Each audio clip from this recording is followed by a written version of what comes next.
Chapter 1. The Boy with the Stolen Bag. A new book has been uploaded. Please lend your support. A town, much like a woman, is characterized by its architectural visage, while its history, economy, and cultural essence define its dimensions.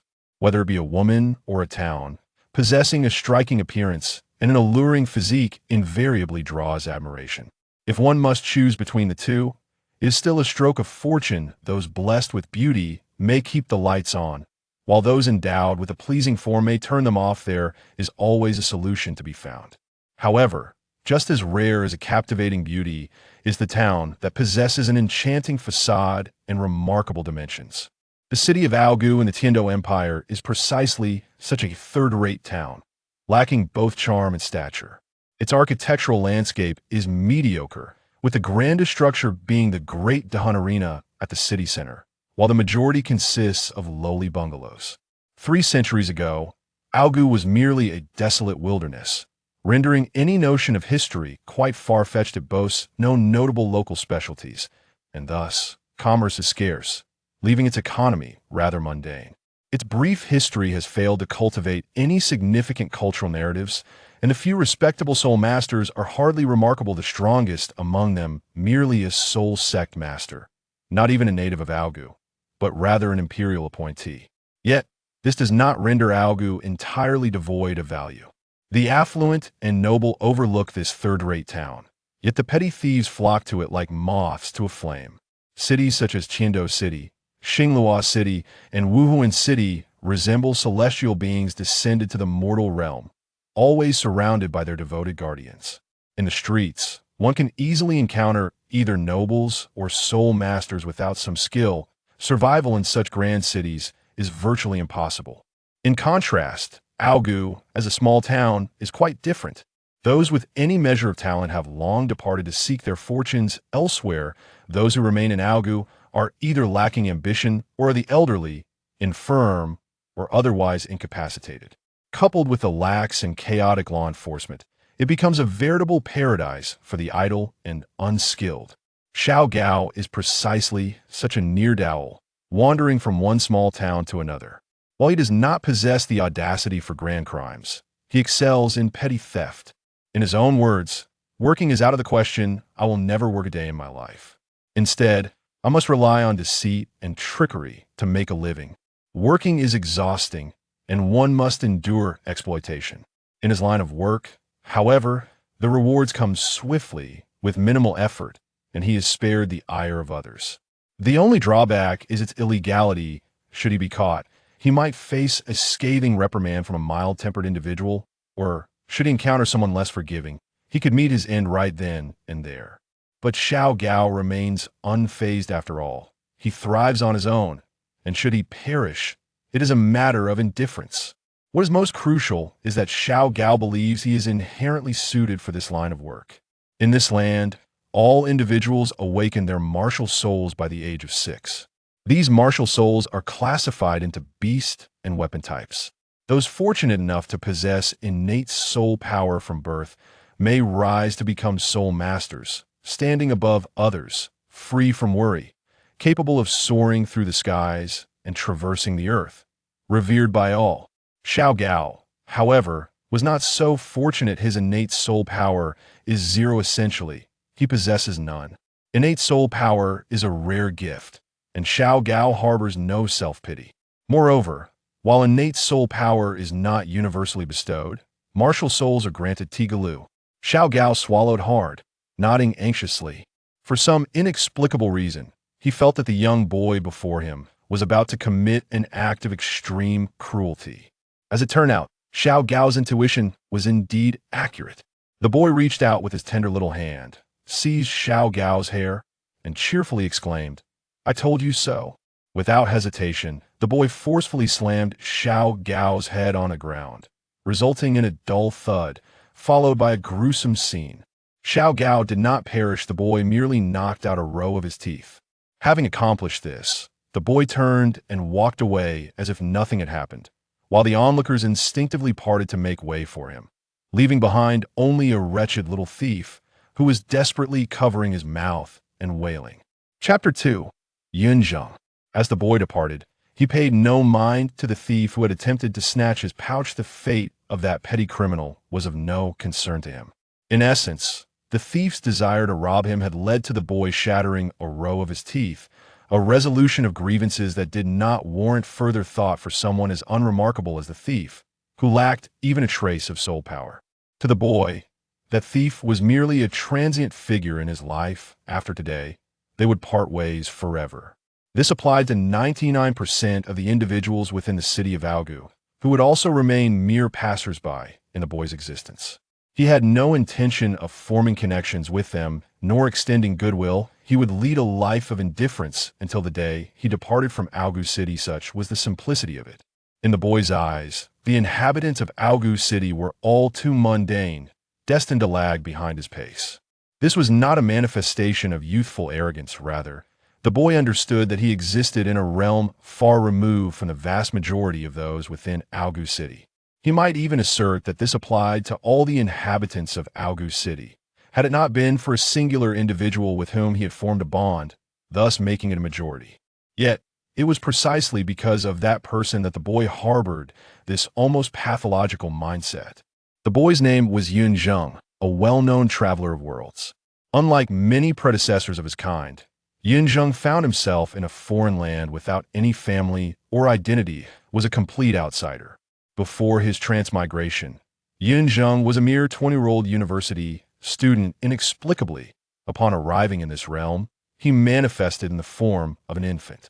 Yun Zheng was uncertain of the precise events that transpired, but it is worth noting that despite being transformed into an infant, his strength remained unchanged, still on par with that of a 20-year-old in his previous Lithia. Rather fortunate benefit of his transmigration. One must understand that there exists a staggering disparity in strength between infants and adults, often hundreds of times greater. Yun Zheng's ability to traverse worlds while retaining his former strength meant that as his body gradually matured and augmented in power, he would undoubtedly possess an innate might. This was the reason he could intimidate the thief despite his youthful form. However, that said, possessing strength does not necessarily equate to self-preservation. Although Yun Zheng carried the strength of his former life, he was undeniably trapped in the vulnerable body of an infant, with frail limbs that made even walking a challenge. Furthermore, an infant's constitution could not endure the exertion of overwhelming force his bones had yet to fully develop. Should Yun Zheng dare to engage in any reckless behavior at that time, he would likely become the first transmigrator to perish due to his own strength. During that period, Yun Zheng experienced considerable fear traversing a foreign world, grappling with a language barrier and hindered by his physical form. Simply surviving became a daunting task. The Douluo Continent was far from the world Yun Zheng had known, especially in a backward town like Augu City, where one could hardly expect to find benevolent souls willing to care for a discarded child. Ordinary people struggled to feed themselves, let alone accommodate another child. Even if they could, they would be wary of whether this abandoned child bore any afflictions.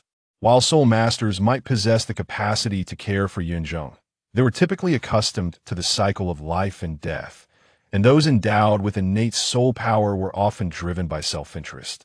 Only children with inherent soul power held any value for cultivation. A child like Yun Zheng, casually discarded, likely had ordinary parents, leading to a lack of talent, making him an unworthy investment for the soul masters. Reality often unfolds in such a manner in shallow waters. One finds an abundance of turtles. Soul masters in larger cities like Tiando City or Xinglua City might not hold such lofty opinions, but in a small town like Augu City, they often looked down upon ordinary folk, viewing them as lesser beings. In retrospect, Yun Zheng could empathize with their perspective. In an era of insufficient productivity, the struggles of the lower class were invariably tragic, shrouded in darkness. This dark tragedy represented despair for Yun Zheng at that time. Fortunately, fate smiled upon him, and he was eventually taken in by someone. The one who rescued Yun Zheng was an old beggar who, without much thought, simply felt pity for the child. He harbored no fears regarding any potential ailments Yun Zheng might have. The old beggar himself was riddled with afflictions.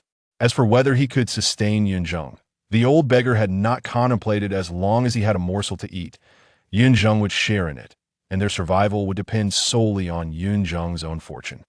Excessive, the old beggar was incapable of much, yet had it not been for him, Yun Zheng would have perished long ago. The old beggar was not a benevolent figure. He offered no special care to Yun Zheng. At most, he provided shelter from the elements and occasionally shared a meager portion of food he could scavenge. He was indifferent to whether Yun Zheng was well fed or not, for who could blame the old beggar for taking in a child as unfortunate as Yun Zheng? Nevertheless, Yun Zheng felt a familial warmth emanating from the old beggar. In moments of utter despair, one is often most susceptible to sentimentality. However, in the 4th year of Yun Zheng's arrival in this realm, the old beggar passed away. His death was unremarkable, devoid of bitter adversaries or heart-wrenching last words. The old beggar had lived a life of wandering, burdened by ailments that had accumulated over the years, ultimately succumbing to the harshness of a cold night in the streets. On the day of his death, Yun Zheng felt a profound sadness. He was not surprised by the old beggar's demise. Even the beggar himself had foreseen it. Both had prepared for this inevitability.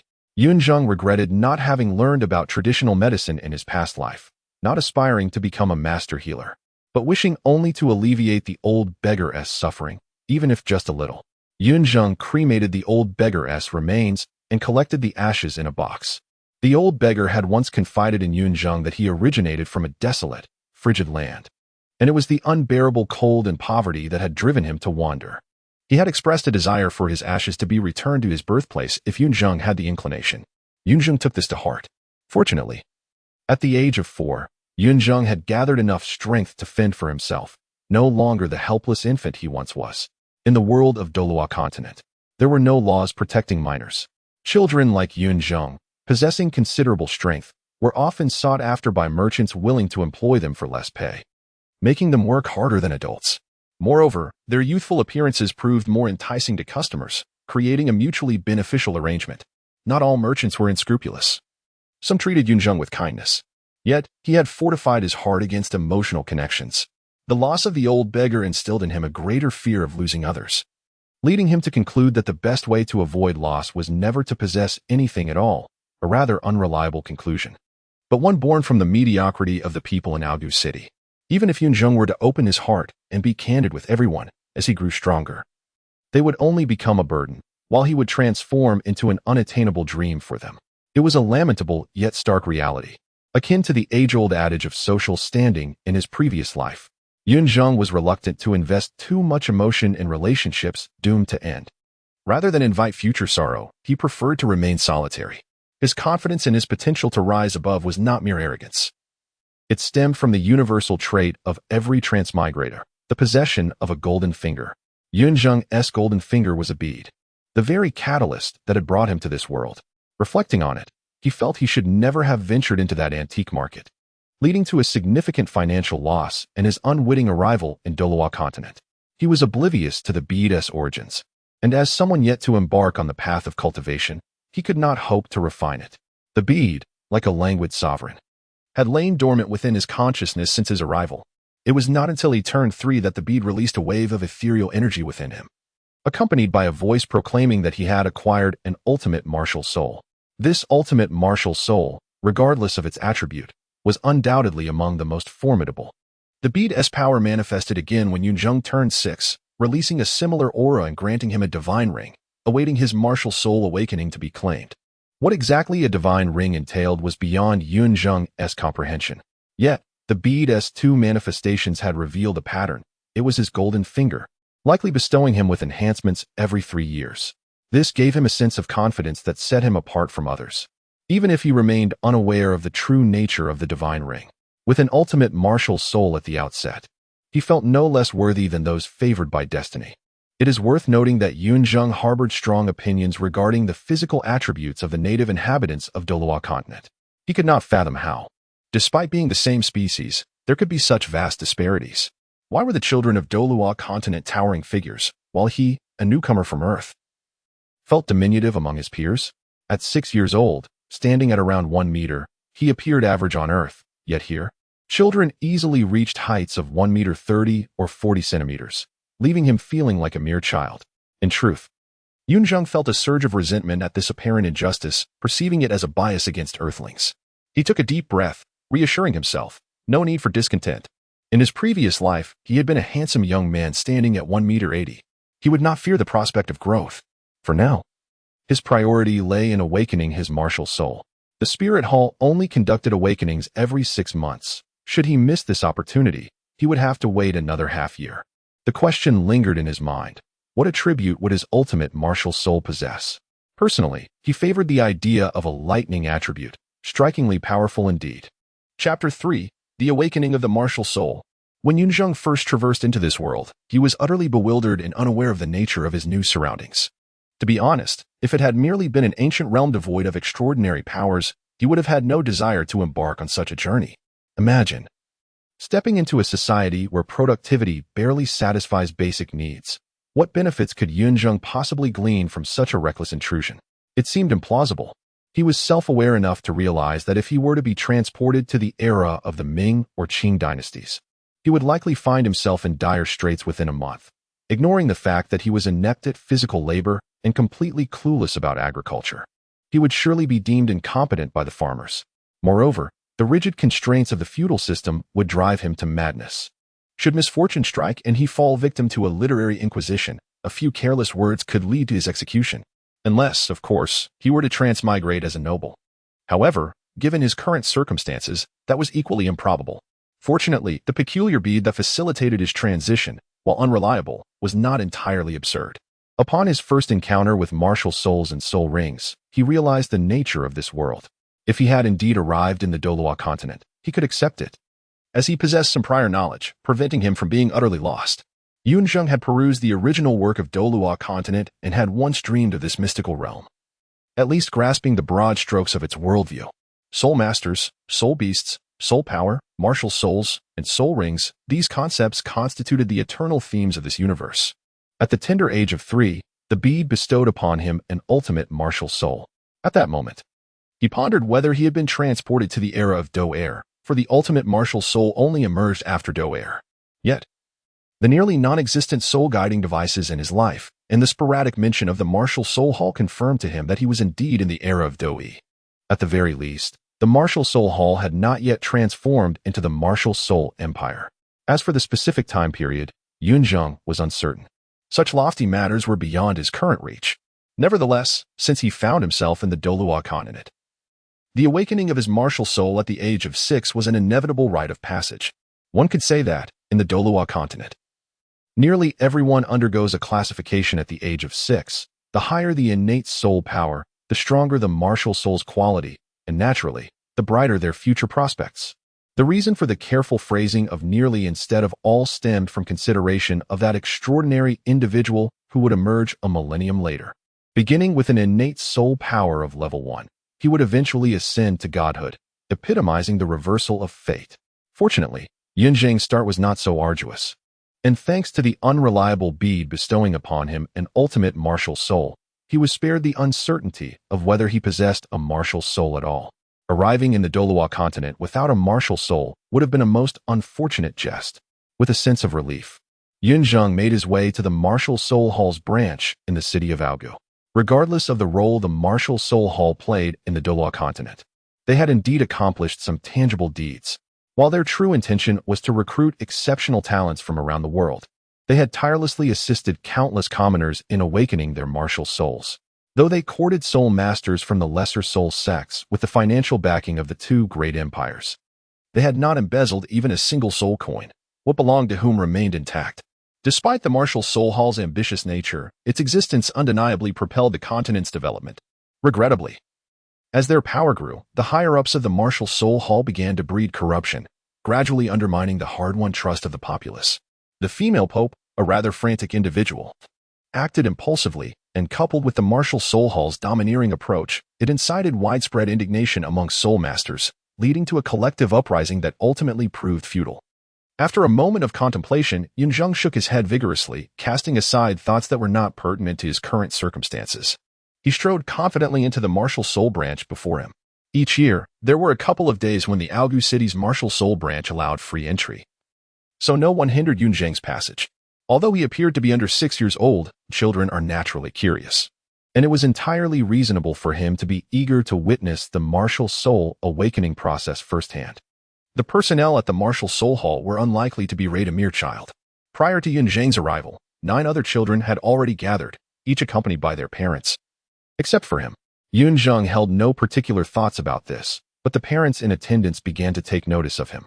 Some commented on his appearance, finding him charming and adorable, his youthful visage exuding an air of maturity that made him even more endearing. Others speculated that he must have sneaked in, for he hardly resembled an ordinary 6-year-old. A few even recognized him and began to conjecture what kind of martial soul he would awaken and how high his innate soul power would be. The city of Aogu was neither too large nor too small, and it was improbable that everyone would know Yun Zheng. But children as remarkable as him were bound to attract attention. Independent, precocious, and possessing innate strength, it was difficult to forget such a striking figure. Those familiar with Yun Zheng were convinced that he was destined to become a soul master, after all. It would be profoundly unfair if a prodigy like him lacked innate soul power. It was unfortunate that he had been taken in by an old beggar, and many in Aogu City had mused about how their lives would have been transformed had they been the ones to adopt Yun Zheng. The murmurs around him reached Yun Zheng's ears, yet he did not lift a single eyelid. As previously stated, he had closed himself off from these mundane individuals, remaining indifferent to their opinions, whether they praised or criticized him. Of course, this was contingent upon their behavior. Should anyone overstep, like that little thief before, Yun Zheng would be more than willing to teach them a lesson. Returning to the matter at hand, as time progressed, the 9 children ahead of him completed their martial soul awakenings one by one. 7 of them possessed an innate soul power of 0, rendering them ineligible to become soul masters. One had an innate soul power of level 1, while another had level 3, both belonged to the category of limited future potential. Apart from a few disappointed parents and children, the personnel at the martial soul hall seemed unfazed, as if they had long since acclimated to such outcomes. Their expressions devoid of any change, not even disappointment. After the 9 had concluded, it was Yun Zheng's turn. He approached the soul master responsible for the awakening with a charming demeanor, greeting her sweetly. "Hello, sister." The one overseeing this batch of awakenings was a middle-aged woman, whom Yun Zheng discerned to be a soul master of uncertain rank, her martial soul manifesting as a vibrant red flower. The reason he referred to her as sister rather than auntie was a matter of rational choice. Yun Zheng had closed off his heart, but not his mind. Sometimes, a little sweetness could avert a plethora of troubles and even yield unexpected rewards. This was not his first experience. Previously, while working, he had employed this tactic to coax extra tips from older women, and with his innate advantages, it had always proven effective. In short, Yun Zheng was a habitual practitioner of this approach, and indeed, the effectiveness of his charm was evident. The woman, upon witnessing Yun Zheng's innocent and endearing smile, broke into a genuine grin, bending down to pinch his cheek and speaking in a soothing tone, akin to that of a caregiver. "Little brother, tell me, how did you manage to sneak in here?" Once again, someone mistook Yun Zheng for a child under the age of 6. Upon hearing this, Yun Zheng could not help but let out a sigh, wriggling free from the woman's grasp, and indignantly retorted, "I did not sneak in. I am here to awaken my martial soul." Unfortunately, Yun Zheng's demeanor failed to intimidate the woman before him. She affectionately patted Yun Zheng's head and replied, "All right, little brother. However, I'm afraid this year, I want to be able to assist you in awakening your martial soul. How about next year? I'll personally help you awaken it then, all right?" Panic surged within Yun Zheng. If he were to be delayed a whole year solely due to his height and appearance, he would surely cry. With this thought in mind, he hastily clarified, "Sister, please do not treat me like a child. I am truly 6 years old. If you don't believe me, you can check my bone age." This time, however, Yun Zheng miscalculated. The woman was merely a spirit master and could not ascertain anything about his bone age. Yet, she naturally would not admit her ignorance in front of a child. After a moment's hesitation, she could only respond with a beaming smile, all right, I understand." It was evident that her response was insincere. Seeing this, a bitter smile crept onto Yun Zheng's face.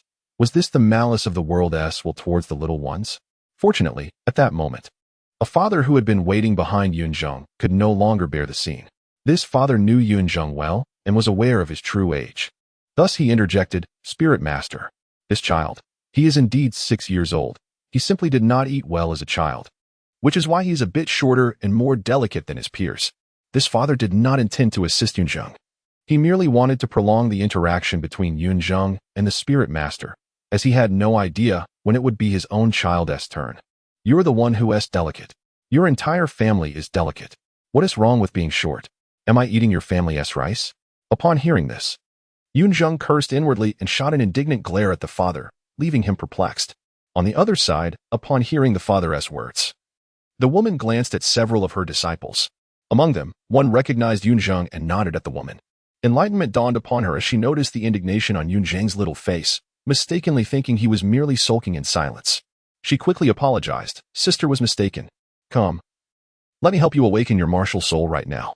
It must be said, regardless of the world, those who are pleasing to the eye often find the challenges before them less formidable.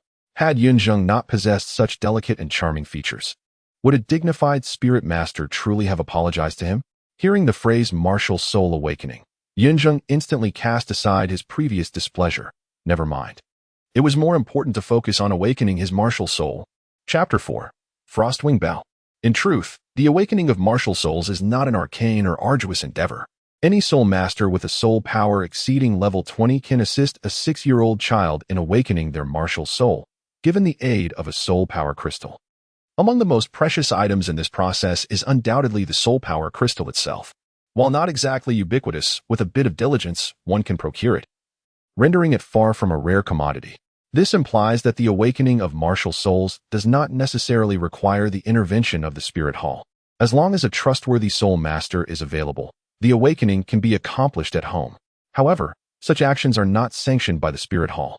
Why does the spirit hall invest immense effort in helping countless commoners awaken their martial souls across the continent? Surely, it cannot solely be for charitable reasons.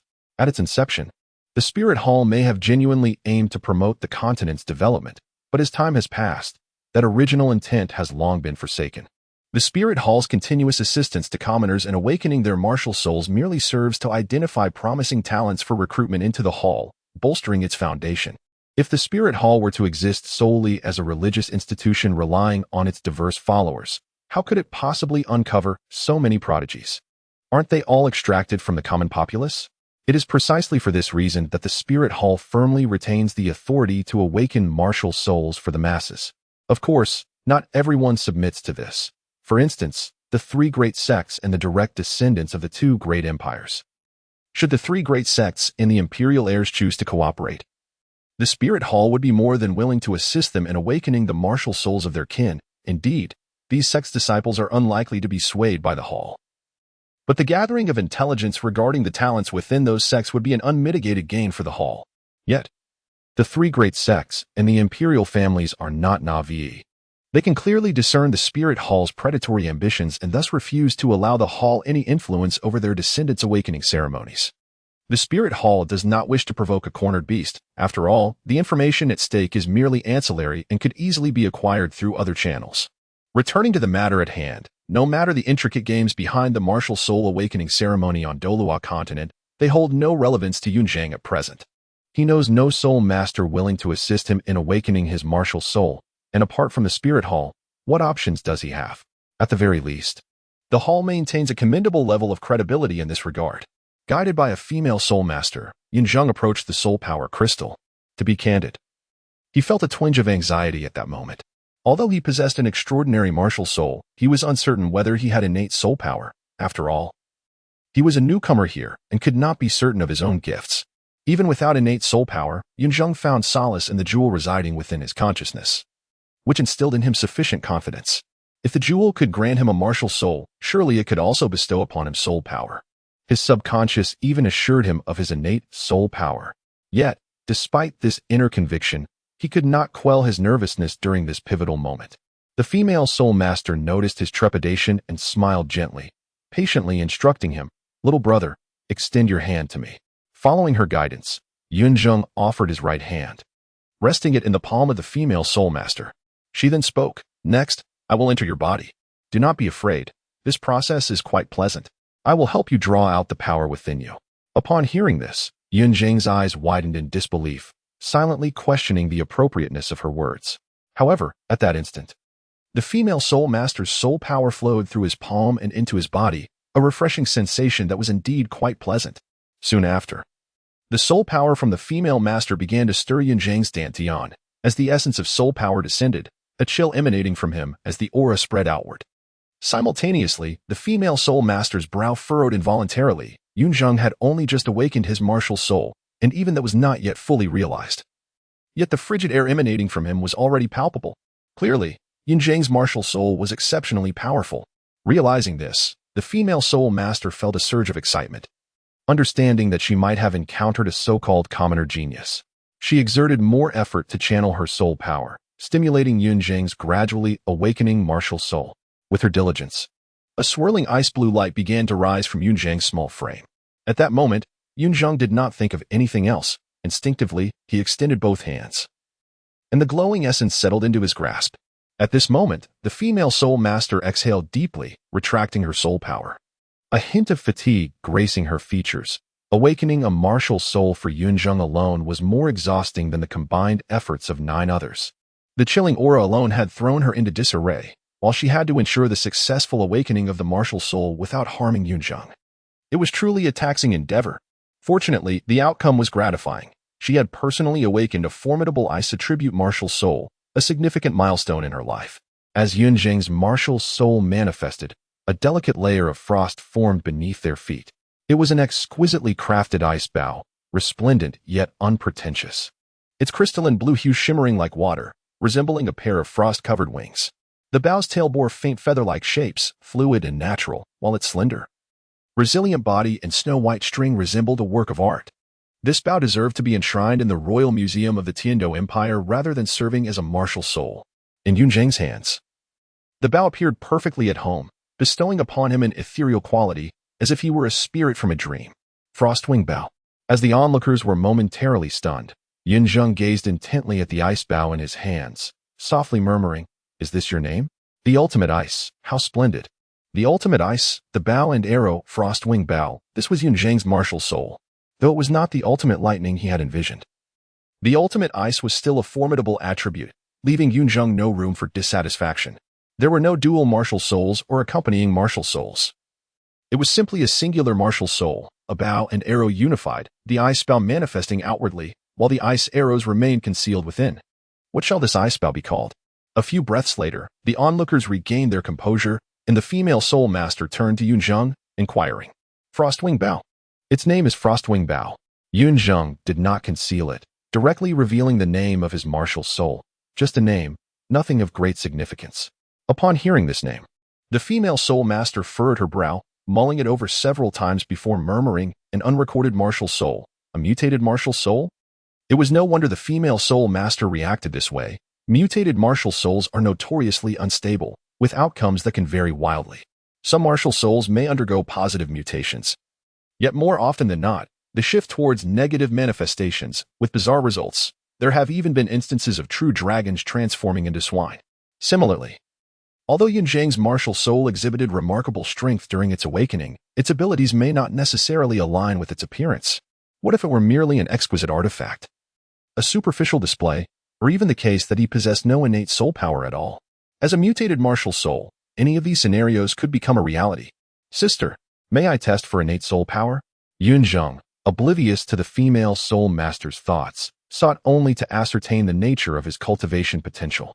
Until Yun Zheng's reminder. The female soul master was still in a daze. After a moment of clarity, she nodded blankly and handed the soul power crystal to Yun Zheng, advising him, "Place both hands upon it and attempt to awaken your martial soul. It will then reveal to you the extent of your innate soul power." Yun Zheng obediently nodded and eagerly pressed his hands onto the soul power crystal. In the next instant, a brilliant light erupted. The onlookers were taken aback, their eyes wide as they gazed at Yun Zheng, as if witnessing a miracle. This display could not possibly be sustained by an ordinary innate soul power of levels 3 or 4. It was at least level 7, if not higher. 8.5. It was nearly a 9-level innate soul power. Such formidable talent. The female soul master was the first to react, exclaiming in astonishment, her eyes betraying her shock. With such talent, as long as he did not meet an untimely demise, he was surely destined to become a title de law. However, the astonishment in the female soul master's eyes soon transformed into hesitation, followed by a sense of regret and acceptance. With a wry smile, she mused, "Such heavy soul power. Though it is merely at the 8th level, its quality has already surpassed that of my own auxiliary soul master. It was both a blessing and a curse." Such a weighty soul power would undoubtedly present considerable challenges in cultivation, and the speed of his progress would likely be severely hindered. Perhaps this innate soul power, close to 9 levels, would cultivate at a pace slower than that of someone with innate soul power at levels 4 or 5, burdened by such heaviness. Alas, one could only say that it was indeed an aberrant martial soul. The female soul master could never have anticipated that Yun Zheng's mutated martial soul would ultimately come with side effects. She could sense the high quality of Yun Zheng's martial soul. Should that chilling aura fully manifest, even she, a soul master of the rank of Soul Zone, would have to yield. Yun Zheng possessed innate soul power, a remarkable 8.5, indicating that the ice bow known as Frost Sky Feather was not merely for show. His innate talent was indeed extraordinary, surpassing that of over 99% of soul masters on the continent. Yet, the female soul master did not foresee that Yun Zheng would be struck by the consequences of his own soul power quality. While having slightly higher soul power quality is not inherently detrimental, it can often be a coveted trait among many battle soul masters. Typically, battle soul masters enjoy a marginally higher soul power quality compared to their auxiliary counterparts, enabling them to unleash greater strength in combat. However, moderation is key. While a slight advantage in soul power quality is beneficial, excessive disparity can lead to dire circumstances. In summary, it becomes a matter of being unable to cultivate effectively. Chapter 5. Refusal. As the light gradually faded, Yun Zheng emerged from his daze, a visible joy illuminating his small face. With an innate soul power of 8.5, although not the peak of innate capacity, Yun Zheng felt quite content. The original story of his previous life merely stated that a twin martial spirit would definitely possess full innate soul power, leaving the details regarding the innate soul power of a supreme martial spirit vague. After all, the supreme martial spirit only made its appearance in the second part of the series, which began with 12-year-old Hua Guo, skipping over the stage of martial spirit awakening entirely. Nevertheless, Yun Zheng speculated that the supreme martial spirit should indeed be accompanied by full innate soul power. He conjectured that his lack of full innate soul power was entirely the fault of that orb. The orb granted him the supreme martial spirit but did not bestow the corresponding innate soul power. Thus, this 8.5 level innate soul power was entirely his own. Reflecting on this, Yun Zheng could not help but smile ruefully. In this era, others might not understand the supreme martial spirit, but Yun Zheng was well aware of its significance. Cultivating a supreme martial spirit with merely 8.5 levels of innate soul power was akin to stirring a vast barrel with a toothpick, an arduous task indeed. Little brother, do you wish to join the spirit hall? At that moment, a female spirit master approached and gently inquired of Yun Zheng. Indeed, while she perceived the drawbacks of his mutated martial spirit, it was undeniable that his martial spirit quality and cultivation talent were exceptional. The Spirit Hall sought to awaken martial spirits in commoners precisely to gather the world's talents. How could they overlook a genius like Yun Zheng? Upon hearing this, a flicker of hesitation gleamed in Yun Zheng's eyes. The Spirit Hall's overtures were anticipated, yet, to be frank, Yun Zheng was not particularly inclined to join. Although he had read numerous tales of predecessors who traversed into this world, many of whom eagerly joined the Spirit Hall for various peculiar reasons, fundamentally, it boiled down to their desire for figures like Qian Renxue, Hu Laina, and Bibi Dong. Indeed, beauty captivates all, and Yun Zheng was no exception. However, he needed to differentiate between fiction and reality. He had truly traversed worlds. Everything he had experienced thus far reminded him that reality was never as idyllic as depicted in novels. He had to consider more pragmatic concerns. Foremost among these was whether he would be well received in the Spirit Hall. Wherever there are people, there are rivalries. The mid to high-level ranks of the Spirit Hall were rife with internal competition. If Yun Zheng were to join, it was highly likely that he would not encounter those 3 women for a considerable time. The reality would be a prolonged struggle in the lower echelons of the Spirit Hall. Even Hu Laina had undergone rigorous selection before being accepted as Bibi Dong's disciple.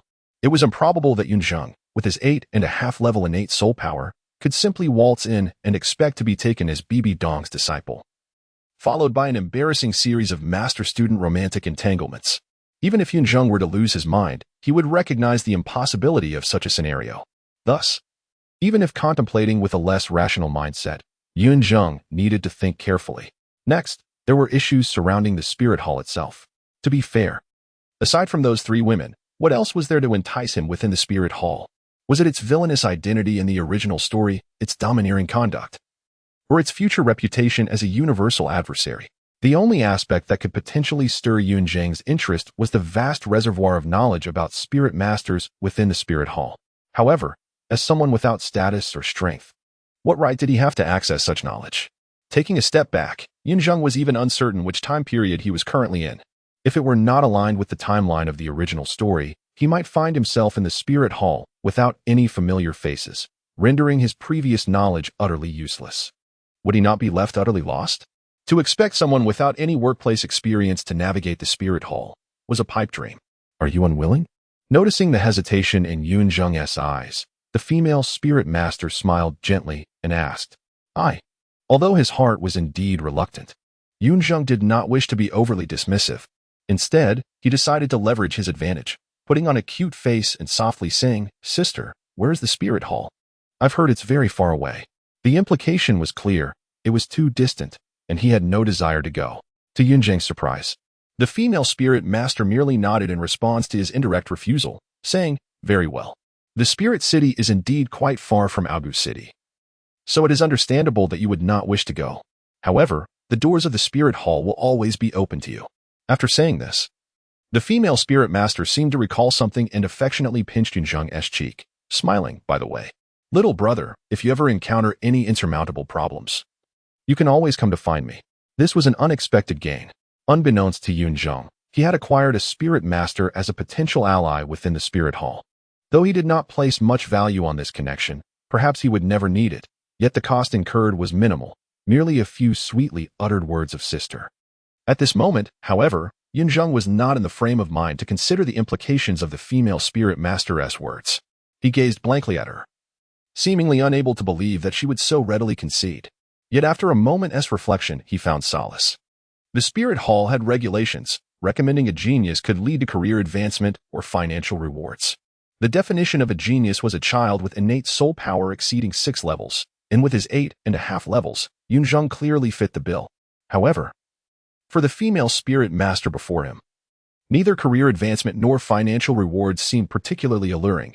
Those who came to Douluo City were either seeking retirement or had fallen out of favor with their superiors and were sent here. Yun Zheng could not ascertain the specifics of the female spirit master's situation, but it was evident that she possessed self-awareness. The female spirit master understood her circumstances well. As a support-type spirit master, becoming the head of the Douluo City branch of the spirit hall was her limit. Further advancement held no meaning. It was a dreadful thing when virtue does not match position. With her small stature, any rise would only lead to being devoured by others. While financial rewards may hold some significance, being in Douluo City, a far cry from the spirit city, meant that by the time rewards were distributed, they would likely undergo numerous deductions, leaving her with little more than scraps. Given such meager incentives, it was difficult to expect the female spirit master to wholeheartedly devote herself to the spirit hall. Upon realizing this, Yun Zheng breathed a sigh of relief. However, this time, he overlooked a crucial point. He understood one aspect, but not the other. Indeed, what he considered was one of the reasons behind the female spirit master's acquiescence, but in reality, she had also contemplated Yun Zheng's situation. As someone who had languished in the spirit hall for half a lifetime, the female spirit master was acutely aware of the environment within. It was fraught with intrigue and deception. Even among fresh talents like Yun Zheng, competition and comparison thrived. If Yun Zheng were a conventional genius, that would suffice. With innate soul power of 8.5 levels alongside an exceptional frost martial spirit, he could undoubtedly stand out within the spirit hall. However, from the female spirit master's perspective, she believed that the quality of Yun Zheng's innate soul power would inevitably hinder his cultivation speed. The spirit hall was a ruthless place. If one could not showcase sufficient value, they would be mercilessly eliminated. Resources were not freely given. For someone like Yun Zheng, who cultivated at a sluggish pace, even if he boasted considerable combat power among peers, he would still fail to attract the spirit hall's attention. Imagine, with the same time, resources, and innate soul power, while others have already ascended to the ranks of Soul King and Soul Emperor, Yun Zheng remains ensnared in the realm of Soul Sovereign. How would the spirit hall make its choice? The answer is painfully obvious. Moreover, Yun Zheng, being a solitary orphan, facing the fierce competition of the spirit hall, is indeed a rather pitiable circumstance. Should he really depend on a support-type Soul Sovereign whose potential has already waned? It is precisely due to the confluence of these two factors that the female spirit master abandoned her intention to recruit Yun Zheng for the spirit hall. Had a prodigious figure been present, they would have met with disdain and rebuke, and the female spirit master would have hardly cared about such matters. Even the smallest morsel is still sustenance, and she would have disregarded his opinions, forcibly bringing him into the spirit hall. Could a child whose martial soul has only just awakened, and who lacks even a soul ring, truly resist the fervor of the spirit hall's disciples? To the female spirit master, the question of loss was irrelevant, and she had no interest in what he might face in the future. Humanity thrives on reciprocity. Self-centered individuals rarely attract affection. In this brief encounter, Yun Zheng indeed managed to endear himself to the female spirit master, evoking within her a sense of pity. It can only be said that while appearing adorable may be deemed disgraceful, it is undeniably effective. As Yun Zheng departed from the Aogu martial soul branch, the female spirit master wished to gift him several soul coins, yet he graciously declined. Once again, let it be said, his calling her sister was not an attempt at flattery or forming a bond, but rather a rational choice. Leveraging his innate advantages for mutual benefit is acceptable. But accepting favors incurs a debt of gratitude. The soul coins offered by the female spirit master were not akin to the tips Yun Zheng had previously received. She genuinely wished to adopt him as a younger brother. Yet, Yun Zheng had no desire for such a relationship. Chapter 6. Planning upon returning to his modest abode, Yun Zheng flung himself onto the bed, surrendering to exhaustion. While it was his home, it was merely a humble earthen dwelling. Before the age of 4, he had wandered the streets with an old beggar, living a transient existence under the open sky, with nothing but the elements to shield him. The phrase to sleep beneath the heavens and rest upon the earth may sound romantic. Yet those who have truly experienced such hardship understand it is merely a reflection of poverty. After turning 4, Yun Zheng managed to scrape together some coins through sheer determination and a touch of charm, combined with the remnants of his architectural knowledge from his previous life, allowing him to construct this small earthen house. Its sturdiness was inconsequential. As long as it offered shelter from the elements, Yun Zheng felt a profound sense of contentment. Lying on his bed, he idly tossed a leather pouch into the air, catching it repeatedly in a monotonous rhythm. In the Douluo Continent, devoid of smartphones or computers, the impoverished had little in the way of entertainment. Meanwhile, Yun Zheng pondered his future plans. It is said that those who neglect distant worries are bound to encounter immediate concerns. Thus, preparing in advance is a prudent habit. Since arriving in Douluo, he had maintained this practice.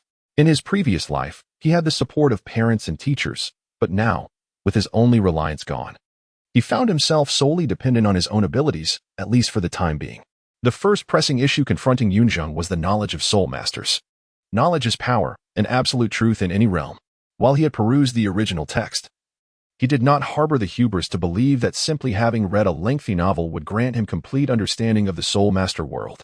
For instance, regarding soul beasts, he could only recall 200-year soul beasts, the mandala snake and the ghost vine, and 2,000-year soul beasts, the human-faced demon spider and the phoenix-tailed chicken-crown snake.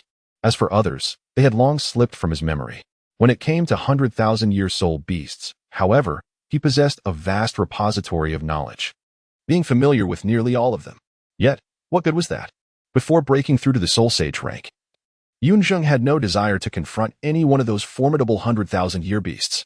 Furthermore, he was only vaguely aware of the compatibility between martial souls and soul rings, the appropriate developmental directions for martial souls, and the collaborative dynamics among various types of soul masters. Therefore, it was imperative for him to learn. A mind devoid of knowledge could not hope to become strong. No matter how great one's talent, a brain muddled with ignorance would only lead to self-destruction. But where could he acquire this knowledge? Rejecting the spirit hall, Yun Zheng contemplated attending Shrek Academy. The Star Luo Empire was too distant, and the arduous journey was unappealing.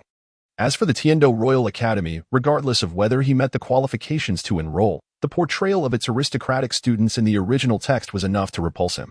Surely, anyone raised in a nurturing environment would not hold any affection for those who considered themselves superior. Among the 4 elemental academies, the Thunder, Wind, and Fire Academies did not align with his attributes, leaving only the Water Academy, which was a girls' school. Surrounded by a sea of beauty and the melodious sounds of youthful voices, he was eager to join, yet he was not welcome there. The remaining institutions left little impression on him. In contrast, Shrek Academy appeared to be a commendable choice. First, it was renowned for its small size, which meant fewer conflicts and less intrigue to worry about. Second, Shrek Academy boasted a formidable faculty, with 3 esteemed soul sages among its ranks, rivaling many other academies. Only the 2 royal academies could potentially surpass it in terms of instructional prowess. The strength of the faculty translates into knowledge for soul masters, and at Shrek Academy, Yun Zheng would undoubtedly learn a great deal. This was sufficient. Although the knowledge gained at Shrek Academy would likely pale in comparison to that of the two royal academies and the Spirit Hall, by the time he graduated, he would have attained the Soul Master rank, coupled with his ultimate martial soul. Surely, he would not lack access to advanced Soul Master knowledge. Moreover, if luck favored him and he happened to cross paths with Tang Sect during that era, there was even the prospect of acquiring a precious herb, a most desirable treasure. Yun Zheng did not wish to cling to any prominent figures, for while the protagonist ultimately ascended to divinity, he did not believe that he needed to rely on Tang Sect's influence to achieve the same. After all, the orb within his sea of consciousness had already facilitated his traversal to this world and evolved his martial soul to its utmost form. It seemed only logical that it would assist him in attaining divine status in the end. In truth, Yun Zheng had alternative options, such as joining a sect. The Elephant Armor Academy was affiliated with the Elephant Armor Sect, and the Seven Treasure Glazed Tile Sect was equally eager for talent. If he wished, with his innate gifts, it was unlikely that any sect would refuse him. Yet, the notion never even crossed his mind. To Yun Zheng, joining a sect seemed less appealing than aligning with the Spirit Hall. At least the Spirit Hall offered a glimmer of hope for advancement. Since the demise of Qian Xuanji at the hands of Bibi Dong, the Spirit Hall was no longer solely the domain of the Angel Clan. If commoners displayed sufficient merit, they too could ascend to high positions, including the coveted papacy, much like Hulaina, who could potentially rise to prominence. In contrast, the sections, no matter how exceptional his talents, would any sect grant him the position of sect leader? The Seven Treasure Glazed Tile Sect was led by the Ning family, the Blue Lightning Tyrant Dragon Sect by the Yu family, and the Haoyan Sect by the Tang family. Such was the simplicity of it. To put it bluntly, joining a sect meant becoming a laborer. The sect invests in training soul masters, while the soul masters labor in defense of the sect. Over the past few years, Yun Zheng had already toiled enough for others. Now that he had finally grasped an opportunity to control his own fate, he had no intention of relinquishing his hard-won freedom. Having decided on his future path, Yun Zheng abruptly grasped the pouch he had been tossing, sitting cross-legged as he murmured, "If I am to attend Shrek Academy, I must devote myself to training." The admission criteria for Shrek Academy stipulated that candidates must reach a soul power level of 20 before the age of 12. With an innate soul power of 8.5, he was just shy of breaking through to level 9, and only 11 levels away from 20. Moreover, he could absorb 2 soul rings along the way, which, theoretically, should not pose significant difficulty. Yet, given that his Frost Sky Feather was an ultimate ice martial soul, the challenges were considerable. While possessing a powerful martial soul was advantageous, the difficulty of cultivation was equally daunting. Before breaking through to Soul Sage, those with ultimate martial souls often found their progress slower than even that of support-type soul masters. Consequently, to achieve the rank of Great Soul Master within 6 years, Yun Zheng would need to exert more effort than his peers. He relished this gradual journey of growth, far more enjoyable than his previous struggles and the need to pander for tips. Fortunately, in the Douluo Continent, cultivation as a soul master did not strictly require martial arts techniques. While such techniques enhanced cultivation, they were merely catalysts, not essentials. For Yun Zheng, he could simply circulate his soul power through a basic routine, a luxury that would have been unattainable in the neighboring Doupa. For a full 3 months, Yun Zheng diligently practiced in his modest earthen home. Before awakening his martial soul, he had already settled all his wages and combined with his prior savings, he had enough to sustain himself comfortably for an entire year. Indeed, with the soul coins currently possessed by Yun Zheng, even a family of 3 could enjoy a year of modest comfort. However, when it comes to indulging in culinary delights, Yun Zheng has never been one to skimp on himself. He would never admit that his lavish diet was a desperate attempt to salvage his less-than-ideal height. In the span of 3 months, Yun Zheng has merely managed to break through to the 9th level, and he still has a considerable journey ahead before reaching the first major milestone of a soul master. He estimates that achieving the 10th level may require an additional 6 or 7 months. This is the source of Yun Zheng's confidence. Once he attains the 10th level, he will be able to collect a monthly stipend from the Spirit Hall, 1 gold soul coin per month, rendering his previous financial struggles entirely unnecessary. However, for now, Yun Zheng finds himself compelled to leave the comfort of his little nook. Today marks the enrollment at the primary Soul Master Academy in Oga City, and he must attend. Although he has already resolved to join Shrek Academy 6 years hence, it is prudent to fortify his foundational knowledge at the primary Soul Master Academy in the interim. Admittedly, the knowledge imparted at the primary Soul Master Academy can generally be acquired through commercially available original texts, yet the distinction between self-study and guided instruction is profoundly significant. Yun Zheng is unwilling to squander precious time on solitary learning. Chapter 7. Qing'e with the proof from the Spirit Hall. Yun Zheng smoothly became a first-grade student. This was, of course, also due to his already established reputation previously mentioned. His remarkable composure and striking appearance set him apart from his peers. Within the city of Aogu, those who had a semblance of understanding about Yun Zheng firmly believed that he would undoubtedly grow to become a Soul Master. Since he was destined to become a Soul Master, naturally, he would attend a Junior Soul Master Academy. This conclusion was merely a subjective judgment, lacking any substantial basis. If pressed for a reason, it might simply be that Yun Zheng's existence perfectly embodied the fantasies people held about talented youths. Furthermore, as he enrolled as a self-funded student, the Aogu Junior Soul Master Academy welcomed him even more eagerly. For a small academy like Aogu, the innate talent of students mattered little. They were merely tools to supply resources to more prestigious institutions. Should a phoenix rise from their ranks, it would not reflect any glory upon them. As the superior academies would reap the benefits of their education, they dared not contend with the higher institutions. Yet a student willing to pay tuition was undeniably a prized pupil. Who does not appreciate money? Even instructors need to eat. Yun Zheng felt no qualms about this arrangement, as he could afford the modest tuition fees. Although he was indeed qualified to apply for a scholarship, there existed a disparity in treatment between scholarship students and self-funded ones. Yun Zheng had no desire to shortchange himself. Additionally, he was not particularly fond of sharing a room with a group of noisy children. However, if a sweet, gentle girl were to offer to share a bed with him, he would gladly reconsider. Yet, where in the world could one find so many Shaowus? It was unrealistic to hope that a small academy in a third-rate town would have a scholarship student who happened to be a sweet, innocent girl of the same age. One who was orphaned, penniless, and devoid even of a blanket's worth of money. Capable of sleeping beside someone she had known for less than a day, especially if that person were him. Given such improbability, Yun Zheng might as well join the Spirit Hall, hoping to catch the eye of Bibi Dong, who might take him as her adopted son and subsequently arrange for him to wed both Qian Renque and Hu Laina. The odds were hardly different. Perhaps the lat as he spoke, the homeroom teacher addressed Yun Zheng, saying, Yun Zheng, I suggest you participate in the upcoming training. It commences in 7 days, and you are nearing level 10. Use this time to strive for a breakthrough. It would be a splendid opportunity to acquire your first soul ring. This event will be led by the Dean and 3 Soul Masters, allowing you not only to capture a 100-year soul ring, but also to make a careful selection. This is a tremendous chance. Upon hearing this, Yun Zheng obediently nodded and replied, All right, I will work hard. Excellent. The homeroom teacher smiled at Yun Zheng's affirmation and then turned to Qing'e, regarding her with a questioning gaze. I want to go too. Qing'e nodded in agreement. Very well. Prepare yourselves and meet at the academy in 7 days. Is that clear? The homeroom teacher said with a gentle smile, offering a final reminder before allowing the two to return home. Since the homeroom teacher had kept them back, the two were the last to leave the academy, with only a few people around. They walked side by side in silence, without exchanging words. Upon stepping outside, Yun Zheng encountered Qing'e's mother for the first time. Previously, Qing'e had always returned home alone. It was natural for her mother to come pick her up on the last day of the semester. The woman was strikingly beautiful. Upon seeing Yun Zheng and Qing'e, she smiled and waved, approaching them with warmth.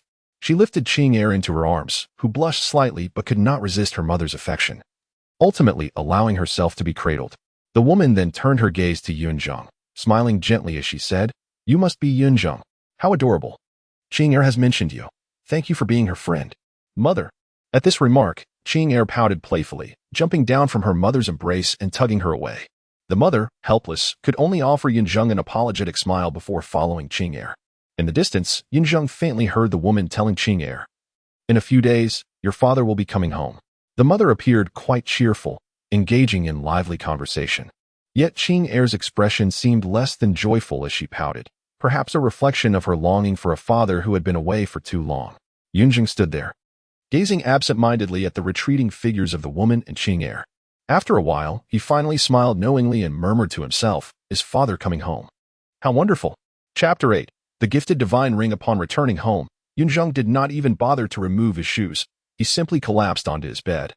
Clutching the fluffy pillow to his chest, his small face contorted in a myriad of emotions. He tossed and turned restlessly before suddenly lying still. Burying his head in the pillow, muttering to himself, "Is this considered friendship? Is it? Is it not? It should be, right?" At times, Yun Zheng felt rather pretentious. Humans are inherently social beings. No one can live in solitude. Despite his efforts to shut himself off emotionally, he could not deny his yearning to find companionship in this world. However, prior to this moment, Yun Zheng had been gripped by a fear of loss following the death of an old beggar, compounded by the mediocrity of the people in the city of Ogu. Thus, he donned a metaphorical mask, concealing his true self. Yet, Qing Er was anything but ordinary. Even Yun Zheng had to concede to her exceptional talent. His homeroom teacher had advised him to strive for a breakthrough to level 10 before the upcoming field training, to seize the opportunity to obtain his first soul ring. Yet, Qing Er had no such need, as she had already acquired her first soul ring. Remarkably, at just 6.5 years old, she was a level 13 soul master. Yun Zheng was perplexed as to why she would still participate in the field training. Perhaps it was merely for the sake of experience, but regardless, she was undoubtedly a prodigy. Moreover, Qing Er possessed the rare and formidable attack beast martial soul, the giant spirit golden dragon, with innate soul power at level 9. Her potential surpassing that of 99% of soul masters on the Douluo Continent. Even if Yun Zheng was proud, he had to acknowledge her extraordinary gifts.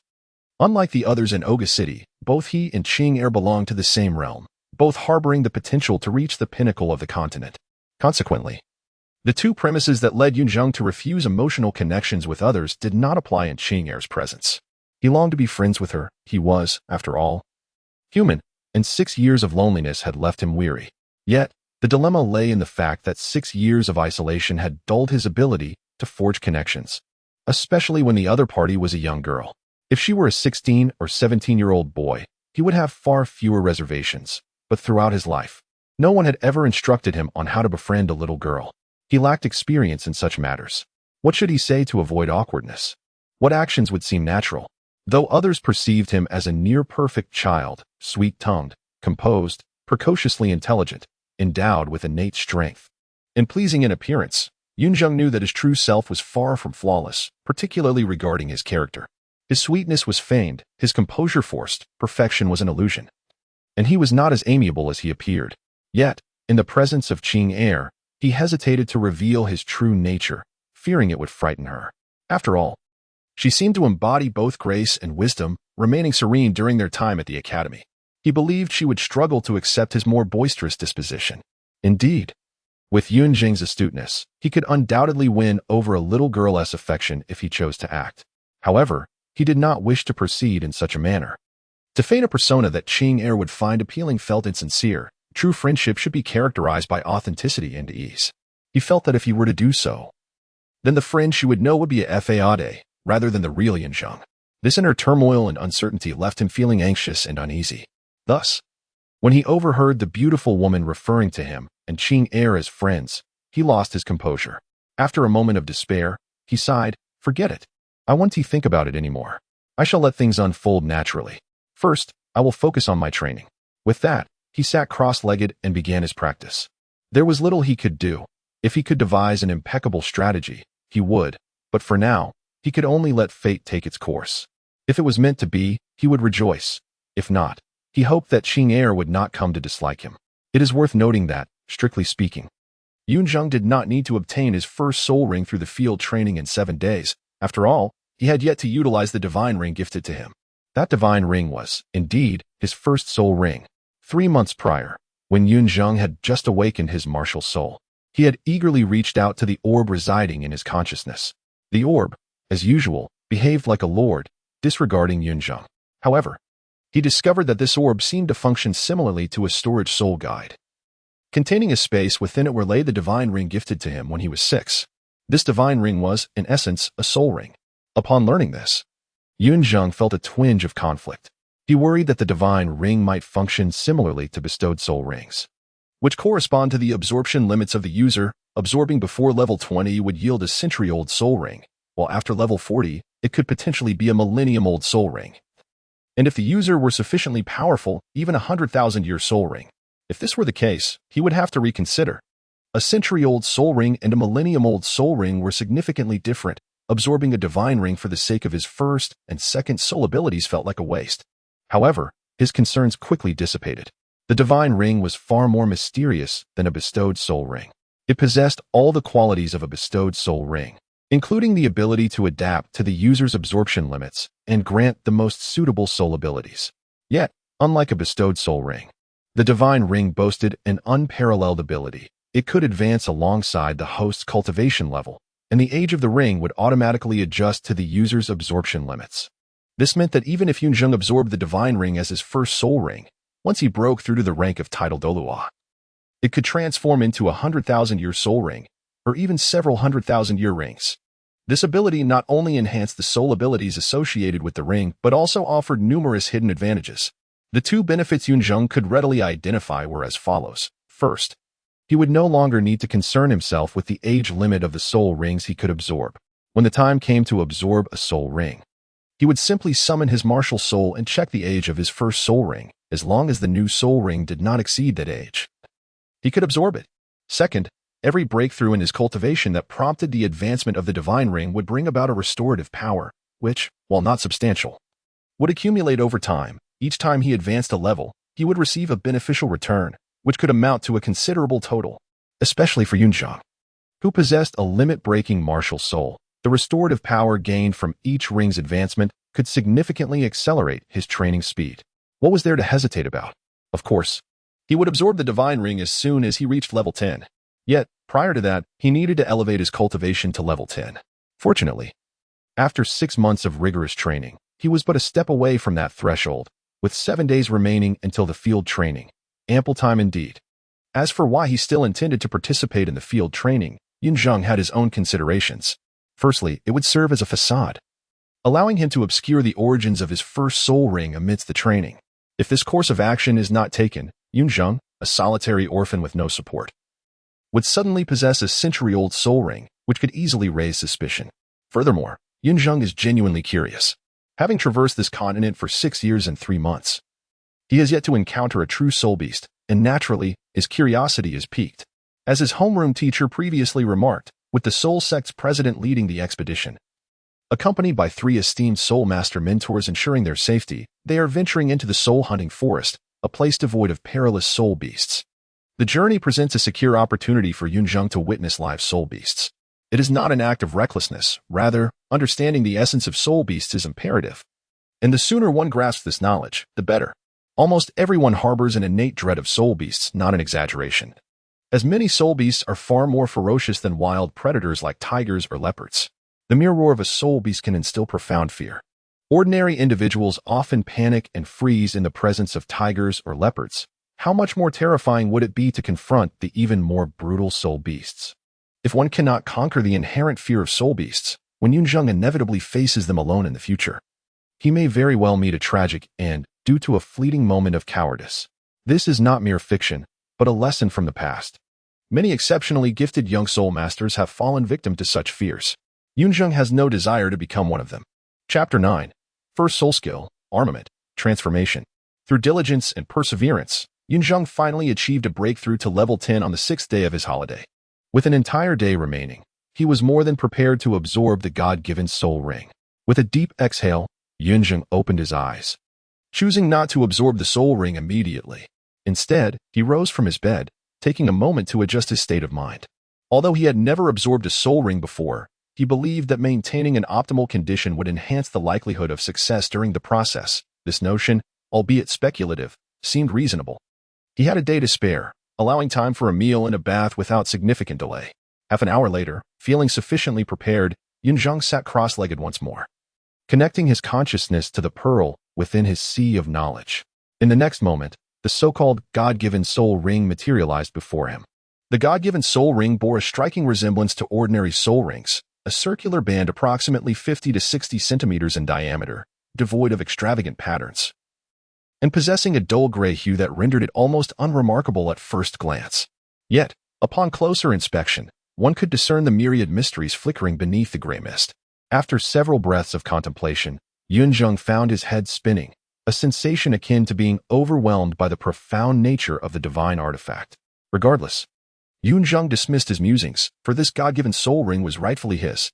In the next instant, a delicately crafted ice bow appeared, and the gray God-given soul ring effortlessly encircled the frost sky feather, as if returning home, initiating the absorption process with a surge of soul energy. Unfamiliar with the sensations others experienced during soul ring absorption, Yun Zheng was caught off guard by the unique feeling accompanying the God-given soul ring.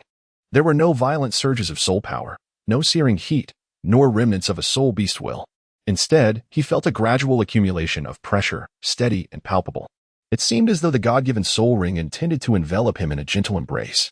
As time progressed, the gray mist surrounding the ring receded, revealing a plain white sheen akin to an ordinary 10-year soul ring after an incense stick had burned down. Yun Zheng soon realized that this accumulating pressure was testing the limits of his capacity to absorb the soul ring. The longer he persevered, the higher the quality of his first soul ring would be. With this revelation, he cast aside all distractions, focusing solely on resisting the pressure.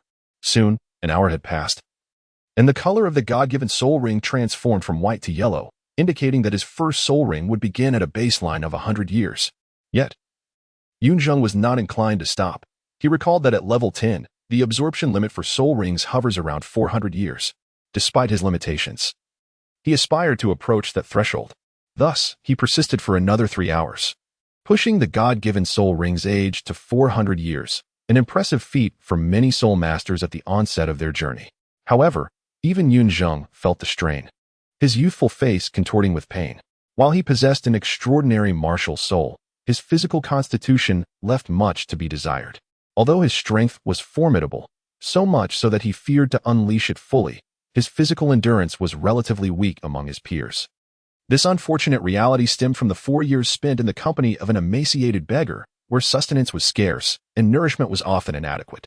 Even in recent years, though he had earned some money, it had not been sufficient to rectify the nutritional deficits of his earlier years. As he absorbed the soul ring, his exaggerated strength became irrelevant. The raw power of his body could not influence the ethereal realm of soul energy, at least not for him in his current state.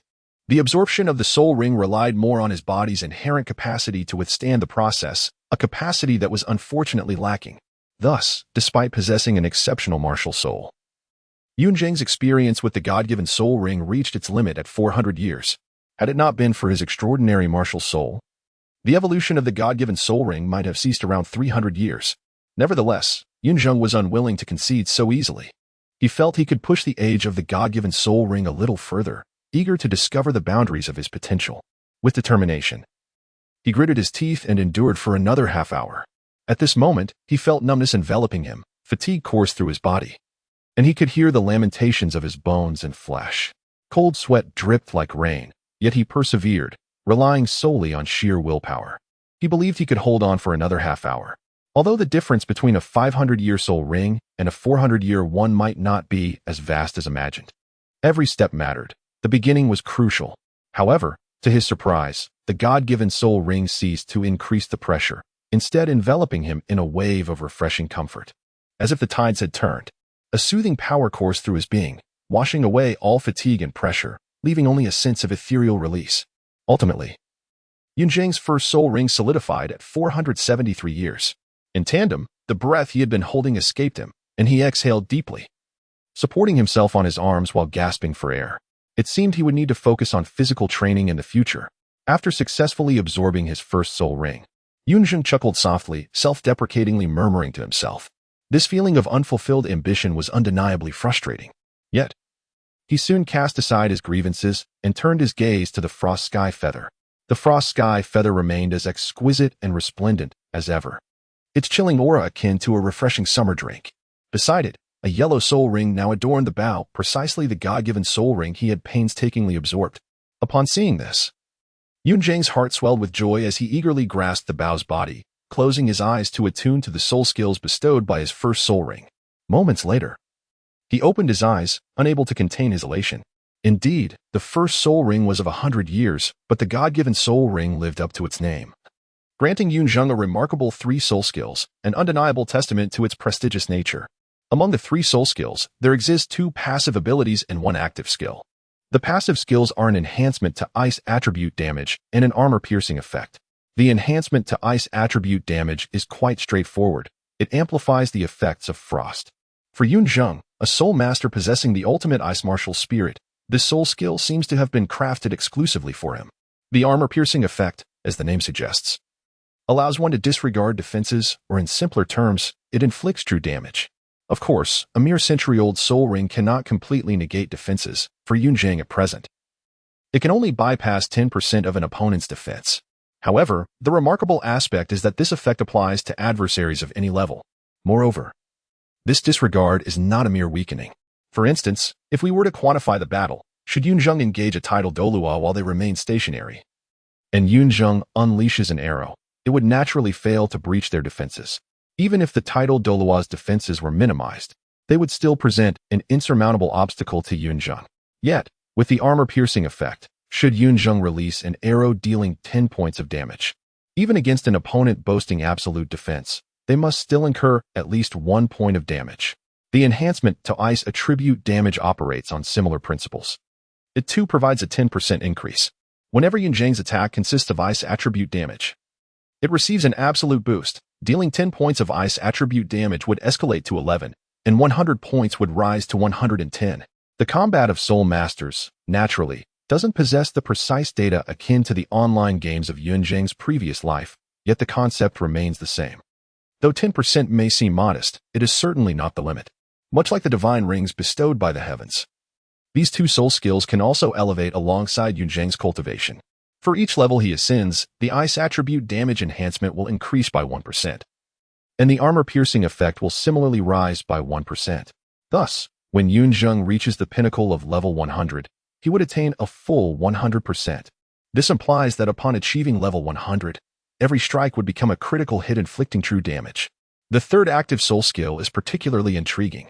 This skill is named Armed Modification, and its effect is to transform the frost sky feather from a bow into a halberd. There are many more complexities regarding this skill that Yun Zheng has yet to comprehend, but it is noteworthy that this skill has a cooldown. Currently, Yun Zheng can utilize this skill for a maximum of 20 seconds at a time. Once this duration elapses, the skill enters a cooldown period of 180 seconds, rendering it unusable. Just like the previous two passive skills, this active skill can also be upgraded. For each level Yun Zheng's soul power increases, the cooldown period diminishes by 2 seconds, while the adaptation time correspondingly extends by 2 seconds. Ultimately, when Yun Zheng reaches level 100, he will be able to achieve a state of no cooldown. Upon realizing this, Yun Zheng blinked in a peculiar manner. Has he become a cooldown warrior? Chapter 10. The Soul-Hunting Forest. The following day, Yun Zheng arrived at the academy as promised. He did not make a concerted effort to arrive early. Prior to his arrival, for other students were already waiting. Apart from Yun Zheng and Qing'er, 7 other students participated in this training session, all of whom were among the elite of the Aogu Junior Soul Master Academy. Though, of course, this was only a modest distinction within the academy itself. Judging by their ages, aside from the 2 first-year students, Yun Zheng and Qing'er, the remaining students were all 4th year or above. Their soul power levels generally hovered around the 15th rank, with one 4th-year student, like Yun Zheng, having just surpassed the 10th rank and hoping to seize the opportunity to hunt for their first soul ring. In Yun Zheng's estimation, among the 9 participants, only he and Qing'er stood out. He believed that only one 6th-year student, at the age of 11 and possessing a soul power level of 17, exhibited true talent. While this was certainly commendable among the ordinary populace, to Yun Zheng, it was rather unimpressive. After all, having absorbed the divine ring bestowed upon him the previous day, Yun Zheng had already broken through to the 12th rank. With his innate divine strength and exceptional martial spirit, a typical 17th-level soul master posed no threat to him. Qing'er stood quietly among the 4 students, and upon noticing Yun Zheng's arrival, she seemed to recall the embarrassing scene from 7 days prior. Her fair cheeks flushed, and with a haughty snort, she turned her gaze away. Yun Zheng, witnessing this, let out an awkward chuckle. He had initially intended to greet her, but it seemed prudent to refrain. He understood that girls could be shy. Soon, all 9 students gathered, forming small clusters. 2 senior girls gravitated towards Yun Zheng. In contrast to Qing'er's aloof demeanor, Yun Zheng's charm and amiable nature endeared him to the girls, and he welcomed their attention with a smile. As he often said, being cute was an endeavor with little cost. If it bore fruit, all the better, and if not, he suffered no loss. Once all the students had assembled, the Academy's dean along with 3 soul respect mentors made their appearance. The 3 mentors comprised 2 men and 1 woman, specializing in agility, strength, and control, respectively. The dean bore a striking resemblance to the learned scholars of Yun Zheng's past life, with round spectacles and thinning hair, exuding an air of authority. In the 6 months since Yun Zheng had enrolled, he had yet to witness the dean in action, but he knew the dean was a defense-type soul master. Though the specifics of his martial spirit and soul ring configuration remained a mystery, upon the gathering of all members, a lengthy motivational speech ensued. It seemed that in any world, leaders were fundamentally the same. Before undertaking any task, they felt the need to say a few words, as if without such discourse, nothing could be accomplished. After enduring the dean's tedious oration, the group of 13 finally boarded a carriage. Naturally, they had to cover the fare themselves. August City, being a small town, lacked its own soul-hunting forest, necessitating travel to a neighboring town for this field training, and the costs for transportation and meals were not negligible. Except for the dean, the other 3 mentors carried large packs. Soul-guiding devices were rare in this era, and only the dean, by fortunate chance, possessed one. The other 3 mentors were not so fortunate. To Yun Zheng's surprise, among the 9 students, Qing'er also did not carry a backpack, appearing light and unencumbered. It was inconceivable that she would venture into the soul-hunting forest entirely unprepared. The only plausible explanation for her light load was that she too possessed her own soul-guiding device. The other students seemed to regard this with some curiosity. But the mentors were unfazed, showing neither greed nor surprise. After some reflection, Yun Zheng felt at ease. He had met Qing'er's mother. And while he was unaware of her true strength, it was apparent that she was formidable, perhaps even more so than Yun Zheng's own soul-respect instructor. Coupled with the capabilities of Qing'er's father, it was hardly surprising that she could possess a soul-guiding device without fearing the covetous eyes of others. In truth, Yun Zheng could also have traveled light. Although he lacked a soul-guiding device, the orb within his sea of consciousness possessed similar storage capabilities. And he had indeed stowed several emergency supplies within it. Yet, he had no intention of revealing this ability, regardless of whether he could explain the orb's origin. He was determined to keep this matter to himself for the foreseeable future. This was his greatest secret, and until he attained absolute strength, he was unwilling to expose his identity as a transmigrant. Moreover, such a miraculous item could attract unwanted attention, as an orphan without allies. Even a typical soul-guiding device could not be guaranteed to remain safe, let alone an extraordinary orb that could merge with a soul master's consciousness. To avoid drawing attention, Yun Zheng dutifully shouldered his pack, casting envious glances at the effortlessly light Qing'er. Noticing his gaze, Qing'er furrowed her brow, her lips parting as if to speak, but she quickly shook her head in frustration and turned her attention to the scenery. Yun Zheng was oblivious to her subtle movements. Being the youngest and smallest, he was assigned to a carriage with the girls. He was seated next to the senior girls, engaging in conversation with them. Originally, the group comprised 13 members, 4 girls and 9 boys, and while it would not have been impossible for him to share a carriage with the boys, one of the male mentors was rather portly, leaving the youngest Yun Zheng to make do. The remainder of the journey proceeded smoothly. Upon arriving at the neighboring town and depositing a portion of their belongings, they entered the soul-hunting forest. Once within, the mentors began imparting their knowledge through both words and actions. Children, do you know how the strength of soul beasts is measured against that of soul masters? One mentor inquired of the 9 students nearby. I know. A boy with a high ponytail eagerly raised his hand, exclaiming, a 10th level soul master corresponds to soul beasts of approximately 200 to 300 years. A 20th level great soul master corresponds to soul beasts of 700 to 800 years. A 30th level soul respect corresponds to soul beasts of 1 to 2,000 years, and a 40th level soul sect corresponds to 5,000-year soul beasts. Mentor, am I right? That's all I know, as the junior academy only covers up to this point. The mentor smiled faintly and nodded, saying, you are correct. Upon hearing this, the boy's face lit up with pride. However, the mentor quickly cautioned, while your comparison of strength is indeed accurate, one must also consider the size, species, and habits of soul beasts. Generally speaking, soul beasts of the same level tend to be stronger than soul masters in the wild. Therefore, to ensure safety, soul masters usually adopt a strategy of numbers when confronting soul beasts.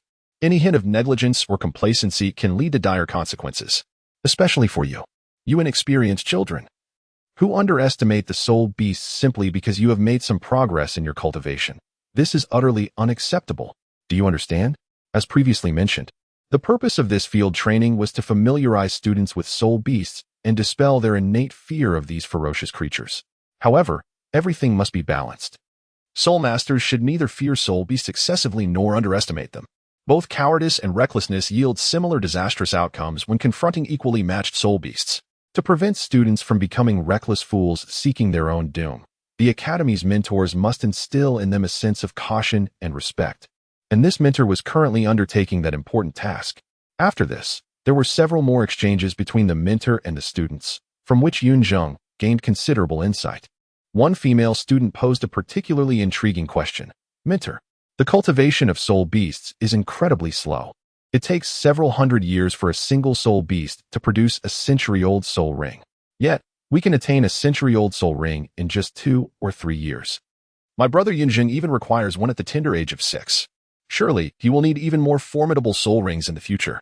Will this lead to the extinction of soul beasts? The student's inquiry transcended the typical scope of a junior soul master academy. Technically, the mentors were not obligated to respond, but being a girl, she enjoyed a certain privilege. Upon hearing her question, the dean's face broke into a benevolent smile. And he replied cheerfully, "Child, your concerns are unfounded. Many ordinary people unfamiliar with the world of soul masters harbor a misconception that a soul beast's lifespan equates to its age. This is not the case. Age and lifespan are distinct. Lifespan is akin to the cultivation level of a soul beast. A higher lifespan does not necessarily indicate an older soul beast. While a younger soul beast may very well be nearing its twilight years. Just like me, I currently possess a soul power level of 43. Does that mean I am 43 years old? Haha, I am over 50. The dean, employing humor to dispel the student's confusion, made the analogy more comprehensible for the group of students, none of whom were yet 12. It can only be said that experience brings wisdom. Yun Zheng smiled knowingly. Yet he understood that the dean's assertion was somewhat biased. Indeed, for thousands of years, the population of soul beasts remained ample. But the situation would change after 10,000 years. In 2,000 years, soul beasts could very well face extinction. Meanwhile, at the heart of the soul-hunting forest, a burly violent bear, resembling a small hill, was snoring away. It reigned as the king of this forest for decades. No soul beast had been able to challenge its dominance. Here, it could do as it pleased. By the way, it seemed that the silver-backed wolf clan had 3 alpha wolves with 800 years of cultivation. The violent bear mused that it should find time to deal with them, preferably eliminating them. One mountain cannot accommodate 2 tigers, and this small soul-hunting forest clearly cannot support another millennium soul beast, let alone 3. However, the violent bear was in no rush. It was currently basking in the afternoon sun. A king must embody the demeanor of royalty. What would it look like to hurry? Unbeknownst to the bear, however, in the shadows not far away, 3 pairs of suppressed, bloodthirsty eyes were fixated upon it. They awaited the arrival of night. The silver-backed wolves would bask in the moonlight, and their strength would advance further. Chapter 11. A sudden turn of events. Yun Zheng, what do you think of this soul beast? A female mentor, the only woman among the 3 instructors, pointed to a 200-year-old frost moon toad not far away. Patiently crouching before Yun Zheng, and gently inquired. To be honest, Yun Zheng had a certain attraction to women. Among the 13 individuals present, aside from Qing'er, his relationships with the other 3 women were quite amicable.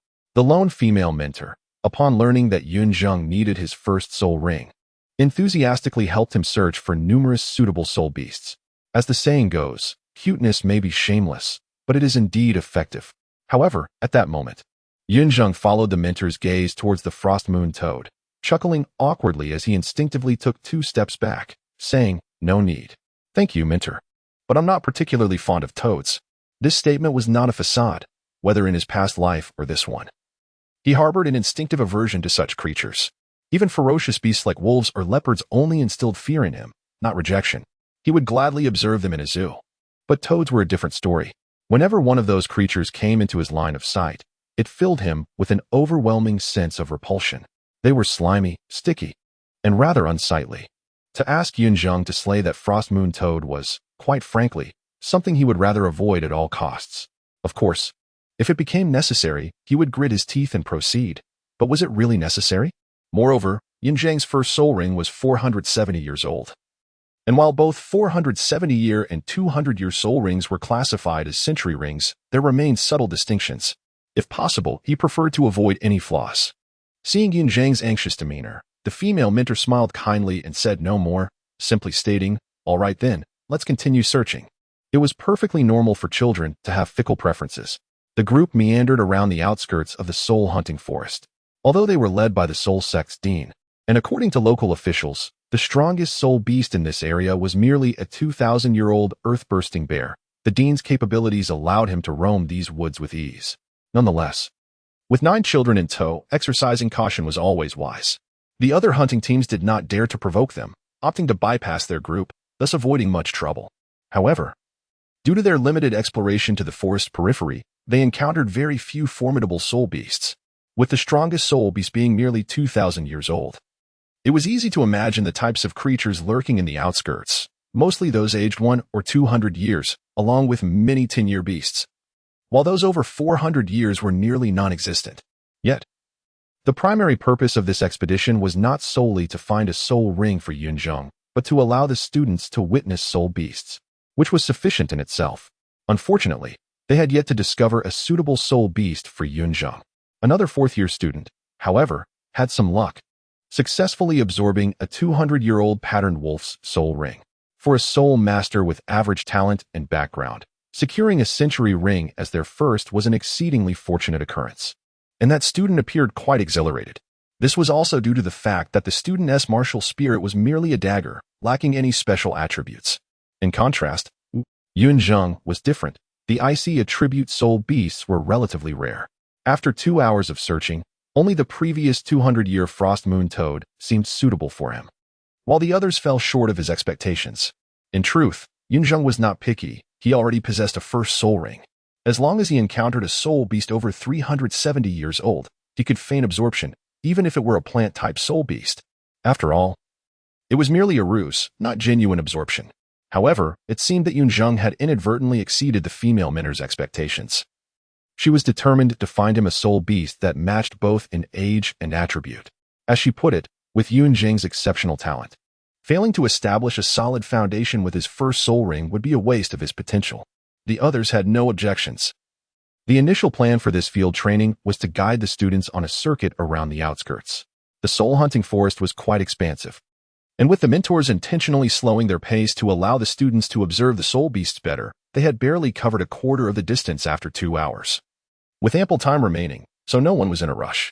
However, as the 2 hours passed, the sky gradually darkened. The group had assembled at the academy in the morning, and after enduring the dean's lengthy monologue, they reached another town by noon. After resting and adjusting for over an hour, they finally entered the soul-hunting forest. After 2 hours of wandering within, it was nearly the hour of the dog. Venturing into the forest at night posed considerable dangers, and the dean decided against advancing further. While he had absolute confidence in his ability to handle threats, this field training simulated the conditions of a soul-hunting team on an outing, and everything needed to reflect that experience without compromising safety. Thus, he chose not to return to the town, believing that spending the night in the wilderness was an essential rite of passage for soul masters. Akin to their encounters with soul beasts, exposure was best encountered early. Similarly, lighting a fire was impossible, washing up was unfeasible, and the only food available was simple rations. A blanket spread on the ground, topped with another layer, served as a bed. For Yun Zheng, this hardly posed a challenge. He had endured far worse. In the past, even possessing a blanket was an unimaginable luxury, and what lay before him now seemed hardly worthy of the term trial.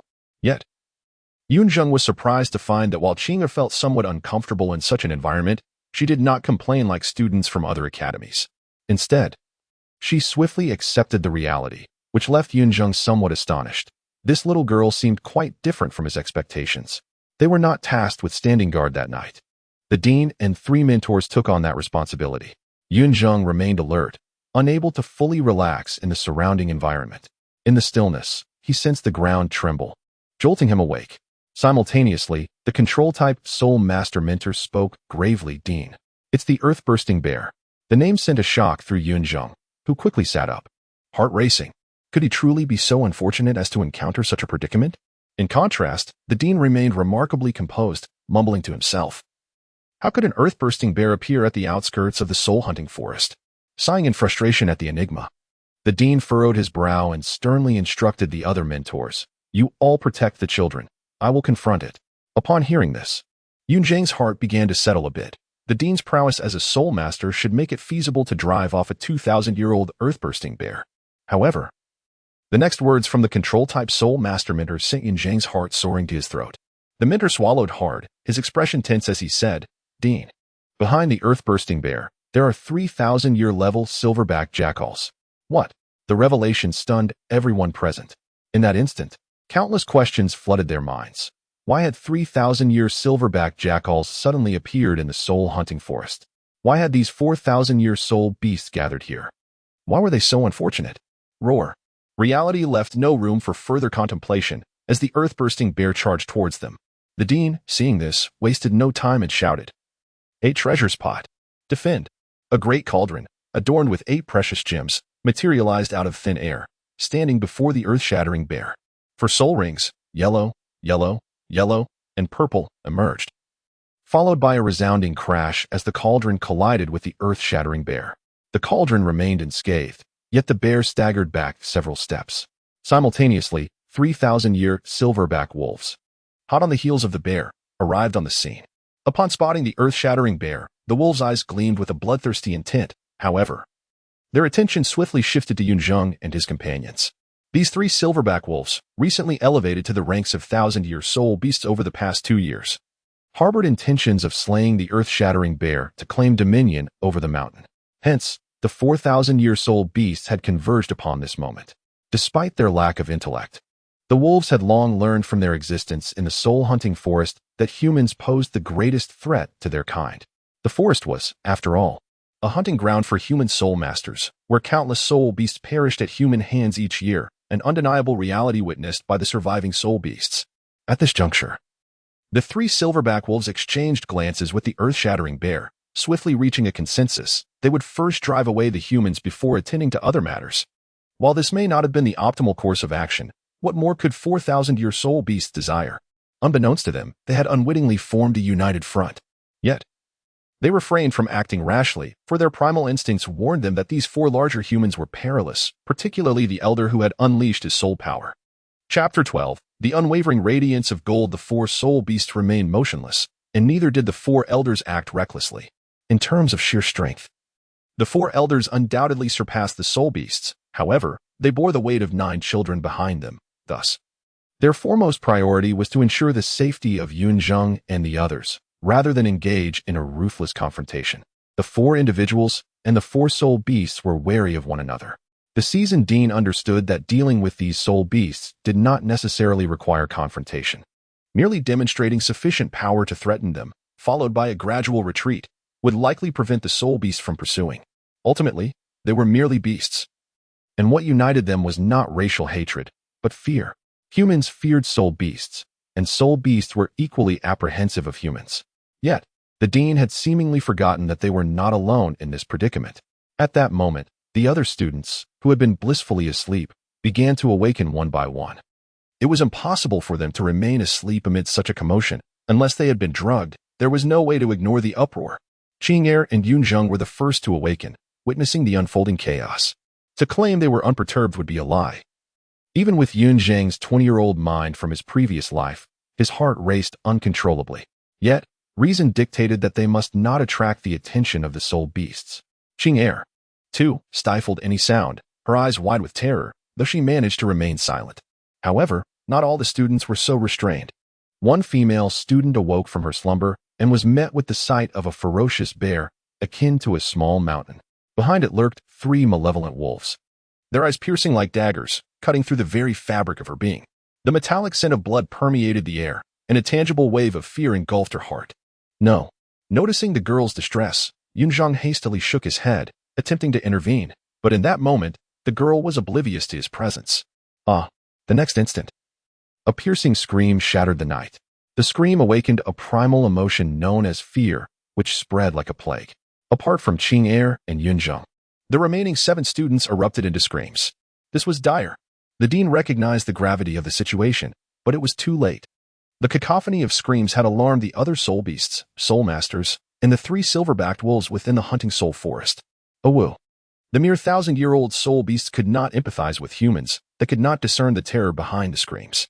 In their simplistic understanding, a howl signified war. If the adversary declared war, the silver-backed wolves would not shy away, for in the realm of soul beasts, retreat equated to death. Dean, they're summoning their companions. An anxious tutor exclaimed. I know. The dean furrowed his brows, then barked sharply, "Chen Shi, protect the children." "Yes." The control-type soul master nodded in response, abandoning the dean and the others to rush back to Yun Zheng and the others. Simultaneously, the 4 soul beasts launched their assault, engaging the 3 elders in fierce combat. Logically, even with 3 against 4, the dean, as a soul sect master, alongside 2 soul venerates, should have held the upper hand. However, it was nighttime, and the silver-backed wolves drew strength from the moonlight. Their seamless cooperation turned the mightiest among the 4 soul beasts, the earth-shattering bear, into the least threatening presence. "Run." On the other side, the tutor named Chen Shi swiftly scooped up 2 students and dashed toward the outskirts of the hunting soul forest. It was apparent to any observant soul that the 3 elders were merely being delayed, not overpowered. Now, Chen Shi found himself in a far more precarious situation. The silver-backed wolves' allies were closing in, and with 9 burdensome companions, Chen Shi's predicament was indeed grim. Leading the frantic dash, Yun Zheng and the others followed closely behind. Meanwhile, the howls of wolves echoed behind them, and shadows flitted between the trees, intensifying the dread within the group. One male student, unable to bear the weight of fear, began to scream incessantly. This, quite literally, illuminated the path for the soul beasts. An emotion known as malice festered within Yun Zheng, catalyzed by the tension and terror surrounding them, until it erupted with the boy's next scream. Yun Zheng's eyes glinted with ferocity as he seized the collar of the male student, his overwhelming strength rendering the boy powerless. In a low, menacing growl, Yun Zheng warned, "If you scream again, I'll toss you out to the wolves." Under Yun Zheng's threat, the boy indeed fell silent. Yet, their pace noticeably slowed, and a shadow surged from the darkness towards Yun Zheng and the boy. It was a silver-backed wolf with 500 years of cultivation. The boy screamed once more, and Yun Zheng was momentarily stunned. He was not paralyzed by fear. Rather, he hesitated, with many eyes upon him. He pondered whether to reveal the origins of his first soul ring. If he wished to remain incognito, Yun Zheng possessed the means to escape, provided he sacrificed the boy. In that instant, Yun Zheng found himself grappling with a moral dilemma. This choice was far from simple for a 10-year-old boy, paralyzed by fear, found himself surrounded by a pack of wolves, and the outcome is all too predictable. In the aftermath, Yun Zheng may feel a pang of guilt over the incident. Yet at this moment, he is preoccupied with thoughts unrelated to the boy. Similarly, Xing Er's sole focus is on rescuing Yun Zheng. To be candid, she barely even noticed the boy moments ago. At this juncture, Yun Zheng's mind is filled with the unwavering brilliance of righteousness, while Xing Er contemplates how to lead her only 2 friends, from childhood to now, away from the jaws of danger. Chapter 13, The Liberation of True Names. The frost-tongue spear. The injured silver-backed wolf relentlessly pursued, brimming with a thirst for vengeance. Xing Er and Yun Zheng sprinted ahead, seemingly concerned that Yun Zheng might lag behind. With Xing Er firmly grasping his hand, one must admit, this seemingly delicate girl possessed remarkable strength. "Let us stop," Yun Zheng suddenly declared after a minute of running. "What?" Xing Er, who was in the lead, blinked her captivating eyes in disbelief, breathless as she questioned him. "I said we should halt. Continuing to run will only exhaust our strength." After a brief moment of distraction, perhaps having found a semblance of resolve, Yun Zheng appeared remarkably composed. He turned to face the silver-backed wolf, explaining in a low voice, "Our strides are too short. We are moving too slowly to outrun a creature with 4 legs. This soul beast is cunning. Your previous attack made it wary, preventing it from launching a rash assault. It is deliberately trailing us, draining our stamina, and when we are fatigued, it will pounce." Indeed. Although Xing Er was quite resilient and Yun Zheng possessed considerable strength, their physical limitations remained apparent. A 6-year-old child is simply a 6-year-old child, no matter how energetically they sprint. They cannot cover much ground. Xing Er, displaying her intelligence, grasped the gravity of Yun Zheng's words and instinctively asked, "What shall we do now?" "A counterattack," Yun Zheng replied without hesitation, articulating those 2 words with conviction. Concerned that Xing Er might lack confidence, he added, "This silver-backed wolf has merely 500 years of cultivation. Even with the Moonlight's enhancement, it possesses only 600 years of power. Your martial soul instills fear in beasts. United, we can prevail. Can we really?" Xing Er still hesitated. Yun Zheng, undeterred, emphasized, "If we prolong this, our chances will diminish. Competing in stamina against a wild soul beast is an utterly foolish endeavor." "Very well." Under Yun Zheng's encouragement, Xing Er resolved to act decisively, nodding her head firmly. A glimmer of determination flashed across her brow as she declared, "Your martial soul is an ice bow, adept at ranged attacks. I will throw you to safety. You find a position to hide while I distract the silver-backed wolf. And you can strike it when the opportunity arises. Clearly, Qing'er perceived Yun Zheng as a fragile being in need of protection. This was not due to any disdain on her part. In her eyes, Yun Zheng had yet to acquire his first soul ring. Without further ado, Qing'er tossed Yun Zheng aside. He intended to explain, but he saw her summon the giant spirit golden dragon martial soul. The resounding dragon's roar echoed, and the gentle dragon's breath momentarily immobilized the century-old silver-backed wolf, rendering it forgetful of its hunting instincts. Dragon-type martial souls, especially the elite ones, inherently instill trepidation in soul beasts. Although Qing'er's giant spirit golden dragon was an aberrant martial soul, it was still a remarkably superior dragon type. Naturally, the silver-backed wolf dared not act recklessly in its presence. However, this was merely intimidation. It could not compel the silver-backed wolf to flee. For Qing'er was a wielder of a dragon martial soul, not a true dragon by blood. After a brief moment of paralysis, the silver-backed wolf recognized it had been outwitted, its ferocity intensifying. But for Qing'er, this had no bearing. She had already activated her martial soul. Golden dragon scales enveloped her arms like armor, and her originally dark eyes transformed into a brilliant golden hue. Though she stood only slightly above 1 meter tall, she exuded an aura akin to a valiant warrior. First soul skill, giant spirit breath. Without hesitation, Qing'er repeated her tactic. Her mouth agape as golden energy erupted like a blade. At merely the 10th level and possessing only 1 soul ring, this was her sole technique, and she could only place her hopes upon it. Regrettably, the silver-backed wolf was astute. Having been wounded by this very skill before, it was unlikely to allow Qing'er another chance. Under the moonlight, the silver-backed wolf leaped aside, evading the attack. It seemed to realize that Qing'er had exhausted her options and pounced directly toward her. As the wolf's claw descended, Qing'er shielded her heart with her arms, the clash between its claws and her dragon scales sparking in the darkness. Fortunately, in the face of imminent danger, she pushed back with her legs, dissipating much of the force. Though she was sent flying, she remained mostly unscathed. Yet, seeing that its first attack had failed, the silver-backed wolf sought to pursue. Qing'er's dragon-scaled arms were too resilient for it to use its claws again. It intended to crush her neck with its jaws instead. Faced with the renewed assault of the silver-backed wolf, despair washed over Qing'er as its gaping maw drew ever closer. She had never felt death so palpably near. Whoosh! At that moment, a cerulean streak sliced through the dark night, and an arrow crafted purely from ice crystals struck the wolf's foul mouth with precision. Almost all living beings possess 2 vulnerabilities, their eyes and throats. Having awakened his martial soul for merely 6 months, Yun Zheng had only practiced archery in that span. Even the most gifted prodigy could hardly achieve accurate shots at swiftly moving targets in the dark after such a brief period of training. Perhaps such talents exist, but Yun Zheng was evidently not one of them. The only target Yun Zheng could lock onto was the silver-backed wolf's throat. However, this arrow did not slay the beast. It howled in agony, collapsing to the ground and whimpering. Yun Zheng had anticipated this outcome. He had intentionally held back his full strength. It was expected that a single shot would not be fatal. After all, he could always deliver a finishing blow. Yun Zheng leapt down from atop a tree crown, lunging toward the silver-backed wolf. Grasping the arrow, he forcefully plunged it deeper. The wolf barely had time to howl again before the arrow pierced through its throat and into its brain, blood gushing forth as a bright yellow soul ring materialized. The silver-backed wolf was left with only the remnants of its nerve and muscle spasms. Upon witnessing the soul ring, both Qing'er and Yun Zheng sighed in relief, utterly drained, with Qing'er collapsing gracelessly to the ground. Roar! Just as they thought all was well, a low growl from the darkness sent shivers down their spines. As one danger subsided, another emerged. Another silver-backed wolf had pursued them.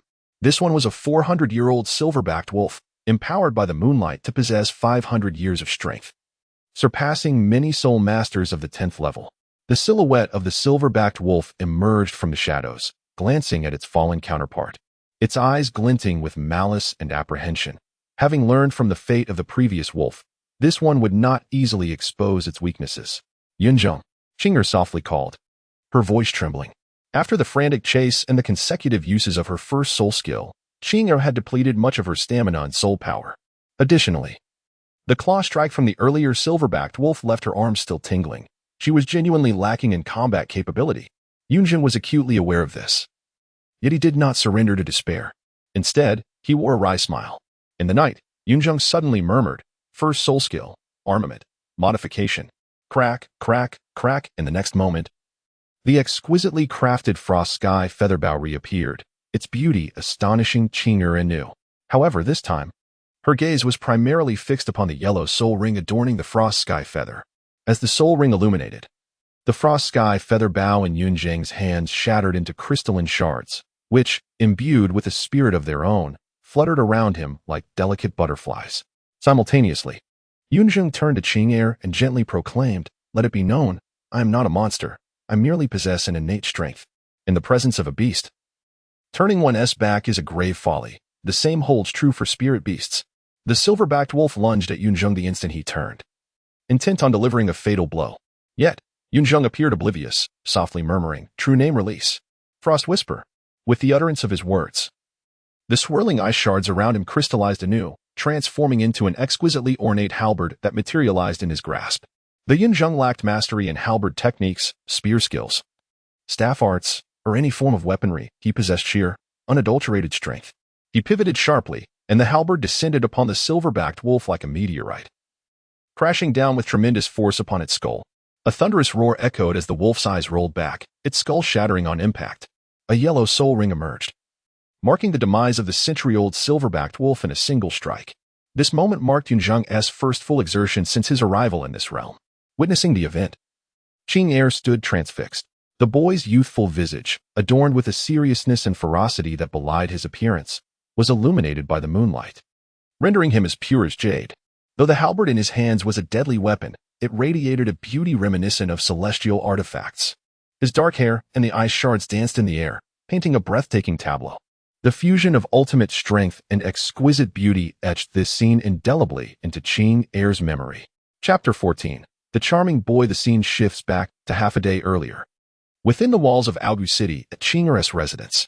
Upon awakening early in the morning, Qing'er's mother, the beautiful woman whom Yun Zheng had met previously, was taken aback to find her daughter missing. However, her surprise turned to intrigue when she spotted a letter left behind by Qing'er, the unmistakable scrawl revealing her daughter's handwriting.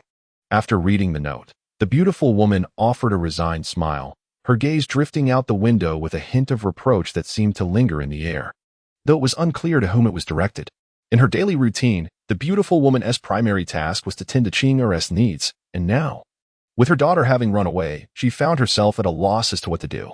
Time passed, and suddenly, a pair of strong arms enveloped her from behind. Startled, she instinctively summoned her soul power, only to feel it gently quelled by the familiar presence behind her. A magnetic voice, filled with longing, called out, "Yun-Earth, it's me." At the sound of this longed-for voice, the beautiful woman shivered and turned to see the mature, resolute, and strikingly handsome visage of her husband. Tears welled in her eyes, and she melted into his embrace, her gaze shimmering with affection as she softly murmured, "Yu Lang." The man, of course, was Qing'er's father. Though Qing'er was already 6 years old, the bond between the couple remained palpable. Their eyes met, and they could not resist sharing a tender kiss. After a fleeting moment of intimacy, the man inquired, "Where is Qing'er? Isn't she home?" Upon hearing her husband mention their daughter, the beautiful woman rolled her eyes playfully and chided, "This is all your fault." "Why?" he asked, puzzled. "Knowing you were coming back, Qing'er deliberately signed up for the academy's outdoor training, even keeping it a secret from me, and sneaked out early this morning," she exclaimed, glancing at him reproachfully. Sensing his concern for Qing'er's safety, she reassured him, "Don't worry, it's just a soul-hunting forest with soul beasts that are only 2,000 years old, led by the academy's principal, along with 3 soul sages. There's no danger." "I see," he murmured thoughtfully. As a soul master, he understood the significance of outdoor training, yet feelings of guilt and melancholy washed over him.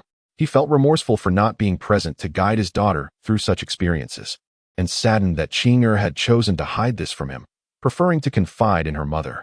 Noticing the turmoil on his face, the beautiful woman gently caressed his cheek and comforted him. "Don't overthink it. Qing'er is just being a bit stubborn. She still cares deeply for you as her father." He nodded absently, but within his heart, he vowed to be there for Qing'er when she returned. The sect could wait. When he had first embarked on his journey, he was merely a soul sage at level 79, forced to yield to greater powers to protect his family. Now, as an 84th level soul Douluo, the doors of opportunity had swung wide open for him. Within the sect, aside from the elder, no one could compel him to do anything against his will. Returning to Yun Zheng and Qing'er, under Qing'er's astonished gaze, Yun Zheng vanquished a silverback wolf beneath the moonlit sky. To her perception, everything unfolded slowly. As if time had frozen, in reality, the entire encounter occurred in the blink of an eye. How formidable was Yun Zheng's strength? A newborn possesses minimal power, perhaps 1 or 2 pounds, while a typical 6-year-old might have the strength of 30 or 40 pounds. The disparity was immense. From the moment he arrived in this world, Yun Zheng had retained the strength of a 20-year-old, which was substantial. Now, after 6 years of growth, his power had multiplied exponentially, allowing him to wield a spear with the might of 1,000 pounds. Thus, despite the notion that beasts might possess formidable defenses, Yun Zheng's strike was sufficient to shatter the skull of the silverback wolf. Yet, he too bore the consequences of the backlash. His physique was not particularly robust. A 6-year-old's body could not withstand such force. Following the strike, the frost-language spear dissipated into sparkling motes of light, while icy crystals formed around him, refracting glimmers of brilliance. Yun Zheng coughed up blood, his complexion paling as his arms began to swell, emitting wisps of smoke. Witnessing this, Qing'er rushed to his side, tears brimming in her eyes. Yun Zheng, are you all right? Don't scare me. Though Yun Zheng appeared wan and pale, he remained composed, gazing intently at Qing'er. The bloodlust here is overwhelming. The commotion may have deterred nearby soul beasts for a moment, but their hunger will soon draw more of them here. We cannot linger. As he finished speaking, Yun Zheng staggered and collapsed into Qing'er's arms. His body had instinctively shut down, unable to endure any further exertion. Fortunately, Qing'er remembered his instructions. Though she too was fatigued, she carried him away from the perilous area. When Yun Zheng next opened his eyes, it was the afternoon of the following day. As he gazed around, he instinctively reached to rub his aching head, but a sharp pain shot through his arm, causing him to wince. Ugh! Hearing his voice, Qing'er looked up in delight, exclaiming, "You're awake." Yun Zheng initially disregarded her excitement, instead focusing on his arms, which were tightly wrapped in white bandages. Through the rough fabric, he could discern the inflamed skin beneath. He understood that this was Qing'er's doing.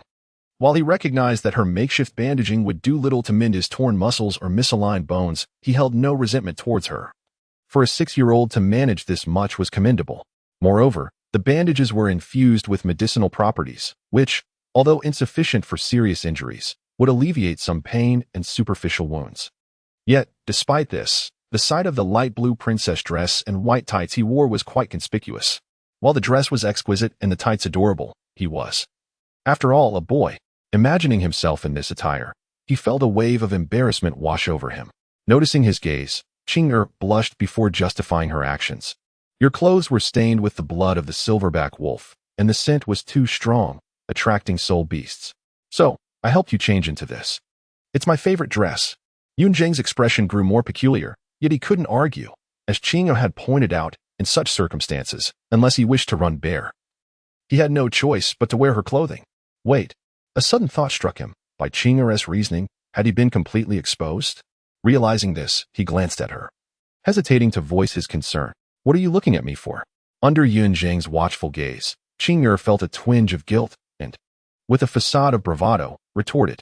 Yun Zheng chuckled awkwardly, glancing at the pristine white stockings adorning his legs, inquired, I understand the reasoning, but why must I wear this? Qing'er responded with an air of maturity, because mother said that when wearing a skirt, one must don these. Though she was not entirely oblivious, she was aware that Yun Zheng, being a boy, need not wear stockings. Yet, who could resist his adorably innocent appearance? Moreover, he showed no inclination to resist her whims. Upon hearing that, Yun Zheng was momentarily taken aback, a multitude of words caught in his throat, ultimately dissolving into a resigned smile. The rationale was undeniably compelling, leaving him speechless. What about my previous attire? Decided Yun Zheng, shifting his focus from the matter of women's clothing to inquire about his former garments. In truth, he had not neglected to bring alternative clothing. He merely wished to avoid revealing the precious items within his consciousness, thus cautiously broaching the topic of his earlier outfit. However, upon hearing his question, Qing'er became flustered, her enchanting eyes darting about, her small feet fidgeting nervously, as if the subject were difficult to broach. Observing her demeanor, Yun Zheng chuckled lightly. Did you dispose of them? No matter. They weren't of great significance. If it's women's clothing, so be it. After all, we are but children. To Yun Zheng's astonishment, Qing'er shook her head, stating, No, I did not throw away your clothes. At that moment, Yun Zheng noticed that Qing'er had kept her hands hidden behind her back. She then continued, I thought you would wish to change upon waking. so I stored them in the soul guide device. However, they had a rather strong odor of blood, and I intended to wash them, but I accidentally tore them apart. As she spoke, Qing'er revealed the items she had been concealing. With that familiar color scheme, Yun Zheng could ascertain that these were indeed his garments from the previous day, now reduced to mere tattered rags, utterly unwearable, thoroughly shredded. Yun Zheng blinked in astonishment, momentarily at a loss for words, and could only exclaim, "My dear girl, you possess quite the strength." Chapter 15. A new perspective on S. Throwing a tantrum for everything. Alas.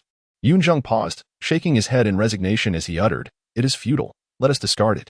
Upon hearing this, Qing'er timidly nodded, her expression tinged with a sense of grievance that made Yun Zheng long to ruffle her hair. Unfortunately, with his arms incapacitated, he found it challenging to translate that thought into action. It was only at this moment that Yun Zheng had the opportunity to observe their current surroundings. It was evident that they remained within the confines of the soul-hunting forest.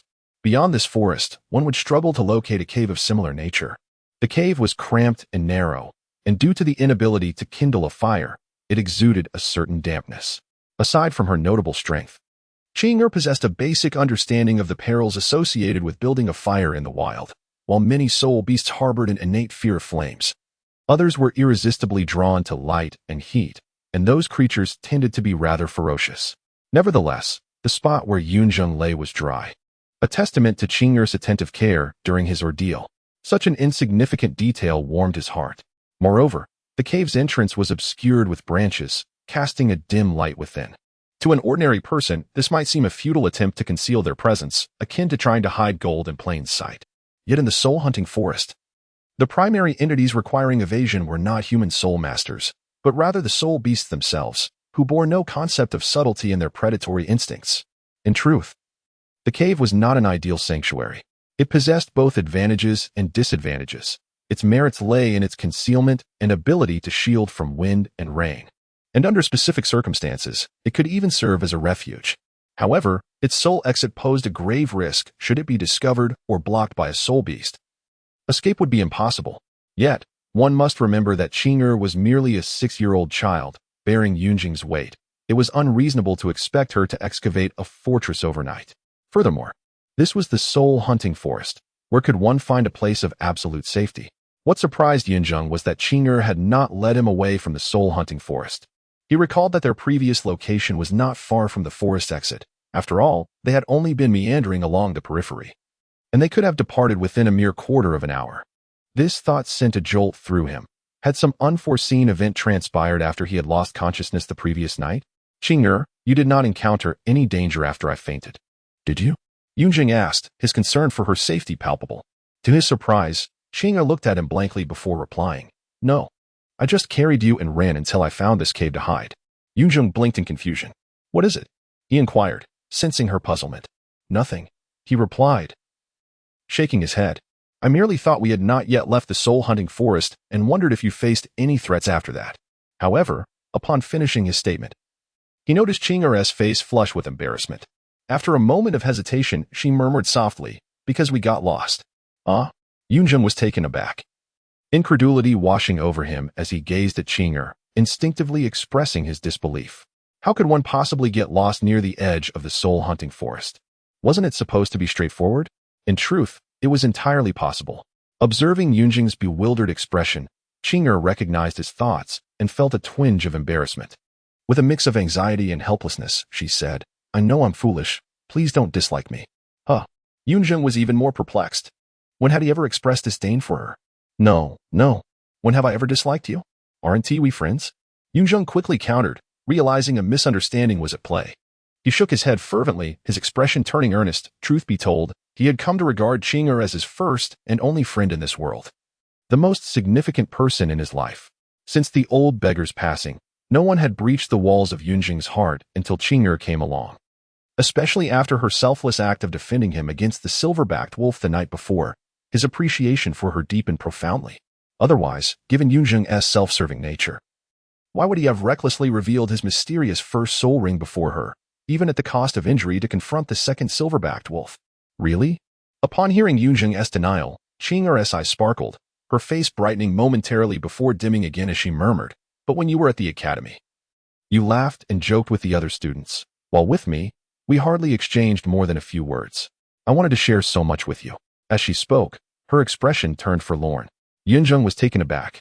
Reflecting on his time at the academy, he realized he had indeed been sociable, adept at conversing with everyone, charming older students for benefits like cutting in line during meals. Yet, all of that was merely a facade. In Qing'e's presence, perhaps due to her formidable talent or her endearing appearance, Yun Zheng instinctively retracted his performative demeanor. Viewing the situation from her perspective, it indeed seemed as if he had deliberately distanced himself from her, which could easily lead a 6-year-old to misconstrue his actions as dislike. This understanding illuminated Qing'er's previous behavior. Her outward confidence masked an underlying hesitance to express herself in his presence. It was likely the reason she had hurriedly pulled her mother away that day. Amused, Yun Zheng couldn't help but smirk at the grand misunderstanding. Meanwhile, noticing Yun Zheng's silence, Qing'er was on the verge of tears, her eyes glistening with unshed moisture, which tugged at his heart. He hastily reassured her, "That's not true. How could I ever dislike you?" Yun Zheng felt as though he was undergoing a significant trial in his life. "I cherish you, Qing'er. Otherwise, why would I have chosen to sit beside you on the very first day of school?" When conversing with children, one must adopt a childlike approach. Lengthy explanations yield little effect. Being straightforward is far more effective. In the eyes of a child, affection can be translated into a multitude of positive sentiments such as admiration, importance, and care. Then why? The term like succeeded in halting the tears at the corners of Qing'er's eyes. Yet she remained troubled by Yun Zheng's demeanor at the academy. With no other recourse, he explained, "It's because they are all rather foolish. I had to manage them one by one. But you, Qing'er, are not foolish at all, not even a bit. I simply wish to interact with you in my truest form." "Oh, you think they're foolish too?" To Yun Zheng's surprise, as soon as he concluded his explanation, Qing'er erupted with enthusiasm, exclaiming, "I think they are so foolish.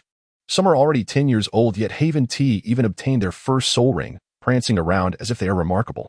It's utterly annoying. But why do you have to deal with them? Can't you just ignore them?"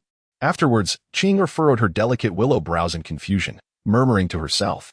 Yun Zheng was rendered speechless, for he had not anticipated that he and Qing'er could reach a consensus on this matter.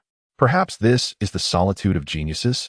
The phrase "dragons do not nest with snakes," and mice might encapsulate this sentiment. However, Yun Zheng refrained from explaining to Qing'er the reasons behind the need for pretense. He did not wish to appear pitiful before her, nor did he desire her sympathy. He simply stated, "Now, the misunderstanding is resolved. Let us reintroduce ourselves. I am Yun Zheng. And I am Qing'er. From this moment forth, we shall be good friends." Qing'er paid no heed to Yun Zheng's unanswered question, her smile blossoming like a flower, radiating joy. Yun Zheng also smiled knowingly. "Hey, Yun Zheng, as a friend, may I make a request?" Once their friendship was established, Qing'er was no longer the reticent figure she had been before, her sparkling eyes fixated on Yun Zheng as she sweetly inquired. "Of course." Yun Zheng nodded without a second thought. "May I hug you?" Upon receiving his affirmation, Qing'er was overjoyed, her fair cheeks flushed with excitement. And Yun Zheng even perceived hearts dancing in her eyes. "What? Because you were simply too adorable. This dress seems as though it was tailored just for you." "I refuse. I have injuries. I will be careful. I won't touch your arm." "I refuse. Do not come near me. Do not act recklessly. Hey, petting my head will stunt my growth." Chapter 16. The father's wife is not the mother after a full quarter of an hour.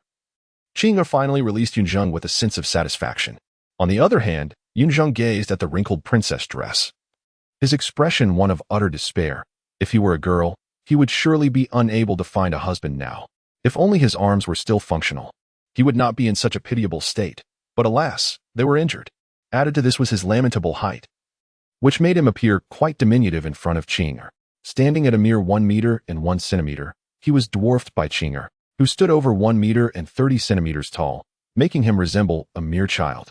Naturally, Qing'er found him adorable, which was why he endured such treatment for a full quarter of an hour. However, Qing'er was quite careful, avoiding his injured arms and refraining from any excessive actions. Gentle squeezes of his cheeks, caressing his hair, and simple embraces were the extent of her affection. Of course, this was a result of Yun Zheng's firm refusal to her request to change clothes. Otherwise, who knew how much more she would have tormented him? Yun Zheng felt that Qing'er likely regarded him as a doll or some sort of toy. And there was no malice in her actions, only an overwhelming fondness that he found difficult to bear. Indeed, if he so desired, Through the chilling aura of his extreme ice powers, and despite his incapacitated arms, he could still keep Qing'er at bay. Yet, he chose not to do so. For one, it might injure her. For another, they were good friends, and he could hardly consider himself wronged. He resolved to treat it as merely playing with a child this time, vowing silently that it would be a one-time occurrence, and that he would never again allow Qing'er to have her way. Meanwhile, Qing'er giggled, as if fulfilling a long-held wish, and even stole a lingering glance at Yun Zheng. When she caught sight of his silent eye roll, she stuck out her tongue and suppressed her impulsive feelings. Little girls have an innate inability to resist cute things. It was simply in their nature. After a while, Qing'er turned to Yun Zheng again and asked, "Yun Zheng, may I ask you a question?" "No way." Yun Zheng rolled his eyes, refusing without a moment's thought. "Oh no, it's not that kind of question," Qing'er exclaimed in frustration, stamping her foot. "Are you a 100,000-year soul beast that has transformed and is undergoing a rebirth? What on earth?" Yun Zheng exclaimed, his eyes widening in disbelief. Qing'er glared at him with her adorable eyes, speaking earnestly. "Look, clearly, before the holiday, you didn't even have your first soul ring. Excluding last night and today, in just 7 short days, not only have you gained your first soul ring, but it's also of the 100-year level, comparable in quality to my first soul ring. Moreover, your strength is astonishing. I've never encountered anyone with such power." The books say that a 100,000-year soul beast undergoing transformation not only can condense soul rings on their own, but also possesses various extraordinary traits. And their cultivation talent is exceptional. It's just like what the books describe. As she spoke, Qing'er extended her jade-like hand, counting off the points. Afterward, she leaned closer, almost pressing against Yun Zheng, her eyes sparkling with anticipation as she asked, "Is it true?" It was evident that Qing'er had no understanding of what it meant to be a 100,000-year soul beast undergoing transformation. Her curiosity and admiration were purely innocent. After all, a 100,000-year soul beast sounded remarkably impressive. Qing'er was blissfully unaware that her words revealed many hidden truths. For instance, her background on Douluo Continent. Ordinary families do not possess books documenting soul beasts, and texts regarding 100,000-year soul beasts are considered treasures. Not to mention, ordinary people or even those of noble birth such as soul kings or soul emperors would seldom have access to such knowledge. At just 6 years of age, Qing'er not only had a soul guide but also read such books. One could glimpse her remarkable status. Yet, Yun Zheng merely squinted, choosing not to delve into her identity. It mattered not to him. Qing'er was his friend, and that was sufficient. With this thought in mind, Yun Zheng playfully bumped his forehead against hers. Qing'er let out a small exclamation of surprise and, feeling wronged, asked, "What was that for?" Ignoring her question, Yun Zheng rolled his eyes and retorted, "Did you glean all this from your books?" "Of course," Qing'er replied confidently, nodding her head vigorously, her hands on her hips. "This is all from what I've read." "Why would it be false?" "Then you must not have been paying close attention while reading," Yun Zheng countered, locking eyes with her. "How do you know?" Qing'er exclaimed, her little face filled with shock. Yun Zheng sighed, resigned, and said, "If it were a 100,000-year soul beast undergoing transformation, its martial soul would undoubtedly be its soul beast form. Didn't the books mention that?" "Perhaps they did," Qing'er murmured, uncertain. "Then what is my martial soul?" "Frost Sky Featherbow." Yun Zheng rolled his eyes and continued, "Even if it were a 100,000-year soul beast undergoing transformation, it would need to have something that can cultivate, right? Soul beasts should at least be living beings. Do you think a mere ice bow could possibly be a living entity that is cultivated for 100,000 years? Do you think I'm merely an ice bow?" Faced with Yun Zheng's relentless questioning, Qing'er's previous confidence began to wane, replaced by a deep self-doubt. "What about your first soul ring?" At this point, Qing'er was already convinced that Yun Zheng was not a 100,000-year soul beast undergoing transformation. Yet she remained curious about the origin of his first soul ring. This question left Yun Zheng at a loss. Finally, he could only force himself to say, "If I told you that I happened upon a dying 400-year soul beast during an outing and defeated it to obtain this soul ring, would you believe me?" Even Yun Zheng found it hard to believe his own words. However, Qing'er seemed to sense his discomfort. After a moment of contemplation, she nodded and sweetly said, "All right, I'll take your word for it." Qing'er's mother had once advised her that everyone has their own secrets, and prying into someone else's unwillingly could provoke hostility. She did not want Yun Zheng to dislike her, and in light of their friendship, her curiosity seemed less significant. Upon hearing this, Yun Zheng looked at Qing'er in surprise and, after a long pause, sincerely said, "Thank you." "You're welcome," Qing'er replied with a sweet smile, looking very pleased. She then asked, Since you already possess your first soul ring, why do you still wish to participate in the outdoor training? To gain experience. Yun Zheng shrugged, a bitter smile forming on his lips. I just didn't expect our luck to be so poor, encountering such unfortunate events. I don't think this is unfortunate at all. Hearing Yun Zheng's complaint, Qing'er blinked and replied earnestly. Yun Zheng was puzzled. Last night, if he hadn't unleashed his full power, they might have lost their lives. How could this not be considered unfortunate? Seeing the confusion on Yun Zheng's face, Qing'er beamed a sweet smile and said, because it was precisely yesterday's events that turned us into good friends. Yun Zheng was taken aback. This feeling was quite incredible. He had been warned by a 6-year-old girl time and again. Shaking his head, he realized he couldn't allow Qing'er to dominate the conversation any longer. If this continued, he might very well be moved to tears by her kindness. And what about you? You also have your first soul ring. So why do you still participate in the outdoor training? Yun Zheng logically countered. Qing'er is unlikely to seek knowledge in such a place. Her background is far from ordinary. Yun Zheng suspects that if Qing'er desired, she could traverse the starry forest without hesitation, rendering a visit to the mere soul-hunting forest unnecessary. In fact, the total number of soul beasts within this forest pales in comparison to those documented in a single book she has perused. However, Yun Zheng's inquiry seems to have struck a nerve with Qing'er. In an instant, her previously sweet smile dissipates, replaced by a look of melancholy as she responds with an expression that should not adorn her visage. Because my father has returned. Her father has returned? Upon hearing this, Yun Zheng raises an eyebrow, utterly bewildered.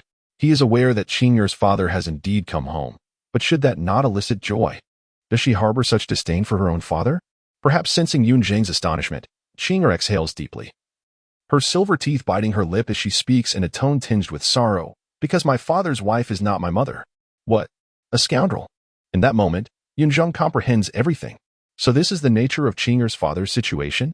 If that is the case, it becomes entirely understandable why she would harbor such feelings towards him. Chapter 17. Qing'er as Yun Zheng and Qing'er concealed themselves within a cave in the soul-hunting forest. The other members of the Aogu Junior Soul Master Academy had already returned to Aogu City, although the outdoor training expedition had not yet concluded. The recent events had dampened any enthusiasm for further training. Initially, 13 individuals had embarked on this journey, but only 10 returned. The Academy's dean and 3 instructors had successfully made it back, yet 3 students were unaccounted for: Yun Zheng, Qing'er, and the male student whom Yun Zheng had abandoned. The atmosphere among the returning group was heavy, with the sole female instructor casting an icy glare at Qinshi, seemingly attributing all blame to him. The dean and another portly instructor remained silent, unwilling to defend Qinshi. It appeared that someone needed to take responsibility, and with accusations already directed at Qinshi, they found it convenient to let him shoulder the blame, alleviating some of their own guilt. Qinshi endured the tension until they reached the outskirts of Aogu City. Once he had escorted the 6 children into the city, he could no longer restrain himself. He understood the ulterior motives of the dean and the others. But if he accepted the blame, he could forget about living peacefully in Aogu City. With this in mind, Qinshi exploded, addressing the female instructor with a fierce outburst. What are you staring at me for? Do you intend to claim that this was entirely my fault? Do not forget. If I had not sensed the approach of the earth-violent bear and silverback jackals in advance, you all might have perished in your slumber. In response to Qinshi's outburst, the female instructor merely sneered, coldly retorting, if it were not for you, how could you Zheng, Qing'er, and that 4th-year student have met such a tragic end at the jaws of the wolves? Indeed, no one believed Yun Zheng and the others had survived. 2 6-year-olds and a 10-year-old, with 2 of them having just acquired their first spirit ring, and Yun Zheng not even having that. How could they possibly escape from the clutches of a pack of wolves? The female instructor did not care whose fault it was. Her unwavering gaze on Qinshi stemmed from her conviction that he was responsible for Yun Zheng's demise. Once a woman has made up her mind, she rarely engages in rational discourse. Is this my fault? Qinshi seethed, his anger boiling over as he exclaimed, you 3 went off to confront a millennium soul beast, leaving me to fend off the wolf pack alone while I was responsible for 9 children. How was I supposed to drive off the wolves without endangering the children? At that moment, 3 of the children had already been targeted by a silverback jackal. If he had turned back to save them, the 6 children standing here would have met the same fate. I am merely a spirit master, not a spirit king or spirit emperor. Faced with a pack of century-old silverback jackals chasing me, what could I do? What choices did I have? You, the female instructor, aware of her own shortcomings, hissed as her expression twisted in anger. However, The dean intervened. Enough. The incident has occurred. What we must consider now is how to remedy the situation. The dean could not allow the female instructor to drive Qinshi away. He still needed him to bear the blame. What is there to remedy? Qinshi scoffed, fully aware of the dean's thoughts. Before the training, they signed a liability waiver. We did our utmost to protect them, and if something unfortunate occurred, it is their own responsibility. They can only blame their misfortune. In all honesty, this incident could only be seen as unfortunate. First, the presence of the 3 silverback jackals was unknown even to the administrators of the soul-hunting forest. Clearly, they had recently undergone some fortuitous transformation into millennium soul beasts. Second, it was nighttime, and the silverback jackals were empowered by the moonlight. Third, those 3 millennium silverback jackals were poised to attack the earth-violent bear that night, intending to seize control of the forest. Fourth, these 4 millennium soul beasts happened to cross paths with the group from the Aogu Junior Soul Master Academy. Fifth, it was necessary for the pack-oriented silverback jackals to have sufficient numbers to pursue Qinshi. All 5 conditions were essential. Had any one of them not been met, the events of that fateful night would not have transpired. The convergence of these 5 factors could only be deemed sheer misfortune. The dean shared this sentiment. One could not outsmart fate.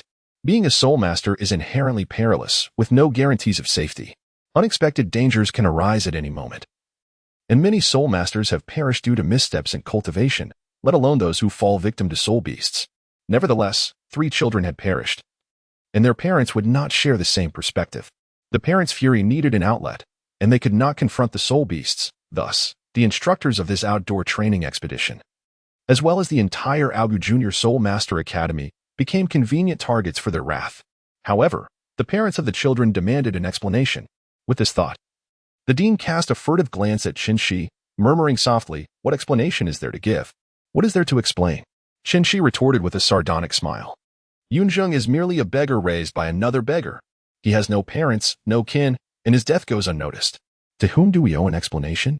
The 4th-year student comes from an ordinary family. Their parents are mere commoners. Why should they demand an explanation from us?" Upon hearing this, a flicker of realization ignited in the dean's aged eyes. Indeed, it seemed plausible. Qing'er's mother was a soul ancestor, and her father was also a formidable soul master. The female instructor, appalled by Qinshi's dismissive attitude, especially his disdain for Yun Zheng, could no longer contain herself and interjected. Qinshi cast a sideways glance at the female instructor, silently cursing her, and his expression hardened as he replied, "What of it if her mother is a soul ancestor? Our dean is also a soul ancestor. Qing'er's mother is merely a support-type soul ancestor. How much influence could she possibly wield? Are we, a distinguished junior soul master academy, to fear her?" As for Qing'er's father, just as Qinshi was about to continue his tirade, he abruptly fell silent. The word father lodged in his throat, rendering him unable to utter another syllable.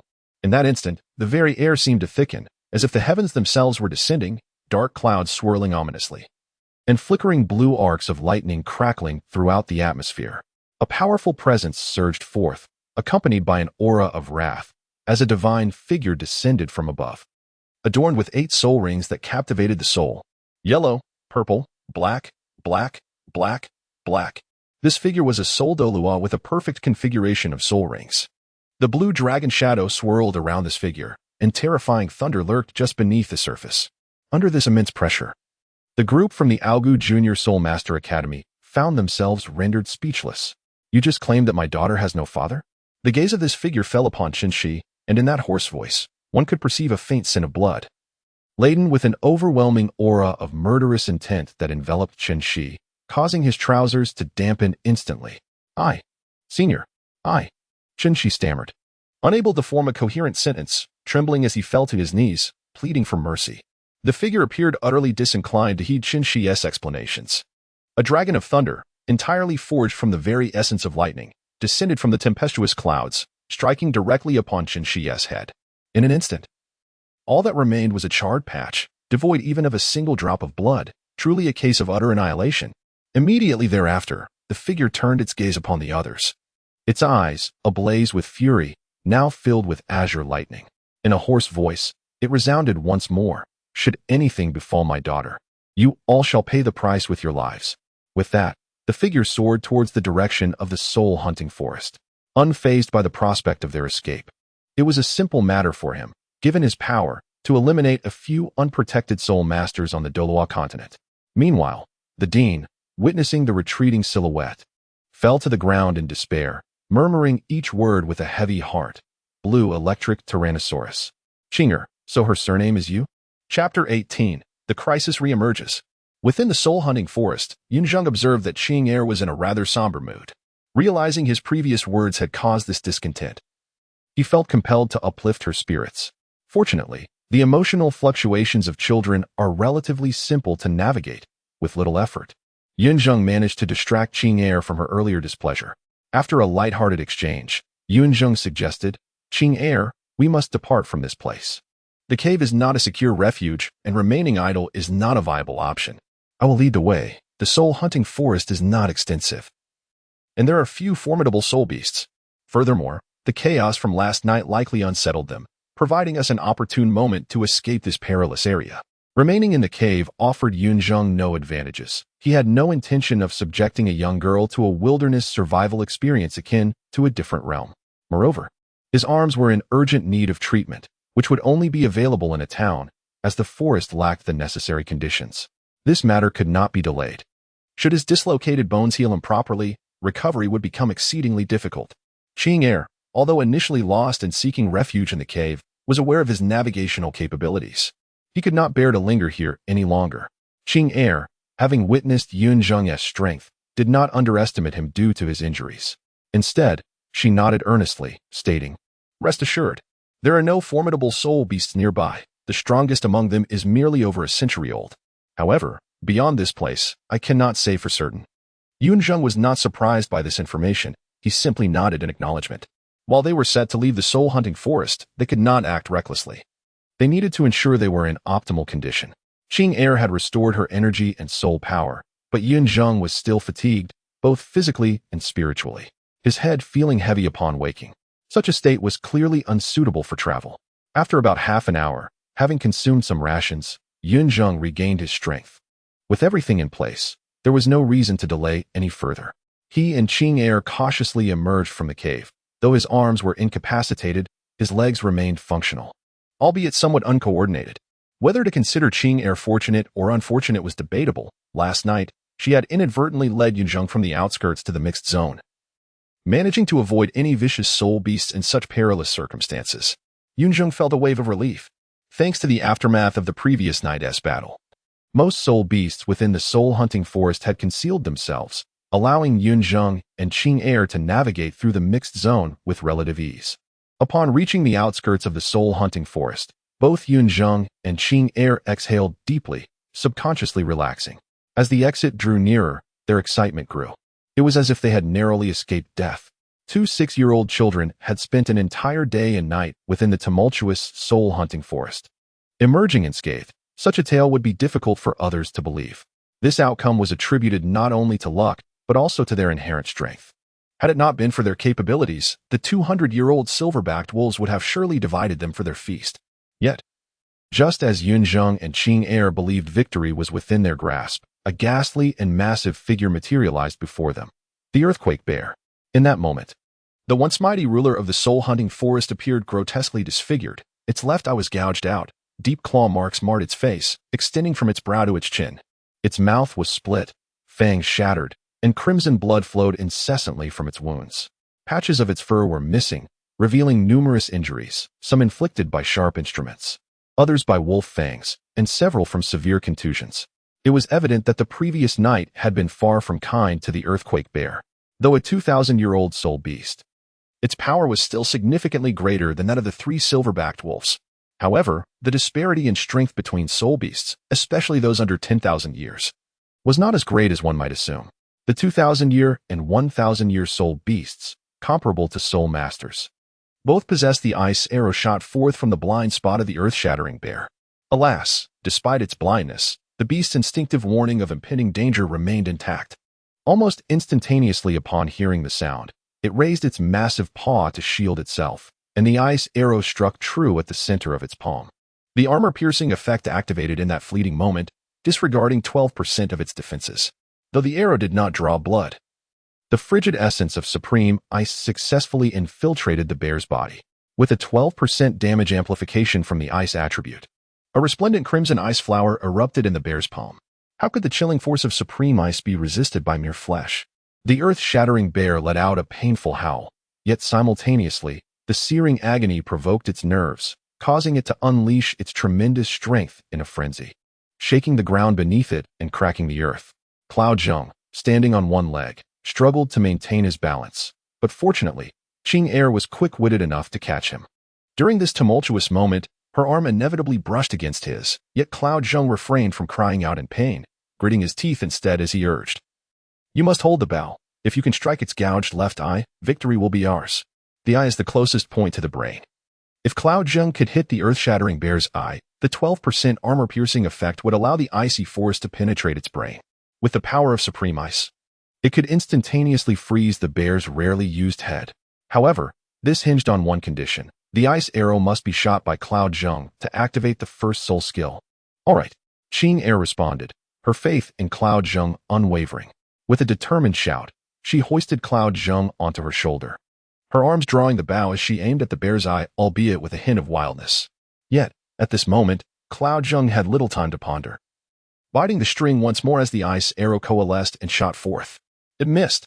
Qing had never handled a bow before. It was a considerable challenge for her.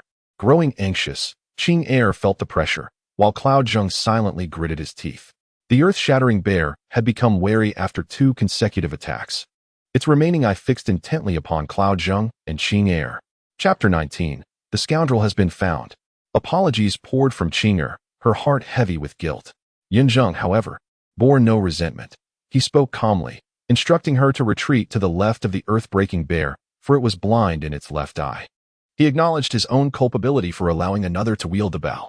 Sometimes, 1 + 1 does not equal 2. The strength of archery diminishes when divided. Akin to a sword dulled or a knife without a hilt. If they were truly in harmony, they could have drawn the bow together. But alas, they had yet to reach such a level of understanding. Very well. Qing acquiesced without hesitation, leaping into the bear's blind spot. The earth-breaking bear, momentarily unable to track their movements, granted them a fleeting moment to prepare. Yun Zheng leapt from Qing's shoulder, employing the same tactic as before. Bracing his foot against the bow's body, his teeth clenched around the bowstring and ice arrow, drawing it back to its full moon shape, eyes like lightning, aiming at the bear's eye. Yet, at that instant, the earth-breaking bear discovered their whereabouts. Upon seeing the icy bow, its beastly pupils constricted in alarm.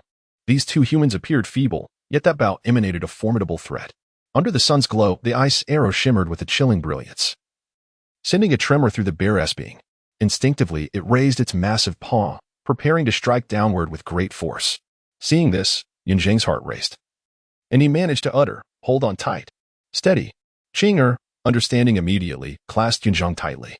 The strength of the giant spirit golden dragon surged through her, and her delicate feet seemed to sink into the ground, while Yun Zheng felt himself being enveloped by the earth. Fortunately, he had been holding his breath and focus, thus remained unaffected. Boom. At that moment, the bear's paw came crashing down. This strike, infused with soul power, was different from the previous ground fissures.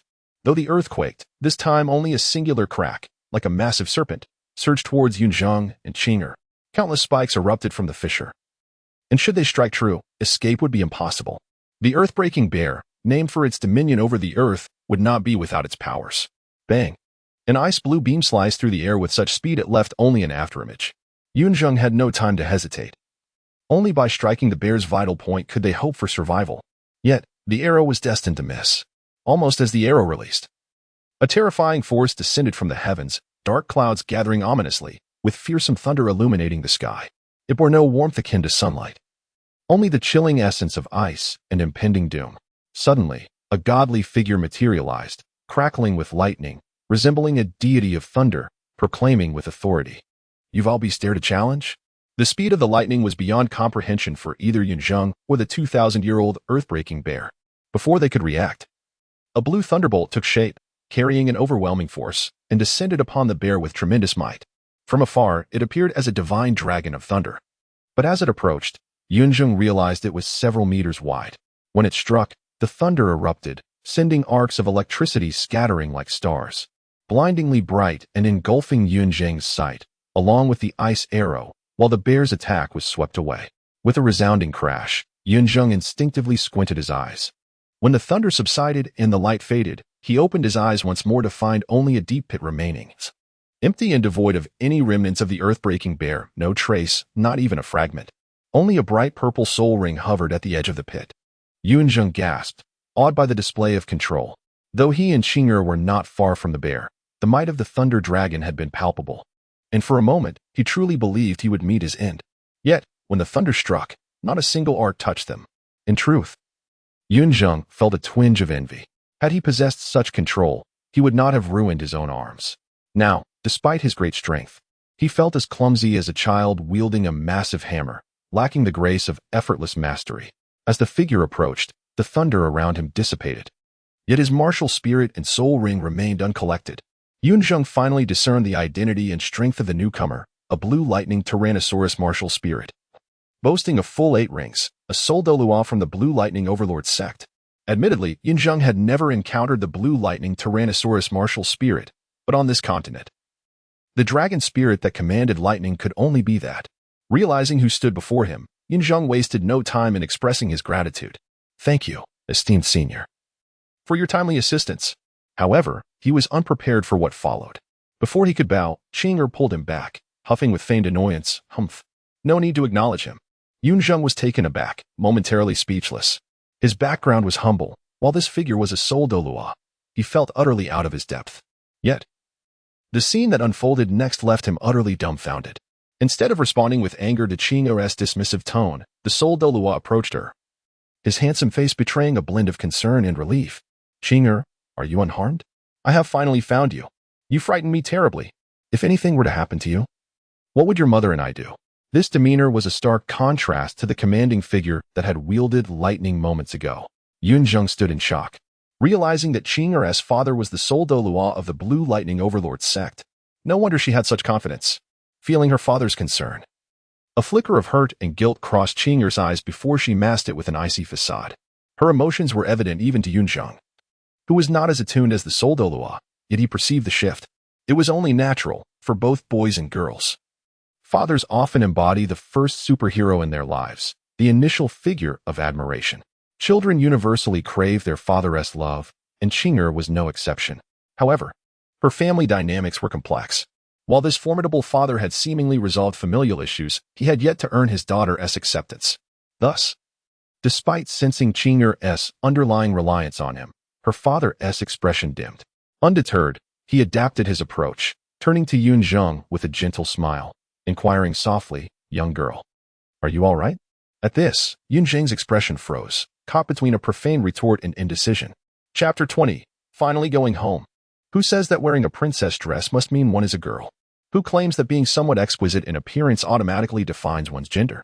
Such notions are clearly the result of societal prejudice. It is surprising that this imposing soul Douluo before me falls into such a stereotype. How the world has changed. And not for the better. Yun Zheng had a plethora of words he wished to express, yet considering the strength and status of the individual before him, he ultimately stifled his thoughts. After all, Yun Zheng was certainly not a girl. Fortunately, at this moment, Qing'er spoke up on his behalf, prompting the soul Douluo to recognize his mistake. Upon hearing Qing'er's voice, he instinctively raised an eyebrow, blinking in confusion as he scrutinized Yun Zheng. It was still somewhat hard to believe Yun Zheng's appearance was indeed quite misleading, coupled with his shorter stature and the dress lent by Qing'er. Along with the dust from their previous battle, even upon closer inspection, those unfamiliar with him might struggle to discern his gender. However, since it was Qing'er who said so, the man was inclined to believe her. Noticing Qing'er's displeasure and Yun Zheng's peculiar gaze, he quickly apologized. "I'm sorry, I must have been mistaken." Humph. Upon witnessing this, Qing'er let out a soft huff, displaying a somewhat satisfied expression. After calming Qing'er, the man's gaze returned to Yun Zheng, his demeanor transforming into one of seriousness as he earnestly asked, "Young one, may I see your arms?" Yun Zheng's arms were wrapped in specially designed bandages belonging to the Blue Electric Tyrant clan, evidently tied by Qing'er. Given her previous defense of Yun Zheng, the man was quite willing to assist him. After a brief moment of contemplation, Yun Zheng nodded in agreement. Although he harbored secrets, particularly the enigmatic orb within his sea of consciousness, he was confident it would evade the detection of a soul Douluo. Upon receiving Yun Zheng's consent, the man gently grasped Yun Zheng's hands. The sensation of muscle tearing and swelling surged anew, causing Yun Zheng to frown. Observing this, Qing'er did not interfere with her father's actions. Despite her outward disdain for him, she respected his abilities, and even if he hadn't offered, she would have insisted he treat Yun Zheng's arm injuries. A gentle flow of soul power entered Yun Zheng's arms, and almost instantly, the man assessed the situation. Pondering in astonishment, is this innate divine strength? The prominence of the Blue Electric Tyrant clan as one of the top 3 sects could not solely be attributed to the might of their martial soul. They were equally renowned for their prowess in body refinement, akin to the Haotian sect's chaotic wind hammer method and the 7 treasure glazed tile sect's wealth. The members of the Blue Electric Tyrant clan possessed an inherent advantage in martial souls, making them unparalleled in pure physical strength, even against the Haotian sect. As a sole Douluo of the Blue Electric Tyrant clan, the man had considerable achievements in body refinement, and he could easily discern how Yun Zheng had sustained his injuries. The mismatch between his physical condition and the explosive force he wielded had ultimately resulted in muscle tearing, bone dislocation, and even fractures. This phenomenon had occurred numerous times throughout the clan's history. What surprised the man was that Yun Zheng possessed such immense strength while being so physically frail. According to the Blue Electric Tyrant clan standards, it was akin to being unable to lift a shoulder or raise an arm. Nevertheless, this moment of surprise was fleeting. As a well-traveled soul Douluo, he had encountered many individuals with innate divine strength. While Yun Zheng was indeed unique, he was not entirely extraordinary. Yet, the thought of Yun Zheng remaining composed while contending with a 2,000-year-old earthquake bear sparked a sense of admiration within him. With this realization, he instinctively deepened his soul power. At that moment, a chill emanated from Yun Zheng, unable to disrupt the man's soul power yet instilling a sense of coldness. This discovery piqued the man's interest. The chill surpassed even the natural ice and snow of the extreme north, showcasing the might of Yun Zheng's martial soul. However, he soon displayed a perplexed yet relieved expression. If the woman who awakened Yun Zheng's martial soul had recognized this, there was no reason for him, a distinguished soul Douluo, to remain oblivious. He was not surprised. In the Douluo Continent, geniuses were largely monopolized by sects and noble families. If one's parents lacked talent, it was unlikely their children would defy fate. Occasionally, powerful mutated martial souls appeared, but they often came with side effects. This was the norm across the continent. Moreover, speaking of mutated martial souls, was not the man's subordinate the most typical example? A true dragon turned into a pig, lacking even a trace of draconic essence, becoming a laughingstock of the entire sect. Recalling his subordinate's plight, the man felt a wave of discontent wash over him. Retracting his soul power and suppressing the negative emotions that had begun to rise. Turning his attention back to Yun Zheng, he inquired, "Do you fear pain?" Upon hearing this, Yun Zheng understood the man's intentions. He took a deep breath, nodded earnestly, and replied, "Thank you for your concern, senior." The man, both astonished by Yun Zheng's insight and impressed by his resolve, nodded appreciatively before gripping Yun Zheng's hands firmly. Blue arcs of electricity enveloped Yun Zheng's arms, and in an exaggerated arc, both upper arm bones snapped completely apart. Yun Zheng could only marvel at how Guan Yu, in tales of old, managed to endure such pain without flinching. He had only heard of it as a story until now, and he felt genuine admiration. The sudden, excruciating agony contorted Yun Zheng's face into a grimace, unleashing a piercing scream from his lips, while torrents of cold sweat poured down his brow, even merely witnessing it. One could feel the surge of his suffering. Seeing this, Qing'er was taken aback, exclaiming, "Father, what are you doing?" In her moment of urgency, Qing'er's call resonated deeply with the man, yet he could not afford to be distracted. He replied solemnly, "Qing'er, your friend has been injured by his own strength." Upon hearing this, Yun Zheng, disregarding the cold sweat on his brow, sincerely expressed his gratitude to the man. Setting aside other considerations, the ointment alone must have been quite valuable. Hence, Yun Zheng felt compelled to remember this kindness. "There's no need," the man waved his hand, indicating that Yun Zheng should not take it to heart. Indeed, the man had no familial ties to Yun Zheng and could have easily chosen not to extend such diligent assistance if it were merely a pretense. Yun Zheng wouldn't have raised any objections. However, Yun Zheng was a cherished friend of Qing'er, and for the sake of his daughter's happiness, a simple box of ointment was of little consequence to the man. After alleviating the concern regarding Yun Zheng's arm, the man inquired about the events of the past 2 days. As Qing'er remained aloof, refusing to speak with him, Yun Zheng took on the role of narrator, recounting the occurrences of the last couple of days. Naturally, in his retelling, he and Qing'er had not encountered any peril. ensuring that the tale did not seem too far-fetched and would not overly distress the man. Yet, Yun Zheng underestimated the heart of a protective father. Upon learning that it was the three-headed silverback wolves that had endangered Qing Air, the man swiftly plunged into the depths of the soul-hunting forest. From a distance, Yun Zheng and Qing Air beheld the once lush greenery transformed into a tempestuous sea of lightning, as azure thunder dragons roared in fury, threatening to obliterate the entire forest. If all went as anticipated, the silverback wolves within this forest would likely face annihilation. Within the wolves' lair, the man discovered a spirit plant. Although the spirit fruit had already been consumed by the wolves, who had relied on its power to break through their millennium of cultivation. Regrettably, the wolves lacked an understanding of sustainable practices and had drained the plant dry. Otherwise, the man would have gladly cultivated a spirit plant for Qing Air. Once everything was resolved, the man prepared to escort Qing Air and Yun Zheng back to Aogu City. Initially, Qing Air felt somewhat reluctant, but upon hearing that her mother was anxiously awaiting their return in Aogu City, she reluctantly acquiesced. Yun Zheng seized the opportunity to join them, and in less than 15 minutes, they arrived back at the gates of Aogu City. At that moment, the president of the Aogu Junior Soul Master Academy and two Soul Respect mentors remained visibly shaken, waiting at the sight. Spotting the trio, the man inwardly cursed his misfortune. Not wanting Qing Air to witness his fierce demeanor, he decided to set her and Yun Zheng aside to deal with the three individuals first. If anything had happened to Qing Air, those three would surely meet a grim fate, and the entire academy would be implicated. However, seeing that Qing Air was unharmed, the man's murderous intent dissipated. He had no desire to take their lives, for revealing such actions to Qing Air would have a detrimental impact on the child. He wished to shield her from the dark and primal aspects of the Soul Master world for as long as possible. Chapter 21. Do not depart. Qing Air expressed her grievances regarding her father's sudden departure, letting out a huff of discontent. Should he choose to leave without notice again, the fragile impression he had painstakingly built in Qing Air's heart might shatter into oblivion. Yun Zheng, however, already fathomed the purpose of the man's absence. Upon spotting the dean and others from a distance, he had pieced together the situation. Yet, respecting the man's wish to shield Qing Air from it, Yun Zheng decided to remain silent and concocted an excuse to take his leave. The forthcoming hours would undoubtedly be a cherished family time for Qing Air and her father, and he did not wish to intrude. But just as Yun Zheng intended to depart, Qing Air unexpectedly grasped his hand. He blinked, puzzled by her action. Under his gaze, a delicate blush spread across her cheeks as she shyly averted her eyes and murmured, "That skirt." Yun Zheng was momentarily taken aback, but soon understood. Though he felt a twinge of awkwardness, he nodded, assuring her, "I will give it to you after I wash it." Qing Air let out a soft sound, releasing her hold on him.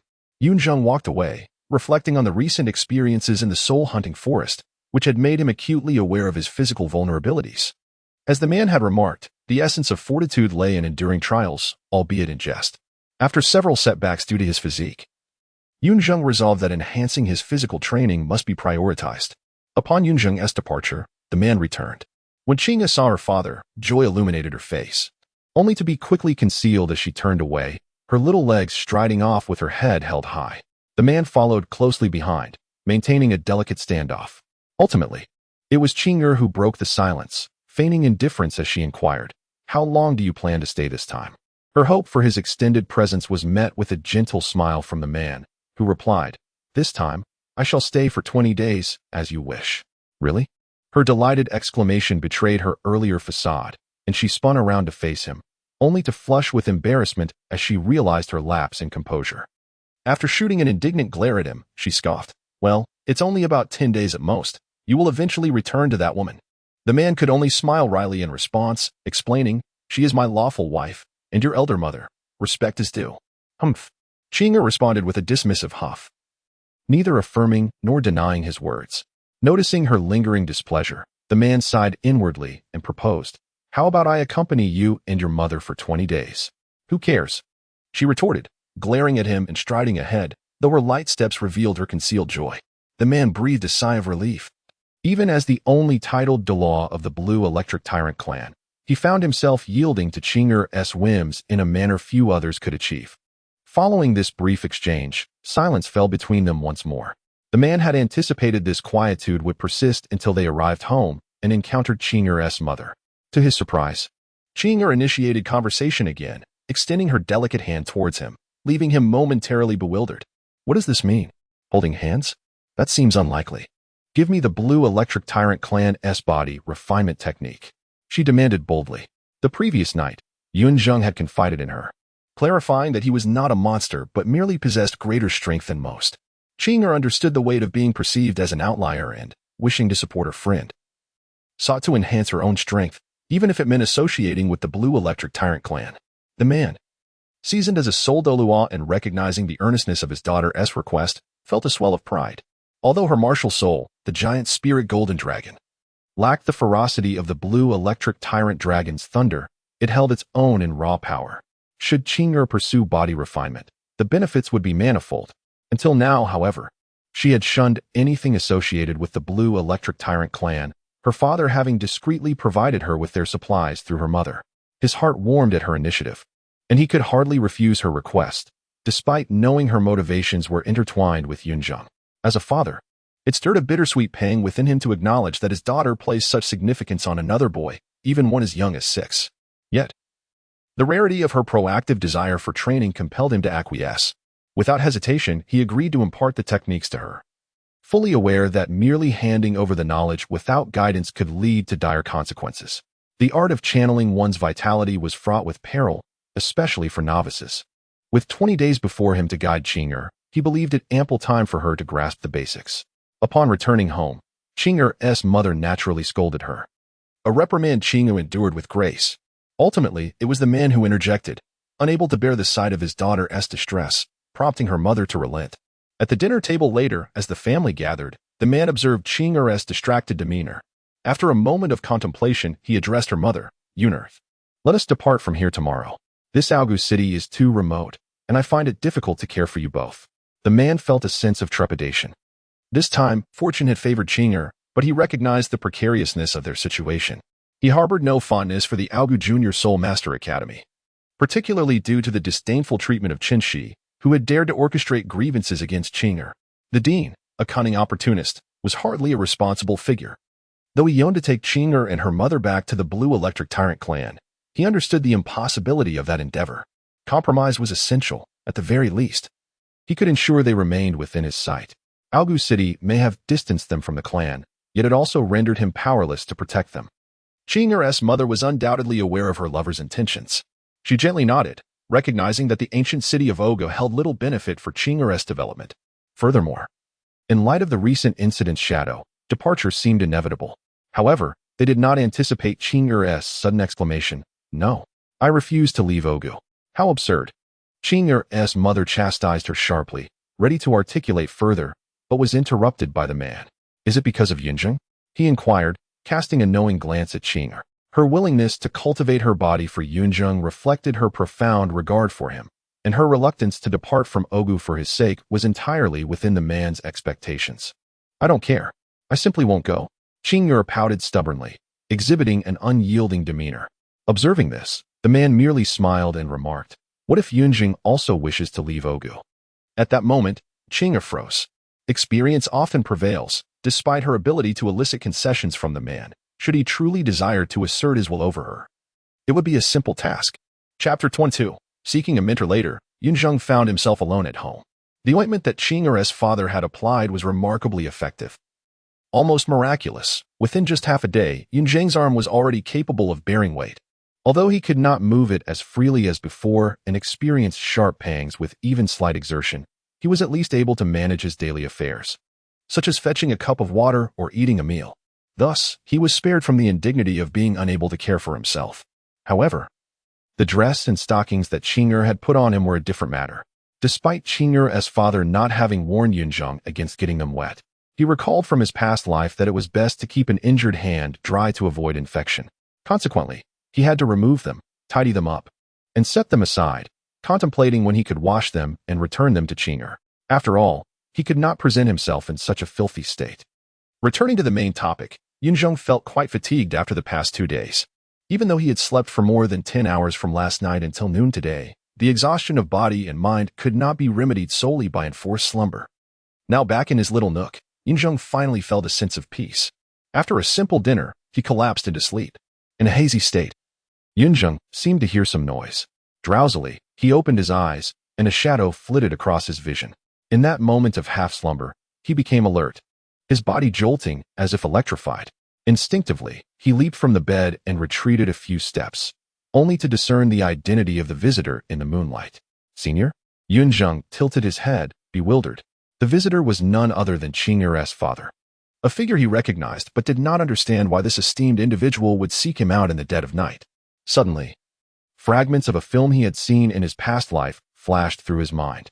A country girl and a wealthy heir fell in love at first sight, only to have the heir's parents intervene with a hefty sum, uttering the classic line, "Name your price, as long as you leave my son." The thought struck him with an overwhelming sense of déjà vu. If it weren't for the differing genders, this scene could easily be the basis for a melodramatic drama. However, this notion flickered briefly in Yun Zheng's mind. Let us not forget, this man before him was a true master, maintaining one mistress at home while courting another outside. Such a person could hardly be tethered by a single woman. Even if he were here to break apart a pair of star-crossed lovers, Yun Zheng was indifferent. At worst, he could devise countermeasures, and once the man departed, he and Qing'er could continue their playful camaraderie, unperturbed.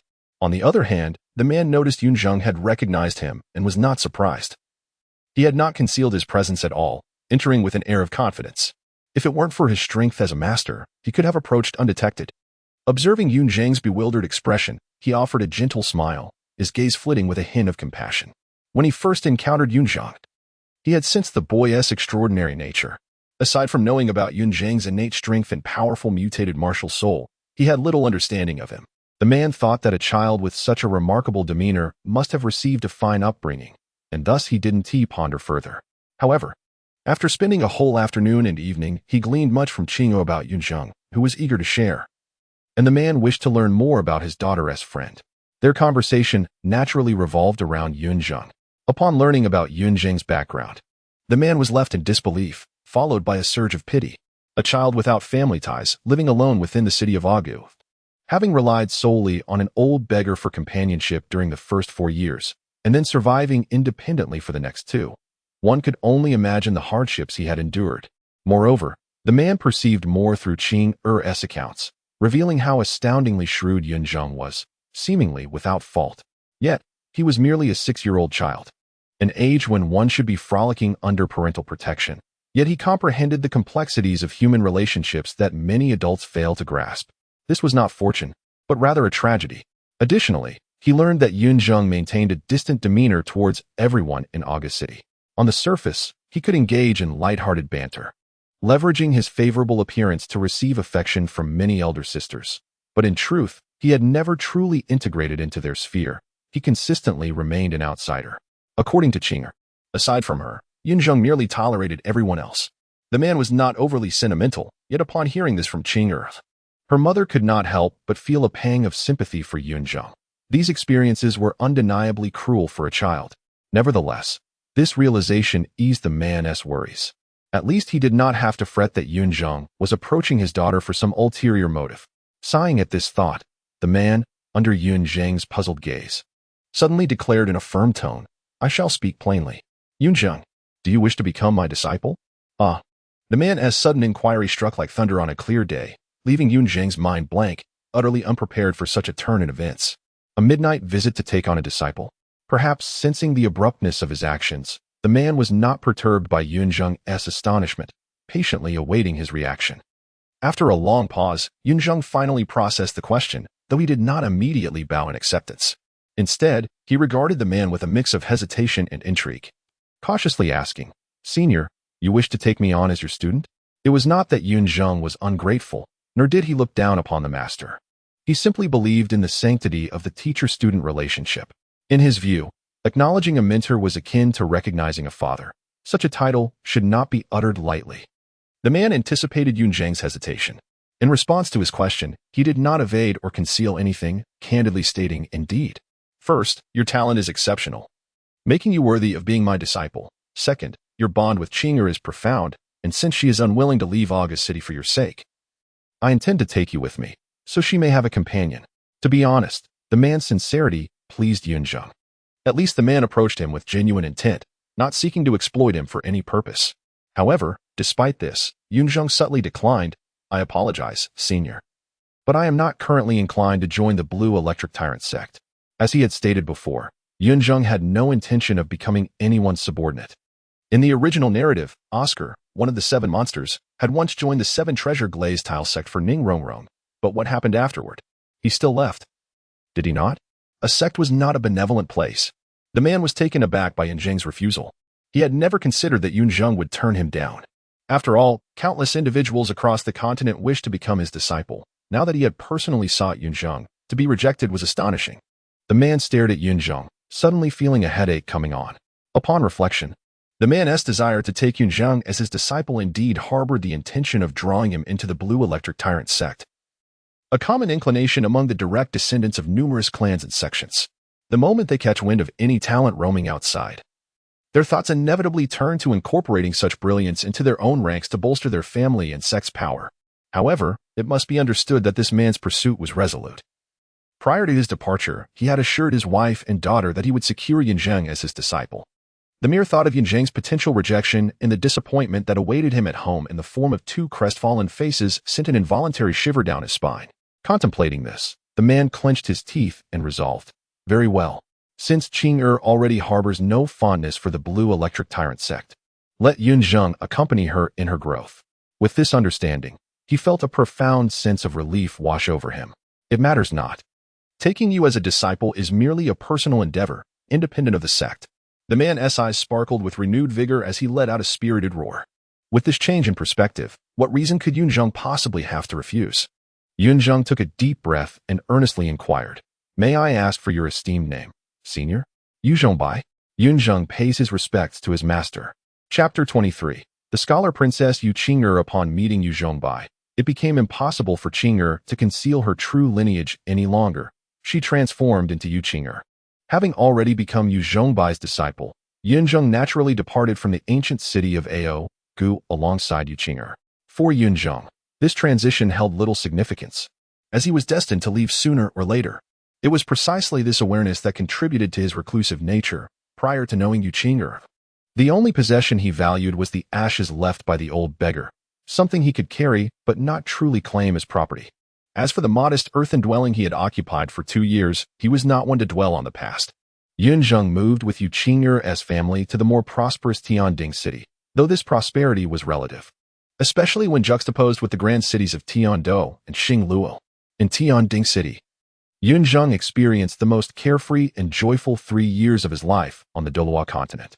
Here, he was free from societal obligations, allowing his emotions to dictate his demeanor without the need for artifice or worldly wisdom, all while enjoying the warmth of familial bonds. Yu Zhongbai remained as he always was, spending most of his time at the Blue Electric Tyrant sect.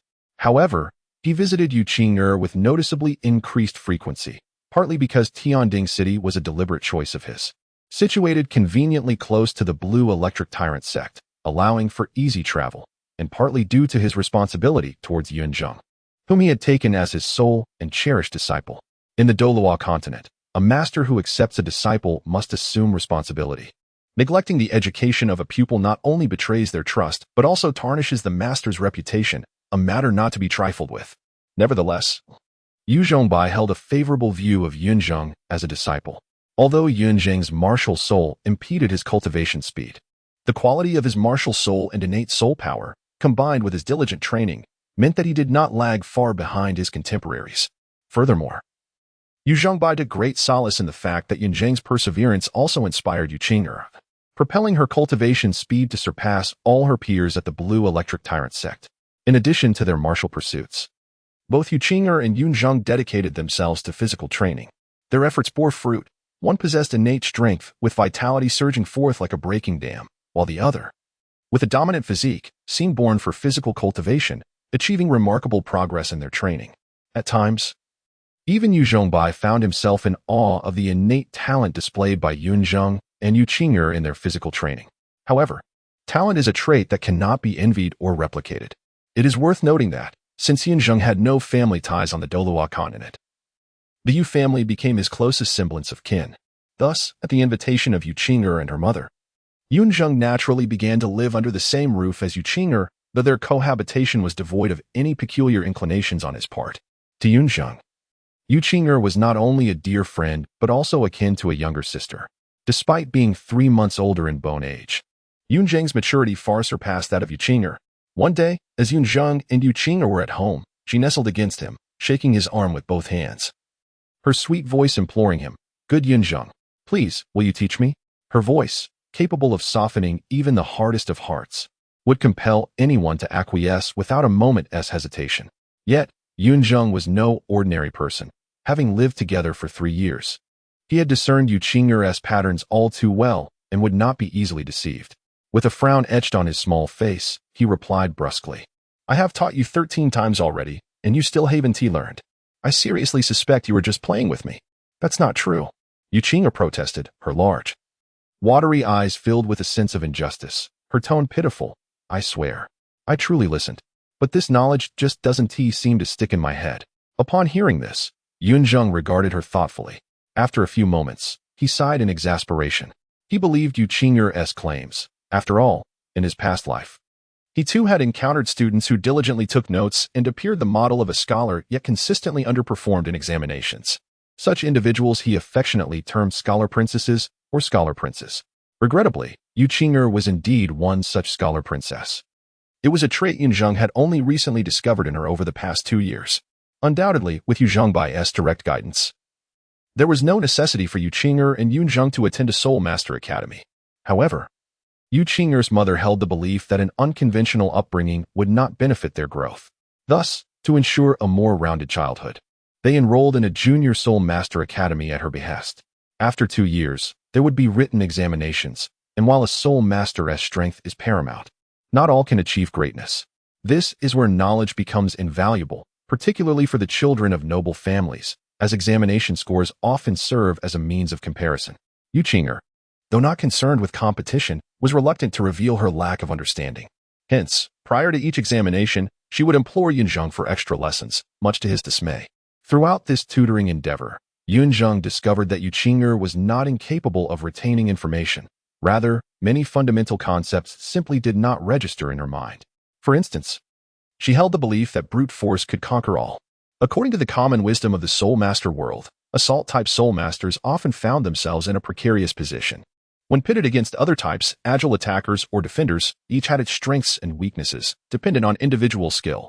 However, the dynamic of control versus defense created a cyclical hierarchy, leaving Assault-type Masters at a disadvantage against Control-type opponents, often thwarted and frustrated.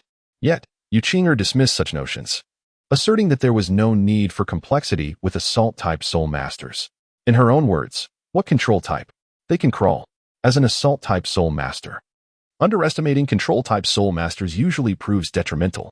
Remarkably, no Control-type Soul Master of equal rank had ever bested Yu Qing'er. Her second soul skill, Konglong Lin, derived from a rare 670-year-old soul beast, the golden armored dragon lizard, does not enhance her attributes nor provide offensive or defensive capabilities. Its sole effect is immunity to control effects. When Yu Qing'er activated this soul skill, a golden dragon manifestation would appear, safeguarding her and shielding her from control soul skills. Unless someone could deplete all of Yu Qing'er's soul power in a single strike, it was utterly impossible to control her. This implies that until her soul power was exhausted, she could completely disregard the control skills of all soul masters of the same rank. Who could argue with such a situation? If only Yun Zheng were a control-type soul master, the mere thought of facing Yu Qing'er would likely extinguish any fighting spirit he might possess. The greatest advantage of Control-type Soul Masters against Assault-type Soul Masters lies in their seemingly endless array of control techniques, which can render the full might of an Assault-type Soul Master utterly useless, ultimately leading to their demise. But what of Yu Qing'er? The moment her second soul skill is unleashed, she brazenly charges towards her opponent, unleashing a powerful punch imbued with overwhelming vitality, concluding the battle in an instant. She cannot be defeated, nor can she be controlled. It can be said that the future Yu Qing'er will undoubtedly become a nightmare for countless control-type soul masters. Returning to the main point, Yu Qing'er, who believes in her overwhelming strength, obviously cannot accept the knowledge offered by the primary Soul Master Academy, which caters to the vast majority of ordinary soul masters. Furthermore, the instructors at the Tianding Primary Soul Master Academy do not practice tailored teaching. They merely regurgitate textbook lectures, which has transformed Yu Qing'er into a proud yet uninformed princess of knowledge. Regrettably, she is determined to conceal this flaw from others. particularly from Yun Zheng. Consequently, the daunting task of tutoring Yu Qing'er naturally fell upon Yun Zheng's shoulders. Upon seeing the glimmer of unshed tears in Yu Qing'er's beautiful eyes, Yun Zheng's heart softened. He feigned sternness and said, "This is the last time, mind you. I knew Yun Zheng was the best." Yu Qing'er exclaimed joyfully, nuzzling against his cheek. It was unclear whether her happiness stemmed from the prospect of success in the forthcoming written exam or from Yun Zheng's continued indulgence. Chapter 24. The peculiar switch. 2 hours later, Yun Zheng finally elucidated the content of the written examination scheduled for the following day to Yu Qing'er. It was no easy feat. As for why Yun Zheng and Yu Qing'er possessed the exam questions in advance, it was, of course, provided by their mentor. Otherwise, Yu Qing'er's identity as a princess would have long been exposed. It was always Yun Zheng who requested the questions, and their mentor would not refuse. For both Yun Zheng and Yu Qing'er were the top students in the academy, intelligent, clever, and exceptionally gifted. The Junior Soul Master Academy hoped to garner more rewards from advanced academies through their talents, much like the system of the Spirit Hall. If a lower institution could cultivate and transport geniuses to a higher one, it would reap substantial benefits. This arrangement could be termed a buyout. You provide me with talented students, and I grant you resources. Any accomplishments achieved by these students henceforth would have no bearing on you. Moreover, their mentor believed that, given Yun Zheng and Yu Qing'er's usual study habits, they would excel regardless of whether they had the questions. Rather than allow these two prodigies to squander time on revision, it would be more prudent to have them devote that time to cultivation. A perfect misunderstanding. Yun Zheng let out a sigh of relief. He felt that each written examination was not a test of Yu Qing'er's comprehension or memory, but rather a trial of his teaching ability. Thanks to Yu Qing'er, Yun Zheng could now confidently consider himself an exemplary educator. Yun Zheng mused that should he become an instructor at the academy, he would likely be quite popular, at least within the Junior Soul Master Academy. He sprawled lazily across the bed, realizing that teaching was far more exhausting than studying. Grateful, teacher. Observing Yun Zheng's weary demeanor, Yu Qing'er knew he must be utterly fatigued.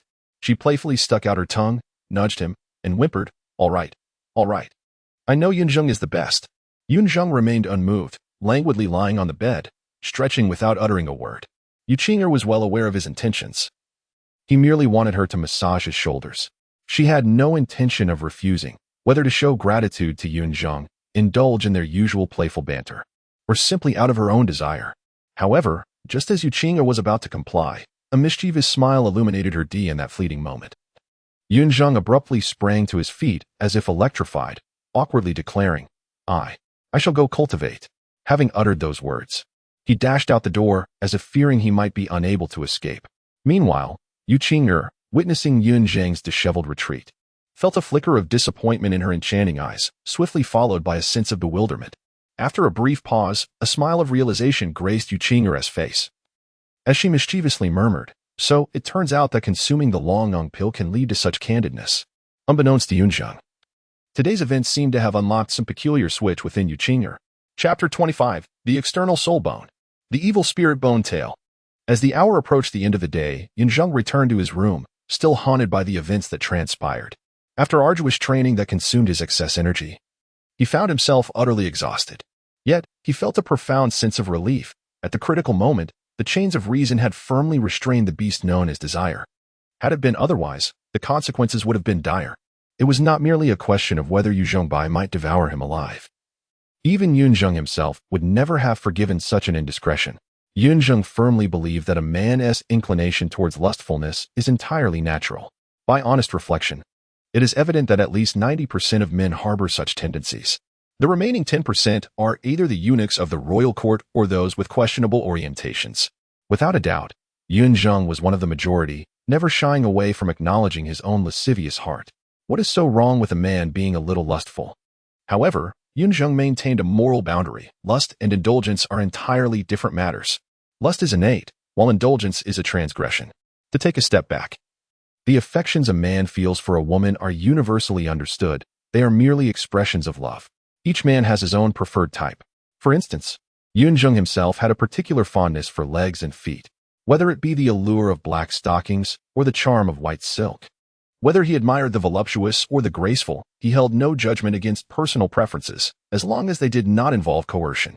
He might merely remark on the lack of decorum or fidelity, for it is unreasonable to expect everyone to remain unwaveringly devoted.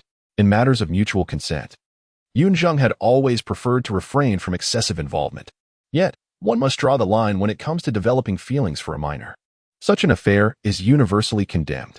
As a human being, he must not, nor should he test such perilous waters. It is this rational perseverance that spared Yun Zheng from making a decision he would regret for a lifetime. However, reflecting on this brought him a headache as he thought, "But that girl Qing'er is truly unguarded around me." Yet, he quickly reassured himself that it was fortunate it was he and not someone else. Otherwise, that person would surely be in for a world of hurt. At this moment, Yun Zheng seemingly remained unaware of his own double standards. He simply resolved that in the future, should Yu Qing'er offer him any food, he would inquire thoroughly before consuming it. He did not want to find himself in tears should she unwittingly serve him something he should not eat. Forget it. No more thoughts on this. That girl tends to be carelessly oblivious to her own actions. Yun Zheng chuckled to himself, shaking his head as he sat at the edge of his bed, contemplating. I wonder if this third external soul bone can elevate my cultivation. This year marked the 9th anniversary of Yun Zheng's arrival in this continent. Given the frequency with which the orb bestowed external enhancements every 3 years, it was anticipated that his third enhancement would manifest tonight. Currently, Yun Zheng lacked nothing in terms of talent, resources, or support. His environment was relatively comfortable. What he craved most was the cultivation of his soul power. Disregarding his past life, Yun Zheng was now 9 years old, yet he barely reached the 18th level, lacking even the second soul ring. Admittedly, achieving the 18th level at this age would already be considered a prodigious feat on the continent. Even among the prominent families of the 3 great sects, few could claim such mastery at the age of 9. This was particularly apparent to Yu Zhongbai, who traveled frequently between the Blue Lightning Tyrant Dragon Sect and Tianding City. He had witnessed Yun Zheng's efforts and innate talent firsthand. Even the current twin stars of the Blue Lightning Tyrant Dragon Sect, Yu Tianxin and Yu Tianheng, only reached levels 18 or 19 at 9 years old. Yun Zheng's ability to match their prowess while wielding the formidable soul power of extreme ice was ample evidence of his gifts and diligence. However, when compared to the truly exceptional prodigies across the continent, Yun Zheng still fell short. Take Yu Qing'er, for example. Her innate talent was already extraordinary. And with Yun Zheng's encouragement, she had reached the 22nd level as a soul master, just a step away from the 23rd. When it comes to cultivating soul power, Yun Zheng held himself to exceedingly high standards. His goal was Shrek Academy, and with only 3 years remaining until he turned 12, achieving the Academy's minimum admission requirement was certainly within reach. Yet, Yun Zheng aspired to more than merely meeting the baseline. He recalled the Academy's stipulation. Any applicant who reached level 25 by the age of 12 would be exempt from the second and third assessments. In the original tale, Tang Sect and his companions all surpassed level 25, and Yun Zheng had no desire to settle for anything less. Nonetheless, while such aspirations were commendable, reality was not always accommodating to one's desires. The truth was, he was still a full 7 levels away from 25. Even if he could leverage the second soul ring to gain a level or 2, it would still be a considerable challenge for a wielder of an ultimate martial soul. Thus, he contemplated whether his third external enhancement could elevate his cultivation. Yun Zheng was confident that the orb residing in his sea of consciousness possessed the capability to assist him. After all, it had already provided him with divine gifts such as the celestial god ring and extreme ice. Surely enhancing his soul power would be a mere trifle. It all hinged on whether fortune smiled upon him. With excitement bubbling within him, Yun Zheng quietly meditated at the head of his bed, simultaneously cultivating and awaiting the arrival of his enhancement. The orb did not keep him waiting long. By the time he returned, it was nearly midnight, and within mere moments, a misty aura blossomed in his sea of consciousness. The familiar sensation washed over him, prompting Yun Zheng to open his eyes. As always, the orb maintained its aloof demeanor, returning to tranquility after a brief disturbance, as if nothing had transpired. Yet, within that enigmatic silence, Yun Zheng heard a voice, revealing that his third external enhancement was an external soul bone known as the Evil Spirit Bone Tail. Yun Zheng was elated. The external soul bone, ranked second on the Soul Master's wish list, was only surpassed by the legendary 100,000-year soul rings. Completely independent of the 6 foundational soul bones, it could serve as the 7th or even the 8th soul bone for a soul master. For ordinary soul masters, the significance of an external soul bone might not be immense, especially if they lacked soul bones altogether. The addition of an external soul bone would seem no different from having an extra arm or leg. However, for a titled Douluo possessing all soul bones, an external soul bone could prove to be the decisive factor in determining victory or defeat. Moreover, the most remarkable aspect of external soul bones is their ability to evolve alongside the soul master. Initially, an external soul bone might only possess a 1,000-year or even 100-year limit, but upon the soul master breaking through to title Douluo, the quality of the external soul bone could potentially surpass that of a 100,000-year soul bone. This is precisely why external soul bones rank above 100,000-year soul bones on the soul master's wish list. Of course, all this was still a distant prospect for Yun Zheng. With no soul bone to his name and a meager cultivation level of 18, pondering such matters was futile. He could not immediately tap into the full value of the external soul bone. For Yun Zheng at this moment, the most alluring aspect of the external soul bone was undoubtedly its regenerative power. He surmised that this external soul bone was likely akin to the celestial god ring in nature. It would initially lack any time constraints, and its potential would need to be cultivated by him, gradually elevating in tandem with his growth. Yun Zheng possesses a keen self-awareness, though the challenge of absorbing a soul bone is considerably less daunting than that of a soul ring. His aspiration to directly assimilate a 10,000-year level external soul bone is nothing short of a fanciful notion. It is likely that a few thousand years would represent his utmost limit. Regardless of the specific age of the external soul bone, even one that is merely 1,000 years old possesses sufficient restorative power to enable Yun Zheng's breakthrough. If he could attain a cultivation level exceeding 3,000 years, the restorative force could propel him directly to the 20th level. The mere thought of this stirred an involuntary excitement within Yun Zheng, rendering sleep impossible. He promptly retrieved the external soul bone, known as the evil spirit bone tail, from the space of the esteemed Pearl Lord. True to its name, this bone resembled a cow's tail. However, unlike the latter, it was entirely obsidian, with a tip as sharp as an arrowhead, evoking images of demons from his previous life. Just before the sharp end, there were several layers of a jade-like exoskeleton, the surface of which was smooth as ink jade, adorned with inexplicable patterns.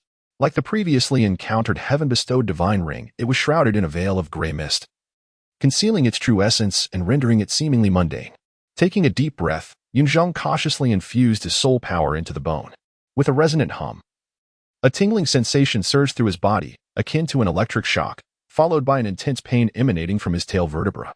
It felt as though his bones were on the verge of melting. Yet, rather than crying out, Yun Zheng steadied himself, closed his eyes, and redirected his soul power, striving to suppress the external soul bone with all his might. However, this time, Yun Zheng's expectations were misplaced. He had anticipated that the external soul bone would present a gradual buildup of Chapter 26, the past of Yu Qing. The following morning, Yu Zhongbai returned. It had been nearly half a year since his last visit to Tianding City, yet even Yu Qing harbored little resentment regarding his prolonged absence. Had Yu Zhongbai become enmeshed in the comforts of the Blue Lightning Tyrant clan, forgetting the mother and daughter in Tianding City, he would have likely faced insurmountable obstacles upon his return. However, this time, his return was indeed for a significant purpose. 6 months prior, he had already attained the rank of 89 as a soul Douluo, and during this interval, he had endeavored to break through to the prestigious level of 90. Now, upon his return, he stood on the threshold of becoming a titled Douluo. One must acknowledge that cultivation is a profoundly subjective endeavor, especially as one ascends in rank. The demands on a practitioner's mental state become increasingly stringent, particularly for soul masters above the soul sage rank, if one's mind is not attuned. Even the most extraordinary talents may find their progress stunted, often spending years without any advancement. Conversely, those with a clear and focused mindset can achieve remarkable progress in their cultivation journey. Much like Yu Zhongbai, who 3 years ago was merely an 84th level soul Douluo, yet managed to break through 6 minor ranks within that time. Apart from Yu Zhongbai's innate talent, both Yu Qing and Yun Zheng played substantial roles in his advancement. It is noteworthy that the youngest titled Douluo recognized across the continent was Tang Hao, who vanished 9 years ago after breaking through at the age of 44, a feat unparalleled in history. Yu Zhongbai, now 50, achieved his titled Douluo status just 6 years later than Tang Hao, marking him as one of the few prodigies of this era, with only a handful of figures such as Bibi Dong and Tang Hao comparable to him. The breakthrough in his cultivation naturally elevated Yu Zhongbai's standing within the Blue Lightning Tyrant clan. A few years ago, his influence within the clan was minimal. Despite being a sole Douluo, he had little freedom in the presence of the clan elders, who wielded their authority under the guise of filial piety and age, committing numerous acts that provoked public ire in the name of the clan's welfare. Yun Zheng himself had once been subject to such constraints. He seldom spoke of the Blue Lightning Tyrant clan to Yun Zheng, and Yu Qing'er remained tight-lipped about her past there. However, over the course of 3 years, Yun Zheng gleaned snippets of Yu Qing'er and Yu Zhongbai's history. Contrary to initial assumptions, Yu Zhongbai was not a callous philanderer. Rather, he was a deeply devoted individual. Many years ago, Yu Zhongbai fell in love with Yu Qing'er's mother, and 9 years prior, Yu Qing'er was born, a tale that could have been a romantic narrative. Yet the circumstances were far from ideal.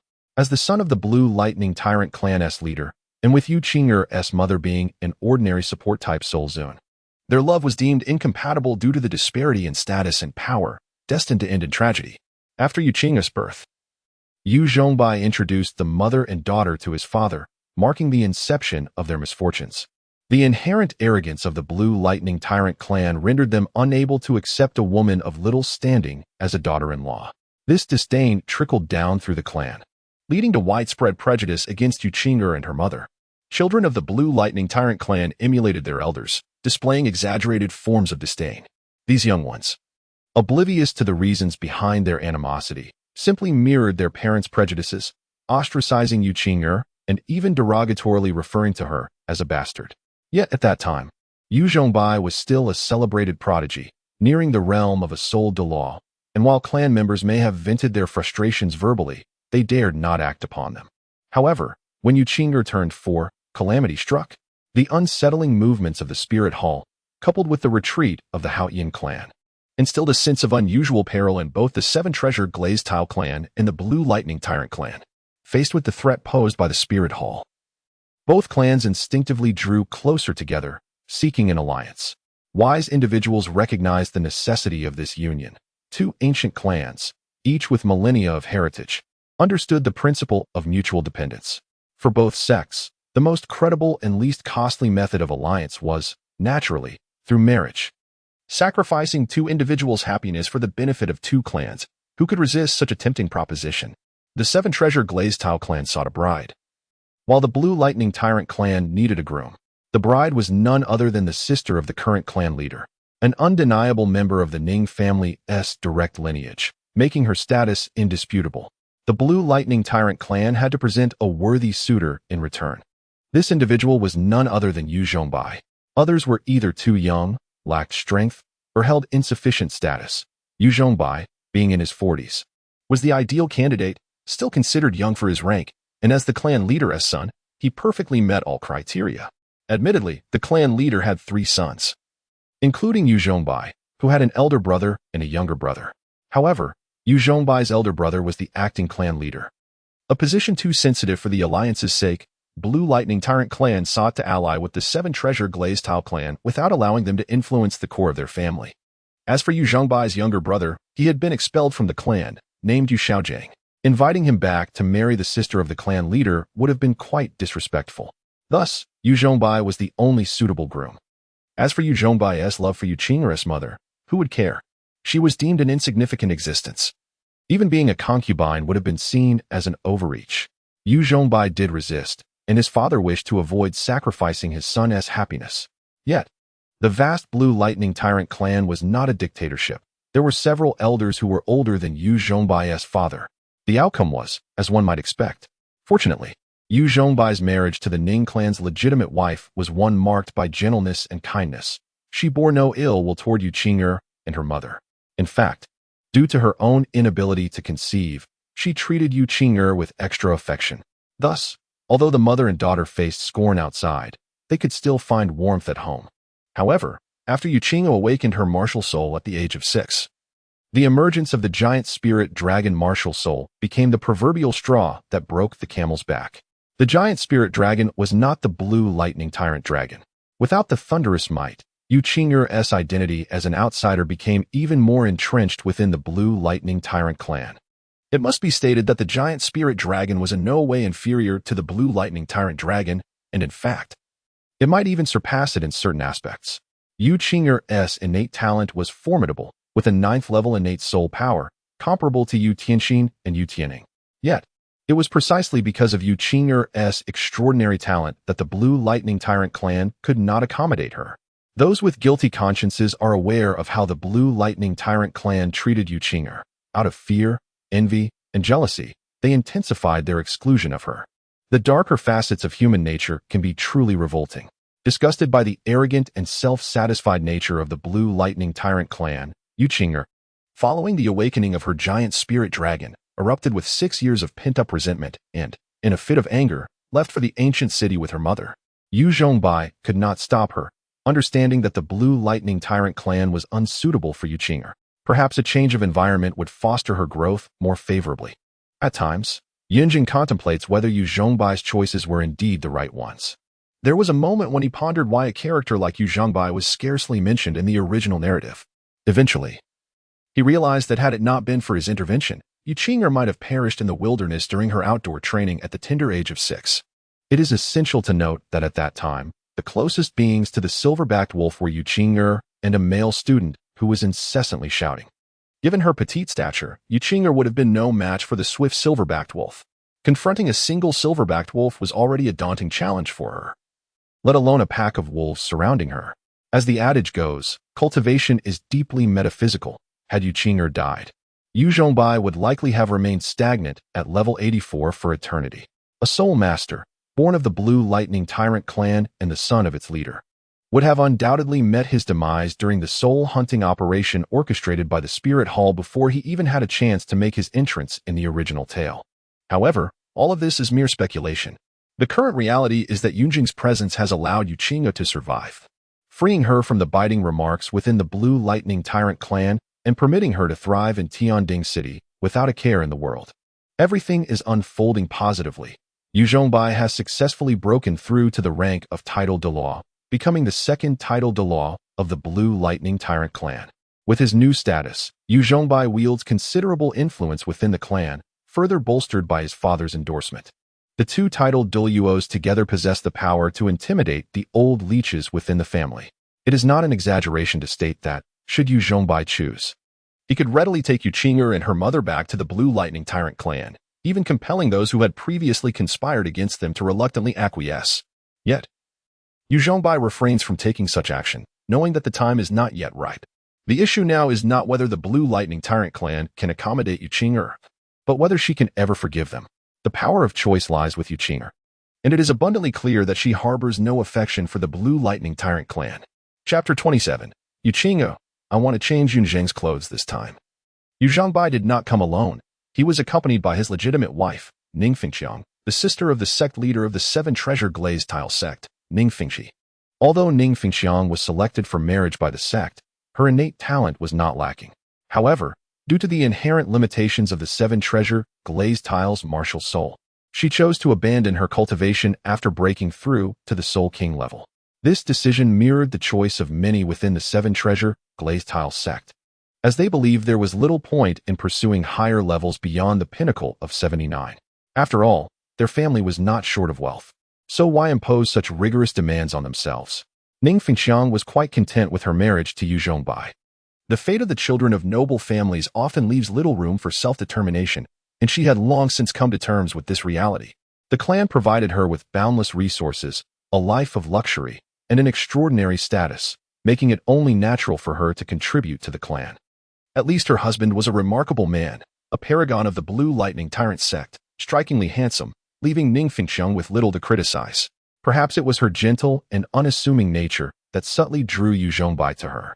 Indeed, Yu Zhengbai was a devoted man, but he was also an ordinary man.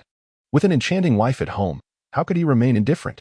This sentiment was understood by Yu Qing'er's mother, Lu Yun, who came from humble beginnings and possessed only ordinary talent, currently serving as a support-type soul master.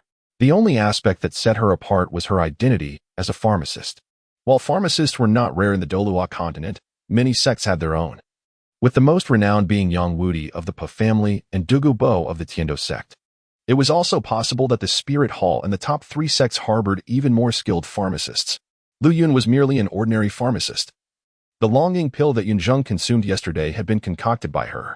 Nevertheless, a pharmacist of her caliber could not gain the recognition of the Blue Lightning Tyrant sect. As a result, Li Yun harbored feelings of inferiority, despite never doubting Yu Zhengbai's love for her. She felt unworthy of such a man. She even believed that Yu Zhengbai should be with Ning Fengxiang, as they made a perfect pair, and that she should step aside. Of course, this line of thought was exclusive to Lu Yun.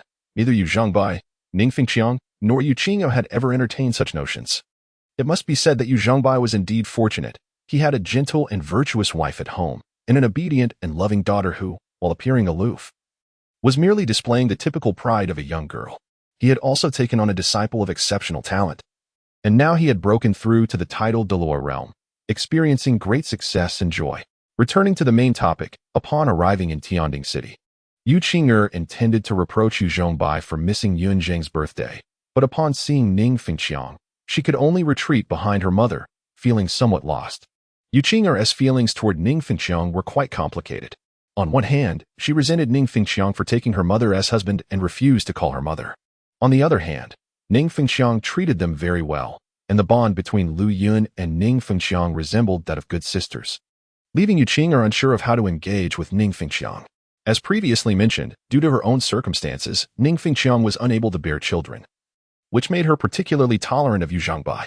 She regarded Yu Qing'e as her own, even stepping in to defend her on numerous occasions against bullying peers while Yu Zhengbai was absent. This genuine concern and affection were difficult for Yu Qing'e to dismiss. Seeing Yu Qing'e so hesitant, Lu Yun shot her a disapproving glance. Yu Qing'e pouted her small face and finally stepped forward, calling out softly, "Mother." "Father." When addressing Lu Yun, she used mother, while referring to Ning Fengxiang as mother to distinguish between them. As for Yu Zhengbai, her address varied. She would call him father when in good spirits, or simply hey when displeased. Interestingly, within this family of four, Yu Zhengbai, feeling guilty toward Yu Qing'e, fulfilled her every request, while Ning Fengxiang's indulgence approached the level of spoiling. To prevent Yu Qing'e from developing a spoiled princess syndrome, Lu Yun, the gentle mother, often donned a stern facade, assuming the role of the strict one. Thus, even Yun Zheng sometimes found it challenging to sway Yu Qing'e. But a mere glance from Lu Yun was enough to compel her compliance. Qing'e is so obedient. Hearing this call of mother, Ning Fengxiang smiled knowingly and took out a bracelet from her bosom, personally adorning Yu Qing'e with it. The bracelet was embellished with emerald green gems, splendid yet unshowy, exuding a soothing fragrance that was delightful to the senses. One could say that the 7 treasure glazed Tang Sect was indeed extravagant. Their offerings were extraordinary. While others might not discern its value, Yu Zhengbai recognized at a glance that the gems on this bracelet were the priceless verdant green crystals, which not only nourished the meridians but also reduced the likelihood of falling into madness. For body-refining soul masters, such treasures were exceedingly rare. At one point, an elder from the clan sought to acquire a few for his grandson, but Ning Fengxiang had refused. Now, she had gifted them as a bracelet to Yu Qing'e. Ning Fengxiang was truly double standard. Of course, Yu Zhengbai kept this knowledge to himself, pretending not to notice as he looked around and asked, "Where is Zheng?" Upon hearing Yu Zhengbai inquire about Yun Zheng, a hint of uncertainty flashed across Yu Qing'e's delicate face. In a soft voice, she replied, "He practiced quite late last night. He might still be resting." Lu Yun, standing nearby, smiled silently. Yu Zhengbai, trusting her words, jestingly scolded, "I prepared a surprise for him. And this lad is still asleep?" With that, he headed toward Yun Zheng's room, with Ning Fengxiang following closely behind, curious about the disciple her husband often praised. Naturally, she was eager to meet him. Yu Qing'e and Lu Yun followed suit. Yu Zhengbai was not one to stand on ceremony. Upon reaching Yun Zheng's door, he swung it open with a flourish. Just as Yu Qing'e had indicated, Yun Zheng was still resting. He had exhausted himself the previous night, first succumbing to Yu Qing'e's ploy and practicing from afternoon until midnight, then absorbing an external spirit bone until late into the night, leaving him utterly fatigued. In the end, he simply relaxed and fell asleep, not even bothering to change out of his clothes. Yun Zheng slept soundly, lying on his side with a pillow clutched in his arms and the blanket tucked around his legs, exuding an adorable charm. However, at that moment, Yu Zhengbai and the others were oblivious to this peaceful slumber. Their attention was captivated by the long, dark tail extending from Yun Zheng's back. Unbeknownst to anyone, a tail over a meter long had sprouted from Yun Zheng's back, entirely black with a few layers of jade-like shells adorning it. Its appearance was unremarkable yet emanated an almost ethereal allure. This tail lazily waved in the air, occasionally brushing away the drool pooling at the corner of Yun Zheng's mouth, as if it had seamlessly merged with him. Seeing this scene, Yu Zhengbai was momentarily taken aback. His disciple had undergone a transformation. Not only was Yu Zhengbai bewildered, but the remaining 3 women also appeared lost in thought, clearly not having considered the external soul bone. Meanwhile, Yun Zheng was awakened by the commotion, rubbing his eyes. And in a daze, he caught sight of Yu Zhengbai's figure, which dispelled much of his sleepiness. He hurriedly scrambled to his feet and bowed, exclaiming, "Master." At that moment, Yun Zheng also noticed the beautiful woman beside Yu Zhengbai, whom he did not recognize, leaving him somewhat perplexed. Observing Yun Zheng's expression, Yu Zhengbai introduced her, saying, "This is your stepmother. Your master's wife is Lu Yun, while your stepmother is Ning Fengqian. Like Yu Qing'er, they are distinguished by titles." Realization dawned on Yun Zheng, and he respectfully bowed. "Yun Zheng pays his respects to my stepmother." Before Ning Fengqian could respond, Yu Zhengbai interjected, "No need for formalities just yet, Yun Zheng. Can you explain what that is behind you?" Upon hearing this, Yun Zheng was momentarily taken aback, only to realize that his external soul bone had been revealed. He immediately stiffened, and the sinister bone tail behind him twitched nervously. After several breaths, Yun Zheng managed to muster an awkward smile and, with a forced bravado, explained, "Master, if I said this is an external soul bone I recently acquired, would you believe me?" External soul bone? Upon hearing this term, Yu Zhengbai's brows furrowed. Indeed, the tail behind Yun Zheng corresponded with the concept of an external soul bone. However, Yu Zhengbai was perplexed as to where Yun Zheng had obtained such a thing. Just then, a commanding voice broke through the tension, as Yu Qing'er stepped forward, boldly asserting, "It is indeed an external soul bone. I found it together with Yun Zheng." Yun Zheng, witnessing Yu Qing'er's defense of him, felt a mix of amusement and exasperation. Although her support touched him, the glaring flaws in her fabricated story left him incredulous. Sensing Yu Zhengbai's skepticism, Yu Qing'er grew anxious, realizing it would be best to have him and the others leave so she could discuss a strategy with Yun Zheng. They say that in moments of crisis, one can unleash hidden potential, and Yu Qing'er was no exception. With a sudden spark of inspiration, she exclaimed, "You all should step outside. I need to help Yun Zheng change his clothes." In the past, whenever Yu Zhengbai visited Tianding City, Lu Yun would often say this, sending Yu Qing'er out of the room without hesitation. Yu Qing'er believed this phrase possessed a peculiar charm that compelled people to leave willingly. However, as soon as Yu Qing'er uttered those words, everyone present froze in shock. Yun Zheng facepalmed, utterly unable to bear the sight. Ning Fengqian wore a teasing smirk. Surveying both Yu Zhengbai and Lu Yun with playful mischief, Yu Zhengbai coughed awkwardly to mask his embarrassment, and Lu Yun, equally flustered, had a rosy blush adorning her cheeks as she shot a scornful glare at Yu Qing'er, leaving the latter utterly at a loss. Chapter 28. You still claim you are not transformed from a soul beast. The excuse that Yu Qing'er concocted was evidently insufficient to convince Yu Zhengbai and the other two. This girl simply did not comprehend the profound implications behind her words. She was merely mimicking what she had heard. This left Yu Zhengbai feeling quite embarrassed, while Lu Yun, feeling a mix of shame and anger, was about to reprimand her, but was restrained by Ning Fengqian. "All right," Ning Fengqian chuckled, pulling Yu Zhengbai and Lu Yun aside.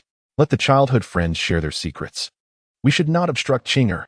In truth, Ning Fengqian had her own words to convey to the two of them. After all, certain matters should be approached with discretion when it comes to children. Yu Zhengbai and Lu Yun, in their impatience, had evidently not exercised enough caution.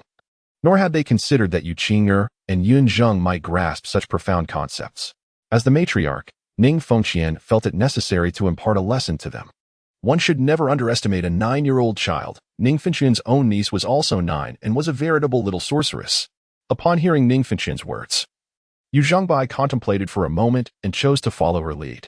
Indeed, he was curious about the origins of Yun Zheng's external soul bone, but as a soul master, one must inevitably harbor secrets. Among all soul masters, those who carry secrets are not necessarily the strongest, yet every true powerhouse possesses untold mysteries. Upon introspection, Yu Zhengbai recognized that he too harbored numerous secrets that could not be explained to outsiders, not even to his father, or to Ning Fengqian and Lu Yun. A soul master whose secrets are easily discerned signifies mediocrity. Naturally, Yu Zhengbai did not wish for his only disciple to descend into mediocrity. Rather, he was eager to discover what conclusions Yun Zheng and Yu Qing'er, those two little sprouts, could arrive at together. Lying is an art. Sometimes, a lie that rings true can transform into reality. Yu Zhengbai held little hope for Yu Qing'er. She had been sheltered too well and possessed no guile. His anticipation rested on Yun Zheng. for he wished to know whether this astute and worldly child could provide him with a satisfactory explanation. It need not be the truth, but it must be coherent. With this thought, Yu Zhengbai smiled slightly, taking Lu Yun's hand as they departed with Ning Fengqian. As Yun Zheng and Yu Qing'e watched the trio leave, it was only after Yu Zhengbai closed the door that Yu Qing'e pounced on Yun Zheng, seizing his tail as if it were irrefutable evidence. Suppressing her excitement, she whispered, "Bad Yun Zheng, you still say you are not transformed from a soul beast? Normal soul masters do not have tails." Upon hearing this, Yun Zheng's face darkened. This girl still remembered that. He felt a headache coming on as he attempted to reclaim his tail, but this was undeniable proof in Yu Qing'e's hands, and she would not easily relinquish it. Yu Qing'e clutched the bony tail tightly, even cradling it in her arms, making it seem as if it were her own external soul bone. Seeing this, Yun Zheng could only manage a wry smile and resigned himself to her embrace, just like a rabbit's ears or a cat's whiskers. Yun Zheng's tail was quite sensitive and should not be touched casually. Otherwise, it would provoke an odd sensation akin to being tickled. Yet, given Yu Qing'e's current demeanor, if she were to learn that Yun Zheng felt this way, she would likely become even more excited, rather than letting go. With this in mind, Yun Zheng let out a helpless sigh and retorted, "If I were transformed from a soul beast, I would have eaten you first." "Humph, I am not afraid." In response to Yun Zheng's feeble threat, Yu Qing'e remained unfazed, proudly declaring, "Mother said that with father around, you wouldn't dare eat me." What nonsense! What did my teacher's wife say? At first glance, this statement seemed innocuous, but upon reflection, it evoked a sense of intrigue. Yet, gazing into Yu Qing'e's innocent eyes, Yun Zheng felt he was overthinking it. Perhaps, unbeknownst to him, Lu Yun had also regarded him as a soul beast reborn. However, this made Yun Zheng's situation all the more perplexing. The crux of the matter was that he truly could not clarify his circumstances. "Do not worry. I will protect you." Observing Yun Zheng's troubled expression, Yu Qing'e promptly patted her chest, speaking with conviction. Clearly, this girl had firmly decided that Yun Zheng was indeed a reborn soul beast. Having grown up in the Blue Electric Overlord sect, Yu Qing'e may not have been well regarded by those around her, yet her backing was formidable. Her grandfather was the sect leader, the only titled Douluo of the Blue Electric Overlord sect. Her uncle was the acting leader, and her father was a prodigy within the sect. Even if she could not find playmates among her peers, the sect's vast library was at her disposal. Within the archives of the Blue Electric Overlord sect, there were detailed records regarding the rebirth of soul beasts. Though Yu Qing'e had skimmed through them rather hastily, she understood that for a soul beast to undergo rebirth, it must possess at least 100,000 years of cultivation, and such ancient soul beasts were treasures to soul masters. The allure of 100,000-year soul ring and the inevitable emergence of 100,000-year soul bone was nearly irresistible to any soul master. Thus, Yu Qing'e was acutely aware of Yun Zheng's desire to conceal his identity and the perilous situation he currently faced, which prompted her to voice such sentiments. In that moment, Yun Zheng found himself at a loss, unsure whether to feel touched or to simply chuckle at the absurdity of it all. He was not a reborn soul beast. However, what he needed now was a plan, a meticulous plan. With that thought, Yu Qing'e donned a serious expression, contemplating deeply as she mumbled, "Father and the others are not easily deceived." Seeing her earnestness, Yun Zheng could only sigh inwardly, resigning himself to the misunderstanding. This girl was so muddled. After all, he could not clarify matters, so he might as well let the misconception persist. He was not worried about Yu Qing'e posing any threat to him. For the past 3 years, she had always suspected him of being a transformed soul beast. Yet even so, she had never exhibited any signs of distance or greed, which spoke volumes of Yun Zheng's significance in her heart. With this realization, Yun Zheng felt a sense of clarity. "Qing'e, listen to me. I will explain everything to my master. When the time comes, remember to act appropriately." Yun Zheng looked earnestly at Yu Qing'e as he spoke. Yu Qing'e blinked, staring blankly at Yun Zheng, before breaking into a smile. "I knew you were up to something." Yun Zheng was momentarily taken aback. This did not seem like a compliment. In any case, after aligning their thoughts, Yun Zheng and Yu Qing'e exited the room. Upon seeing Yun Zheng and Yu Qing'e emerge, Yu Zhengbai offered a non-committal smile and inquired, "Have you thought of how to explain?" Under Yu Zhengbai's penetrating gaze, Yun Zheng felt somewhat lacking in confidence, yet he steeled himself and presented his tale, stating, "As my master observed, this is my external soul bone, obtained 3 years ago in the soul hunting forest during my first soul ring hunt. However, at that time, I was unable to tame it. and it remained dormant within me until recently when I finally acquired the ability to control it. Yun Zheng's apprenticeship to Yu Zhongbai began 3 years ago in the soul-hunting forest, so Yu Zhongbai was unaware of the details. And since Yun Zheng also possessed the ability to absorb external soul bones, he could only claim that it was acquired 3 years prior. As for other details, he said nothing, simply summarizing it as 3 words: I do not know. After all, Yun Zheng was still only 9 years old. How could he understand so much? Indeed, I can vouch for that. At that moment, Yu Qing'er stepped forward with righteous conviction. Yu Zhongbai and the others watched with great interest as Yun Zheng and Yu Qing'er exchanged glances, nodding in acknowledgement. After a considerable pause, Yu Zhongbai finally spoke in a deep, resonant voice, somewhat satisfactory. He found Yun Zheng's explanation to be quite acceptable, with only minor flaws that could be easily justified. For a 9-year-old child, this was no small feat, as for the truth of the matter, Yu Zhongbai was indifferent, after all. It was a positive affair that his disciple possessed an external soul bone, so why delve into every detail? Yet, as a mentor, Yu Zhongbai subtly remarked, however, Zhenger, your progress in cultivation has been rather rapid lately. The last time I saw you, you had barely reached level 17, yet now you have attained level 20. The surprise I had prepared for your birthday has become redundant. This statement bore 2 meanings. The first, a literal interpretation, indicated that the birthday gift Yu Zhongbai had for Yun Zheng was no longer necessary. The second served as a gentle reminder to Yun Zheng that the fabricated tale he spun contained inconsistencies. If he indeed acquired the external soul bone 3 years ago, why had his cultivation not progressed significantly then, but rather surged dramatically now? Chapter 29. A soul master can only trust their own martial spirit. Yun Zheng certainly discerned the subtle implications in Yu Zhongbai's words, causing him some embarrassment. Deep down, Yun Zheng believed that deceiving his master was inherently wrong. Yet the secret of the external spirit bone could not be revealed. Caught in a dilemma, he felt conflicted. Observing the troubled expression on Yun Zheng's face, Yu Zhongbai chuckled heartily, patted his shoulder, and declared, no need to fret. If you have other opportunities, consider it a blessing. However, do not take this external spirit bone lightly. For a soul master, it is not just a means of combat. It can also shield you from a fatal injury. You must not conceal it as you did before. With these words, Yu Zhongbai unveiled the origin of the external spirit bone. Furthermore, he implied that Yun Zheng need not hide the fact that he possessed it. Its rarity was indisputable, although external spirit bones could not be taken away like regular spirit bones. Those with dark intentions might think, if I do not have it, neither shall you. Thus, the saying goes, a common man is innocent, yet possesses a treasure to invite trouble. Yet, as the old adage suggests, only a common man invites such trouble. Yun Zheng was far from ordinary. As Yu Zhongbai's direct disciple and a titled Douluo of the Blue Electric Tyrant clan, how could he not protect his disciple's external spirit bone? Since he possessed an external spirit bone, it was imperative to utilize it effectively. Otherwise, in a dire situation, he might find himself at a loss for how to wield it, an utterly unjust demise. Imagine a soul master, devoid of wings, tails, or spider legs, suddenly gaining an additional limb, yet struggling to control it. That would be entirely reasonable.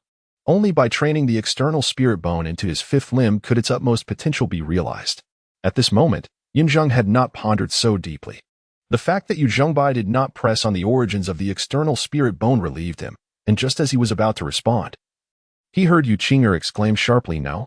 How can you refuse to give it if you cannot use it? Father, you promised a surprise. How can you go back on your word? Yu Qing'er certainly would not forget to claim her share of the benefits. Although Yu Zhongbai had celebrated Yun Zheng's birthday twice, this occasion was distinct, as it also marked Yu Zhongbai's breakthrough to title Douluo. It could not be treated lightly. Yun Zheng had initially intended to go along with the situation, but with Yu Qing'er stirring the pot, he found himself at a loss. Yu Zhongbai sighed in resignation and explained, however, what I prepared for you, my son, is a dragon roar ascension pill, which is of no use now that you have already surpassed level 20. The Dragon Roar Ascension Pill was a unique elixir of the Blue Electric Tyrant clan, designed to enhance the cultivation of Soul Masters below the rank of Great Soul Master, increasing their level by 1 or 2 at most. It was strictly for those below the rank of Great Soul Master, and each Soul Master could only consume one in their lifetime. Given the current inadequacies in the Douluo Continent's alchemist system, most available pills were toxic, detoxifying, explosive, or healing. Elixirs that could directly enhance a soul master's cultivation were exceedingly rare, and none existed for higher-ranking soul masters. Due to this confluence of factors, the Dragon Roar Ascension Pill, while only effective for those below the rank of Great Soul Master, remained a highly coveted treasure within the Blue Electric Tyrant clan. Among the younger generation, only Yu Tianheng, Yu Tianxin, and a few other exceptionally gifted juniors were eligible to consume it. Thus, presenting it as a gift was indeed a delightful surprise. However, as fate would have it, Yun Zheng had inadvertently fused with the external spirit bone yesterday, causing his soul power to exceed level 20. Consuming the Dragon Roar Ascension Pill at this point would be detrimental rather than beneficial. Yu Zhengbai would never allow Yun Zheng to engage in such self-destructive behavior. Upon hearing the name of the Dragon Roar Ascension Pill, Yu Qing'er recognized that Yu Zhengbai was not being intentionally unkind, yet she feigned displeasure, huffing, "I don't care. It's still your fault, and you must make amends." Yu Qing'er was indeed being somewhat unreasonable, but Yu Zhengbai welcomed the challenge. He would not foolishly reject such an excellent opportunity to bond with his daughter. Very well. Yu Zhengbai quickly smiled and said, "Here is the deal. I have nothing suitable on hand, so let Zheng'er choose for himself. Whatever he desires, I shall grant him." How does that sound? Upon hearing this, Yu Qing'er's eyes glimmered with satisfaction, but she still turned to Yun Zheng, seeking his opinion. Yun Zheng would certainly not refuse to spare Yu Zhengbai's dignity. Nodding in agreement, "Thank you, master. Now then, Zheng'er, have you decided what you wish for?" Yu Zhengbai asked with a warm smile. At that moment, Yu Qing'er dashed to Yun Zheng's side, whispering in his ear, "Don't be modest with my father. He is quite wealthy." Yun Zheng's expression stiffened at her words. "Dear lady, if we cannot communicate discreetly, please refrain from whispering. Your father is a titled Douluo. Do you truly think he cannot hear us?" Realizing this, Yun Zheng discreetly glanced towards Yu Zhengbai, and indeed, he noticed a hint of awkwardness in his master's demeanor. Yu Zhengbai felt an unsettling pang in his heart, sensing that his precious daughter might be led away by his own disciple, and it appeared she was willingly taking the initiative. As this thought crossed his mind, the heart of the doting father ached, and his gaze towards Yun Zheng deepened with scrutiny. Perhaps sensing the weight of Yu Zhengbai's gaze, Yun Zheng involuntarily shivered and quickly declared, "Master, I wish to learn the halberd." Learn the halberd? Yu Zhengbai frowned at Yun Zheng's request, instinctively inclined to refuse. He was well aware of Yun Zheng's first soul skill and understood precisely why he wished to learn the halberd. Were it not for this, should Yun Zheng dare to express such a desire, Yu Zhengbai would not hesitate to discipline him to uphold the principles of a master. Yu Zhengbai held a firm belief. As a soul master, one must trust solely in their own martial spirit. Any external force beyond that should not be desired by a soul master in pursuit of strength. For instance, within the Blue Electric Tyrant clan, any young member possessing the Blue Electric Tyrant Dragon martial spirit would be welcomed to learn body refinement, the Dragon Transformation secret technique, or the Thunder Manipulation art from their elders. However, should anyone dare to express a desire to learn the Haotian clan's Wind Hammer technique or the Seven Treasure Glazed Tile clan's Distraction technique, they would promptly receive a slap and a reprimand. Is this what you should be learning? Indeed, if conditions permitted, other soul masters wielding hammers could employ the Wind Hammer technique, and in their lower ranks, it could potentially yield surprising results. Yet, as their cultivation advanced, lacking a Haotian hammer martial spirit would mean the technique could never reach its pinnacle, ultimately proving inferior to a casual strike from their own martial spirit. Would it not be wiser to dedicate that time and energy to honing the power of their own martial spirit? Moreover, once one mastered powers beyond their own martial spirit, they might unwittingly feel they had an escape route. With an abundance of means, they would grow lax in developing their own martial spirit. Take Tang Sect from the original story. He possessed Tang Sect hidden weapons, Xian Tiangong, control over the crane and dragon, and a series of other extraordinary skills. Yet it was precisely these skills that hindered his comprehensive development of his martial spirit. Since ancient times, there has been a saying that falling leaves and flying flowers can serve as concealed weapons. Tang Sect possesses the blue-silver grass martial soul, and coupled with the myriad throwing techniques from the art of hidden weapons, he could easily pursue the path of A. Should he attain mastery, a mere flick of his wrist could unleash a torrential downpour of pear blossoms, equally formidable. Yet, Tang Sect chose otherwise. Firstly, because his master had mapped out a path for him as a control-type soul master, and secondly, because he had discovered an even more advantageous alternative. Having already crafted numerous powerful hidden weapons, why would he need to refine his martial soul into another form of hidden weapon? Thus, while Yun Zheng's desire to learn the halberd and archery is understandable to Yu Zhengbai, should Yun Zheng dare to pursue swordsmanship, knife techniques, or hammer arts, Yu Zhongbai would not hesitate to make him experience the overwhelming grace of a master's teachings. Returning to the main topic, Yun Zheng's aspiration to learn the halberd was, in fact, anticipated by Yu Zhongbai. 3 years prior, Yun Zheng had broached the subject, but at that time, Yu Zhongbai felt that Yun Zheng's active use of his first soul skill was still too brief, relying primarily on the frost sky feather bow. Moreover, the halberd is a heavy weapon, and without sufficient strength to support it, wielding a halberd in combat would be impractical. Considering these two aspects, Yu Zhongbai declined Yun Zheng's request to learn the halberd 3 years ago, advising him to focus on enhancing his physique. He suggested that once Yun Zheng's active use of his first soul skill improved and his physical condition could sustain his vitality, they could revisit the idea of studying the halberd. Initially, Yu Zhongbai intended to use the same rationale to refuse Yun Zheng again, but upon reflection, he realized that Yun Zheng had now reached level 20, with his first soul skill active for 40 seconds, and his physical training had shown progress.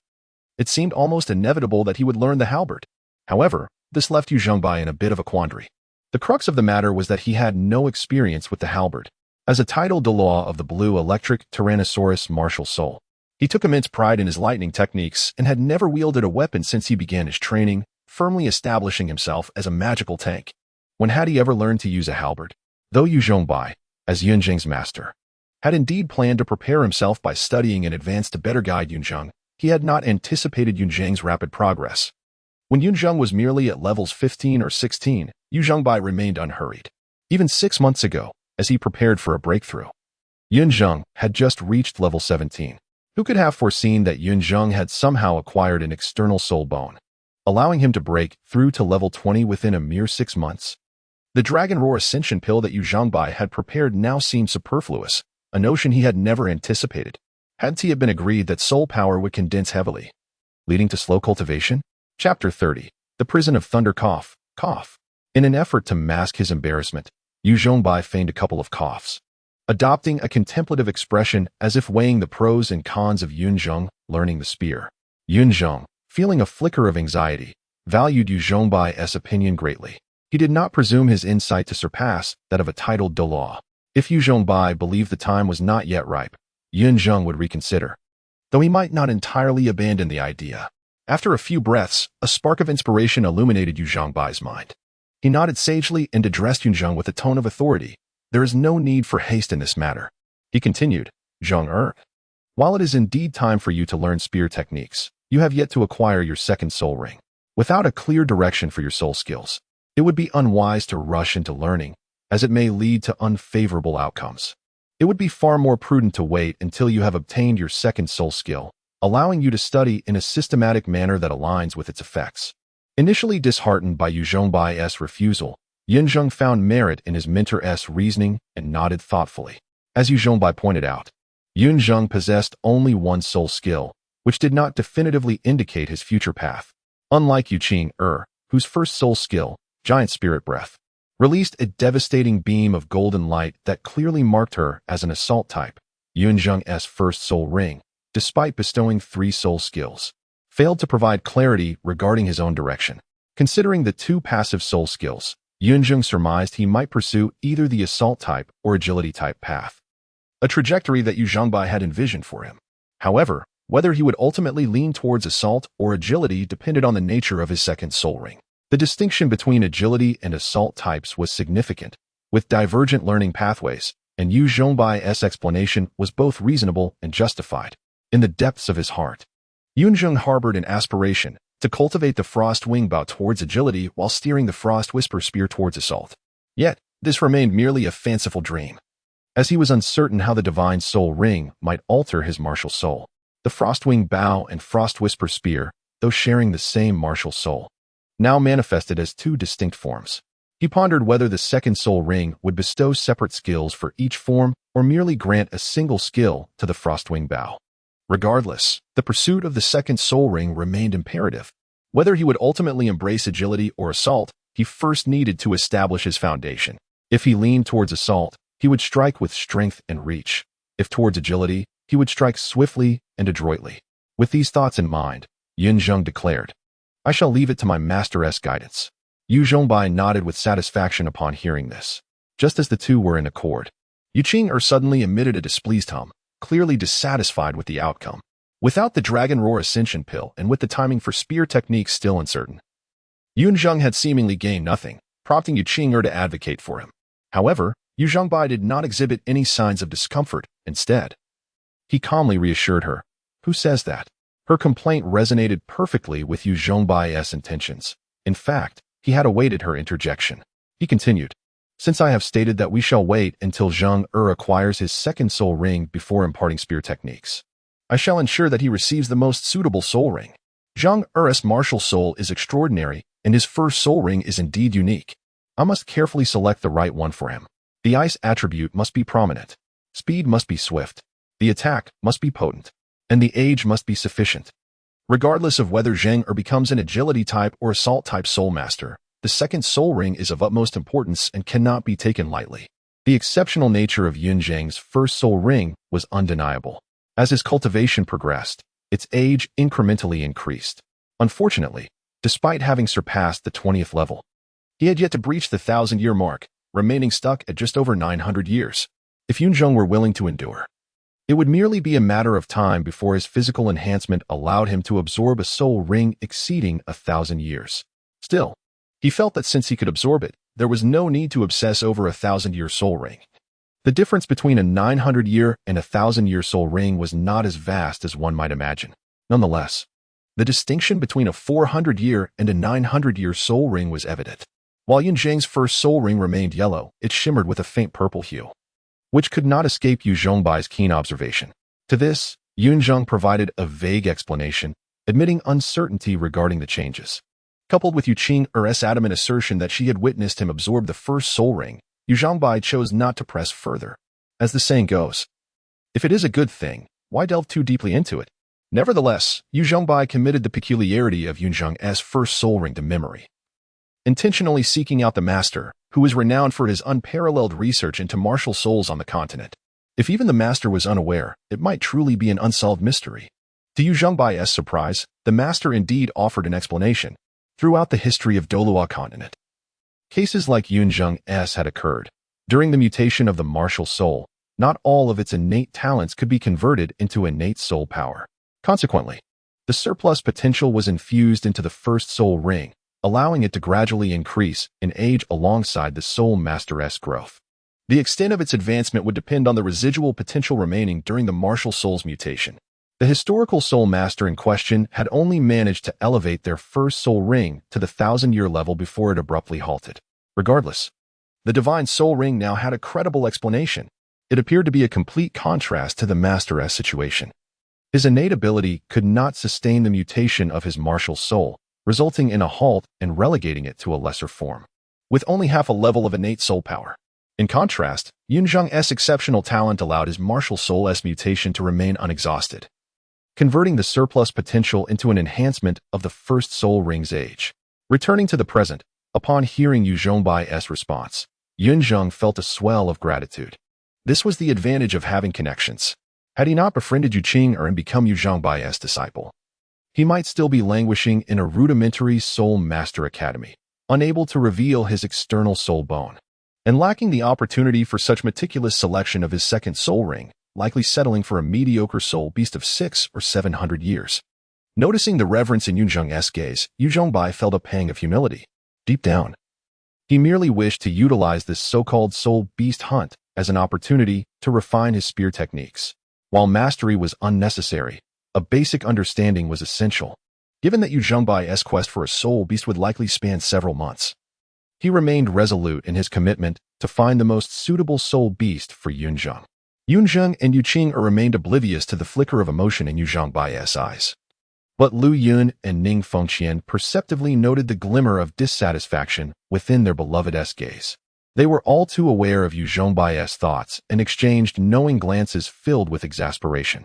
Yu Zhongbai offered an awkward smile, silently pleading with his two wives not to expose his inner thoughts. Lu Yun and Ning Fengqian were certainly not going to allow Yu Zhongbai to save face in front of Yun Zheng and Yuqing. Ning Fengqian approached Yun Zheng, affectionately stroking his head. She then took out a bracelet and personally adorned Yun Zheng with it, saying, "It is a pleasure to meet you for the first time." I have not prepared anything special, so consider this soul guide as a token of my greeting and a birthday gift. The Seven Treasures Glazed Sect made its intentions clear from the very outset. Although Ning Fengxian merely stated that it was a soul guide, without revealing its spatial geometry, it was evident that a gift of this nature was anything but trivial.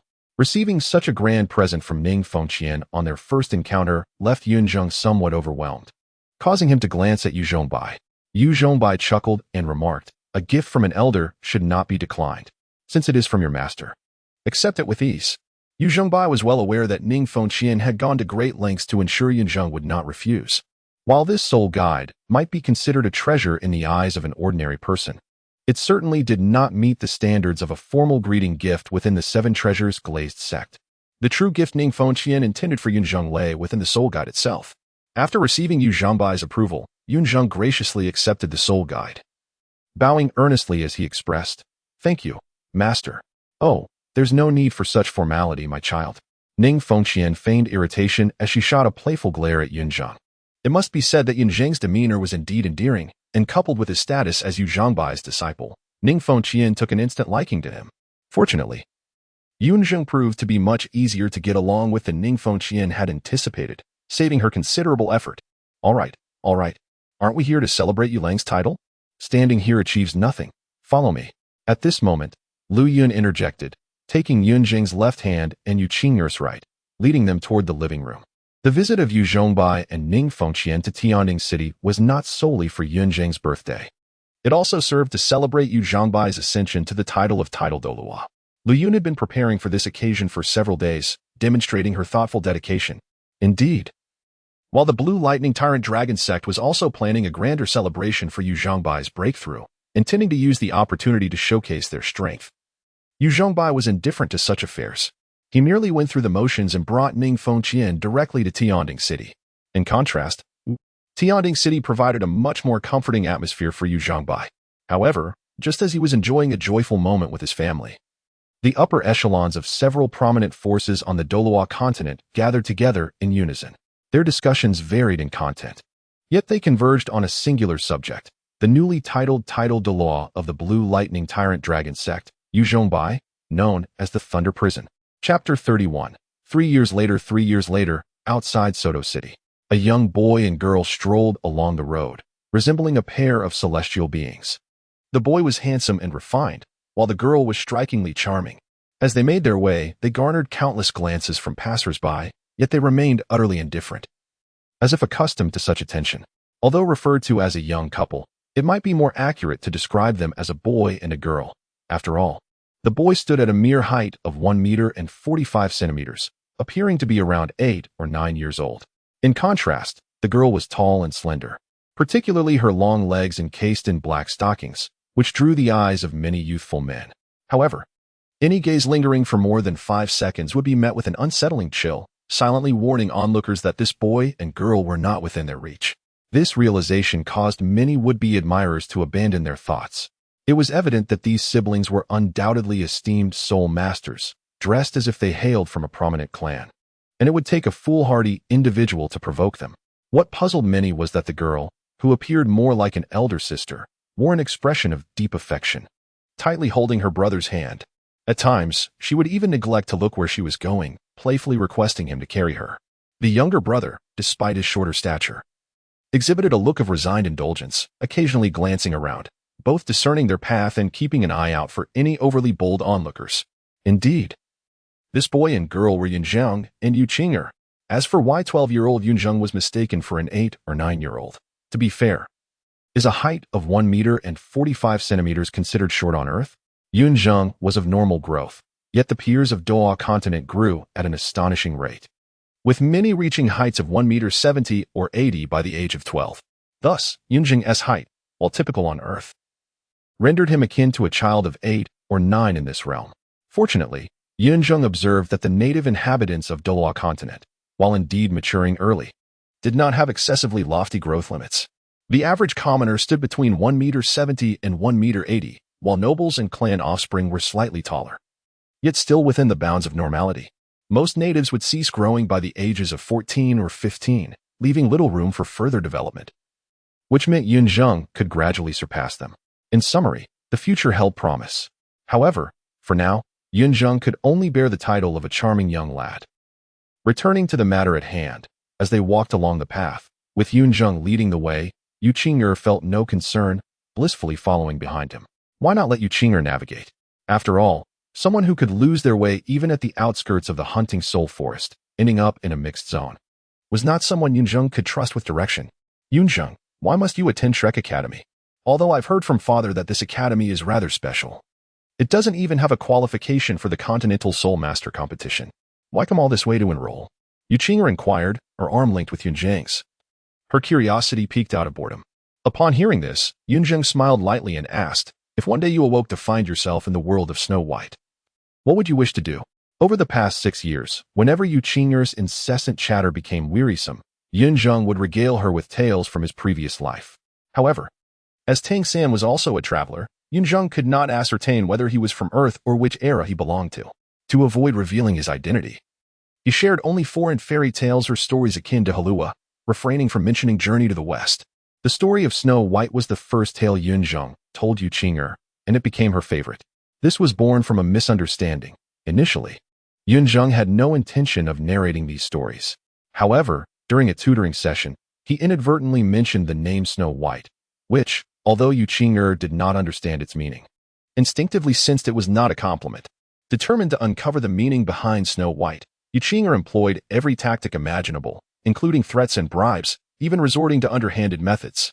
Eventually, Yun Zheng, with no other choice, explained the story of Snow White. This led to a misunderstanding on Yu Qing'er's part, as Yun Zheng had previously referred to her as Snow White. Naturally, she began to envision herself as the most beautiful girl in Yun Zheng's eyes, which filled her heart with sweetness. This was why Yu Qing'er cherished the story of Snow White so dearly. When Yun Zheng realized her misunderstanding, he found it both amusing and exasperating, yet he would not foolishly reveal the truth. The reality would remain buried within him, since Yu Qing'er had embraced this notion. In Yun Zheng's mind, she had indeed become his Snow White. I don't want to. Yun Zheng was taken aback when Yu Qing'er not only failed to respond to his question but vehemently shook her head. Why? Don't you love Snow White? Yun Zheng inquired. Blinking in confusion, Yu Qing'er gazed intently into Yun Zheng's eyes and earnestly replied, because you're not there. I don't want to be apart from you. Without you, going anywhere is meaningless. As soon as her words fell, Yun Zheng found himself momentarily speechless. Yu Qing'er had a knack for effortlessly stirring the softer emotions within him, imparting her own warmth without any awareness of her influence. After a few breaths, Yun Zheng regained his composure, the corners of his mouth curving into an involuntary smile as he gently continued. Then what if I went with you? What would you desire to do? What else could it be? Naturally, we would defeat the evil queen, shatter the magic mirror, and ensure Snow White lives happily ever after. Yu Qing'er exclaimed eagerly, without the slightest hesitation. But the world of Snow White is vast, with not just one kingdom. In the deep mountains, there are dwarfs, and many others in need of help. Why must we focus solely on Snow White? Yun Zheng countered thoughtfully. This question seemed to stump Yu Qing'er, as her brows furrowed in contemplation. But if we go to Snow White's world and don't meet her, why should we go at all? Exactly. Yun Zheng laughed heartily, teasing her. His laughter left Yu Qing'er more perplexed, her bright eyes darting around as she queried, but how does this relate to our coming to Shrek Academy? As Yun Zheng prepared to clarify, his expression suddenly turned cold, letting out a soft snort. Without any visible movement, 2 soul rings, one yellow and one purple, flashed behind him. A beam of icy blue light streaked through the air, only to vanish moments later. Ah! In the next instant, a piercing scream echoed, drawing the attention of pedestrians. They turned towards the sound, only to witness a man with an icy blue arrow lodged in his right leg, blood gushing forth. The onlookers gasped in horror. Among them were not just ordinary people, but also several soul masters. Yet, even they could not discern what had transpired. They recognized that Yun Zheng had unleashed a soul skill, but all they saw was a flash of icy blue light before the man was struck. The details of the event remained a mystery to them. The arrow seemed to have traversed space itself, directly piercing the man's leg. In an instant, everyone instinctively withdrew their gaze.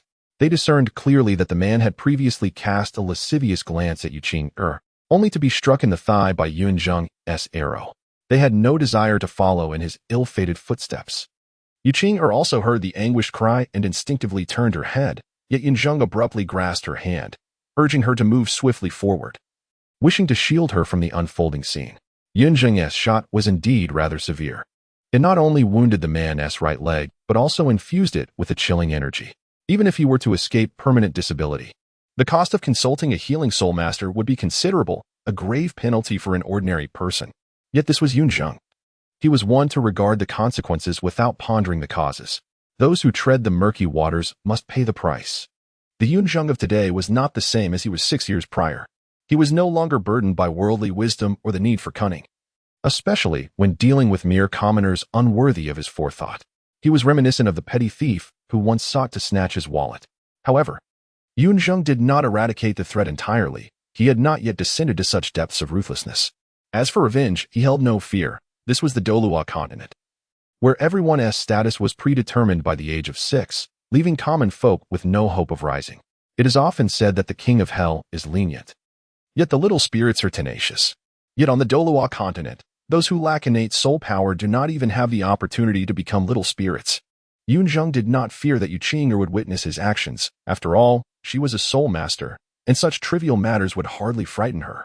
His intent in pulling her away was merely to conceal the peculiar sentiments stirring within him. Regrettably, fate took a contrary turn.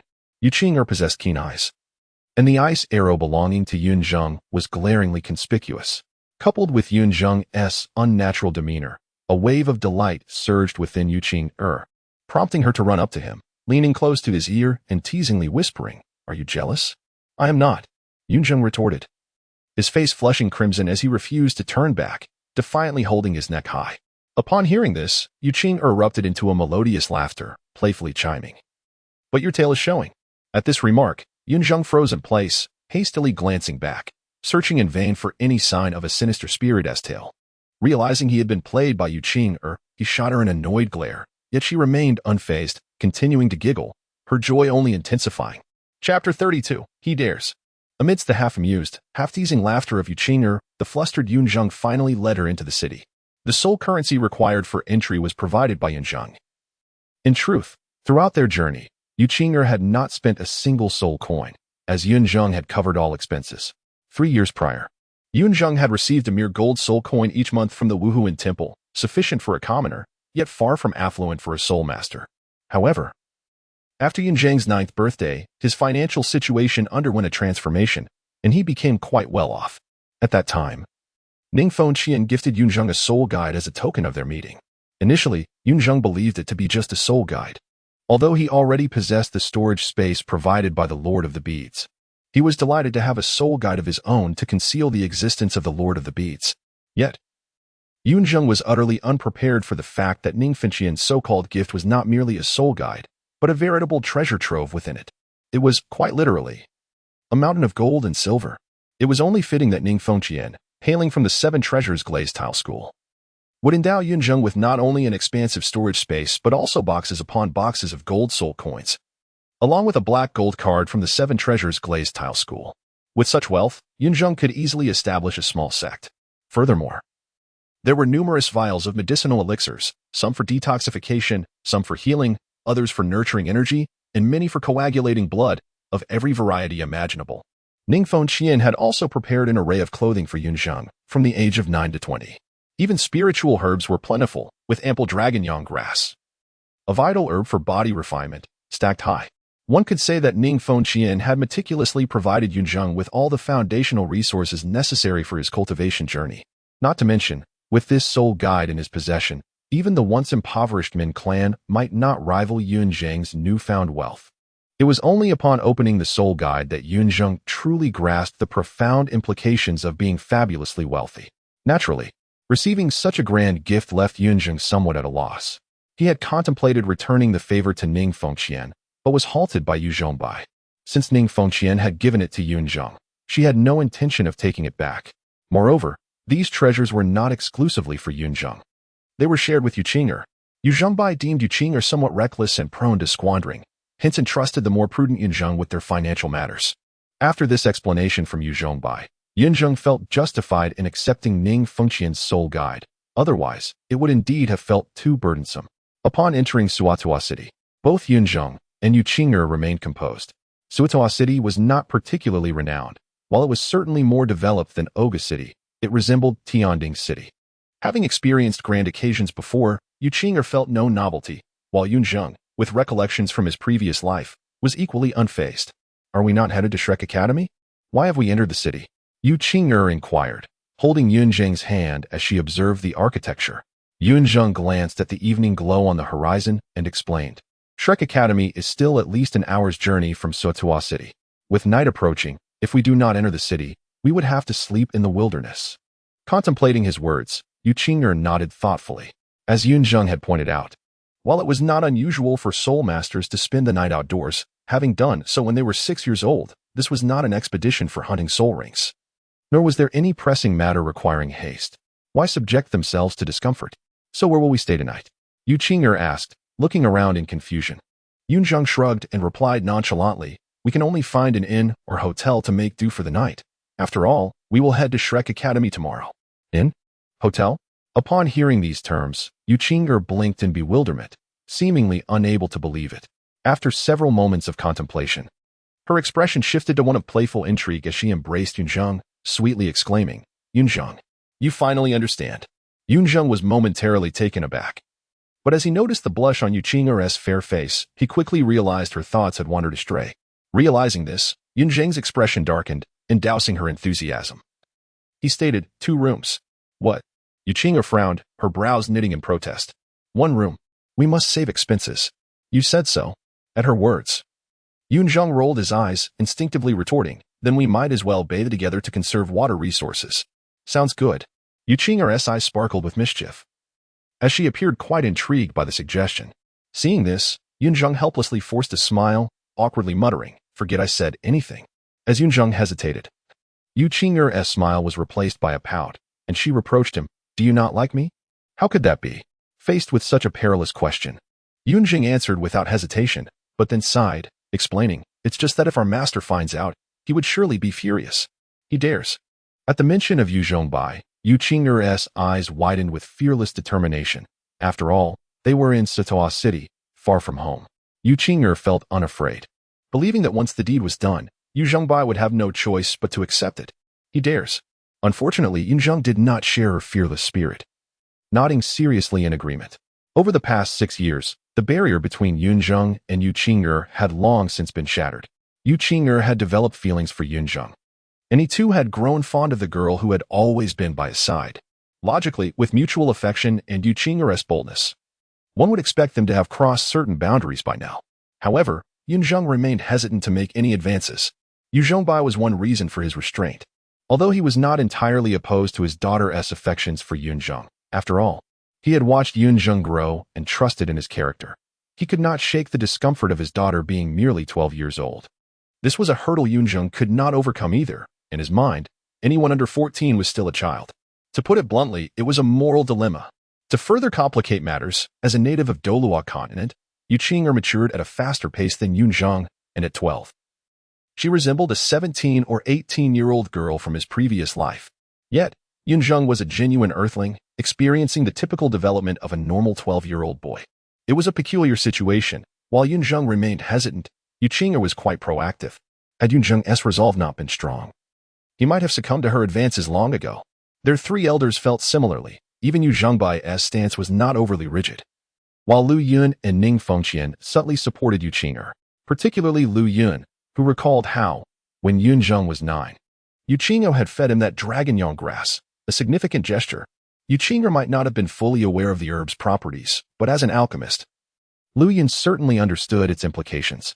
Nonetheless, Lu Yun refrained from disclosing anything to Yu Qing'er. Instead, she entrusted Yu Qing'er with the task of delivering the long-yang pill to Yun Zheng. A chilling thought indeed, as Lu Yun and Ning Fengqian often remarked.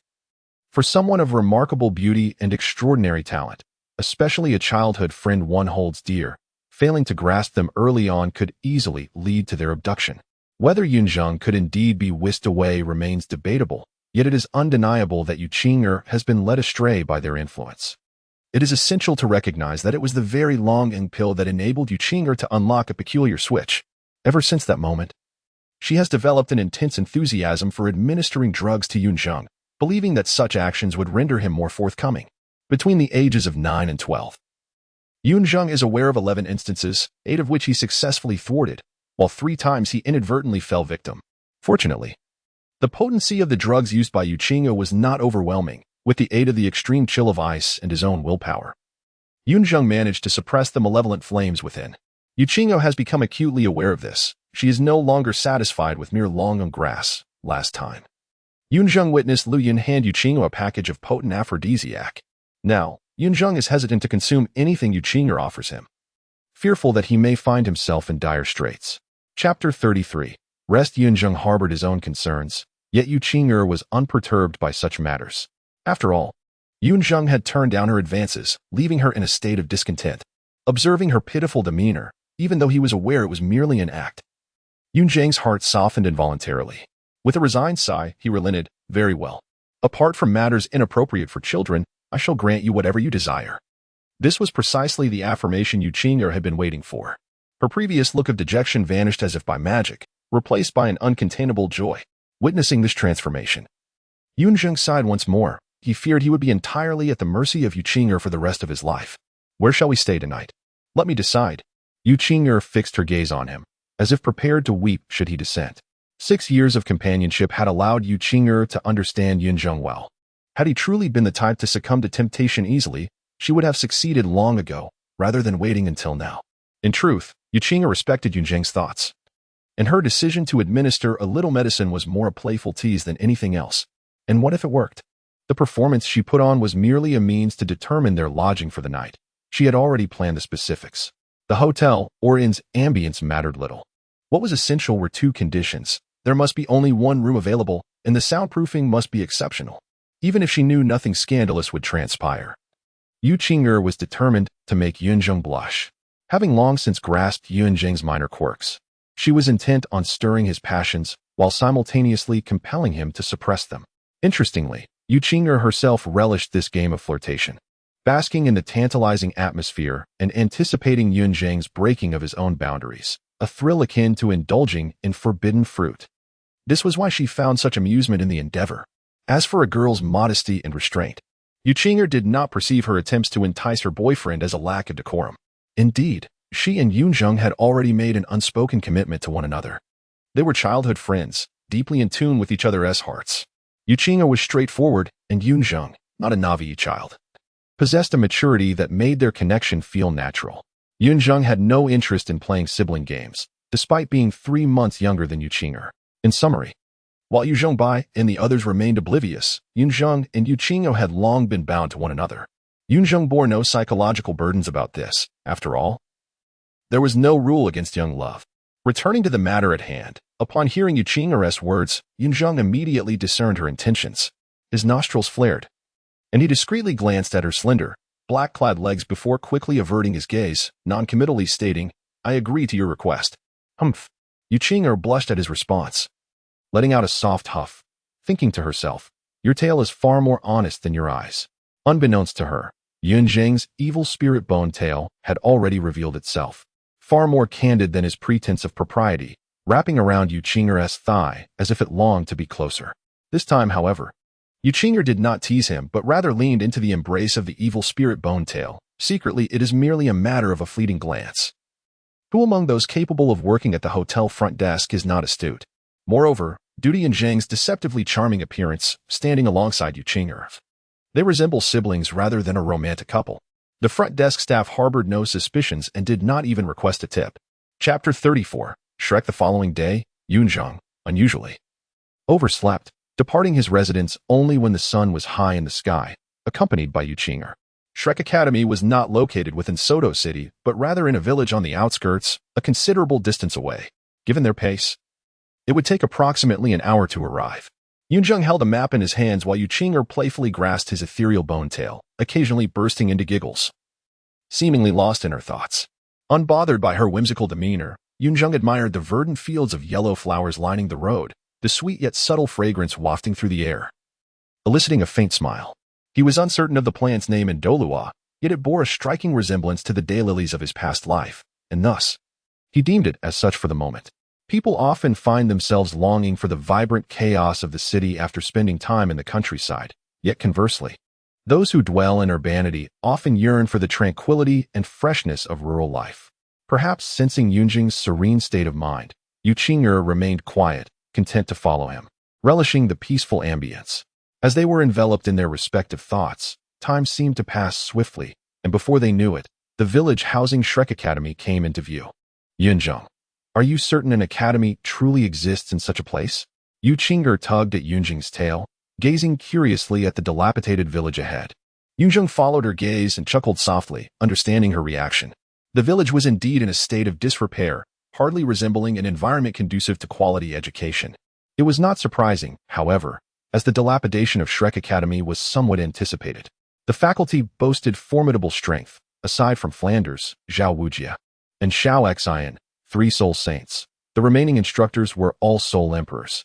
Regardless of their location on the Douluo Continent, this esteemed group could easily earn a fortune, with many eager to offer their riches at a mere word from them. Particularly, Xiao Xian held a unique position as the only food-type soul saint on the continent. His rarity made him highly sought after, with the Spirit Hall elders ready to welcome him with open arms should he choose to align with them. Yet, Flanders and his peers were principled, unwilling to compromise their integrity by associating with the Spirit Hall, and they looked down upon the inept nobility. Accustomed to a free-spirited lifestyle, they shunned the constraints of familial obligations and could not bring themselves to exploit the weak, resulting in their impoverished state. Such is the plight of those who cannot bear the ugliness of the secular world. They must endure the starkness of a life devoid of material wealth. Thus, Shrek Academy found itself in its current predicament. However, Yun Zheng was not disheartened. Rather, he chuckled lightly, remarking, "This is better than I had imagined." Yu Qing'er glanced at him in surprise, her delicate brows furrowing. "Did you know this all along?" Feigning mystery, Yun Zheng shrugged and teased, "I merely had an inkling." This was Yun Zheng's first visit to Shrek Academy, and no one had previously provided him with detailed information about it. The original text emphasized the Academy's initial state of decline, preparing him mentally for the worst, which made the reality seem less daunting. Without hope, one remains free from disappointment. Without expectations, there is no disparity. This is perhaps the essence of the matter. How pretentious. Yu Qing'er playfully stuck out her tongue, feigning annoyance. Yun Zheng merely chuckled, noticing her lingering doubts, and gently inquired, "What is the matter? Are you reluctant to go? We've come this far. What if there are surprises in store?" Yu Qing'er wrinkled her delicate nose, pinching Yun Zheng's tail, and retorted, "Didn't you say not to be deceived by appearances? You might be in for a disappointment." Yun Zheng ruthlessly shattered her illusions with a mischievous grin. "Oh, please. You've already said so." As they exchanged playful banter, they soon arrived at Shrek Academy. It must be noted that the academy held a certain reputation in the surrounding area. Merely graduating could afford one the title of a viscount, which was enticing enough for many. Consequently, despite Shrek Academy's struggle to recruit students each year, a crowd would gather during enrollment, creating a bustling atmosphere that helped Yun Zheng and Yu Qing'er locate the academy without difficulty. "Scammer, give me back my money." Upon approaching the throng, they heard a rough, furious voice rise above the chatter. Yun Zheng smirked at the unexpected spectacle before him. The enrollment fee was 10 gold soul coins, non-refundable upon registration. A lazy yet disdainful voice followed, disregarding the agitated man's outburst with indifference. Indeed, anyone qualified to teach at Shrek Academy was at least a soul emperor, a position of considerable esteem on the Douluo Continent and within the 2 great empires. It was quite remarkable that a low-ranking soul master would dare to confront such an individual without inciting anger. Do you expect a soul emperor to provide you with courteous service? That would be utterly absurd. Nonetheless, the man's fury only intensified as he continued to shout, "No. You must return my money. This is outright robbery. 10 gold soul coins is no small sum. Your actions are no different from banditry." The teacher in charge of enrollment, growing weary, clicked his tongue in annoyance and commanded, "Mubai, handle this." With a resounding roar, a figure akin to a fierce tiger leaped from the treetops. Dai Mubai summoned his evil eye-white tiger martial spirit, adorned with 3 soul rings, 2 yellow and 1 purple. His captivating heterochromatic gaze fixed coldly upon the irate man. He spoke in a low voice, "If you can defeat me, your registration fee will be returned in full." Upon hearing this, the man's bravado wilted instantly. He dared not mention money again. Simultaneously, the teachers of Shrek Academy rose, declaring loudly, "Let it be known, even among soul beasts, Shrek is a uniquely extraordinary entity. The essence of Shrek Academy is its identity as the Monster Academy. We only accept monsters, not ordinary individuals. The entrance examination consists of 4 stages. If you are over 13 or possess less than 21 levels of soul power, do not waste your time or money. As these words resonated, the crowd dispersed rapidly. Many turned away, deterred by the stringent requirements. Observing this, the Shrek Academy teacher nodded in satisfaction. He was no miser like Flanders, who would have been overwhelmed by the number of applicants. Now, with just a single announcement, he had successfully dismissed dozens of unqualified individuals, leaving him considerably relieved. One cannot help but wonder how Flanders would react upon witnessing this scene. Would he be driven to exclaim in fury? This single outburst not only scattered those who were merely filling the ranks but also dispelled an income of at least several hundred gold soul coins. Such a shout has undoubtedly exacerbated the already strained finances of Shrek Academy. Meanwhile, Dai Mubai, having observed the entire episode, contemplated offering some words of wisdom as he watched the departing figures. However, upon reflection, he wisely chose to remain silent. After all, both parties involved were formidable figures. It was best to mind his own affairs and pretend that nothing had transpired, lest he be caught in the crossfire. Chapter 35. The first friend of Yu Qing'er in the blink of an eye. The registration office of Shrek Academy transformed from a bustling hub into a desolate space. Nonetheless, a modest number of individuals remained. Although true geniuses capable of breaking through to the Great Spirit Master rank before the age of 13 were rare, there were still a few in the vicinity, and together with Yun Zheng and his companions, their numbers reached a respectable dozen. Most of them were merely marginal candidates at levels 21 or 22, yet it was sufficient to spare Dai Mubai from undue hardship. Dai Mubai vividly recalled the previous year when the teacher overseeing the first round of assessments was Xiao Xin. That fellow, in his disdain for complications, had carelessly revealed the content of the subsequent 3 assessments, causing nearly 90% of the registrants to lose heart.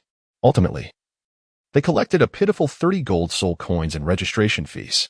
The absurdity did not end there. After registration, Flinder approached Dai Mubai for the fees, and Dai Mubai, with tears in his eyes, had to dig into his own pockets to cover the shortfall. Fortunately, this year's circumstances were considerably improved. Although the number of applicants was still insufficient to satisfy Flinder, it was at least adequate to meet the requirements. Moreover, Dai Mubai knew that among these candidates, at least 2 individuals would likely excel in all 4 assessments, ensuring they would not face the same dismal outcome as the previous year. Lost in his thoughts, Dai Mubai suddenly heard a clear and gentle voice proclaim, "Grandpa, our registration fee totals 20 gold soul coins." At that moment, a young man and woman stepped forward from the crowd, both youthful and carefree as they produced 20 gold coins. The pair, of course, were Tang San and Xiao Wu. Seeing Tang San, Dai Mubai smiled knowingly and discreetly gave him a thumbs up, which Tang San returned with a subtle smile. Despite their rather unfriendly first encounter the day before, which had escalated into a brawl, they had come to know one another, and Dai Mubai held a measure of admiration for Tang San, indicating a mutual respect. The teacher responsible for the first round of assessments at Shrek noticed this interaction and felt a surge of happiness. As Dai Mubai's instructor, he understood him well. Despite Dai Mubai's flirtatious nature, he was quite proud. Ordinary individuals would not garner his attention, while only those who earned his respect could catch his eye. Given that this young man and woman had gained Dai Mubai's approval, their chances of passing the entrance assessments of Shrek Academy were significantly high.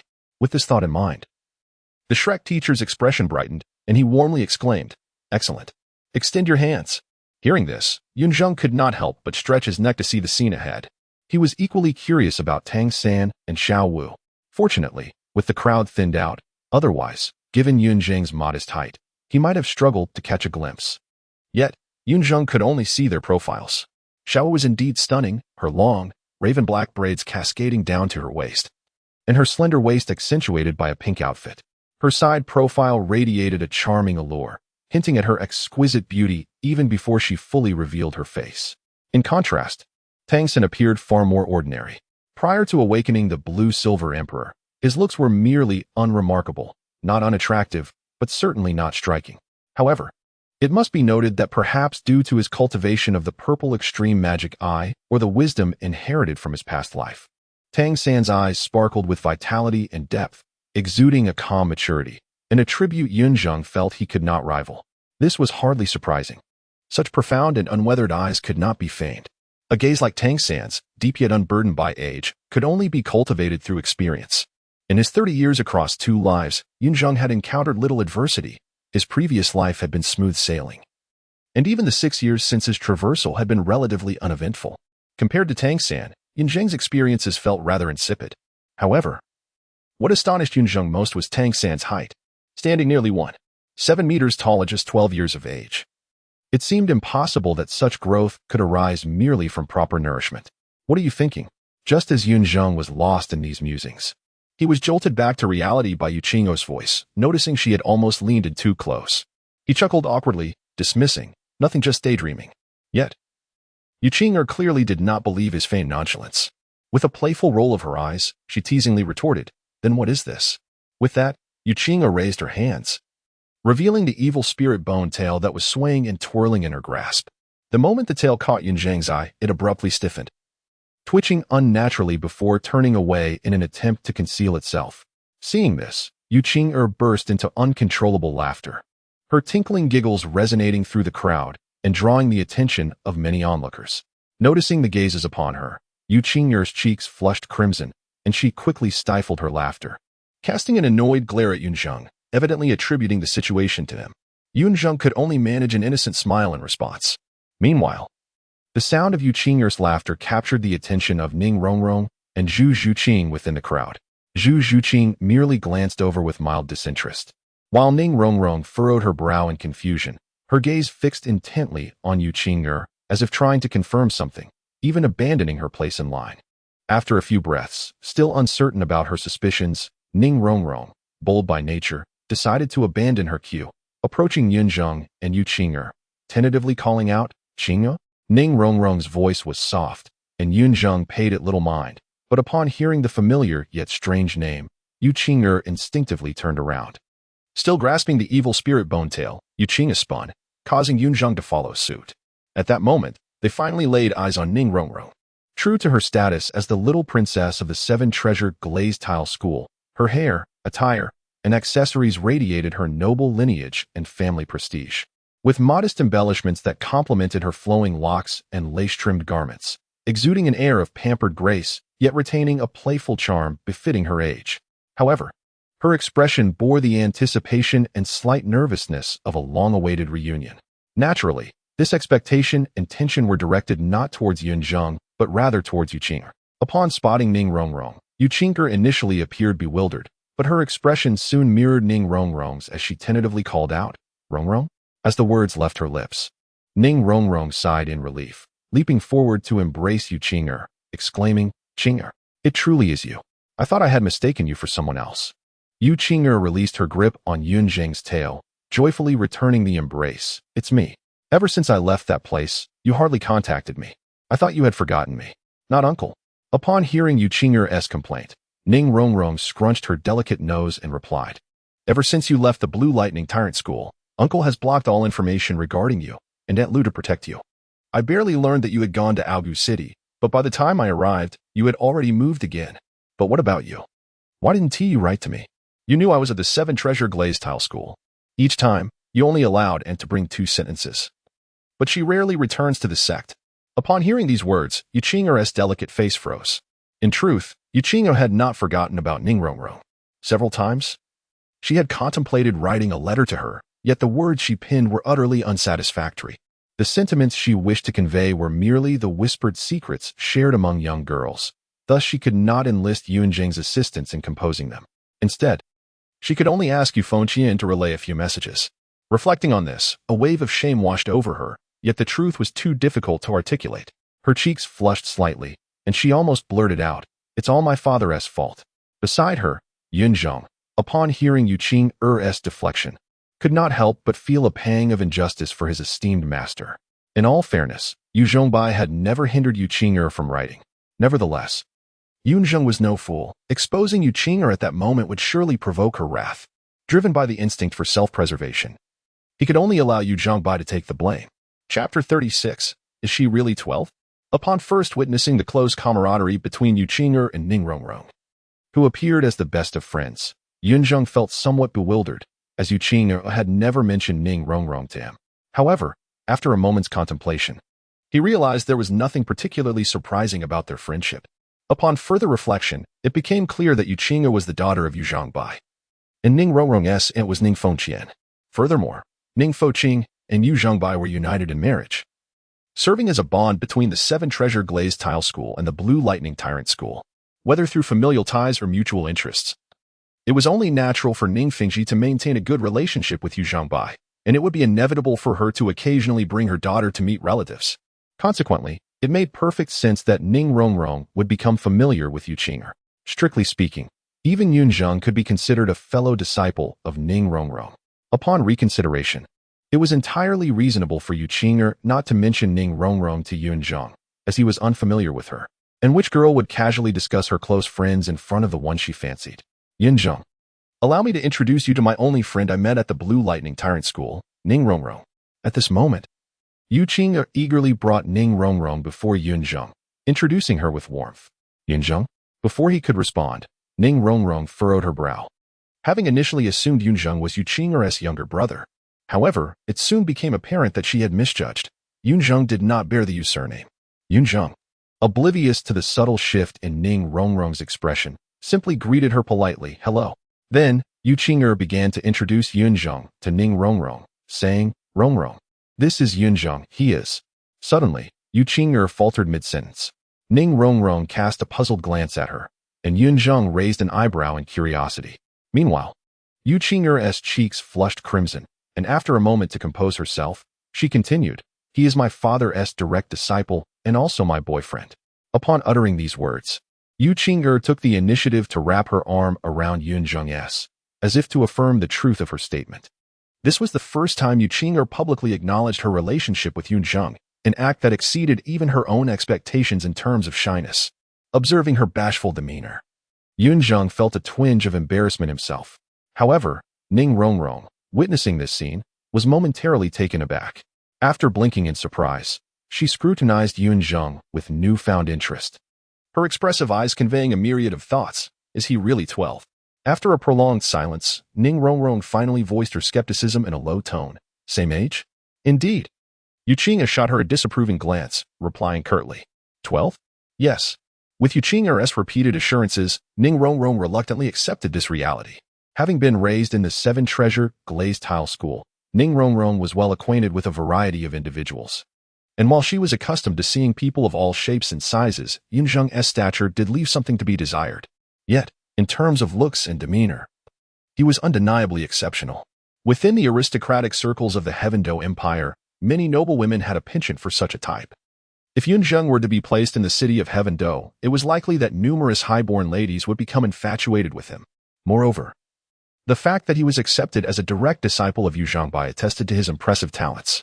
In light of all this, Ning Rongrong begrudgingly acknowledged Yun Zheng's suitability as Yu Qing'er's boyfriend. If he were merely a pretty face, perhaps Lady Ning would have considered creating some obstacles. After all, Ning Rongrong held Yu Qing'er in high regard. Yu Qing'er and Ning Rongrong had known each other since they were 6 years old. At that time, Yu Qing'er was subjected to exclusion at the Blue Lightning Tyrant School, while Ning Rongrong, as the young lady of the Seven Treasure Glazed Tile School, was isolated due to her high status and haughty demeanor. In essence, they were each other's first true friends. On the other hand, Yu Qing, noticing the change in Ning Rongrong's expression, understood that Ning Rongrong had misunderstood, yet she felt no inclination to explain. In truth, Yu Zhengbai had been aware of Yun Zheng's height issue for several years, yet despite his best efforts, he found nothing amiss with Yun Zheng's physique. Everything appeared normal, albeit he developed at a slower pace than others. Therefore, Yu Qing'er knew that Yun Zheng simply grew at a slower rate rather than being inherently short, and she harbored no concerns regarding his height. As for why she didn't clarify things with Ning Rongrong, Yu Qing'er had grasped the principle of being cautious with friends at a young age. Did one not recall how Lu Yun had once considered Ning Fengji as a close friend, only to face unforeseen consequences? Anyway, what brings you here? Shaking her head to dispel her thoughts, Yu Qing'er changed the subject and inquired of Ning Rongrong. Ah, speaking of which, Ning Rongrong sighed. The sect is too dull. So I thought I'd come out for some fun. And you? What brings you and your little boyfriend here? It's not me bringing him. It's he who brought me. Yu Qing'er solemnly shook her head, correcting Ning Rongrong's misconception before sighing again. We had nowhere else to go. And then Yun Zheng seemed quite curious about Shrek Academy, so we came here. Yu Qing'er's words were not entirely fabricated. She and Yun Zheng genuinely had nowhere else to go. Regular Soul Master Academies were beneath their notice, and even Yun Zheng scoffed at them.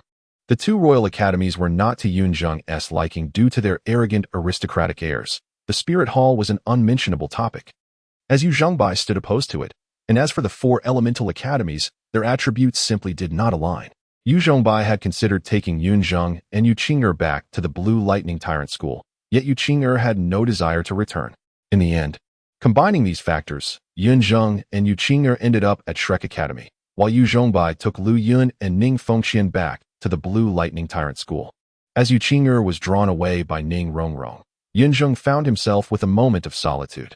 In truth, had he so wished, he could have discerned the content of their conversation, yet Yun Zheng lacked the habit of eavesdropping on the whispers of young ladies, opting instead to idly survey his surroundings. Among the original 7, Yun Zheng had now spotted 4 of them. Oscar was likely selling sausages at the academy, while Ma Hongjun might be enjoying music at an entertainment venue. For the moment, only Zhu Zhuqing remained unaccounted for. Yun Zheng recalled that she had arrived rather late during the enrollment process. API call failed with status code 429, error, code 429. Message, resource has been exhausted, e.g. check quota. Status, resource exhausted, chapter 37. The envy of Ning Rongrong. The sudden appearance of Zhu Zhuqing left Yun Zheng utterly astonished, momentarily rendering him speechless. At that moment, Ning Rongrong, who had been engaged in a pleasant conversation with Yu Qing'er, noticed the peculiar expression on Yun Zheng's face. Following his gaze, a fleeting glimmer of icy disdain flickered in her eyes. Such a man, enamored by beauty, must be shown for what he truly is, particularly to Yu Qing'er. With this thought in mind, Ning Rongrong promptly addressed Yu Qing'er. Qing'er, what is your little boyfriend so captivated by? Ning Rongrong was determined that Yu Qing'er should witness this scene. Upon hearing Ning Rongrong's voice, Yu Qing'er instinctively turned to where Yun Zheng stood, his expression one of sheer infatuation, which did not escape her notice. Following his gaze, when she beheld Zhu Zhuqing, a rosy flush crept across her cheeks, almost as if she found Yun Zheng's enthusiasm embarrassing, and she playfully stomped her delicate foot in annoyance. What Ning Rongrong did not anticipate, however, was that Yu Qing'er exhibited neither jealousy nor resentment. Aren't you upset? Ning Rongrong looked at Yu Qing'er in disbelief, unable to fathom her calm demeanor. Each time Yun Zheng's name was mentioned, the sweetness in Yu Qing'er's eyes seemed to overflow, making it implausible for Ning Rongrong to believe that she harbored no affection for him. Yet, why did Yu Qing'er not display any jealousy? Did she truly not care that Yun Zheng had eyes for another? In that moment, Ning Rongrong felt bewildered, experiencing a sense of obsolescence that she had never encountered before. Not at all. Yu Qing'er, realizing that Ning Rongrong had misunderstood her, felt her cheeks flush even deeper as she hastily defended Yun Zheng. He is probably just surprised. After all, here, Yu Qing'er faltered, unable to continue. It was a source of profound embarrassment, difficult to articulate. Really? Despite Yu Qing'er's explanation, Ning Rongrong remained skeptical. She glanced once more at Zhu Zhuqing and had to concede that the typical impression one would have upon first seeing her would be one of awe and astonishment. Yet, Ning Rongrong still found it hard to believe that Yun Zheng's reaction was solely one of surprise rather than admiration. Indeed, it's true. Yu Qing'er nodded earnestly. She didn't wish for Yun Zheng to grow too close to Ning Rongrong, yet she equally did not desire Ning Rongrong to harbor any biases against him. In all honesty, Yu Qing'er was not entirely trusting of Yun Zheng either. Whenever he joked with other girls, she felt a pang of unease. And there were times when she regarded his words with skepticism.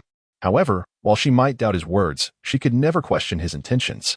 At that moment, Yun Zheng's demeanor was devoid of the usual carefree abandon, replaced instead by a rigid astonishment. Internally, he was engulfed in bewilderment. Moreover, given Yun Zheng's peculiar preferences, Yu Qing'er had long since discerned that Zhu Zhuqing was clearly not his type. Yet, even as she claimed not to be jealous, she could not allow Yun Zheng to continue gazing unabashedly, storming over to him and unceremoniously tugging at his tail. Do you not realize that staring at girls is incredibly rude? It's mortifying.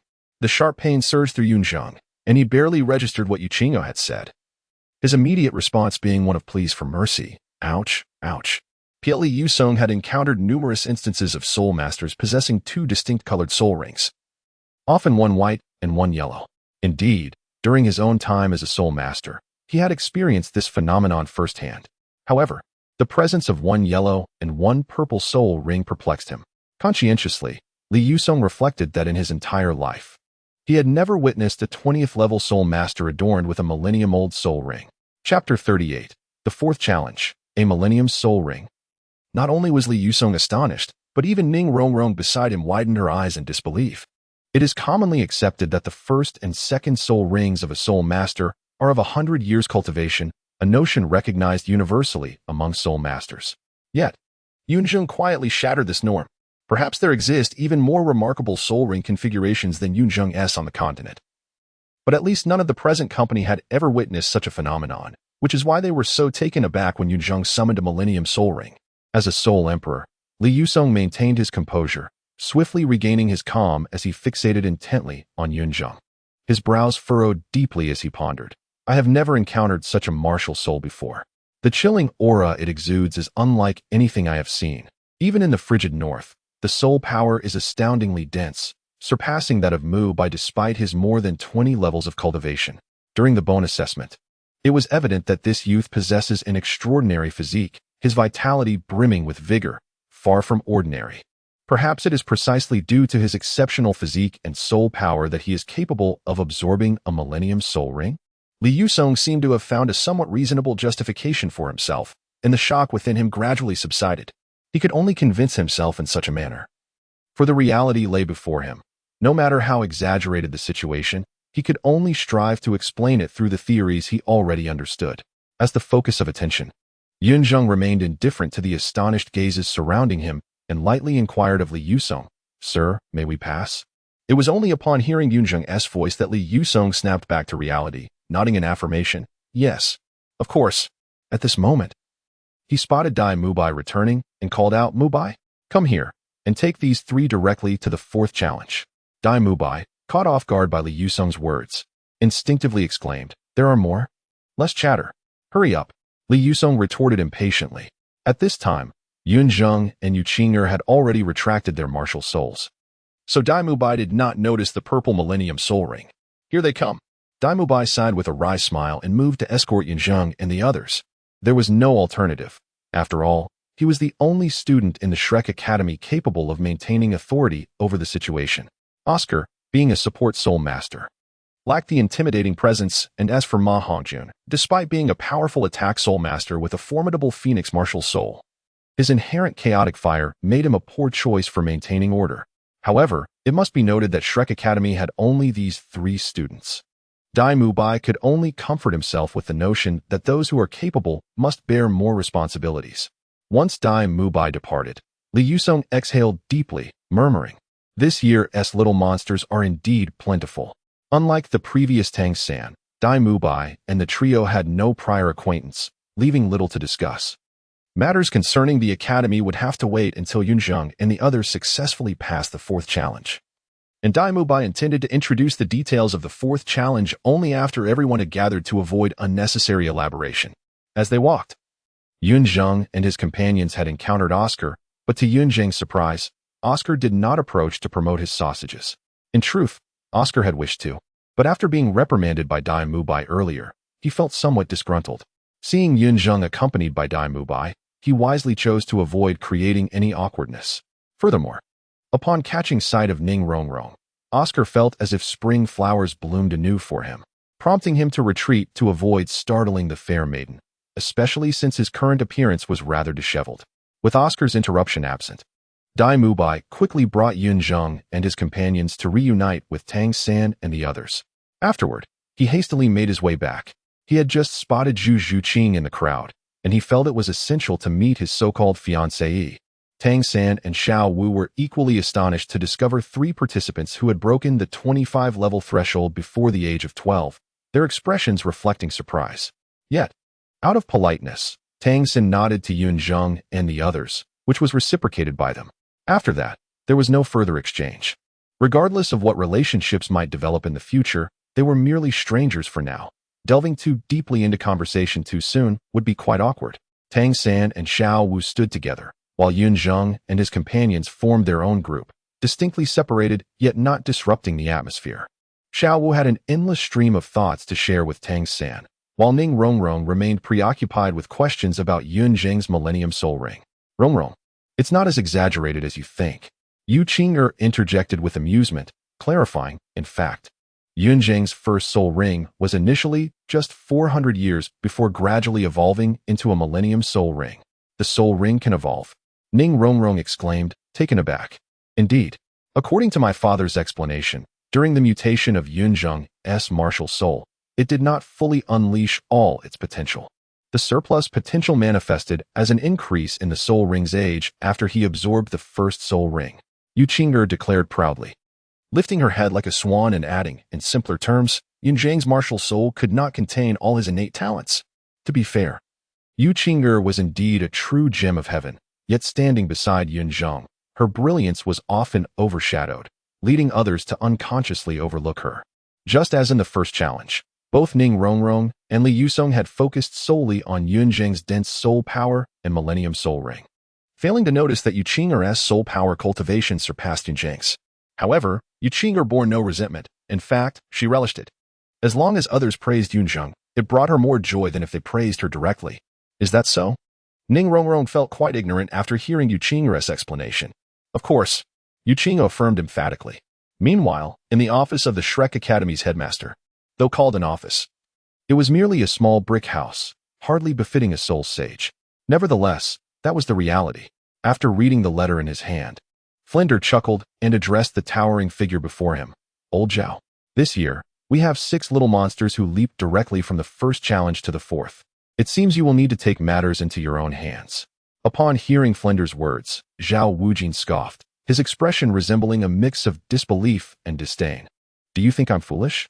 Don't think I'm unaware that among these 6 little monsters is the sole daughter of the 7 treasures, Glazed Tile School's leader. She is the precious jewel cherished by both Bone Douluo and Sword Douluo. If anything were to happen to her under my watch, wouldn't I be hanging by a thread at the hands of 2 titled Douluos? TSK. Flinder clicked his tongue, chastising him in frustration. You are the vice president of the academy. You are still the headmaster. Zhao Wujin remained resolute, countering, in terms of title, you outrank me. Why don't you take the lead yourself? Old Zhao, what are you afraid of? You are the unmoved Ming King. Even the 16 soul emperors of the Spirit Hall could not best you. How can a few children intimidate you into hiding? Flander feigned a dismissive chuckle and remarked. Moreover, I am appointing you as an examiner, not as an assassin. Do you truly expect me to have you engage in a serious confrontation with a few children? His provocation proved effective, as Zhao Wujia's expression softened upon hearing those words. Observing this, Flander felt a surge of triumph and pressed on.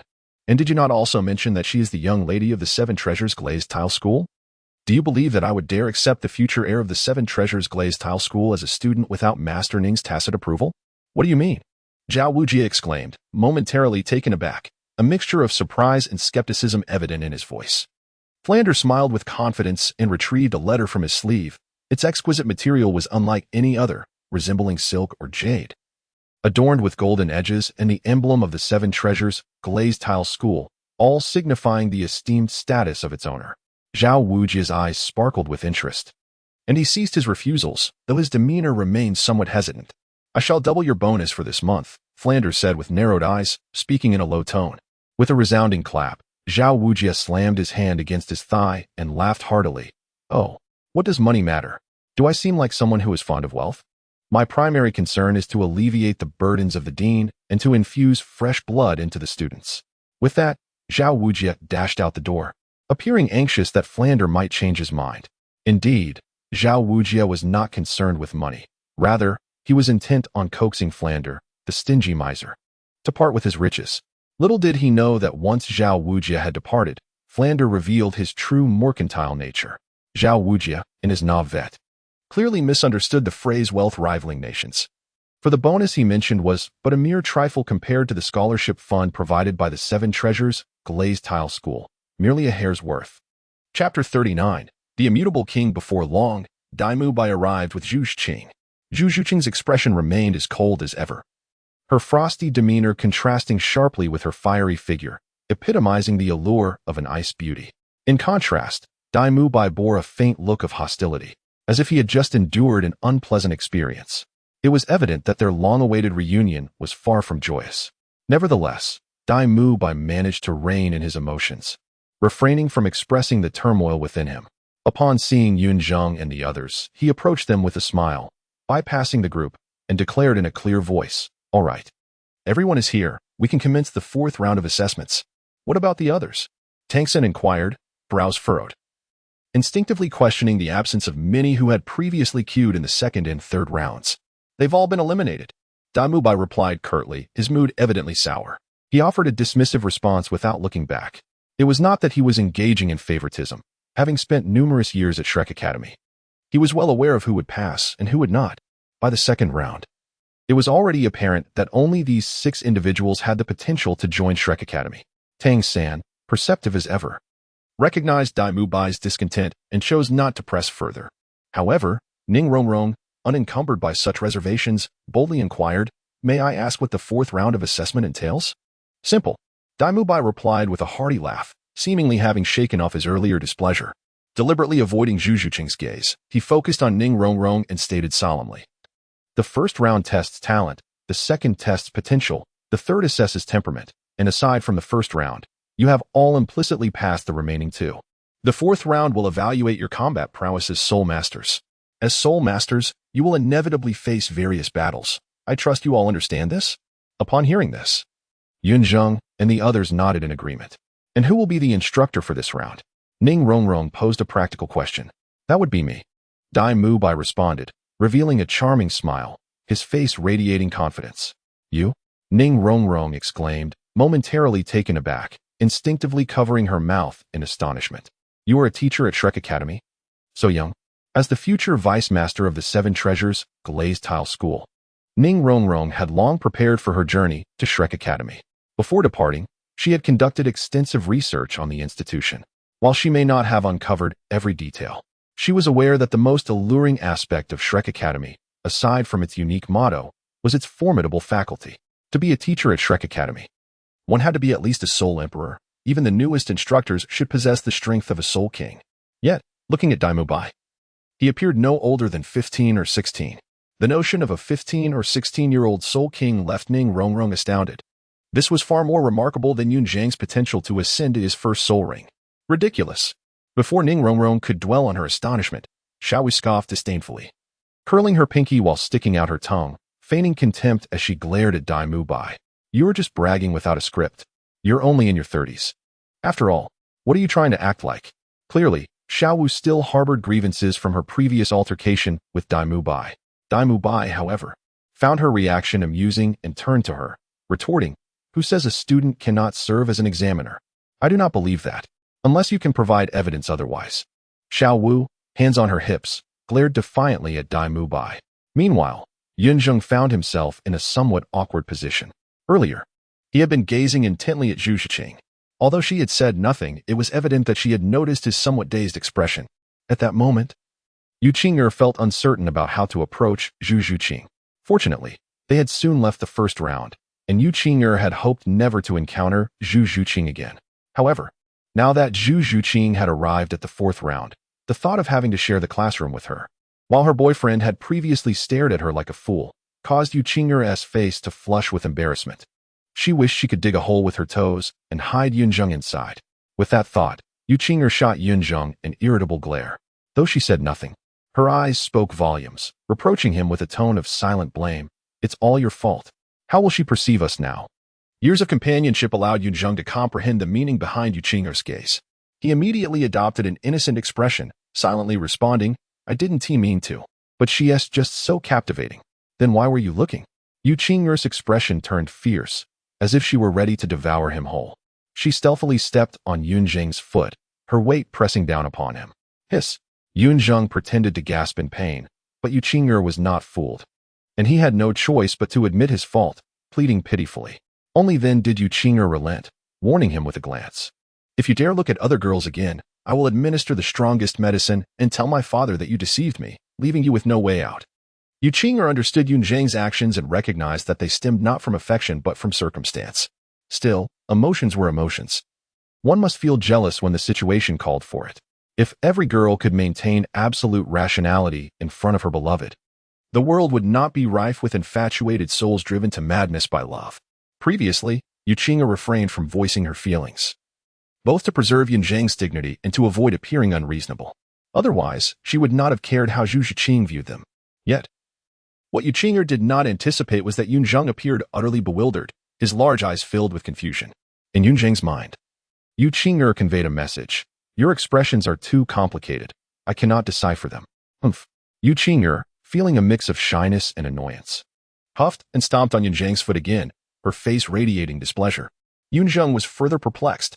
It was merely a statement of fact. How could one expression convey 3 or 4 emotions?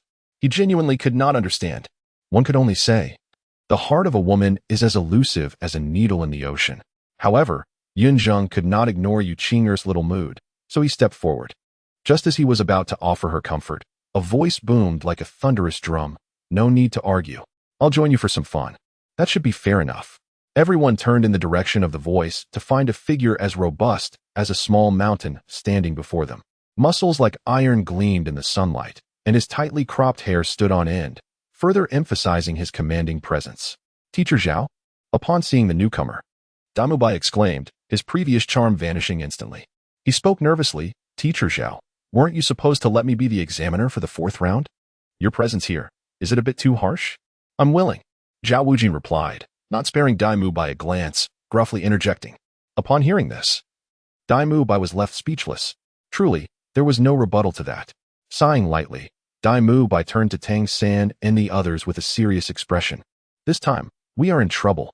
What rank of Soul Master is Teacher Zhao? Upon hearing this, Tang San's heart sank, and he hurriedly inquired. Damubai gazed deeply at Tang San, and after a moment of silence, he spoke solemnly. Let me put it this way. Teacher Zhao is a formidable soul sage of the 76th rank in the assault system, wielding the martial spirit known as the Great Strength Diamond Bear.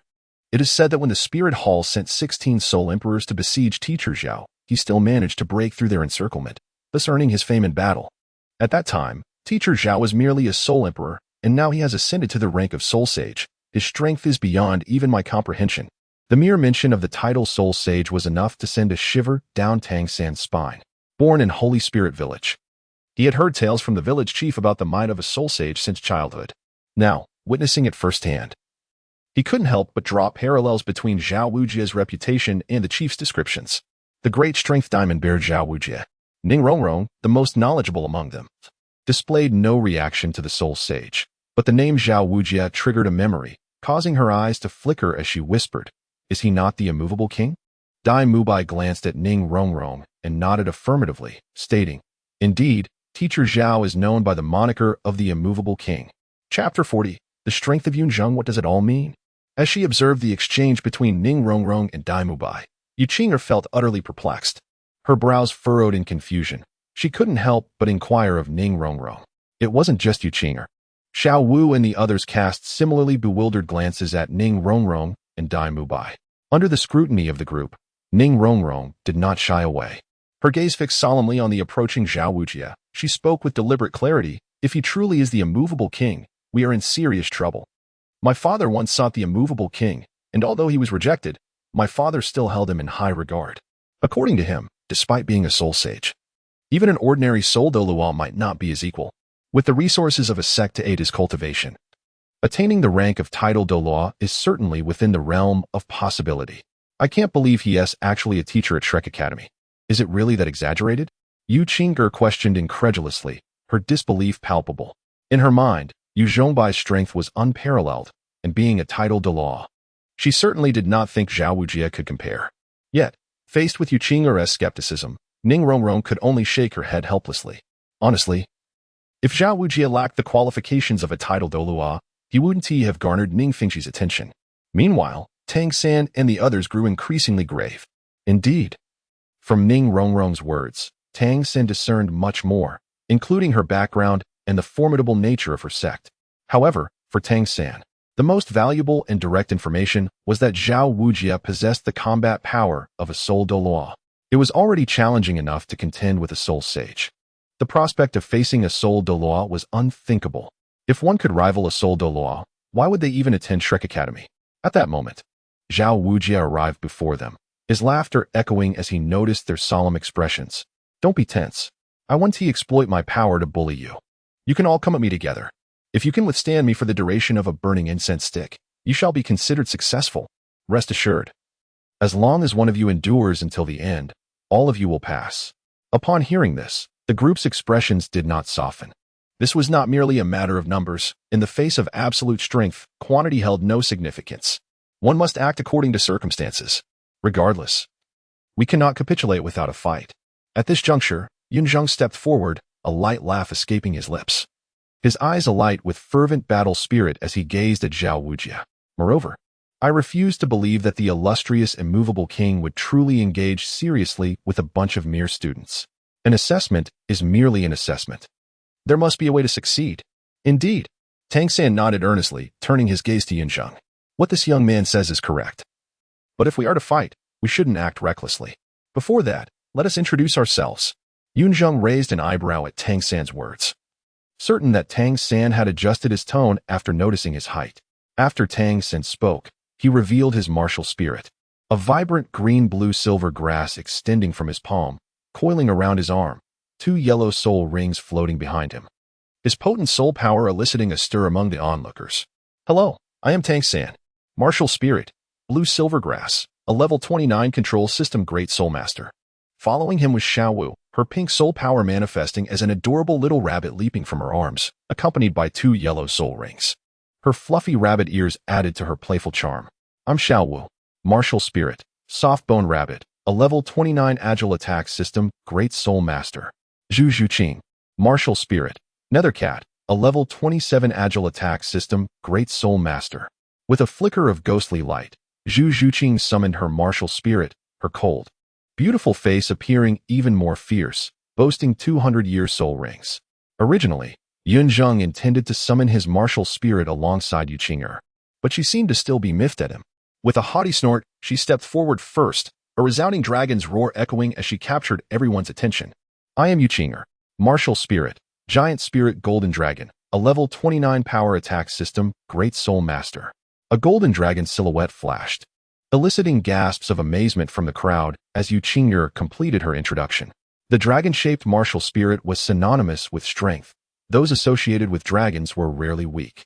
The dragon's roar sent a chill through the hearts of those with beast martial spirits present, underscoring the might of Yuqing'er's spirit.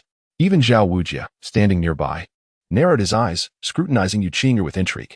The Yu family, dragon-shaped martial spirit, another branch of the Blue Lightning Tyrant Dragon Sect? They say dragons are inherently lustful, and this statement was vividly illustrated in the Blue Lightning Tyrant Dragon Sect. There was only one true Blue Lightning Tyrant Dragon in the continent. Yet many dragon-shaped martial spirits, such as fire dragons, water dragons, and toad dragons, were primarily bloodline branches of the Blue Lightning Tyrant Dragon Sect. As for how these branches came to be, that was not for outsiders to know.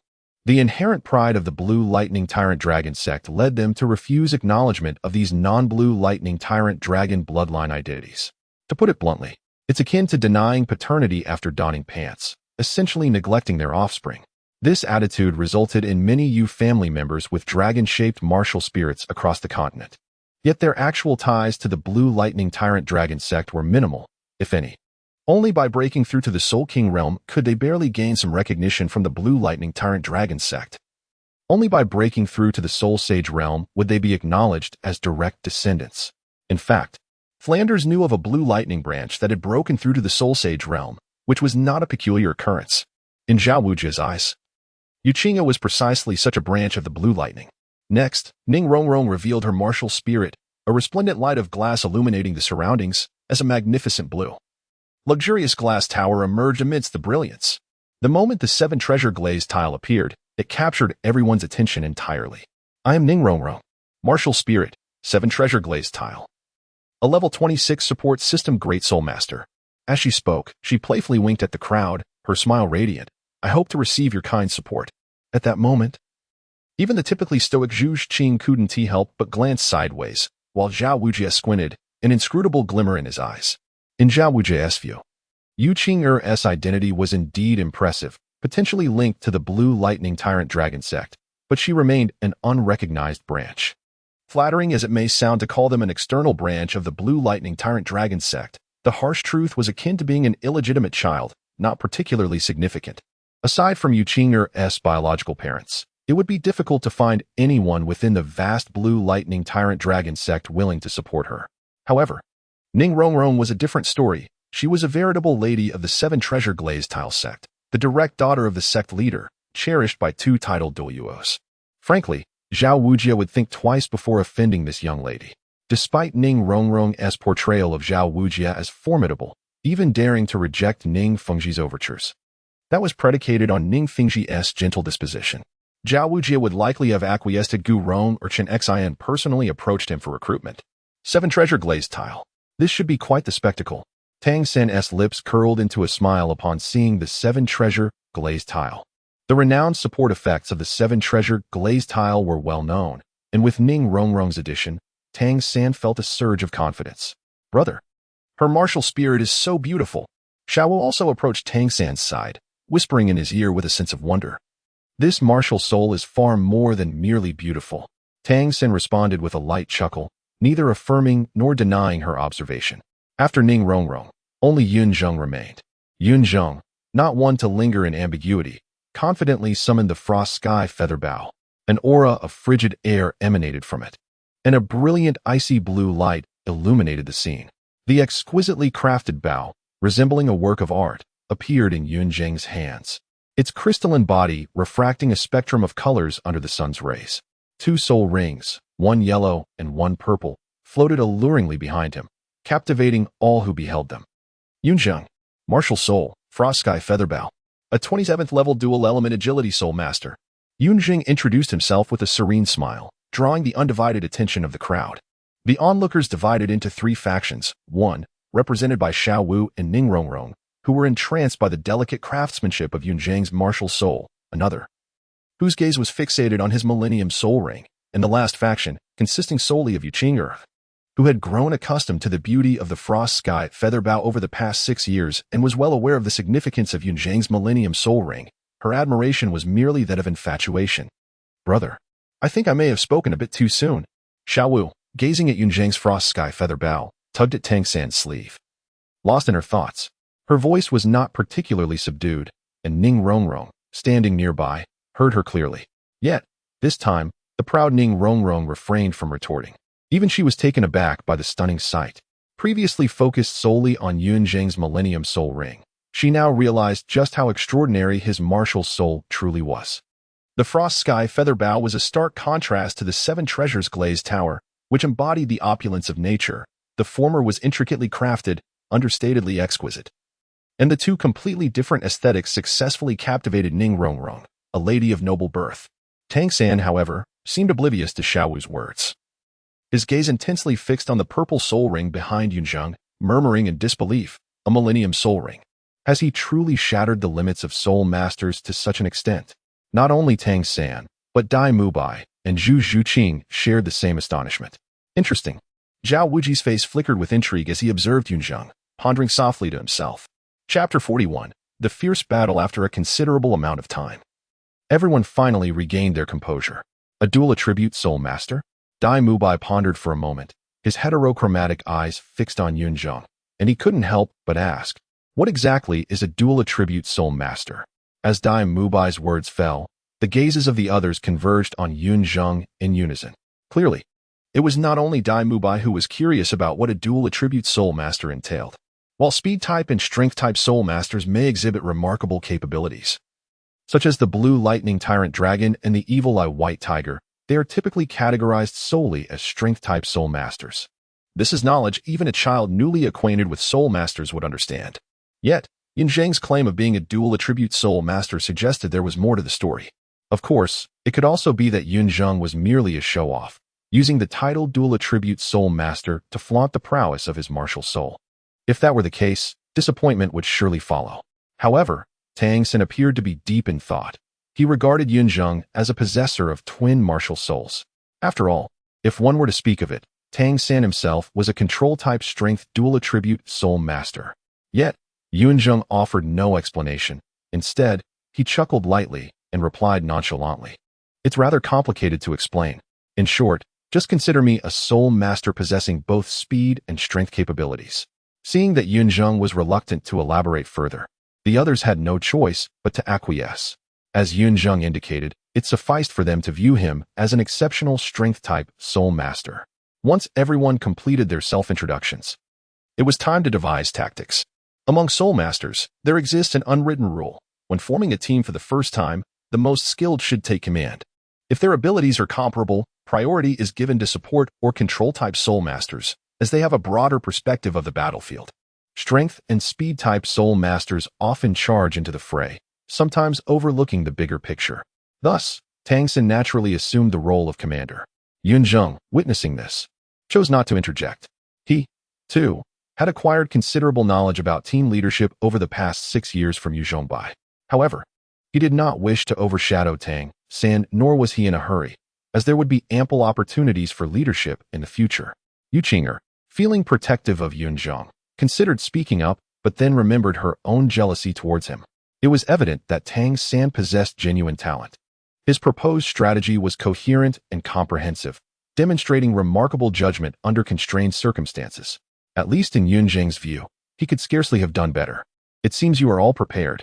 Zhao Wujie approached, crossing his arms and sneering ominously. Tang Sect, unperturbed, returned a polite smile. Naturally, in the next moment, everyone dispersed. Except for Dai Mubai, the remaining 6 positioned themselves strategically.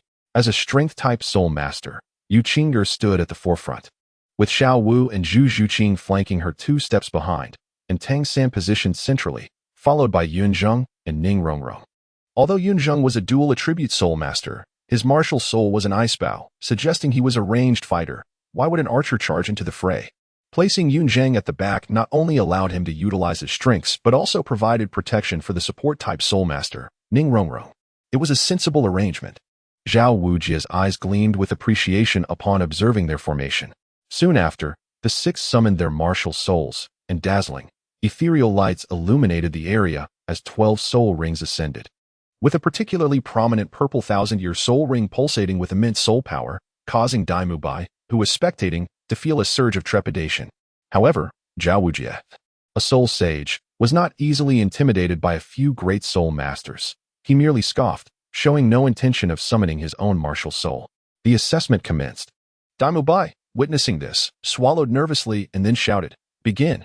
With a resounding thud, Zhao Wujie stomped his foot, unleashing a terrifying force that surged toward Ning Rongrong, causing the already soft ground to visibly crack beneath him. Soul masters understood that if an enemy possessed a 7 treasures, glazed tile martial soul, they must be the primary target of attack. Indeed, Zhao Wujie feared Chun Xian and Gu Rong, but ultimately, this was an evaluation, and since neither was present, Zhao Wujie took the task seriously. Tang Sect, seeing this, released his blue-silver grass, intending to pull Ning Rongrong to safety, but was suddenly interrupted by a sharp command, "Drink."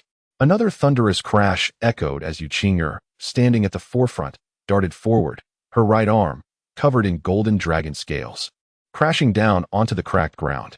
The ground trembled violently as Zhao Wujie's force was significantly diminished. "Wow!" Dai Mubai exclaimed involuntarily, his heterochromatic eyes wide with astonishment. While Zhao Wujie's attack was certainly not his full strength, he was still a soul sage, renowned for his overwhelming power as the mighty King Kong bear. Even a mere demonstration of strength was beyond the capability of an average great soul master. This girl is a bit reckless, Zhao Wujie thought, feeling a pang of embarrassment. However, Yu Qing'er ultimately could not fully counter Zhao Wujie's attack. Sensing the impending force, she did not resist, but instead leapt back, calling out, "Yun Zheng." "Understood." Yun Zheng responded, emitting a sharp whistle. Before anyone could react, he stomped the ground as well, causing a fissure to form in the earth beneath him. When their 2 fissures collided, a dull thud resonated, enveloping the area in dust.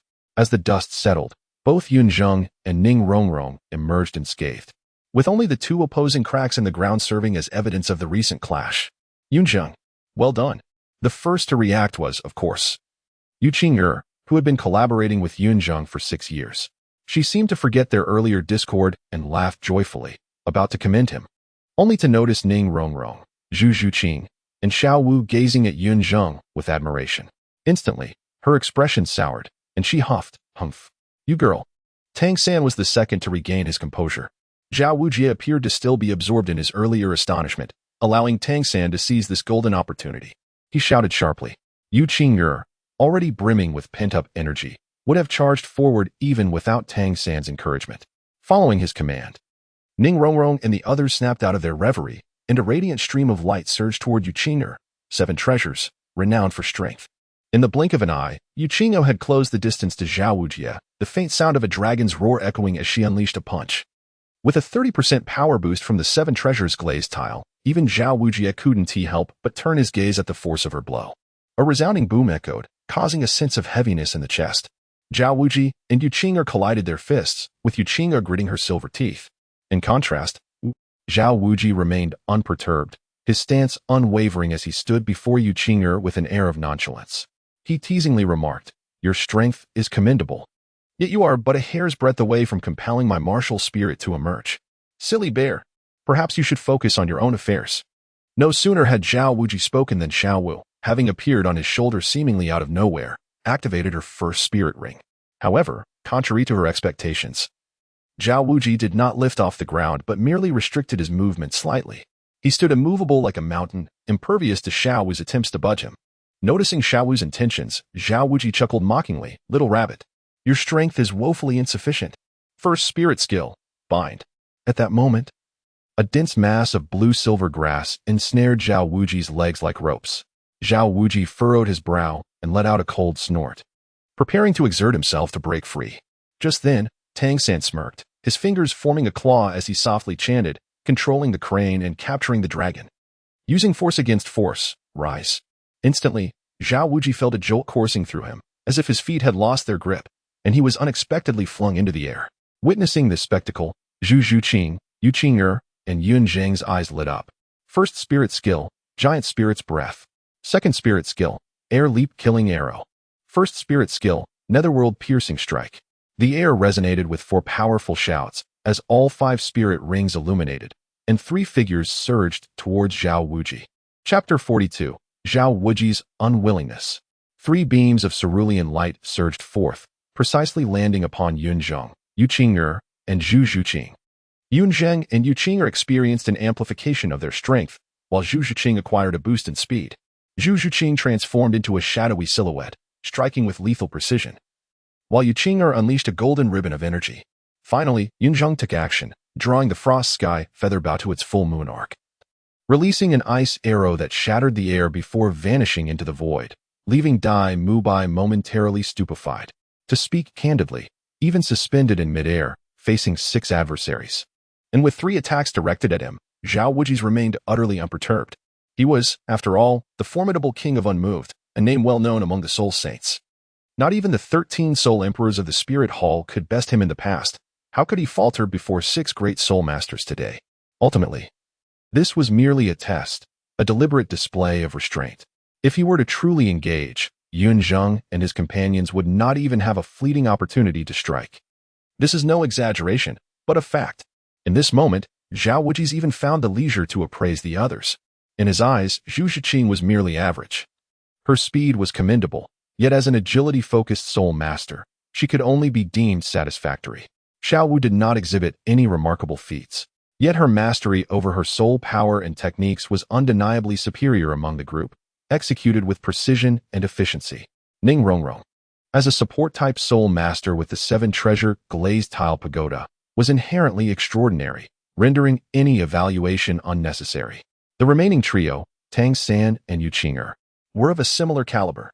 Truth be told, Tang Sect's martial soul was rather lackluster. The blue-silver grass was synonymous with weakness. Yet, Tang Sect's cultivation was commendable, proving his exceptional talent. He also possessed a leadership aura, remaining calm and composed, and his recent use of control crane seizing dragon certainly elevated Zhao Wujie's impression of him. Yu Qingyo, lacking Tang Sect's composure and leadership qualities, nonetheless possessed a martial soul that could rival Ning Rongrong's 7 treasure glazed tile pagoda. Her cultivation at level 29 placed her on par with Tang Sect and Xiao Wu, and her earlier display of halting ground fissures and striking with formidable force greatly appealed to Zhao Wujie's. Ultimately, Yun Zheng stood in a class of his own. Although his cultivation was not the most advanced among them, the chilling aura he emanated and the dense, substantial soul power he wielded were undeniably formidable. Moreover, Yun Zheng embodied both Tang Sect's steadiness and Yu Qingyo's strength, augmented by his Millennium Soul Ring, earning him the highest regard in Zhao Wujie's eyes. At this thought, Zhao Wujie's instinctively glanced towards Yun Zheng, noticing the glowing yellow soul ring, and, in a moment of bewilderment, blinked. This young man's Millennium Soul Ring is actually his first ring. As for the attacks of Yun Zheng and his companions, Zhao Wuji's did not even cast a glance in their direction. What intrigued Zhao Wuji's most was Yun Zheng's second soul skill, named Sky Leap Killing Arrow. The ability to vanish into thin air without Zhao Wuji's detecting it was a testament to Yun Zheng's prowess as an agility-type soul master. Agility-type soul masters are not merely defined by speed. They are akin to assassins within a team of soul masters, tasked with flanking and decapitating their foes. It suffices to say that stealth is equally vital. Yun Zheng's second soul skill was nothing short of a masterstroke in ambush. The suddenly vanishing ice arrow would be impossible to defend against for anyone unfamiliar with Yun Zheng's capabilities. Yet, that being said, it remained true that Zhao Wuji's was a soul saint, the unmoved king, and he had his confidence, even if he stood still. Allowing Yun Zheng and the others to unleash their might upon him, he would remain unscathed. To put it bluntly, even a bathhouse attendant could scrub 3 layers of dirt off him, while Yun Zheng and his companions might not even breach his defenses. Perhaps sensing Zhao Wuji's disdain, Yun Zheng smirked silently, a glimmer of mischief in his eyes. At 27, Yun Zheng's first soul ring granted him a 27% enhancement in ice attribute damage and a 27% armor-piercing effect. With this arrow, whether man or spirit, blood must flow. Not even Zhao Wuji's could withstand the chill today. As Yun Zheng contemplated this, the swift Zhu Zhuqing had already reached Zhao Wuji's, her black shadow darting forward, but it felt as though she had struck steel. Zhu Zhuqing felt a numbing sensation in her claws upon activating her martial soul, rendering her unable to advance. Yet, Zhu Zhuqing was resolute. She silently activated her second soul skill, Phantom Claw, relentlessly assaulting Zhao Wuji's. At this moment, Yu Qing'er's giant spirit breath also approached, transforming into a magnificent golden dragon, only to be seized by Zhao Wuji's, who crushed it effortlessly with his bare hands. With a roar, Zhao Wuji's activated his first century-old soul ring, unleashing the might of the unmoved king. Witnessing this, the onlookers collectively gasped. Dai Mubai couldn't help but smile wryly, feeling helpless as he remarked, "Teacher Zhao is truly serious now." But in that very instant, an ice arrow shot forth, near arm's length from Zhao Wuji's. At such a short distance, the robust yet not particularly speedy Zhao Wuji's could scarcely evade it. However, Zhao Wuji's had no intention of dodging. With a disdainful grunt, he unleashed his immense bare paw, intending to crush Yun Zheng's ice arrow. As it turned out, Zhao Wuji succeeded. The ice arrow could not escape his grasp and was shattered. Yet, at the moment of its destruction, Zhao Wuji's emitted a muffled grunt. Coldness seeped into his body. Zhao Wuji's furrowed his brow, casting a perplexed glance towards Yun Zheng, who met his gaze with a light-hearted smile. "Good lad," Zhao Wuji's grinned, his fierce eyes reflecting a mix of annoyance and admiration. With another thunderous shout, he released his soul power, sending the nearest Zhu Zhuqing flying and forcing Yu Qing'er and the others back several steps. Meanwhile, aware that he must not allow Zhao Wuji's to capitalize on this momentum, Yun Zheng's expression grew serious as he loosed 3 more arrows. Having already calculated Zhao Wuji's movements once, he would not allow himself to be fooled a second time. Zhao Wuji's glared at Yun Zheng, poised to react, when Tang Sect executed the control crane seizing dragon once more. Attempting to restrain Zhao Wuji's, Tang Sect recognized that only Yun Zheng's attacks posed a threat to Zhao Wuji's. They had to protect him. Yet this time, Zhao Wuji's did not allow Tang Sect to have his way. Previously, Zhao Wuji's had been unprepared, and Tang Sect had taken advantage. However, this time, Zhao Wuji's was in a state of martial soul activation, wielding an entirely different level of augmentation. Tang Sect not only failed to control Zhao Wuji's, but was instead propelled backward by the counterforce. Feeling the sudden surge of control, Zhao Wuji's turned to Tang Sect, uncertain whether to commend his bravery or chastise his overreach. However, Zhao Wuji's glance was misinterpreted by Xiao Wu. Concern often leads to confusion. Xiao Wu assumed Zhao Wuji's was enraged and preparing to attack Tang Sect. In a moment of panic, she darted in front of Tang Sect, activating her second soul skill, her eyes glowing with a pink hue. Zhao Wuji's froze momentarily, but the next instant, he regained his senses. Charm techniques are always a double-edged sword. When wielded skillfully, they are divine, yet when mishandled, they can bring harm to oneself and others. Just like now, regardless of how formidable Xiao Wu was in the past, she is presently merely a 29th level Great Soul Master, with no comparison to Zhao Wuji's prowess in terms of soul power or mental strength. The immense disparity in cultivation led to the failure of her charm, and Xiao Wu naturally suffered the backlash of her soul skill. letting out a soft cough as a seductive mist of blood erupted forth, fortuitously dripping onto Tang Sect's palm. Upon noticing the blood in his hand, Tang Sect's eyes widened in shock, his gaze gradually turning ruthless. However, Zhao Wujie remained oblivious to this detail, unsure of how to respond. He harbored no malice towards Tang Sect and Xiao Wu, yet they had chosen to confront him. The backlash they suffered due to their vast cultivation gap was not his fault. Nevertheless, he resolved to deal with that brat first. Shaking his head, Zhao Wujie dismissed Tang Sect and Xiao Wu from his mind. Yun Zheng's icy arrows had already been launched, and even Zhao Wujie himself was unaware of when the arrows would strike from the air. To avoid further embarrassment, he decisively unleashed his fifth soul skill with a sweeping motion of his hand towards Yun Zheng. Fifth soul skill, gravity compression. This soul skill is Zhao Wujie's soul-controlling ability. Certainly, it felt somewhat unfair for a soul sage to employ his fifth soul skill against a great soul master. But Zhao Wujie had no intention of using it on Yun Zheng. He merely aimed to shatter the ice arrows concealed in the air. As for why he targeted Yun Zheng's direction, Zhao Wujie reasoned that no matter how well the ice arrows could hide, they could not possibly turn. Second soul skill, Dragon's Descent. However, Zhao Wujie could never have anticipated that just as he activated his fifth soul skill, the gravitational ripples had yet to disperse when a sharp shout echoed, and Yu Qing'er had already positioned herself in front of Yun Zheng. Zhao Wujie was taken aback, wishing to retract his soul skill, yet it was already too late. He had always favored a bold and unrestrained approach, and such finesse was never his forte. Even more astonishingly, under the effect of his fifth soul skill, Yu Qing'er remained utterly unyielding. The gravitational waves did not affect her, instead being countered by a suddenly materializing small golden dragon. However, Yu Qing'er also suffered from soul power depletion due to resisting the control skill of a soul sage, her delicate face paling as she half-kneeled to the ground. Witnessing this scene, Zhao Wujie found himself at a loss for words. By heaven's grace, he had done nothing wrong. Yet Tang Sect and his companions had unwittingly reduced themselves to a state of near defeat. Zhu Qing was paralyzed while attacking Zhao Wujie. Tang Sect was injured while attempting to control him. Xiao Wu, out of misunderstanding, used her charm skill and faced backlash. Yu Qing'er, striving to protect Yun Zheng, exhausted her soul power and lost her combat ability. Yet the crux of the matter was that Zhao Wujie had initially intended to target those 3 elusive ice arrows. Chapter 43. Yun Zheng's full effort. Alas, the desire for everything. Whoosh, whoosh, whoosh.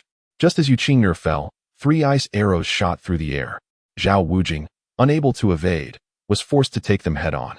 The second soul ring illuminated, and a massive golden hand, akin to a city wall, surged forth with overwhelming force. Clearly, Yun Zheng's ice arrows were no match for Zhao Wujing's colossal hand. In a mere instant, they shattered into countless ice shards. Nevertheless, despite this, the armor-piercing effect of Yun Zheng's first soul skill was a persistent headache for Zhao Wujing. Humph! Zhao Wujing emitted a muffled grunt, a hint of helplessness flashing across his heavily muscled face. Yun Zheng's ice arrows were exceedingly treacherous, their evasive nature enhanced by the effect of the aerial leap, coupled with the innate armor-piercing and damage amplification. Even if Zhao Wujing managed to block them by chance, he still had to endure damage. Furthermore, Yun Zheng's ice arrows were forged from the purest ice, exuding a chilling aura that, once it penetrated the body, rendered even Zhao Wujing momentarily powerless, forcing him to rely on his soul power to contain it. The damage inflicted was not severe. Even that frigid aura could be suppressed by Zhao Wujing's immense soul power. However, it was somewhat embarrassing for him. After all, Yun Zheng was merely a great soul master. The battle took a sudden turn. While Zhao Wujing was indeed constrained by the 4 ice arrows shot by Yun Zheng, it was not detrimental to him, and he remained an unstoppable force. In contrast, Yun Zheng's side was in disarray. Zhu Zhuqing's hands were numb, her combat capability diminished by 70 or 80%. Xiao Wu had succumbed to backlash and lay unconscious. Yu Qing'er had exhausted her soul power and was similarly unable to continue fighting. Strictly speaking, only 3 of them could still engage in battle. The examination required them to withstand the might of Zhao Wujing for the duration of a burning incense stick, yet less than half the time had passed, placing Yun Zheng's group in an extremely unfavorable position. Simultaneously, witnessing Yu Qing'er's pale complexion, Yun Zheng was filled with urgency, rushing to her side to support her. Upon confirming that Yu Qing'er was merely drained of soul power and bore no other injuries, he exhaled a sigh of relief, half concerned and half reproachful, saying, "You foolish girl. It's a test. Surely Elder Zhao knows the stakes." Why would you throw yourself into danger like that? Upon hearing this, Zhao Wujing not far away felt an immense sense of relief. Finally, there was someone who understood. Initially, Yu Qing'er felt a twinge of delight at Yun Zheng's concern. But upon hearing his reprimand, she felt a surge of grievance, shooting him a resentful glare and huffing. Humph. You needn't worry about me. Go find your well-endowed sister. Yun Zheng was taken aback at first, then could not help but chuckle. All right. I know I was wrong. It won't happen again. He pleaded at this moment. An apology was the right approach. Reasoning was futile. You only know how to coax me. Yu Qing'er replied, her mood undeniably lifted, though she maintained a facade of haughty displeasure. Observing the entire exchange, Zhao Wujing rolled his eyes and bellowed, Kid, have you forgotten that you are still undergoing the examination? Or do you intend to waste time like this?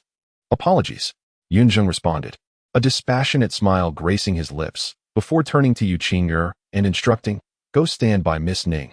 Yu Qing'er, perceiving the coldness in Yun Zheng's eyes, obediently nodded and trotted over to Ning Rongrong's side. Meanwhile, Yun Zheng stepped forward, hands cupped in respect, and solemnly stated, Elder Zhao, please impart your wisdom. Zhao Wujing, taken aback, incredulously pointed at himself and queried, you wish to spar with me? Indeed. Yun Zheng stood resolutely, neither affirming nor denying. Zhao Wujing soon regained composure, casting a penetrating glance at Yun Zheng before asking with a booming voice, what? Do you have a temper? Faced with Zhao Wujing's slightly mocking inquiry, Yun Zheng stood his ground, his gaze unwavering and fervent as he articulated each word with precision. In all matters, one must observe the outcome rather than inquire into the cause. Whether it was intentional or not, you have harmed Qing'er, and that is a fact. If you have harmed her, then I shall retaliate. The declaration sent a ripple through those present, and Zhao Wujing narrowed his eyes, his tone growing cold as he inquired, can you truly accomplish that? Let us see. Yun Zheng assumed his stance, his two soul rings, a yellow and a purple, hovering in the air, poised for action. Simultaneously, the sinister tail of a skeletal spirit emerged, dark as obsidian, causing the crowd to furrow their brows in confusion. Yet, they understood that this was not the time for questions and suppressed their curiosities, awaiting Yun Zheng's next move. Humph, you seek your own suffering, Zhao Wujing exclaimed, ignoring Yun Zheng's intentions, and launched a powerful punch. After all, a force capable of shattering myriad techniques. How could Zhao Wujing, as a soul sage, be thwarted by a mere great soul master? Yet, in the next instant, the obsidian-like protrusion on Yun Zheng's tail glimmered with an enchanting crimson hue. And with a swift motion, the tip swept across Zhao Wujing's path, resulting in a shocking spectacle. Zhao Wujing seemed to be ensnared by a binding spell. Frozen in place, his fist raised high with no intention of descending. This moment was fleeting, but as the onlookers shifted their gaze back to Yun Zheng's position, they discovered that he had vanished without a trace, as if he had dissipated into thin air. First soul skill, armament, modification. Immediately, Yun Zheng's voice resonated from above Zhao Wujing, as the frost sky bow disassembled in midair, fragments of ice and snow reflecting resplendent light under the sun. Following a resonant hum, an exquisitely crafted ice frost halberd gradually materialized, accompanied by Yun Zheng's soft incantation. True name release. Frost Tongue Halberd. When did he ascend? Zhao Wujing's pupils constricted in disbelief, unable to restrain his exclamation. Not only Zhao Wujing, but also Dai Mubai and others were equally perplexed, eager to discover when Yun Zheng had taken to the skies. Even Yu Qing'er shared this curiosity. The 7 treasures are renowned. The first, strength. The second, speed. Fortunately, at this moment, Ning Rongrong, hailing from a family of support-type soul masters, did not falter. Witnessing Yun Zheng's onslaught, she promptly unleashed her first and second soul skills. 2 beams of amplifying light enveloping Yun Zheng, elevating his explosive power to an entirely new realm. Zhao Wujing, he uttered with a slight click of his tongue, remaining resolute and unyielding, slamming out a palm strike. Though not a soul skill, it was imbued with boundless might. Indeed, Zhao Wujing was an examiner. But he possessed a temper as well. A great soul master had directly challenged him, igniting a flicker of ire within Zhao Wujing. His intention was not to harm Yun Zheng, but to instill in him a sense of respect for his elders and the path of martial arts. Boom! The clash of halberd and palm produced a deafening roar, causing the ground beneath Zhao Wujing to collapse. A look of astonishment flickered in his eyes, as the mockery and disdain he had harbored vanished in an instant, replaced by sheer shock. Yun Zheng, born with extraordinary strength, had once refrained from unleashing his full power due to his physique struggling to keep pace. Now, having trained under Yun Zheng, his vitality had reached a modest level of improvement. Though he could not unleash his strength recklessly, a single swing of his arm still wielded immense force. Combined with the amplification from the Seven Treasures Glazed Tower, Yun Zheng's halberd strike could easily overwhelm many high-ranking soul masters. Moreover, with the ice attribute enhancement and armor-piercing effect bestowed by Yun Zheng's first soul ring, even Zhao Wujing, having activated his martial soul and entering the immovable king state, felt his internal organs quiver, his blood flow constricted. Zhao Wujing even sensed a sweetness in his throat, had he not swallowed it down. His illustrious reputation as the immovable king would have been tarnished in that moment. It is worth noting that even many soul emperors would not be able to endure such injuries as Zhao Wujing had suffered. Impressive strength. Yet, alas, it still lacks a touch of finesse. Though Zhao Wuji was internally astonished, he maintained a facade of composure. With a resonant roar, he seized the moment when Yun Zheng was momentarily fatigued, delivering another forceful strike. Having witnessed Yun Zheng's prowess, Zhao Wuji applied a tad more strength this time, wary of overestimating himself. However, just as Zhao Wuji's palm was about to connect with Yun Zheng, the latter's tail shimmered with an enigmatic radiance, causing Zhao Wuji to perceive a fleeting blur, and his strike met with nothing but air. Intriguing. A glimmer flickered in Zhao Wuji's eyes as he regained focus and located Yun Zheng, remarking approvingly. The combination of illusion techniques and rapid movement is an impressive synergy of soul skills. At this moment, Yun Zheng's left arm quivered slightly, and with a strained smile, he replied, "You flatter me, esteemed elder. Yet, you were still a fraction too slow." Zhao Wuji's gaze fell upon Yun Zheng's left arm, and with a hint of regret, he remarked, "The younger generation's skills are lacking, causing you to witness such folly."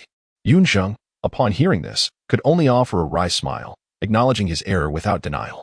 As Zhao Wuji had pointed out, in that fleeting instant, Yun Zheng had indeed faltered slightly, resulting in a wave of energy from Zhao Wuji striking his left arm, which had now dislocated. Yet, this could hardly be attributed solely to Yun Zheng. The illusionary soul skill was granted to him by an external soul bone, while the rapid movement skill, known as instant step, was bestowed upon him by Uncle Zhu when he was merely 12, having only been acquired a few months prior. It was somewhat unreasonable to expect Yun Zheng to seamlessly integrate such a skill into his tactics in such a short time. It is noteworthy that when Yun Zheng was 12, the enhancements provided by Uncle Zhu were not limited to instant step alone. He also received an unnamed technique designed to accelerate his cultivation speed, but that is a tale for another time. What is there to laugh about? You are remarkable. When Xiaobai was your age, I was relentlessly pursuing him, and he could stand against soul saints at the great soul master level. You are truly one of a kind. Zhao Wuji waved his hand dismissively at Yun Zheng's modesty, generously bestowing praise upon him. Chapter 44. About you are quite impressive. But have you considered that your urgency in battle will lead to rapid consumption of your soul power? How do you intend to endure for the duration of this incense stick? Zhao Wuji gazed intently at Yun Zheng, squinting slightly as he inquired. Or do you truly intend to defeat me? The recent strike had earned Zhao Wuji's admiration for Yun Zheng, and he was eager to understand Yun Zheng's true intentions. Hearing Zhao Wuji's words, Yun Zheng could not help but let out a bitter smile. He, too, wished to prolong the confrontation, yet circumstances did not permit it. The active duration of his first soul skill was a mere 54 seconds. If he did not seize the moment, he would likely revert to the state of the frost sky feather bow before he could launch several attacks. To be frank, while the frost sky feather bow was not without its offensive capabilities, when paired with the effects of the sky leap killing arrow and instant step, Yun Zheng could certainly vex Zhao Wuji. However, that would merely be akin to giving Zhao Wuji a light massage, which was not the outcome Yun Zheng sought. Of course, in the current situation, Yun Zheng would not expose his weaknesses. In response to Zhao Wuji's query, Yun Zheng merely shrugged and replied nonchalantly, "If the senior wishes. You may eliminate us all." Zhao Wuji was momentarily taken aback by this statement, but Yun Zheng swiftly continued in a frivolous tone, "Of course. The premise is that you can pass the test set by Dean Flender." At this, Zhao Wuji's expression stiffened, and after a few breaths, he shot Yun Zheng a fierce glare, scolding, "Kid, do you not realize that sometimes being too clever can lead to a lack of friends?" Looking beyond the surface, it became evident that by the time Zhao Wuji arrived as the examiner for the fourth round, Yun Zheng and his companions had already passed the entrance examination of Shrek Academy. The reason Flender had summoned Zhao Wuji was twofold. First, to ensure a formality, as he feared Dai Mubai would struggle to manage Yun Zheng and his group of prodigies, potentially bringing shame to Shrek Academy. Second, to showcase the strength of Shrek Academy, allowing Yun Zheng and his companions to feel reassured. Zhao Wujie was fully aware of these 2 points, but being called out by Yun Zheng left him somewhat embarrassed.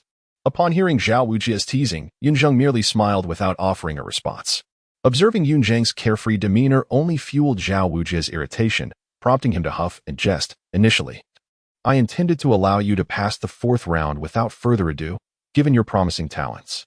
However, now that you dare to mock me, I am quite displeased, and my approach will change. As he spoke, Zhao Wujie's 7 soul rings shone simultaneously, and he declared, "You claim to be quite the runner, do you not? You seek vengeance for that girl? Let us see how you manage now." In an instant, the 3rd, 4th, and 5th soul rings behind Zhao Wujie lit up. Gravity intensified, and the pressure of tracking combined with gravitational compression enveloped Yun Zheng. He felt an overwhelming weight, as if his legs were encased in lead, and the ground around Zhao Wujie sank under the force, dragging Yun Zheng inexorably toward him. Instinctively, Yun Zheng activated instant step to evade, only to find that Zhao Wujie seemed to anticipate his movement, swiftly redirecting the gravitational pressure upon him again, leaving no avenue for escape. Witnessing this unfold, Zhao Wujie laughed heartily. Ha ha ha. To compel me to use 5 soul skills in succession, you may indeed take pride in that. 2nd soul skill, Mighty Vajra Palm. As Zhao Wujie's voice fell, a colossal paw surged forth, akin to an avalanche, hurtling toward Yun Zheng. With the combined effects of gravitational compression and tracking, evasion was futile. The mighty Vajra bear is known for dealing with the flamboyant. However, Zhao Wujie was mindful of his limits. This strike was merely at the level of a soul king, not his full power. Given Yun Zheng's previous performance, he would likely be unable to block it, but serious injury was not anticipated. Perhaps he would merely cough up some blood. Yun Zheng's eyes narrowed at the sight. Realizing he could not dodge, he resolved not to evade.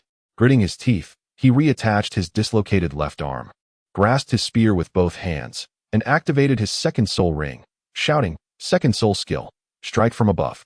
With a resounding hum, the blade of his frost speech spear expanded dramatically, growing to 10 times its original size in an instant. The spearhead gleamed coldly under the sun from 3 meters away. Yun Zheng leaped high, leveraging the gravitational pull to charge toward Zhao Wujie. Not only did martial spirits possess dual forms, but soul skills also had corresponding transformations. Zhao Wujie was taken aback, marveling silently. As Zhao Wujie was still astonished, the frost speech spear collided with the mighty Vajra palm. Boom! The clash resonated like thunder, unleashing a terrifying explosion that sent shockwaves through the air, causing Ning Rongrong and the others to shield their faces and retreat. Dust filled the air as icy blue and golden beams of energy interwove and clashed amidst the debris, ultimately fading into silence. In the next moment, Yun Zheng's battered figure was propelled from the dust. Yu Qing'er, witnessing this, hastily broke free from Ning Rongrong's support and, disregarding her weakened state, summoned her remaining strength to catch Yun Zheng. At this moment, Yun Zheng had blood trickling from the corner of his mouth, yet his appearance was not overly tragic. He coughed twice, spitting out blood, and with great effort, stood upright from Yu Qing'er's embrace, proclaiming, "Thank you, senior, for your mercy." "Damn it." Zhao Wujie's frustrated voice emerged from the dust. "You are no good person, taking advantage and then playing innocent." At this moment, the crowd finally beheld Zhao Wujie's figure, astonishingly. 5 distinct footprints marked the ground beneath him. Yun Zheng had actually forced Zhao Wujie back several steps. Moreover, upon closer inspection, it appeared that there were traces of dried blood at the corner of Zhao Wujie's mouth. Daimubai and the others looked on in disbelief at Yun Zheng, while he remained unfazed, merely smiling enigmatically. Emerging from the dust, Zhao Wujie shot Yun Zheng a sidelong glance, scratching the back of his head in exasperation, muttering, "What the hell? You hit that hard. If you were just a bit more courteous, I might have let you pass." Hearing this, Ning Rongrong understood and eagerly inquired, Enough. Just a moment." Zhao Wujie grunted irritably, intending to declare their passage when Tang San suddenly called out to him. Zhao Wujie furrowed his brow, puzzled, as he turned to Tang San, who mimicked Yun Zheng's earlier gesture, staring intently at Zhao Wujie and enunciating, "Please, senior, bestow your guidance." "Huh?" Zhao Wujie was taken aback, blinking in confusion. "But you have already passed? This matter is unrelated to the assessment. It is purely personal. Please, senior, bestow your guidance." Tang San replied solemnly. Upon hearing this, Zhao Wujie first paused, then noticed Xiao Wu, who lay in Zhu Zhuqing's embrace. suddenly enlightened. He slapped his forehead and scolded Daimubai. Damn it. Young people these days are so mature already. And I'm still single. Teacher Zhao, you shouldn't speak so recklessly. How could I know about such matters?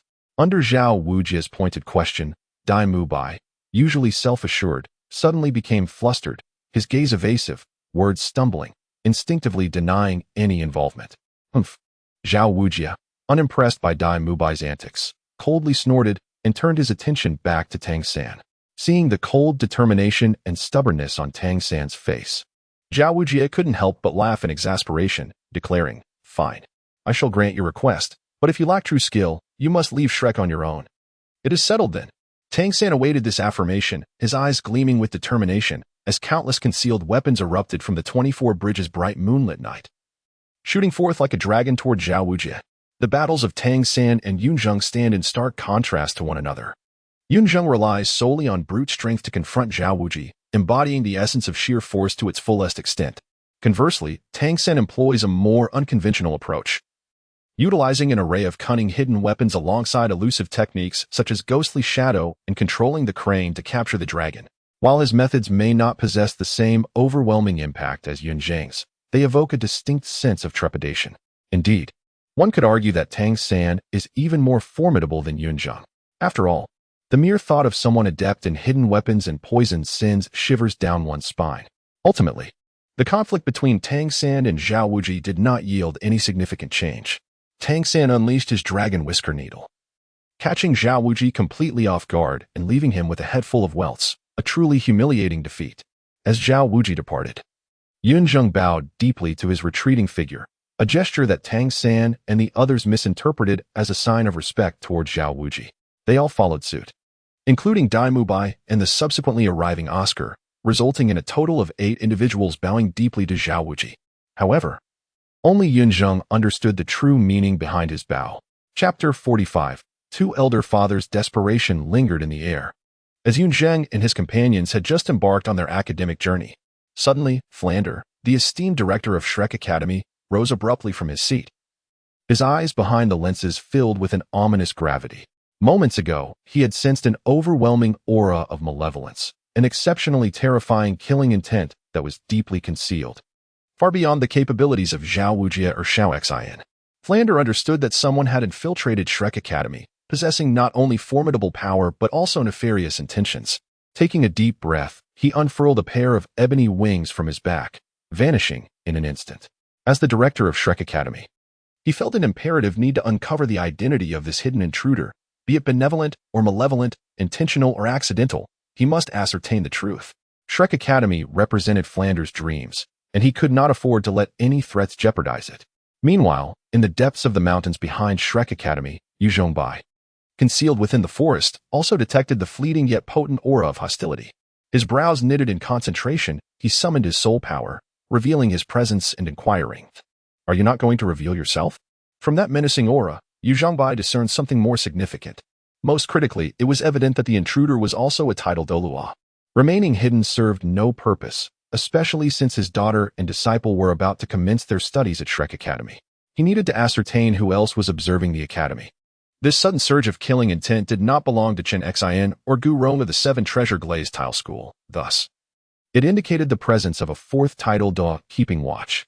The titled Douluo concealed in the shadows was momentarily taken aback by Yun Zhengbai's voice, not expecting another titled Douluo to be present. However, realizing his cover had been blown, he stepped forward without hesitation, cloaked in a gray robe that shrouded his imposing figure. The lines of time etched deeply into his weathered face revealed none other than the Haoyin Douluo, Tang Hao. From the very first moment, Yun Zheng recognized Tang Hao, equally astonished to find him here. After a few breaths, he inhaled deeply, a playful smile gracing his lips as he remarked, Who would have thought the Haoyin Douluo, vanished for 12 years, would appear here? I would not have expected the resurgent Lei Yu Douluo to be found in a humble village. Tang Hao replied, his gaze fixed intently upon Yun Zheng, his arms taut with suppressed power, poised for action. Despite their cordial exchange, both men remained guarded, aware that any misstep could ignite a fierce confrontation. In response to Tang Hao's inquiry, Yun Zheng exhibited no desire for concealment, stating plainly, What can I say? A brazen individual has been bullying my precious daughter and has even harmed my disciple. And perhaps I should add a niece to that list. This comment, seemingly self-deprecating, subtly revealed his connection to Yun Zheng and the others while simultaneously serving as a warning to Tang Hao. Yu Zhongbai intended to convey that regardless of Tang Hao's intentions, he should stay far from Shrek Academy. Otherwise, he, along with the Blue Lightning Tyrant Dragon Sect and the Seven Treasure Glazed Tile School, would not hesitate to oppose him. Moreover, Tang Hao is currently a wanted man by the Spirit Hall, and Yu Zhongbai possessed numerous cards that could threaten him. Among adults, conversations often held profound implications. Tang Hao undoubtedly grasped Yu Zhongbai's message. Yet to Yu Zhongbai's surprise, Tang Hao, after a moment of shock, seemed to comprehend and relinquish the hostility that had nearly erupted. Murmuring, "Someone has harmed my son." "Your son?" Yu Zhongbai's immediate reaction was one of confusion. However, he quickly realized the implications, gazing at Tang Hao with newfound understanding. "Tang-san." "Tang Hao. How intriguing. It seems we both arrive here with similar intentions." Tang Hao neither confirmed nor denied the speculation. He made no request for Yu Zhongbai to conceal his whereabouts. Such actions were unnecessary, as intelligent individuals inherently understood their positions. From Yu Zhongbai's perspective, he would certainly not disclose Tang Hao's location to the Spirit Hall, as it would yield him no advantage. The Blue Lightning Tyrant Dragon Sect was already at odds with the Spirit Hall. Thus, the enemy of my enemy is my friend, a truth Yu Zhongbai could not overlook. Furthermore, it appeared that Tang San and Yun Zheng would be classmates for several years, and out of concern for his disciples and daughter, Yu Zhongbai had no intention of provoking Tang Hao. Both Tang Hao and Yu Zhongbai understood this unspoken agreement, rendering further discussion unnecessary. However, upon realizing that Tang San was indeed Tang Hao's son, a peculiar smile crept onto Yu Zhongbai's lips as he teasingly inquired, "I am curious. How does the esteemed Haotian Douluo feel about the little rabbit by his legitimate son's side?" Boom! With Yu Zhongbai's words, the Haotian hammer, weighing over 1,000 pounds, crashed to the ground, causing the entire mountainside of Shrek Academy to tremble violently, creating a gaping chasm without a visible bottom. The very essence of Tang Hao shifted dramatically. Tang Hao's eyes glowed crimson beneath his gray robe, a torrent of killing intent surging forth, accompanied by the echoing wails of a vengeful spirit. A tangible aura of crimson mist enveloped the area, transforming Tang Hao into a vengeful specter risen from the depths of hell, ready to devour. It was widely known that Tang Hao had passed through the trials of the City of Slaughter, and it seemed to be true. Yu Zhongbai's pupils constricted, his heart echoing a silent lament. "I can slay Qian Xuanji, and I can slay you," Tang Hao warned, his eyes glinting with menace as he enunciated.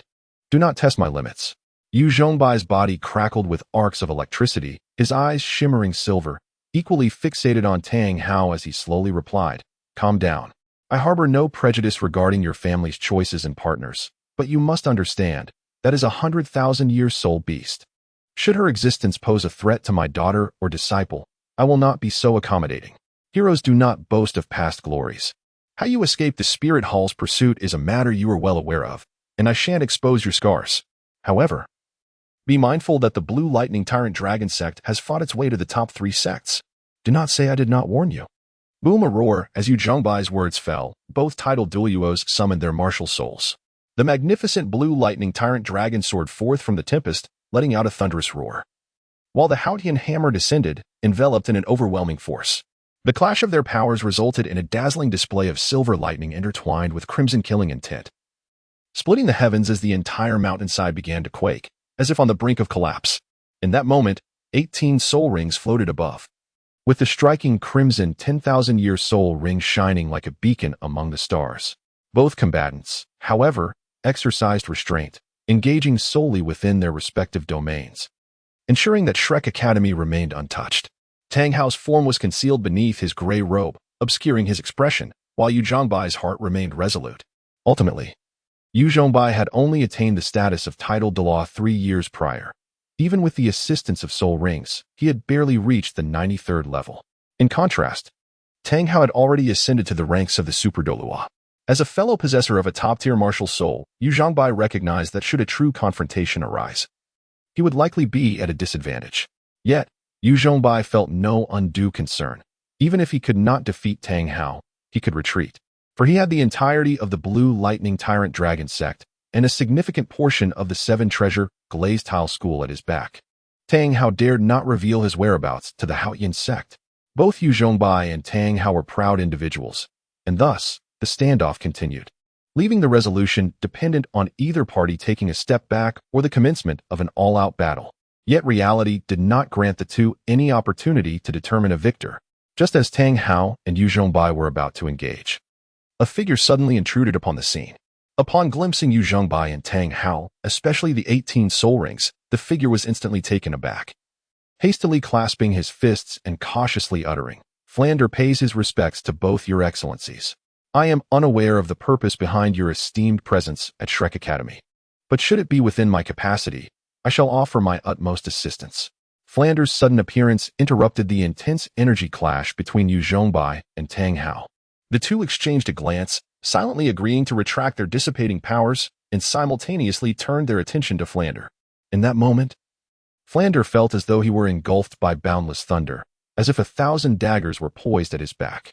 A silver gaze and a crimson glare bore down upon him, causing cold sweat to cascade down his spine, swiftly saturating his back. Throughout his life, Flander had encountered only a handful of titled Douluos, and facing them directly was an unprecedented experience. Now, he found himself face-to-face with two titled Douluos, one a blue lightning tyrant dragon and the other a Haotian hammer. Particularly daunting was the presence of the one adorned with a 100,000-year soul ring. Flander dared not even breathe.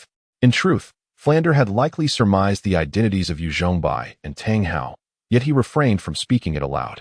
Fortunately, neither Yu Zhongbai nor Tang Hao harbored any intentions of intimidating Flander. Tang Hao straightforwardly declared, "The unmoving king bullies the weak, having harmed a youth. Now he must face me. Is there a problem with that? Zhao Wujie has wronged my legitimate daughter and harmed my disciple. Pray tell, what do you think has brought me here?" Yu Zhongbai smirked, his lips curling into a smile. Upon hearing this, Flander instantly grasped the situation. To his dismay, he had initially thought that among this year's students, the one to be most cautious of was Ning Rongrong, only to realize that a band of young nobles had arrived instead. Even Zhu Shiqing was of significant nobility in the Star Luo Empire. "Your Excellencies, old Zhao is merely fulfilling his duties and harbors no intentions of oppression. Given your esteemed statuses, perhaps 2 against 1 is a tad presumptuous." Zhao Wujie was, after all, a friend of Flander's, and it was Flander who had appointed Zhao Wujie as an examiner. Thus, he took a risk to intercede on Zhao Wujie's behalf before Yu Zhongbai and Tang Hao, suggesting that a 2-on-1 confrontation might not be advisable. 2 against 1? Tang Hao retorted with a cold smirk. "Isn't Zhao Wujie fond of taking on multiple opponents? Today, I shall grant him the opportunity to make a name for himself." This statement encapsulated the essence of the matter. Should Zhao Wujie manage to defeat both Tang Hao and Yu Zhongbai, he would undoubtedly gain unparalleled fame. However, the crux of the issue was that Zhao Wujie could not possibly prevail. Nonetheless, the mere prospect of facing both Yu Zhongbai and Tang Hao simultaneously was a unique feat in itself, was it not? With a heartfelt sigh, Flander turned his gaze towards Yu Zhongbai, hoping he might show leniency towards Zhao Wujie. Yet, he saw Yu Zhongbai raise an eyebrow with a playful smirk, teasingly remarking, "Not fond of 2 against 1. Old Zhao is truly unworthy of the personal guidance from both your excellencies." Flander managed a sheepish smile and nodded quickly. "Very well." Yu Zhongbai chuckled, adding, "If 2 against 1 is unwelcome, then let it be 2 against 2. You shall join in as well, lest outsiders accuse us of overwhelming the few." As soon as Yu Zhongbai completed the first half of his sentence, Flander's face lit up with a smile. However, by the time Yu Zhongbai finished the latter half, his expression turned ashen. Chapter 46. Breakthrough. The first matter of concern upon entering the academy was, of course, the allocation of dormitories. As in the original narrative, Tang Sect shared a room with Oscar, leaving Yun Zheng to room with Dai Mubai, while Ma Hongjun, being rather eccentric, seldom spent the night in the academy dorms. However, even if Ma Hongjun were to stay overnight, it was unlikely anyone would dare share a room with him. Who could predict when his volatile temper would flare up? Reflecting upon it, prior to Yun Zheng and his companion's enrollment, there were merely 3 students in the entire academy. Dai Mubai, being formidable in strength, would not be overmatched should Ma Hongjun's temper erupt. Conversely, Oscar, lacking any combat prowess, would undoubtedly falter against Ma Hongjun, especially considering Oscar's strikingly handsome appearance. Thus, it could be speculated that Oscar's unkempt beard might be a reflection of more than mere laziness. Of course, this was merely jest. In the event of Ma Hongjun losing control within Shrek Academy, it was more likely that Flanders would be the first to know. as Ma Hongjun was Flanders' most devoted disciple, akin to the relationship between Yun Zheng and Yu Zhongbai, a bond surpassing that of father and son, with Flanders investing more effort into Ma Hongjun than anyone else. Returning to the topic at hand, the addition of Yu Qing'er among the female students made it a bit cramped for 4 individuals to share a room. Thus, they too had to adopt a 2-by-2 arrangement. Resembling Yun Zheng and his roommate, Yu Qing'er and Ning Rongrong, having been acquainted for some time, naturally shared a room, while Zhu Zhuqing paired with Xiao Wu. After a long day and following the trials of the 4th round, the hour was late. After hastily finishing dinner, they each retreated to their respective rooms for rest. The liveliest quarters were undoubtedly those of Ning Rongrong and Yu Qing'er, as the two, being good friends, had a plethora of words to exchange after their long separation, their laughter echoing through the night. In contrast, the other rooms felt rather desolate. It was their first meeting, and no matter how sociable one might be, instant camaraderie was a tall order. As the saying goes, shallow friendships can lead to awkwardness. Yun Zheng and Dai Mubai shared little more than a simple greeting before retiring to their beds. Yun Zheng, however, was not inclined to sleep. In a strict sense, he had not truly slept for nearly 6 years. Ever since awakening his martial spirit, he had sought to substitute meditation for rest. Although the initial adjustment had been challenging, he eventually preferred cultivation over sleep. With a supreme martial spirit, Yun Zheng was not inherently endowed with abundant soul power. He had to rely on diligence to compensate for his shortcomings. It is worth noting that upon reaching his 12th birthday, Elder Zhu presented him with a 4th external enhancement Xuanbu, along with an unnamed cultivation technique. Initially, Xuanbu lacked a designated name. Elder Zhu merely provided him with a unique soul skill cultivation method and a technique for enhancing soul power. The name Xuanbu was one that Yun Zheng himself devised. This soul skill, as the name suggests, facilitated rapid movement, akin to teleportation. However, as Yun Zheng had only recently acquired it, he had yet to master it, let alone reach a profound level of proficiency.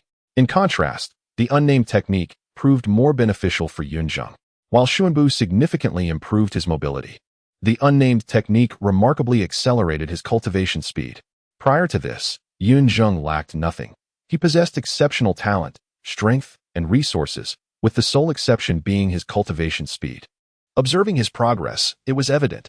Yu Qing'er had reached level 29, on the cusp of the crucial 30-level milestone, while Yun Zheng lagged at merely 27. Despite his relentless efforts over the past 6 years, even surpassing Yu Qing'er in diligence, he found himself hindered by the innate limitations of his soul power and the absence of supplementary enhancements.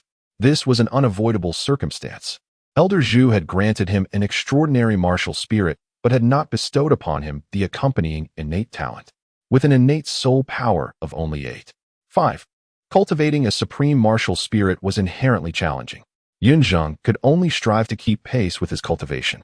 Nevertheless, he was acutely aware that, in the long run, he would inevitably fall behind Yu Qing'er's progression.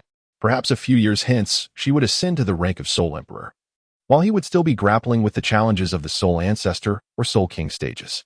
Fortunately, Elder Zhu did not let Yun Zheng down.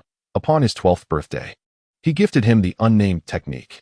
With this technique, coupled with the benefits of the Heavenly Soul Ring, Yun Zheng's cultivation speed, while not comparable to those endowed with innate full soul power like Xiao Wu or Tang Sect, was at least commensurate with his 8.5 innate soul power.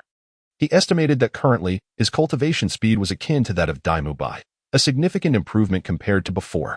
Regrettably, both Xuanbu and the unnamed technique remained shrouded in mystery for Yun Zheng. He could utilize them, but not teach them. He initially intended to impart this knowledge to Yu Qing'er. Returning to the matter at hand, following his battle with Zhao Wujia, Yun Zheng gleaned valuable insights. And given his cultivation was nearing level 28, he resolved to seize the momentum and break through today. The breakthrough process unfolded smoothly. Yun Zheng's foundational skills were solid, and achieving this advancement was a natural progression.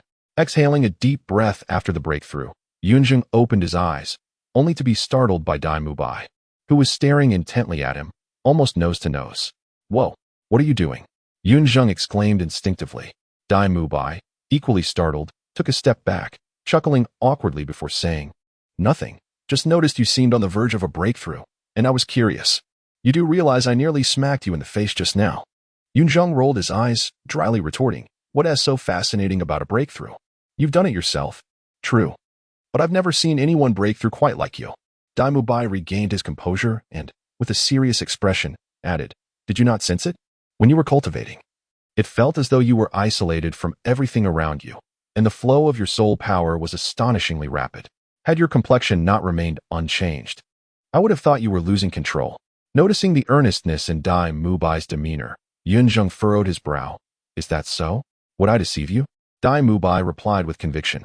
Upon hearing this, Yun Zheng squinted. He was indeed unaware of the experience he had during his cultivation, as one cannot observe themselves while engaged in such practices. "Perhaps it's due to the cultivation technique I'm using?" he ventured, uncertain of the specifics. "Is that so?" Upon hearing the term technique, Dai Mubai fell silent. As a member of the Luo royal family, he understood many opportunities among soul masters. Though cultivation techniques were rare in Douluo Continent, nearly all soul masters possessing such techniques regarded them as treasured secrets, even more so than their own martial spirit soul skills. For rarity breeds value. In the world of Douluo Continent, directly inquiring about the intricacies of martial arts is not only considered exceedingly impolite, but also likely to lead to misunderstandings among bystanders. Dai Mubai clearly wished to avoid any misconceptions from Yun Zheng, which is why he remained silent. "By the way, what about the tail on your back during the day?" Unable to suppress his curiosity, Dai Mubai inquired about Yun Zheng's tail. "Are you referring to this?" Upon hearing the question, Yun Zheng generously revealed his evil spirit bone tail. Since it was already exposed, and given that he and Dai Mubai would likely share a dormitory for a significant period, he felt there was no need for concealment. "Indeed. What exactly is this?" Upon seeing the evil spirit bone tail, Dai Mubai's unique eyes narrowed slightly as he pressed for more details. "It's an external spirit bone." Yun Zheng shrugged and replied candidly. Although Dai Mubai had his suspicions, hearing the confirmation from Yun Zheng caused him to involuntarily gasp in astonishment. After all, as the Prince of Luo, even if he was not particularly esteemed, he was well aware of the existence of external spirit bones. "Aren't you afraid I might grow envious?" Dai Mubai took a deep breath and asked Yun Zheng with a significant tone. Dai Mubai was puzzled as to whether Yun Zheng was truly Na'vi or simply trusted him. Despite Yun Zheng's innocent appearance, his previous behavior suggested he was far from foolish. Yet, why would he trust Dai Mubai when they had only just met? In response to Dai Mubai's query, Yun Zheng merely chuckled and retorted, "If you would feel jealousy, then why ask in the first place?" Yun Zheng's confidence stemmed from two sources: his own self-assurance and his familiarity with the original story. Of course, Dai Mubai was unaware of Yun Zheng's inner thoughts. Upon hearing Yun Zheng's response, Dai Mubai was momentarily taken aback. After a few breaths, he regained his composure, offering a wry smile as he sighed. There is a saying that teacher Zhao did not get wrong. Sometimes being too intelligent can indeed make it difficult to find friends. To this, Yun Zheng simply smiled noncommittally. Perhaps it was Yun Zheng's trust in himself, or perhaps it was the feeling of familiarity, but Dai Mubai still cautioned him. It would be wise to remain vigilant. As external spirit bones can attract trouble, let them come. Yun Zheng did not take Dai Mubai's warning to heart. He stretched lazily and replied with a carefree demeanor. Yun Zheng understood the adage about bearing the burden of possessing treasures, yet he had the formidable Yu Zhongbai backing him, the illustrious Thunder Prison Douluo. Could he truly be intimidated? As for those of lesser strength, Yun Zheng considered them mere opportunities for experience. And those whose power far exceeded his own would have to carefully weigh their ability to withstand the wrath of the Thunder Prison Douluo before making a move against him. Chapter 47. Yun Zheng's quirks. Yun Zheng replied with ease, yet stirred a tempest within Dai Mubai's heart. In Yun Zheng, Dai Mubai perceived a sense of confidence and composure that he himself had lost. He was unaware of the origins of Yun Zheng's self-assurance.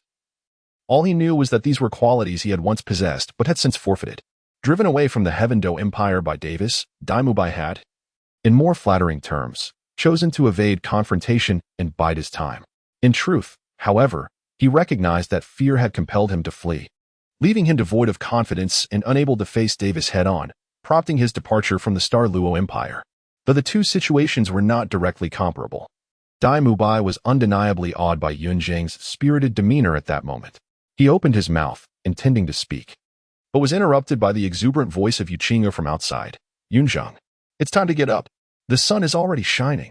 Startled by Yuqing'er's call, Yun Zheng glanced out the window and, upon seeing the bright sunlight, murmured to himself, "Is it already this late?" Realizing that Yuqing'er was waiting for him, he quickly shouted, "Coming." After a brief tidying up, he hurriedly dashed outside. Yu Qing'er and Ning Rongrong awaited Yun Zheng, while Dai Mubai, observing Yun Zheng's receding figure, pondered what choices Yun Zheng would make if he were to assume his former position. A clever individual seemingly capable of reading minds, and one who appeared indifferent yet was undeniably domineering. For a moment, Dai Mubai found himself lost in thought. After a while, he snapped back to reality as if struck by a sudden insight, and shouted, "Damn it, that fatso." No sooner had he uttered the words than he raced towards the dining hall. As he passed by Yun Zheng, he reminded him, "If you don't want to go hungry in the morning, you'd best hurry to the dining hall." Ning Rongrong and Yu Qing'er exchanged puzzled glances, clearly uncertain about Dai Mubai's meaning, while Yun Zheng paid them no mind, continuing his leisurely morning routine. A quarter of an hour later, the trio finally arrived at the dining hall, having taken longer than necessary, primarily due to Yun Zheng's prolonged grooming. You've been told countless times. No one is allowed in the dining hall before everyone has eaten. Why did you all arrive so late? Before Yun Zheng and the others could approach, they heard Dai Mubai's furious roar, accompanied by a completely unfamiliar yet audacious voice. At that moment, Tang San, Xiao Wu, and Zhu Xuqing arrived, and all six of them blinked in confusion at the commotion coming from the dining hall. Upon entering, they discovered the source of the chaos. The breakfast prepared for them had vanished, devoured entirely by none other than Ma Hongjun. Tang San and the others gazed at the disarray, astonished. Those in the know recognized it as a case of gluttony, while those unaware might have thought a soul beast had invaded the academy. A bottomless pit indeed. This was understandable, due to the side effects of his martial soul. Ma Hongjun's intense training caused his inner fire to surge, leading to considerable physical exertion. Without sufficient nourishment, even the robust essence of his phoenix martial soul would leave him drained. Notably, despite his voracious appetite, Ma Hongjun was remarkably tidy. Each pristine porcelain bowl was licked clean, reflecting the light. If one were unbothered by the sight, no further cleaning would be necessary. In that moment, Tang San and his companions couldn't help but marvel at the veracity of Shrek Academy's reputation. Indeed, none of its students could be deemed ordinary. A 15-year-old dandy, a 14-year-old with a scruffy beard, and a bottomless stomach. Initially, Tang San had thought Dai Mubai to be the most eccentric among them, but it now seemed that Dai Mubai might have been the most normal before their arrival. Having read the original text, Yun Zheng was hardly surprised by Ma Hongjun's insatiable appetite. Rather, his gaze lingered on Ma Hongjun himself. He was curious about what made this extraordinary individual, who had transitioned from boyhood to manhood at the tender age of 6, so distinct. It must be said that while there may have been a misnomer in his name, his nickname was certainly fitting. Ma Hongjun was indeed quite portly. Remarkably, his round figure showed no signs of sagging, had he been at Yun Zheng's former school. A throng of boys would undoubtedly gather around him, not for any other reason than to fondle that rare belly. Rumor had it that the tactile sensation was delightful, and one need fear being chastised for their intentions. Yet, Yun Zheng found it hard to comprehend. To put it bluntly, he had a penchant for legs. For him, the allure lay more with stockings, black or white, along with fishnets and tights, and Yun Zheng. While he was lost in thought, Dai Mubai had already introduced Ma Hongjun to the group and was preparing to lead them when he noticed Yun Zheng still standing in a daze. Frowning, he approached and waved his hand in front of Yun Zheng's face. When he received no response, he gave Yun Zheng's shoulder a gentle pat. Huh? What? Startled from his reverie by Dai Mubai's touch, Yun Zheng instinctively wiped the corner of his mouth, relieved to find no drool present. Dai Mubai, oblivious to his thoughts, informed him, "The first class of the semester is about to start, and it's taught by the dean. We should hurry." "Oh, right. Let us go." Yun Zheng nodded, still somewhat dazed, and turned to head outside the dining hall. Dai Mubai followed closely, observing Yun Zheng's slightly stiff gait. Connecting it to Yun Zheng's earlier gesture of wiping his mouth, he assumed Yun Zheng was simply hungry and reassured him, "Don't worry. The first class usually has little content. Given the dean's character, it's likely just a formality to collect tuition fees.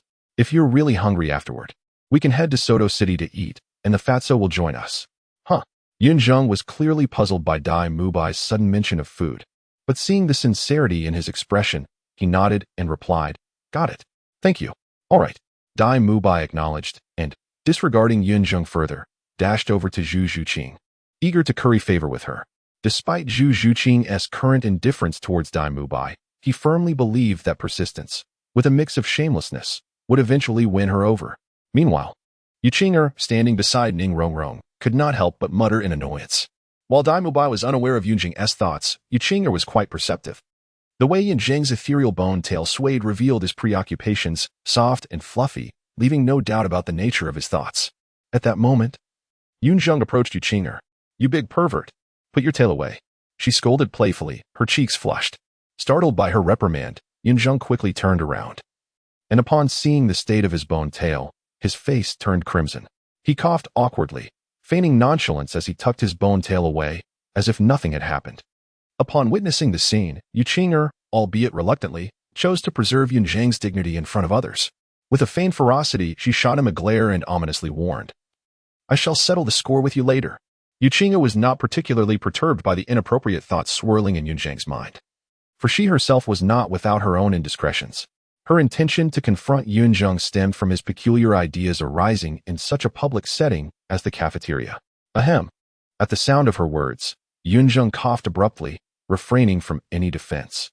The exchange between Yun Zheng and Yu Qing'er left Ning Rongrong utterly bewildered. She could not comprehend the dynamics of this couple, and as she glanced over at Tang San and Xiao Wu, who, despite their mutual affection, continued to refer to each other as siblings, Ning Rongrong felt distinctly out of touch. Chapter 48. The True Nature of the Witches. Dai Mubai aptly noted. The first class of the semester indeed lacked substance.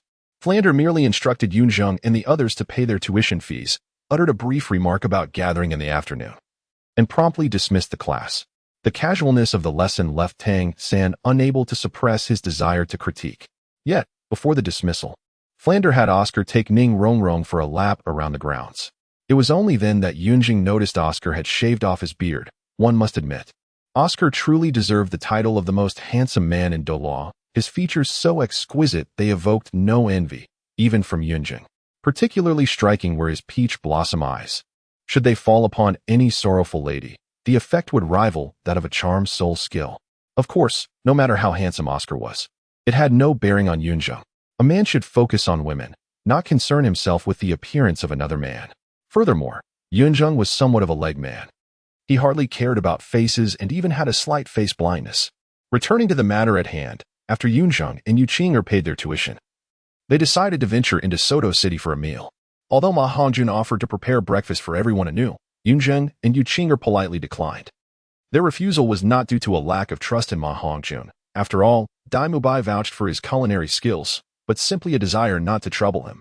To put it plainly, if Yun Zheng and Yu Qing'er wished to eat their fill, Ma Hongjun would have to dedicate his entire morning to their needs. As they were both body refiners with considerable appetites, even without training, one could consume the equivalent of 4 people's meals, making their combined appetite equivalent to 8. Without counting Ma Hongjun, their consumption would surpass that of the remaining members put together. After bidding farewell to the others, Yun Zheng and Yu Qing'er set off towards Soto City. However, before they could exit the village, an unexpected figure caught their eye. Ching. Yun Zheng, what are you doing here? Ning Rongrong, who had just sneaked out, exclaimed with surprise as she spotted Yun Zheng and Yu Qing'er waving her hand and running towards them. Upon seeing this, Yun Zheng's gaze darkened, clearly anticipating Ning Rongrong's intentions. However, he chose to remain silent. To be fair, Yun Zheng did not find anything wrong with Ning Rongrong's princess complex. After all, she was truly born to be a princess. As the direct descendant of the 7 Treasure Glazed Tile School's leader, she was cherished by 2 super duelos, the young master of the entire sect, and endowed with top-tier talent. In the entire Douluo Continent, few could rival Ning Rongrong's status and position. Nevertheless, being part of the same team, her arrogance and capriciousness were unwarranted. In a team, the essence is not merely unity, but equality. Only under the premise of equality can true unity be achieved. If one person elevates themselves and looks down upon the others, that team can never be cohesive. While this may be acceptable in other teams, Yun Zheng and his companions were soul masters, a profession that is not only the noblest on the Douluo Continent, but also the most perilous. It is no exaggeration to say they tread upon the edge of a knife. Given Ning Rongrong's current mindset, she clearly could not integrate into the team. Dai Mubai and the others could not cater to Ning Rongrong's whims. She would have to change herself. With this thought, Yun Zheng could not help but sigh. What was to come was a reality Ning Rongrong must confront, regardless of how embarrassing it may be. If she wished to fit into Shrek Academy, she must evolve, something her father Ning Fengji wished to see. However, as the old saying goes, better a short pain than a long one. Rather than facing future conflicts with her companions, it would be wiser for her to be chastised by Flander first. Yuqing'er and Ningrongrong were evidently unaware of Yun Zheng's internal musings. Upon seeing Ningrongrong, Yuqing'er was taken aback for a moment before smiling and saying, "Shouldn't we be asking you that?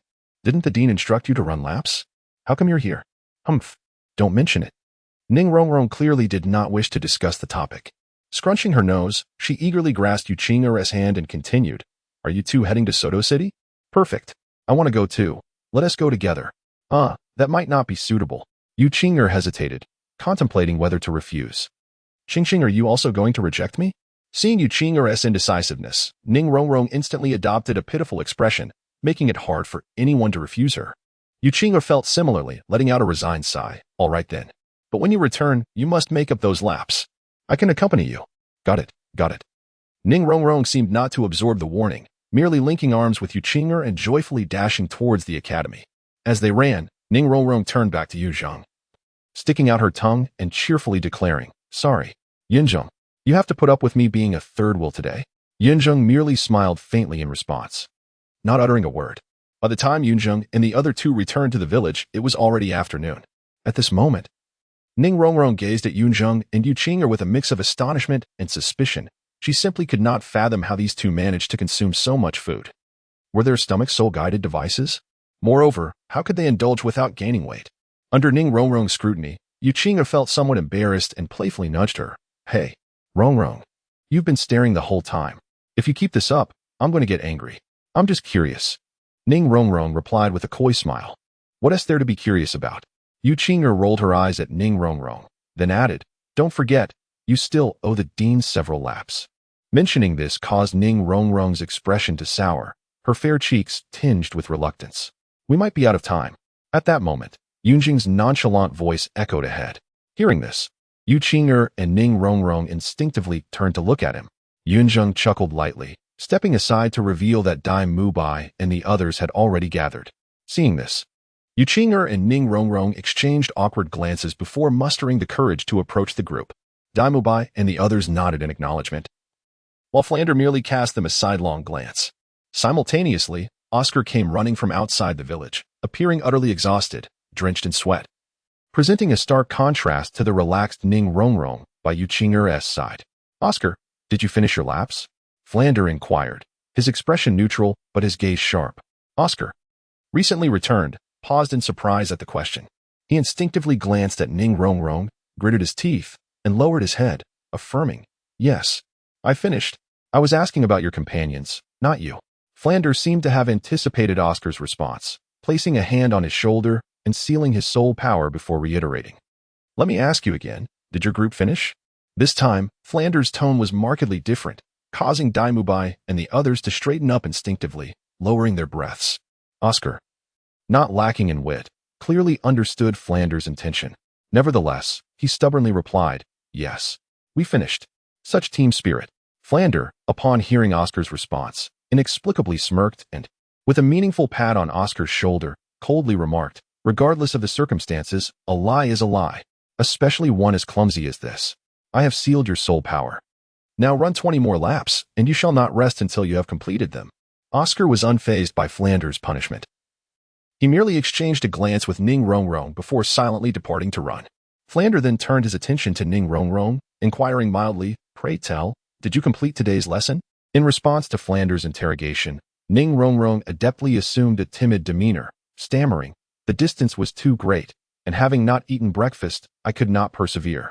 Thus, you decided to accompany Yun Zheng and Yuqing'er to Soto City for a lavish feast, returning only moments ago, correct? Flander, unimpressed by Ningrongrong's excuse, suddenly glared at her, his voice booming with reproach. "Are you spying on me?" Ningrongrong furrowed her brow, her anger surging, discarding her pretense as she retorted sharply, "I am merely fulfilling my duties as a teacher, ensuring that my students complete their tasks." Flander narrowed his eyes, exerting an invisible pressure that rendered Ma Hongjun beside him completely silent, afraid to utter a word. Flander was, to Ma Hongjun, akin to a father figure. And when a father is angered, the son dares not interject. Dean, Rongrong did not intend to neglect her duties. She assured me she would make up the remaining laps. At this moment, Yuqing'er, a close friend of Ningrongrong, could no longer remain silent and nervously interjected, "If the dean insists on punishment, I am willing to take Rongrong's place." Silence.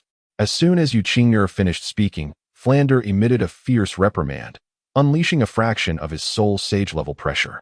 Yuqing'er felt her body stiffen, a chilling sensation creeping over her as she sensed a pair of piercing eyes scrutinizing her from the shadows, sending shivers down her spine. Just as Flander was about to address Yuqing'er, he suddenly noticed Yun Zheng's gaze behind her. From the look in Yun Zheng's eyes, Flander was certain that the young man had discerned the intention behind his actions. Judging by his expression, he likely approved. However, Yun Zheng was known for his unreasonable nature. Flander vividly recalled the words he had spoken to Zhao Wujie yesterday, emphasizing results over reasons. Flander was not afraid of Yun Zheng, rather. It was Zhao Wujie who had yet to rise. With this thought, Flander merely shot a glare at Yuqing'er, choosing not to pursue the matter further. Observing this exchange, Yun Zheng comprehended Flander's intent and subtly nodded in acknowledgement, drawing Yuqing'er back. Chapter 49. Heart like a clear mirror indeed, the updates have arrived. Even without being officially published.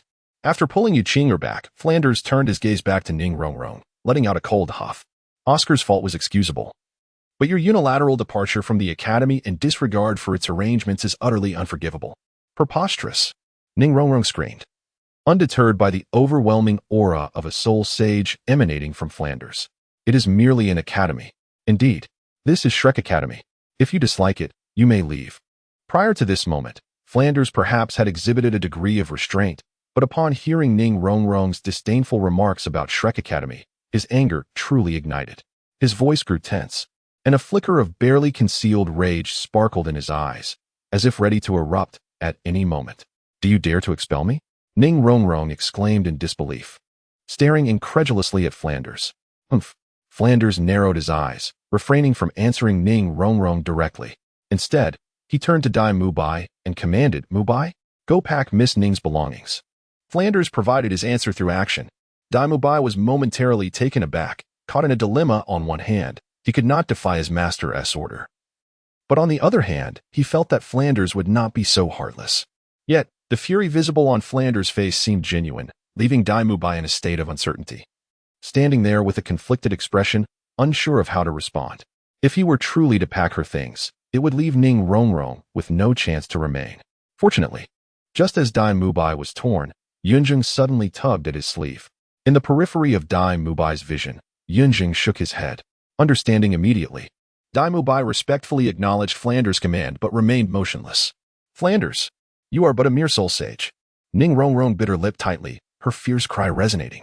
"Do you believe I cannot call upon others to dismantle your academy? I am indeed a soul sage." Flanders looked down at Ning Rongrong, then spoke with a hint of sarcasm, "Yet in my eyes, every student in this academy surpasses you in excellence. I am the sole legitimate heir of the Seven Treasure Glazed Tile School, the future submaster. I broke through to level 20 before the age of 12. A talent rarely seen in a century. Do you dare to look down upon me?" Ning Rongrong's expression twisted, defiance ringing in her voice. "Humph." Flanders scoffed, pointing towards Dai Mubai. Dai Mubai, a 37-level assault soul master at just 15 years old, having broken through to the soul master realm at 13. The youngest in the history of this academy to reach level 30. As he spoke, Flanders outlined the accomplishments of the others. Xiao Wu and Tang San were already great soul masters at level 29, easily capable of surpassing Mubai's record. Yuqing'er was also a level 29 great soul master, adept in body secret arts. Although Ma Hongjuan's martial spirit was flawed, it was an exceptional beast martial spirit. Few across the continent could rival him. Yun Zheng, as a great soul master, contended with Zhao Wujie, his soul power solidified and his cultivation higher, boasting a 1,000-year first soul ring capable of delivering tremendous force. After listing these individuals, Flanders turned to Zhu Zhuqing and inquired, "What is your purpose in coming to the academy?" "To become stronger." Zhu Zhuqing replied succinctly, her gaze firm. Upon hearing this answer, Flanders nodded in satisfaction, then turned to Ning Rongrong, delivering a merciless statement. "Zhu Zhuqing shares a similar level of cultivation with you. Yet she possesses a resolute heart, while you do not." As for Oscar, upon mentioning Oscar, pride visibly illuminated Flanders' face. A hint of mockery glinting in his eyes as he asked Ning Rongrong, "Have you ever seen an innate full soul power food system support soul master?" "Impossible," Ning Rongrong instinctively retorted. How could a support soul master possess innate, full soul power? Not only Ning Rongrong, but also Tang Sect and the others displayed expressions of disbelief. Oscar is unprecedented. His achievements are boundless. If you are the future strongest of the 7 treasure glazed tile school, then he shall surpass it, becoming the continent's most formidable support soul master. Flanders understood the importance of moderation and slightly restrained himself, gazing upward at the drifting clouds, musing aloud. After a few breaths, as Ning Rongrong began to accept this reality, Flanders looked back at her. This time, he did not express anger or admonish her, but instead spoke in a grave tone. Imparting wisdom, a support soul master without the protection of allies is merely cannon fodder on the battlefield. Even your father would not dare to claim supremacy, let alone you, a mere child. With his words, Ning Rongrong's emotional dam broke. Tears streamed down her face as she cried out and ran away without looking back. Seeing this, Yu Qing'er felt compelled to chase after her to offer comfort. Yet her previous encounter with Ning Rongrong diverged significantly from her memories, leaving her unsure of how to approach. Flanders, recognizing the situation, relaxed slightly, unfurling his dark wings to fly away. He intended to inform Oscar that he need not pursue, but rather should comfort Ning Rongrong first. Before departing, Flanders cast a deep glance at Yun Zheng. Had it not been for Yun Zheng's cooperation, today might have ended in disaster for Flanders. Once Flanders and Ning Rongrong had left, the others finally exhaled in relief. Xiaowu mumbled somewhat sulkily, I didn't expect Rongrong to be so fierce. Yun Zheng, why did you stop me just now? Dai Mubai finally voiced his confusion to Yun Zheng. Yun Zheng shot Dai Mubai an exasperated glance. You were such a simpleton. If the dean truly intended to expel Miss Ning, why would he waste so many words? He would simply order her to leave. Are you implying that the dean does not actually wish to expel Ning Rongrong? Dai Mubai raised an eyebrow, skepticism coloring his question. Then what else could it be? Yun Zheng shrugged, responding matter-of-factly. Ma Hongjun, having overheard Yun Zheng and Dai Mubai's conversation, wore a disgruntled expression. What are we to do? This time it was that despicable Oscar, but what if he turns his ire towards me next time? Will the dean not flay my skin off? After Ma Hongjun spoke, the others were at a loss for words, only managing a few awkward chuckles. Fear not. What do you think the dean was doing just now? He was merely correcting Miss Ning. Yun Zheng continued. First, he deliberately provoked her, then exaggerated the situation, ultimately shattering her pride, and in the aftermath, fostering friendship within her wounded heart. His proficiency is astounding. It seems this isn't his first experience with such matters. Do you think Rongrong will change? Xiaowu asked, stunned by the unfolding revelations. Most likely, at least Ning Rongrong will not willingly leave the academy. Yun Zheng spoke confidently, exuding an air of assurance. Yu Qing'er, observing Yun Zheng, felt a swell of emotion. She understood him well. Yun Zheng was not one to speak excessively, yet now he tirelessly explained to Dai Mubai and the others, striving to salvage Ning Rongrong's image in their eyes. After all, should Ning Rongrong sever ties with them, it would make things difficult for Yu Qing'er as a friend. Actually, Rongrong was not always like this. Yu Qing'er finally spoke up, defending Ning Rongrong. People can change, can't they? Ma Hongjun was unaware of the relationship between Yu Qing'er and Ning Rongrong, and without much thought, he nearly blurted it out. This left Yu Qing'er somewhat flustered. She wished to explain on Ning Rongrong's behalf, but unfortunately, her tongue was tied in nervousness, leaving her at a loss for words. And she could only look toward Yun Zheng for assistance. Under Yu Qing'er's imploring gaze, Yun Zheng sighed and felt compelled to speak again. One cannot put it that way. Miss Ning merely displays a bit of a spoiled temperament. His words evidently failed to convince the others. Even Tang Sect's expression shifted to one of incredulity. After all, the image of Ning Rongrong shouting at Flinder was too deeply etched in their minds. Yun Zheng was well aware of this and continued, a privileged upbringing, boundless indulgence from elders, and innate talent. These 3 factors combined render what may seem unattainable to others within Miss Ning's reach. Under such circumstances, it is understandable for a sense of arrogance to arise. Furthermore, Miss Ning is also a pitiable person. Pitiable person? Upon hearing this, the surrounding individuals widened their eyes in disbelief, seemingly taken aback that Yun Zheng would utter such nonsense. If Ning Rongrong were a pitiable person, then what of the rest of the world? Would it be left with only the disabled and beggars? Yun Zheng chuckled lightly and explained unhurriedly, in terms of status, position, and wealth, Miss Ning is indeed among the rarest in the world. But it is precisely because of this that she has borne a great deal from birth, the interests of her sect, the expectations of her elders, the strife of power, and so forth. To put it plainly, given Miss Ning's background, the choice of her future husband is likely not one she could decide for herself. Just imagine, to find oneself wed not to the one you love. At this, everyone present, except for Ma Hongjun, was left frozen in place. Yun Zheng then concluded with a final remark. To be fair, if I were in Miss Ning's position, I would be even more excessive. At this moment, Xiao Wu and the others could no longer suppress their nods, as they seemed to begin to understand Ning Rongrong. Yu Qing'er also smiled sweetly, delighting in the fact that she placed a gentle kiss on Yun Zheng's forehead. Yun Zheng, why do I feel as though you possess an uncanny understanding of everything? Dai Mubai, recalling Yun Zheng's various displays of insight, could not help but comment on his clarity of thought. Indeed, it feels as though you possess a mind-reading ability. Ma Hongjun readily agreed, nodding in affirmation. Yun Zheng, upon hearing this, merely smiled wryly and said, there is no such thing as mind-reading. It is merely a matter of observing and deducing from an objective standpoint. This was not a baseless claim. His clarity of thought and calm judgment of the unfolding events stemmed from two key factors. First, he had read the original work and understood the personalities of its characters. Second, his honed ability to read others had indeed aided him. That is quite terrifying. Even so, Ma Hongjun still felt a shiver run down his spine. Retreating behind Dai Mubai and muttering softly, it feels as if you know the color of my underwear today, even if I could read minds. I wouldn't see you have the slightest interest in your underwear. Yun Zheng retorted with a wry smile, his eyes twitching slightly. Chapter 50, The Great Soul Arena Today. As I perused the comments, I couldn't help but wonder about the nature of the individuals behind them. How is it that so many of you, at the tender age of 11 or 12, stand at a height of 1.67 meters? Nevertheless, I am a soul saint of the agility type, and soon enough, Flander returned. Upon his arrival, he noted that Dai Mubai and the others had shed their earlier reticence. A glance at Yun Zheng, surrounded by admirers, brought a knowing smile to Flander's lips, reminiscent of Zhao Wuji's assessment of Yun Zheng. This lad is so clever that he struggles to find companions. Since Yun Zheng had already provided an explanation, Flander saw no need for further elaboration and stated directly, today's lesson will not take place at the academy. We shall gather in an hour at Soto City. Upon hearing the mention of Soto City, Dai Mubai and Ma Hongjun exchanged knowing glances, their eyes widening with unspoken thoughts. Yet they found Flander had already taken flight.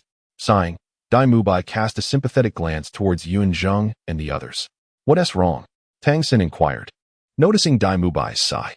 The dean is ruthless. Dai Mubai was about to elaborate when Ma Hongjun interrupted him.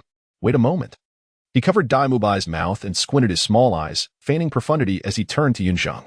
I refuse to believe you know everything unless you tell me why the dean summoned us to Soto City.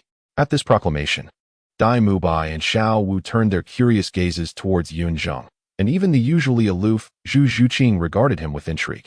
Only Tang Sect offered a wry smile, apologizing silently to Yun Zheng for Xiao Wu's lack of decorum. Unwilling to divulge much, Yun Zheng felt compelled to respond when he noticed Yu Qing'er's expectant gaze. He sighed and explained, it's simple logical reasoning. If this is a class, it certainly will not be for leisure, and since we must go to Soto City, it must pertain to something unavailable at the academy that relates to Soul Master training.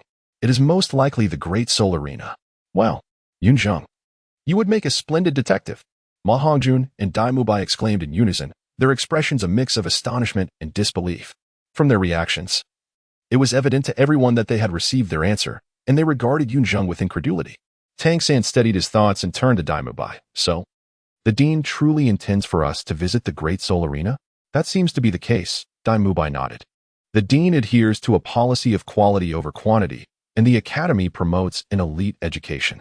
Thus, our educational approach vastly differs from that of other institutions. Engaging in soul battles at the arena is merely a fundamental part of our academic curriculum. However, I did not expect the dean to arrange such practical lessons right from the first class. Is there a significant difference? Tang Sect inquired. Lacking familiarity with the Great Soul Arena, Dai Mubai patiently explained to Tang Sect, detailing the arena's rules, the academy's requirements, the arduous process of advancing soul battle badges, and sharing personal anecdotes of past experiences, covering every detail meticulously. Observing the exchange, Yun Zheng realized that Dai Mubai was not merely explaining to Tang Sect. Rather, he was subtly cautioning Zhu Zhuqing to be vigilant. The others were merely incidental. Yun Zheng, are you truly so astute? At that moment, Yu Qing'er, having paid little attention to Dai Mubai's words, leaned closer to Yun Zheng, poking his cheek as she asked, half in disbelief. Huh? Yun Zheng was initially taken aback. And after a pause, he shot Yu Qing'er a playful glare. Do you think I am foolish? A bit, she replied earnestly, nodding. You can't even manage your own tail. Yun Zheng had prepared to feign anger, but her remark diffused his bravado. Well, that was an accident, he stammered, scratching his head awkwardly. Why is it that you seem so knowledgeable now when you weren't as perceptive before joining Shrek? Yu Qing'er mused, leaning closer and speaking dreamily. Because I have read the original story, Yun Zheng thought to himself, a silent chuckle escaping him. Yun Zheng remained silent, and Yu Qing'er, merely speaking her mind, did not require his response. Breathing in assent, she appeared lost in thought for a while, before finally whispering, Can I bring Rong Rong with me to Soto City? Her voice was laced with nervousness and anticipation, as if fearing his refusal.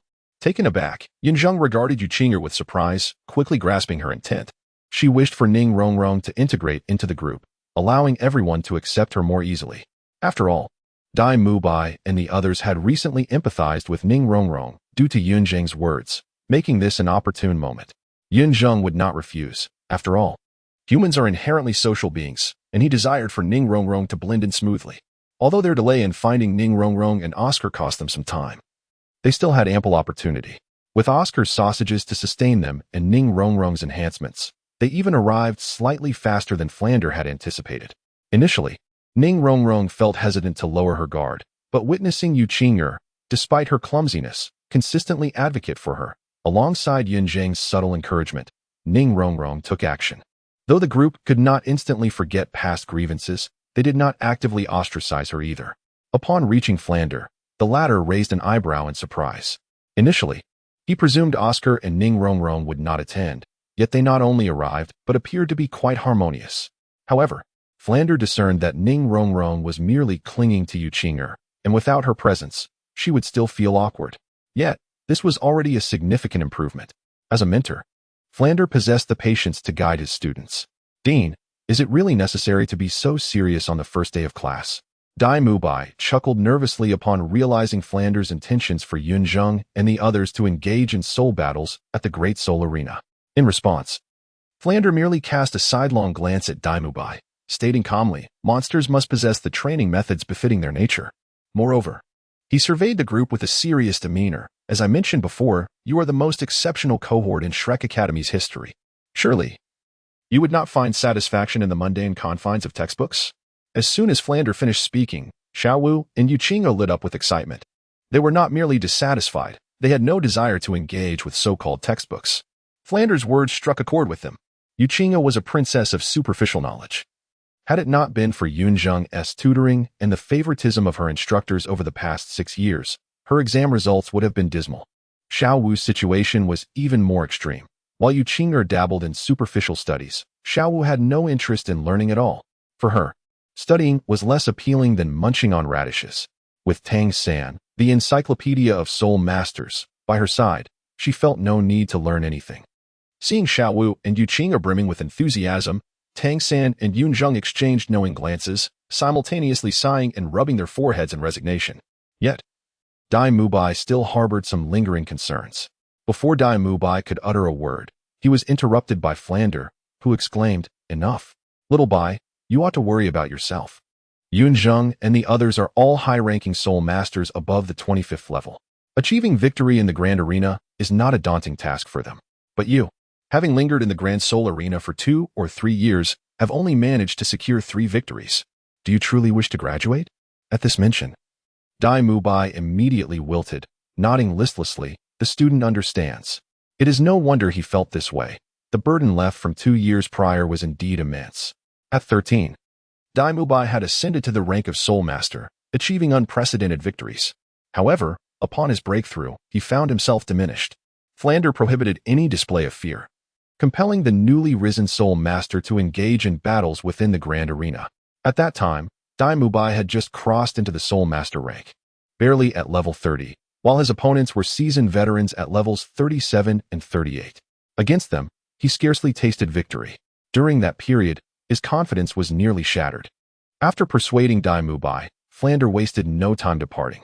He certainly would not let such a lucrative opportunity slip away. In Soto City's Grand Arena, Yun Zheng and Tang Sect were fresh faces. Others would be unaware of their true combat prowess, but Flander was well aware. He decided to place all his assets on the two of them, believing that amidst the ranks of Grand Soul Masters in Soto City, no one could possibly rival Tang Sect and Yun Zheng.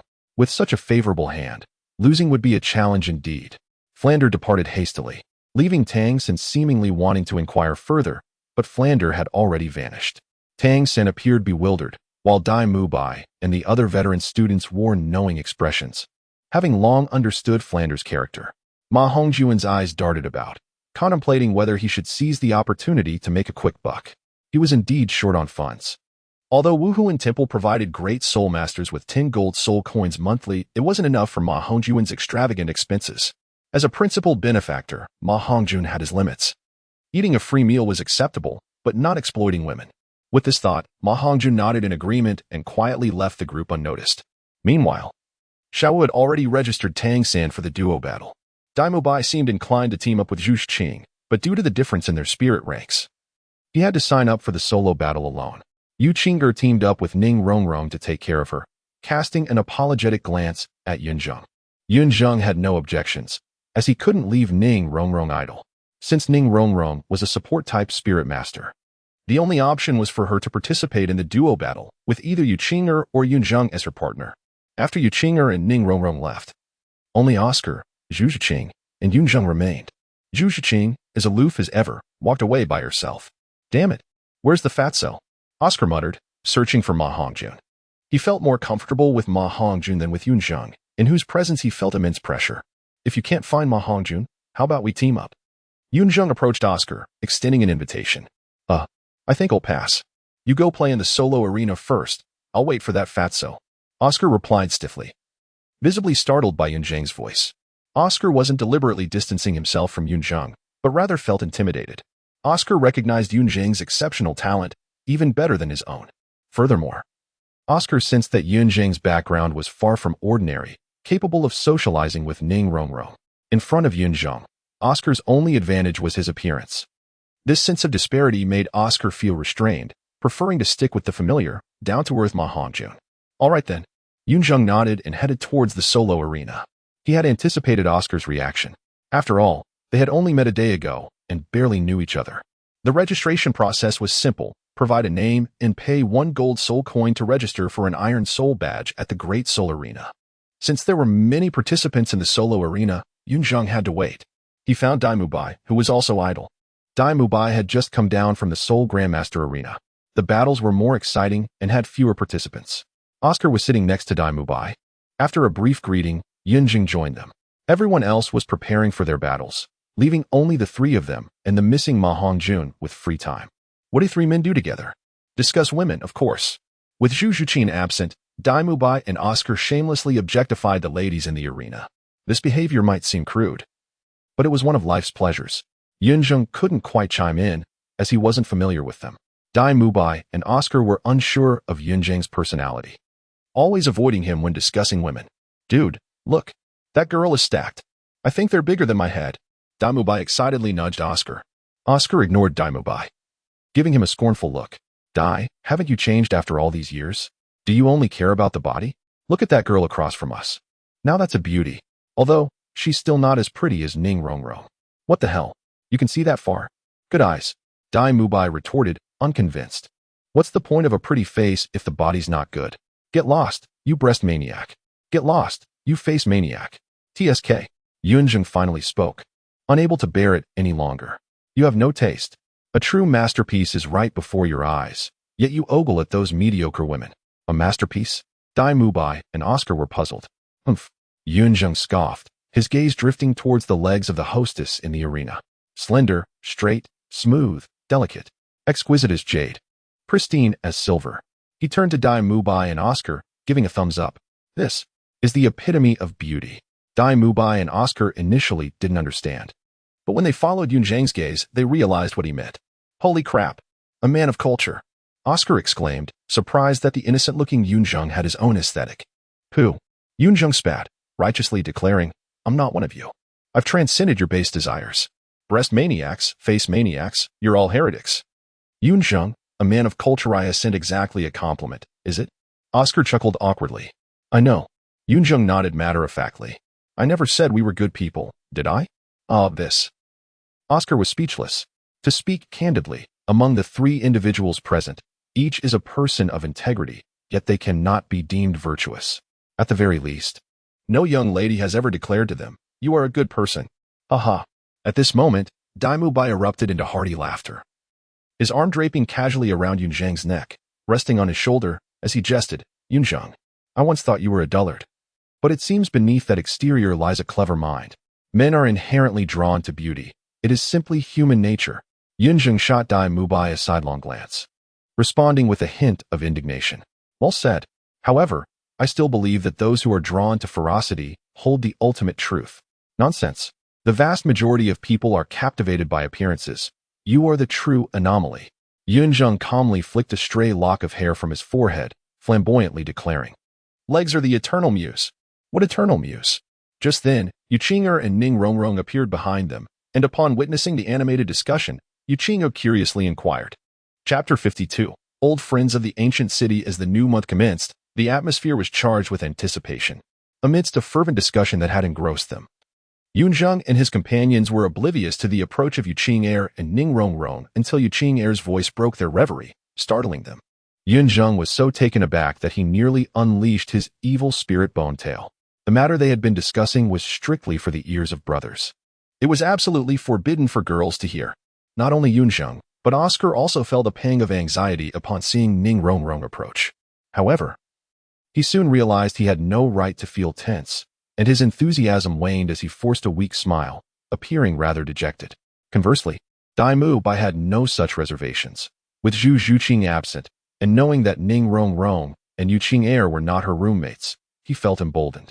Daimu Bai cast a teasing glance at Yun Zheng and feigned nonchalance, saying, oh, it's nothing much, just that Yun Zheng was saying, before he could finish. Yun Zheng quickly covered Daimu Bai's mouth, in a place unseen by Yu Qing'er and Ning Rongrong. Yun Zheng fixed Daimu Bai with a threatening glare and whispered urgently, we are in this together. If worst comes to worst, I'll take a beating. But you will never get close to Miss Ju. Choose wisely. Daimu Bai gulped nervously at these words and nodded hastily. What are you doing? Yu Qing'er and Ning Rongrong, puzzled by the scene, hurried over to investigate. Nothing. Daimu Bai and Yun Zheng exclaimed in unison, as though they had rehearsed it. However, observing their suspicious demeanor, Ning Rongrong furrowed her brow, a hint of unnatural red creeping onto her cheeks. If there is nothing, why are you embracing each other? At this remark, everyone fell silent. Daimu Bai and Yun Zheng exchanged a glance, and a wave of nausea surged within them, prompting them to push each other away while muttering, get lost. After a brief scuffle, Zhu Qing returned, perhaps due to the butterfly effect caused by Yun Zheng. She had not encountered Tang Sect this time and had successfully secured her first victory at the Soto City Great Soul Arena. Tang Sect and Xiao Wu had yet to return, seemingly planning to finish their duo battle before engaging in individual matches. Upon Zhu Zhuqing's arrival, Daimu Bai straightened up, adopting an upright posture reminiscent of a gentleman, which drew contemptuous glances from Yun Zheng and Oscar. So, Yun Zheng, what were you discussing earlier? Yun Zheng had thought the previous matter had been brushed aside, but Yu Qing'er was relentless, inching closer with her rosy face almost touching his, making Yun Zheng acutely aware of the warmth of her breath. Yet, his heart was devoid of any flirtation. Yu Qing'er's gaze was decidedly unfriendly. Though Yu Qing'er was uncertain about what Yun Zheng and his companions had been discussing, she had deduced from their expressions that it was anything but serious.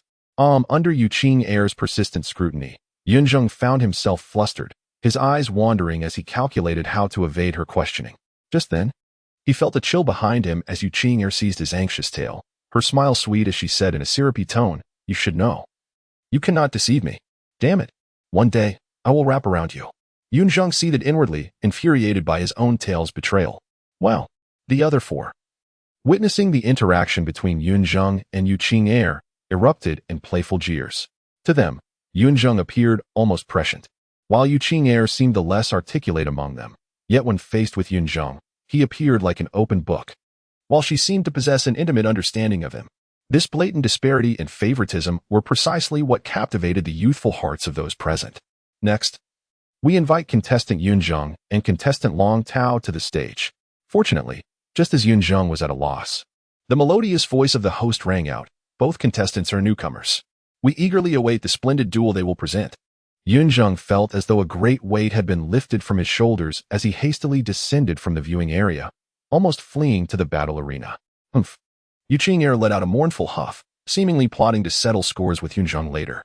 After his departure, Ning Rongrong finally had the chance to return to Yu Qing'er's side, linking arms with her and asking in confusion, Qing'er, why can't Yun Zheng deceive you?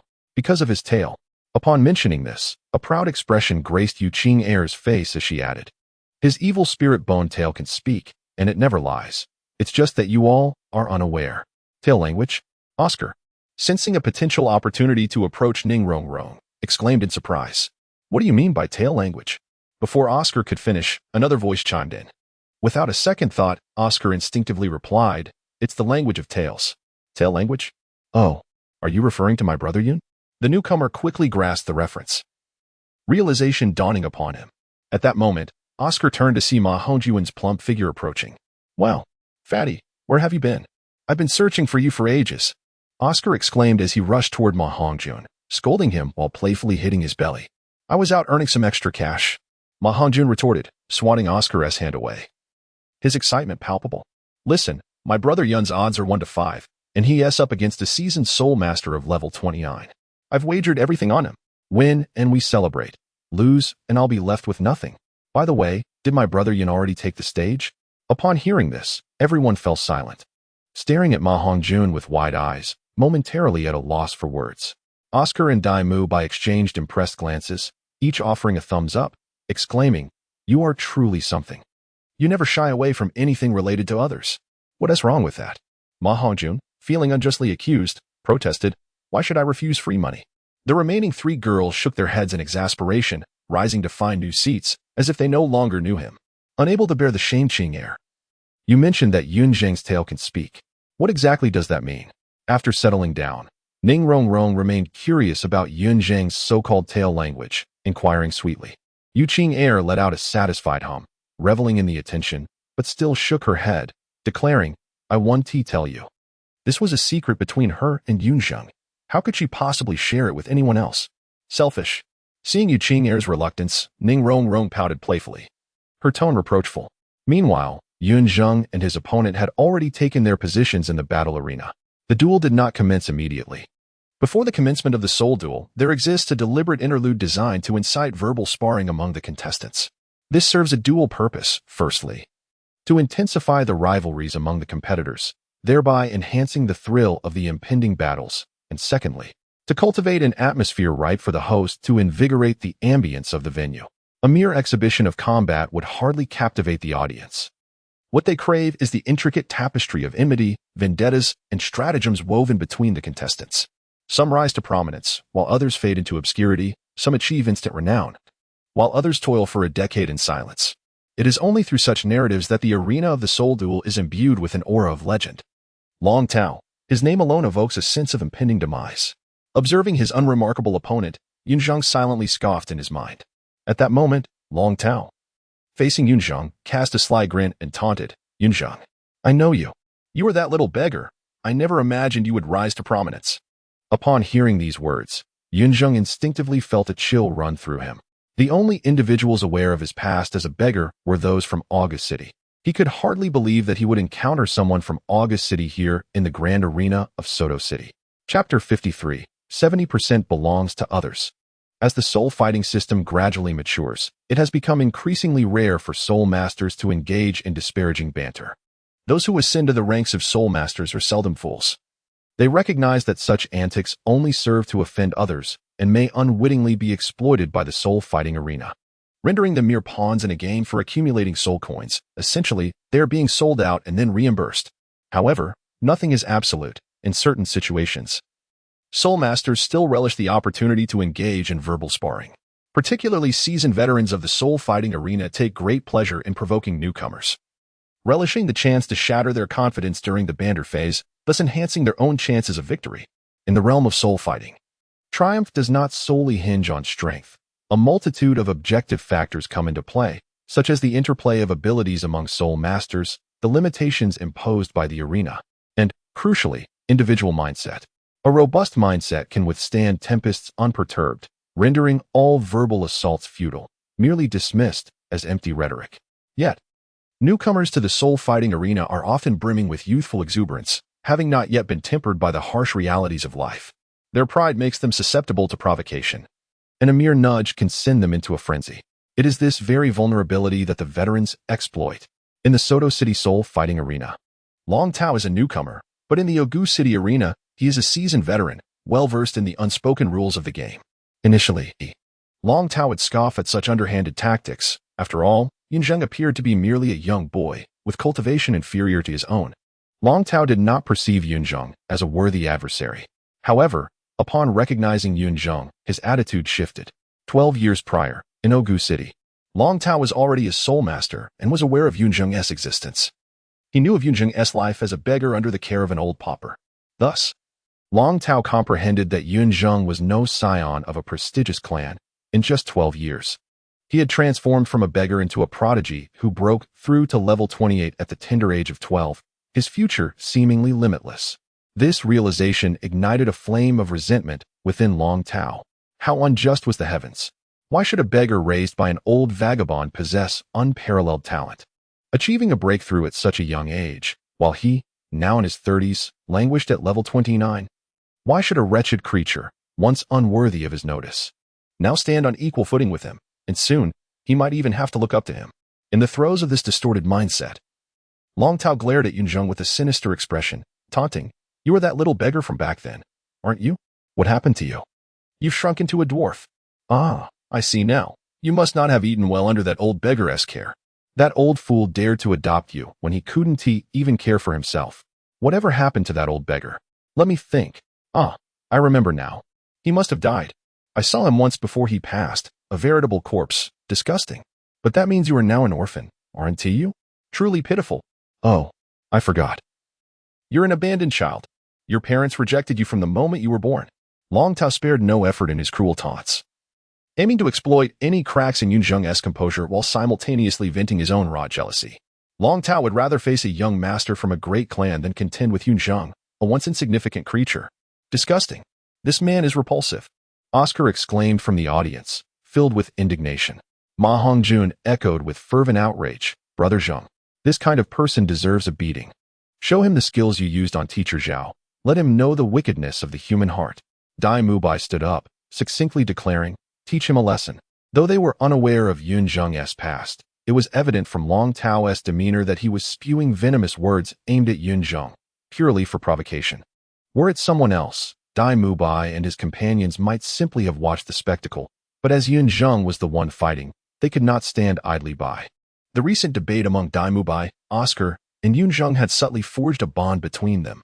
While they may not yet be brothers, they were undoubtedly kindred spirits. How could they allow a comrade to be humiliated? As for Ma Hongjun, his very fortune rested with Yun Zheng, leaving him no room to remain calm. Yet, Yun Zheng appeared oblivious to their voices, standing resolutely in place, not even bothering to retort against Long Tao. This left Oscar and the others perplexed, with Ma Hongjun directly asking, "Why isn't Brother Zheng speaking? Is he pretending to be aloof?" Oscar pondered uncertainly. Yun Zheng is angry. At that moment, Yu Qing's worried voice broke through, her beautiful eyes fixed on Yun Zheng's back, filled with concern and tenderness. "Begin the soul fight." Simultaneously, the host announced the commencement of the battle. Long Tao looked on with disdain. A worthless individual who couldn't even muster a reply to insults. What genuine skills could he possess? After all, what time would a 12-year-old level 28 soul master have to refine his mindset and practical skills? Merely a fleeting candle in the wind. But as Long Tao mused on this, Yun Zheng had already completed his martial soul manifestation, the exquisite frost sky, feather bow dazzling all present. And the purple millennium soul ring silenced the entire arena, so much so that one could hear a pin drop. A millennium soul ring. Long Tao's eyes widened. Disbelief etched on his face, jealousy surging within him. Second soul skill, Air Leap Arrow. Yun Zheng remained undeterred by his surroundings as the second soul ring illuminated. He drew his bow and released an arrow in seamless succession. An azure light flashed through the air, vanishing in an instant. Long Tao was momentarily stunned, instinctively pondering. Did he miss? Whoosh. In the next moment, an ice arrow shot through the air, leaving Long Tao no time to react as it pierced through his abdomen. A searing pain engulfed him, yet no blood spilled. An icy chill ravaged his insides, freezing his very essence before any blood could escape. Long Tao's eyes were bloodshot. A wave of cold washing over him, the agonizing frostbite and suffocating numbness instilling sheer terror. Trembling, he struggled to form coherent words. At that moment, Long Tao perceived a blur before his eyes, and Yun Zheng had closed the distance, softly uttering, "To seek death is as simple as turning one's hand." With that, Yun Zheng seized Long Tao's frozen legs, unleashing a tremendous force as he hurled him towards the arena floor. Boom! A thunderous crash resounded as a significant portion of the arena collapsed. Everything unfolded too swiftly. Long Tao had even summoned his martial soul before the battle concluded. Many audience members merely turned for an instant, only to witness Yun Zheng standing triumphantly amidst the ruins, still gripping a portion of Long Tao's frozen leg, while fragments of ice glimmered among the debris. Holy crap! Oscar, having witnessed the entire scene, gasped in astonishment. Standing Oscar cast a sidelong glance at Ma Hongjun, nodding seriously as he remarked, "It is quite possible." "Ah," Ma Hongjun exclaimed, growing increasingly flustered. He hurriedly inquired, "Then tell me, if I were to face off against Brother Zheng, what are my chances of victory?" 70-30.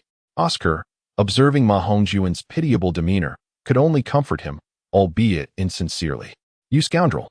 Although we are brothers, you need not deceive me to such an extent. Bestowing upon me a 70% chance of success is far too unrealistic." Unfortunately, Ma Hongjun remained unconsoled, his face a portrait of despair.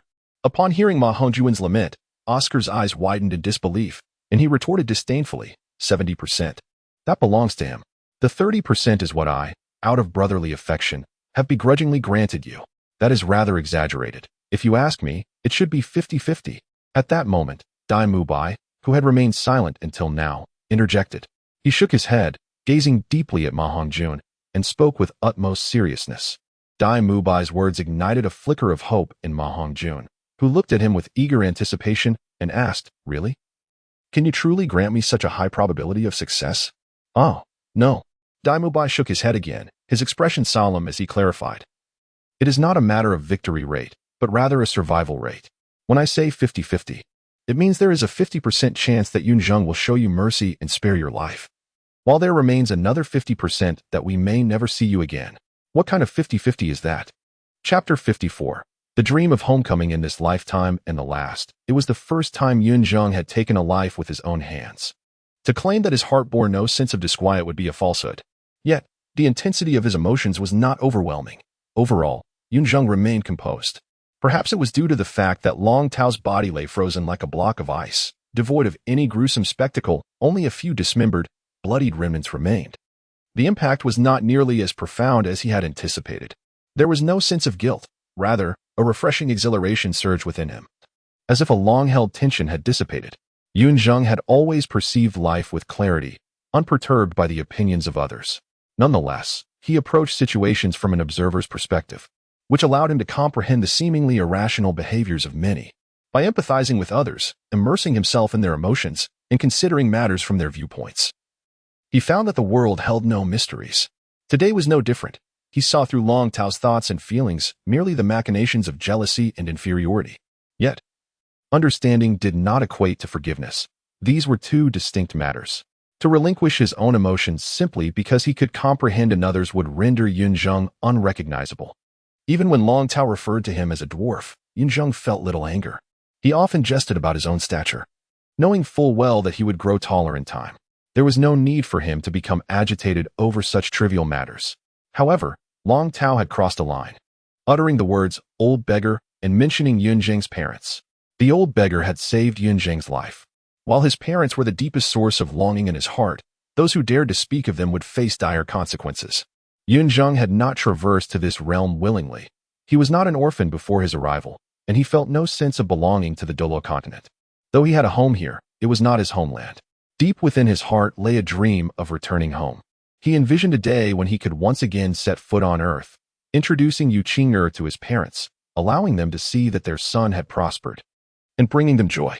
Yun Zheng understood that this dream was a distant one, and even if he were to gain unparalleled power and become an immortal deity, it might still remain unfulfilled. Yet, one must always have dreams. Moreover, since Master Zhu had brought him here, there must be a way for him to return.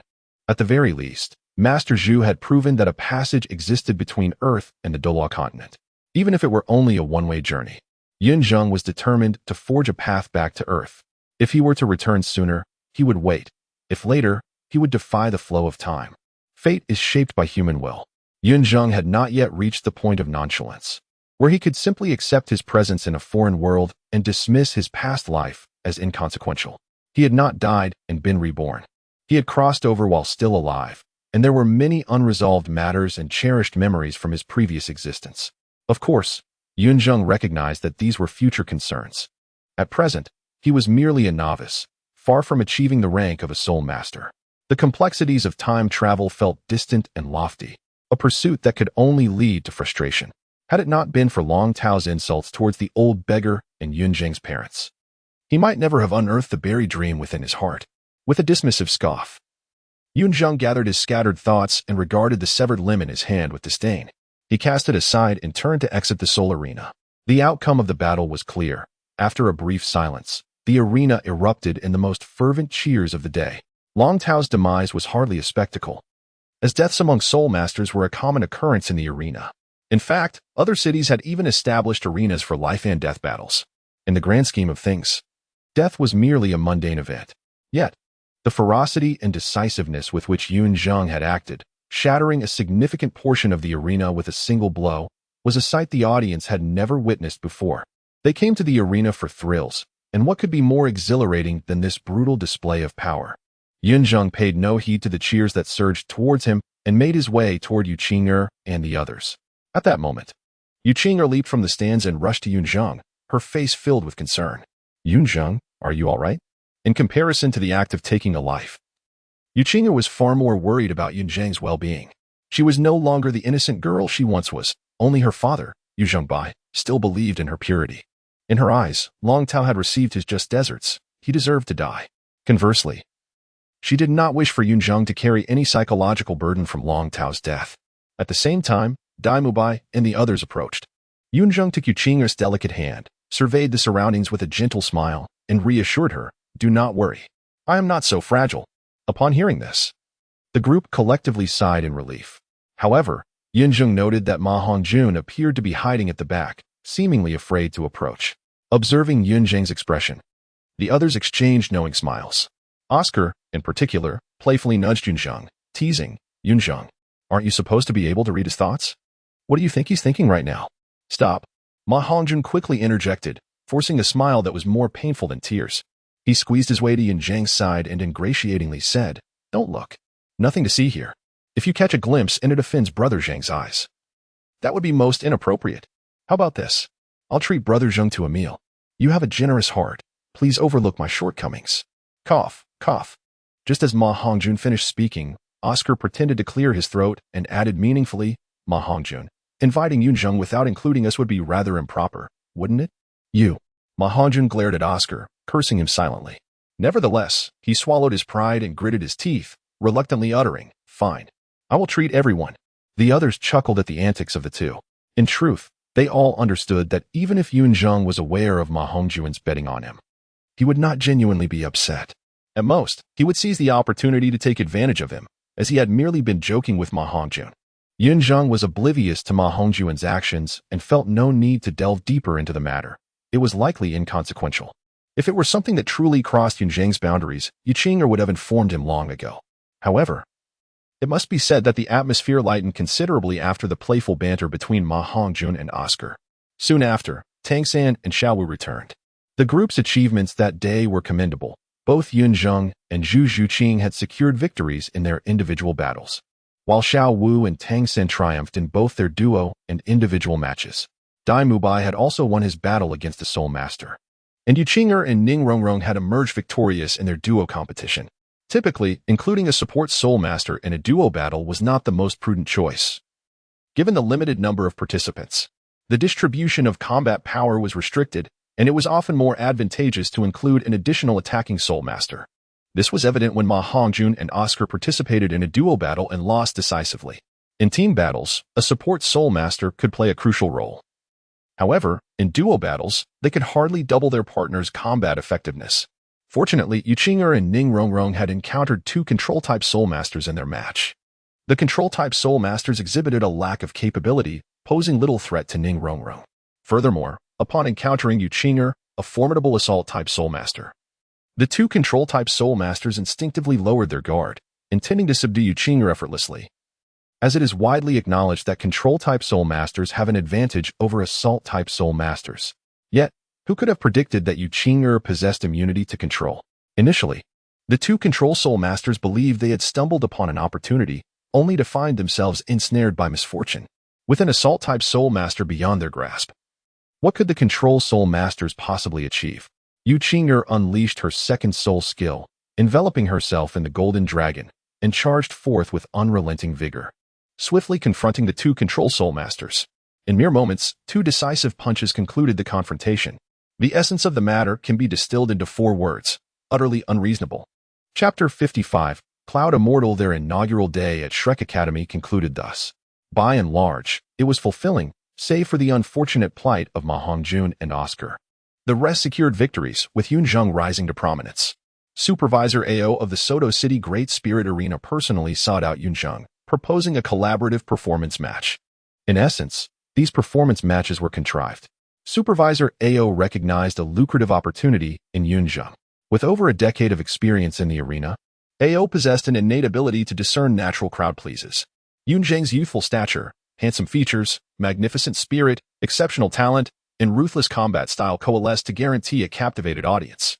With Yun Zheng's consent, Supervisor AO could leverage his authority within the arena to orchestrate covert promotions, ensuring Yun Zheng's triumph in several captivating duels. This would establish Yun Zheng as a celebrated contender in the Soto City Great Spirit Arena, a manufactured idol. Subsequently, Supervisor AO could orchestrate a series of intentional defeats for Yun Zheng, maximizing profits from both audience engagement and underground gambling. For Supervisor AO, profit reigned supreme, irrespective of ethical considerations. Regrettably, Yun Zheng was financially secure, having received ample spirit coins from Ning Fengqian. Moreover, his presence at the Great Spirit Arena was not motivated by monetary gain. Even if Yun Zheng were in dire need of funds, he would never compromise his integrity for profit. Yun Zheng was intimately familiar with the proposed scheme. Consequently, he unequivocally declined Supervisor AO's offer, much to the latter's dismay. Yun Zheng remained indifferent to Supervisor AO's machinations. Furthermore, he would not expose any potential successors willing to compromise themselves for financial gain. After all, depriving someone of their livelihood was akin to patricide. In a world where entertainment lagged, performance matches served a purpose. Upon their return to the academy, dusk had fallen. After a brief exchange, they retired to their respective quarters. Ma Hongjun and Flander did not accompany them, their errand self-evident. Notably, among the 8 returning students, only Xiao Wu sought slumber. The others seized the opportunity to cultivate their abilities. Prior to Yun Zheng and Tang San's arrival, Dai Mubai and Oscar were less diligent. However, with their roommates' dedication, they found themselves unable to rest, opting to join in the cultivation. Ning Rongrong, spurred by Oscar's talent and Yu Qinger's influence, also commenced her training. Zhu Xing, renowned for her discipline, remained steadfast in her rigorous routine. Only Xiao Wu reveled in blissful slumber. After all, while others sought advancement, Xiao Wu sought restoration. What was cultivation to her? Having cultivated for millennia, she was entitled to respite. For Xiao Wu, achieving the rank of titled Douluo was merely a matter of time. The night passed uneventfully. The following day, they convened as usual. As Yun Zheng anticipated, the second lesson revolved around Oscar's sausages. Oscar arrived late, having inadvertently broken through the 30th level bottleneck the previous night. Unaware of this, Flander reprimanded him before instructing him to produce sausages for the group to consume. Oscar's incantations, while vulgar, yielded sausages of commendable flavor and efficacy, making them palatable once the initial mental hurdle was overcome. However, upon hearing Oscar's chants of "I have a big sausage and I have a small sausage," Yun Zheng lamented the loss of his innocence. Once, Yun Zheng naively believed that Oscar's incantations were deemed vulgar due to the use of the word "I." In his youthful mind, "I" was a forbidden word. With a sigh, Yun Zheng reflected on his past innocence. The subsequent events were unremarkable. Flander consumed an Oscar sausage, discovering Oscar's breakthrough to the 30th level. Astonished, his lips curled into a smile. A 14-year-old food-type support spirit master was more valuable than Dai Mubai's 13-year-old power attack spirit master. The group congratulated Oscar, indulging his vanity. As Oscar had reached the 30th level, hunting for his third spirit ring was in order. Shrek Academy, priding itself on cultivating monstrous talents, eschewed convention. At Shrek Academy, students were expected to acquire their own spirit rings through cooperation, with instructors providing guidance and ensuring safety, but not assisting in the hunt. Despite this, intervention would occur when necessary. The stated policy was merely intended to foster teamwork. Flander, preoccupied with other matters, delegated the task to Zhao Wuji. Shrek Academy boasted only 3 spirit sages: Flander, occupied, Xiao Xian, a support spirit sage, and Zhao Wuji. The destination was the Stardo Great Forest, making it too perilous for Li Yuzheng and the others to lead. Should they encounter a formidable 10,000-year spirit beast, they might not withstand the encounter. Flander instructed Yun Zheng and his companions to proceed directly to the spirit hunting town outside the Stardo Great Forest, where their instructor would await them. Shrek Academy was a considerable distance from the Stardo Great Forest, requiring a full day's travel. Brother Zheng, are you certain that old Zhao will be our instructor? Ma Hongjun inquired upon reaching the spirit hunting forest. Yun Zheng shrugged. We shall see. Ma Hongjun remained skeptical. Despite their jesting about Yun Zheng's telepathic abilities, he doubted anyone could be so prescient. This instructor is rather unreliable, Oscar remarked, observing the bustling spirit hunting town. Dai Mubai, did you lead us astray? The Stardo Great Forest is vast. Do you take me for a fool? Dai Mubai retorted. Use your ornamental brain. Would I make such a trivial error? Dai Mubai. I suspect you are subtly insulting me. Ma Hongjun exclaimed indignantly. Dai Mubai ignored him, his gaze fixed on the female students, attempting to discern Zhu Zhuqing's preferences. The once womanizing Dai Mubai had become a devoted admirer since Zhu Zhuqing's arrival at Shrek Academy. In Yun Zheng's opinion, Dai Mubai was reaping what he had sown. Enough dawdling. 5 minutes late, and still loitering. A gruff voice boomed from behind them. Everyone was momentarily taken aback, and without even turning around. They instinctively knew who had arrived. Zhao Wuji's voice possessed an unmistakable clarity. However, to Zhao Wuji's astonishment, none of the young rascals turned to look at him. Instead, they all fixated on Yun Zheng. Brother Zheng. No, wait. Yun Banxian, why hide such remarkable abilities? Do you consider us outsiders? The most agitated among them was undoubtedly Ma Hongjun, who rushed over, fawningly addressing Yun Zheng. Yun Banxian, let us discuss something. I shall treat you to a meal. Could you help me divine my romantic fate? What the hell? Witnessing this scene, Zhao Wuji's expression darkened. Was his authority as a teacher truly so negligible? Fortunately, Zhao Wuji found some solace in the fact that at least one person had glanced in his direction. It was Yun Zheng.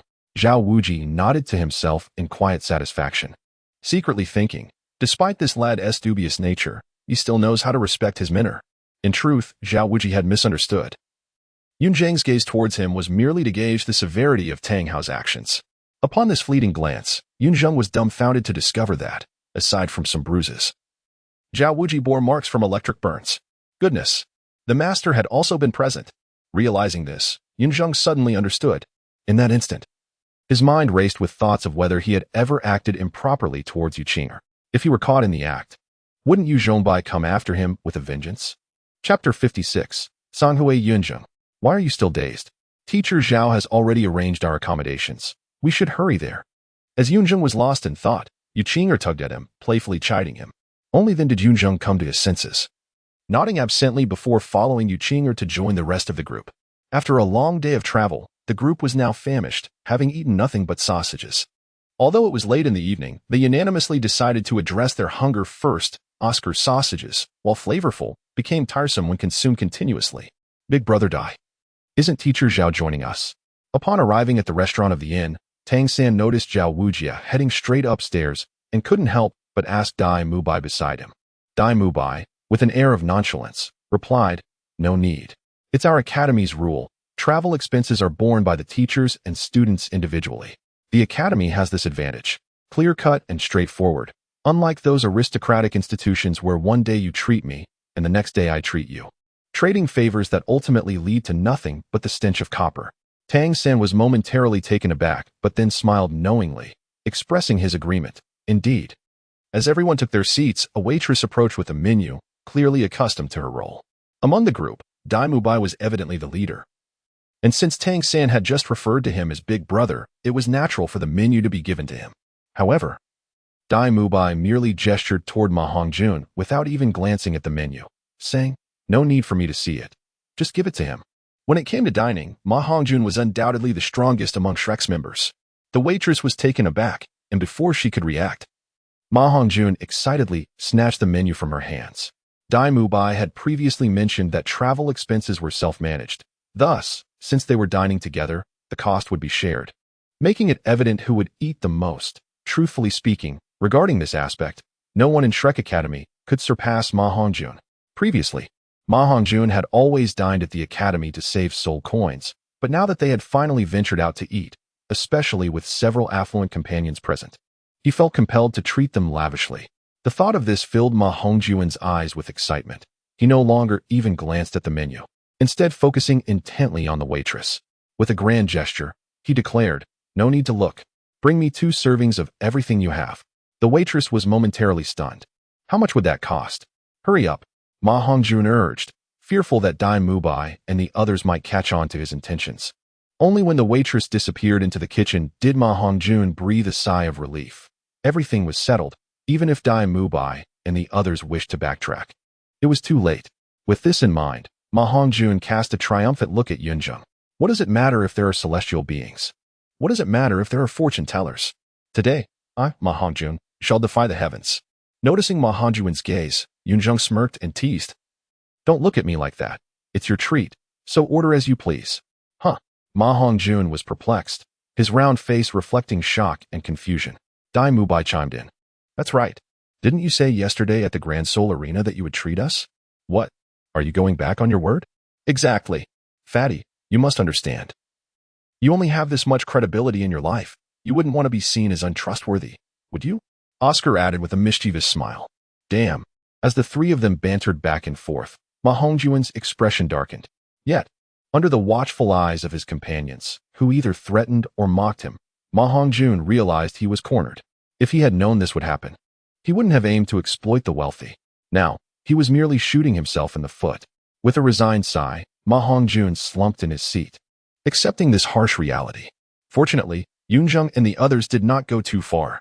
After a modest meal, they refrained from further contention with Ma Hongjun.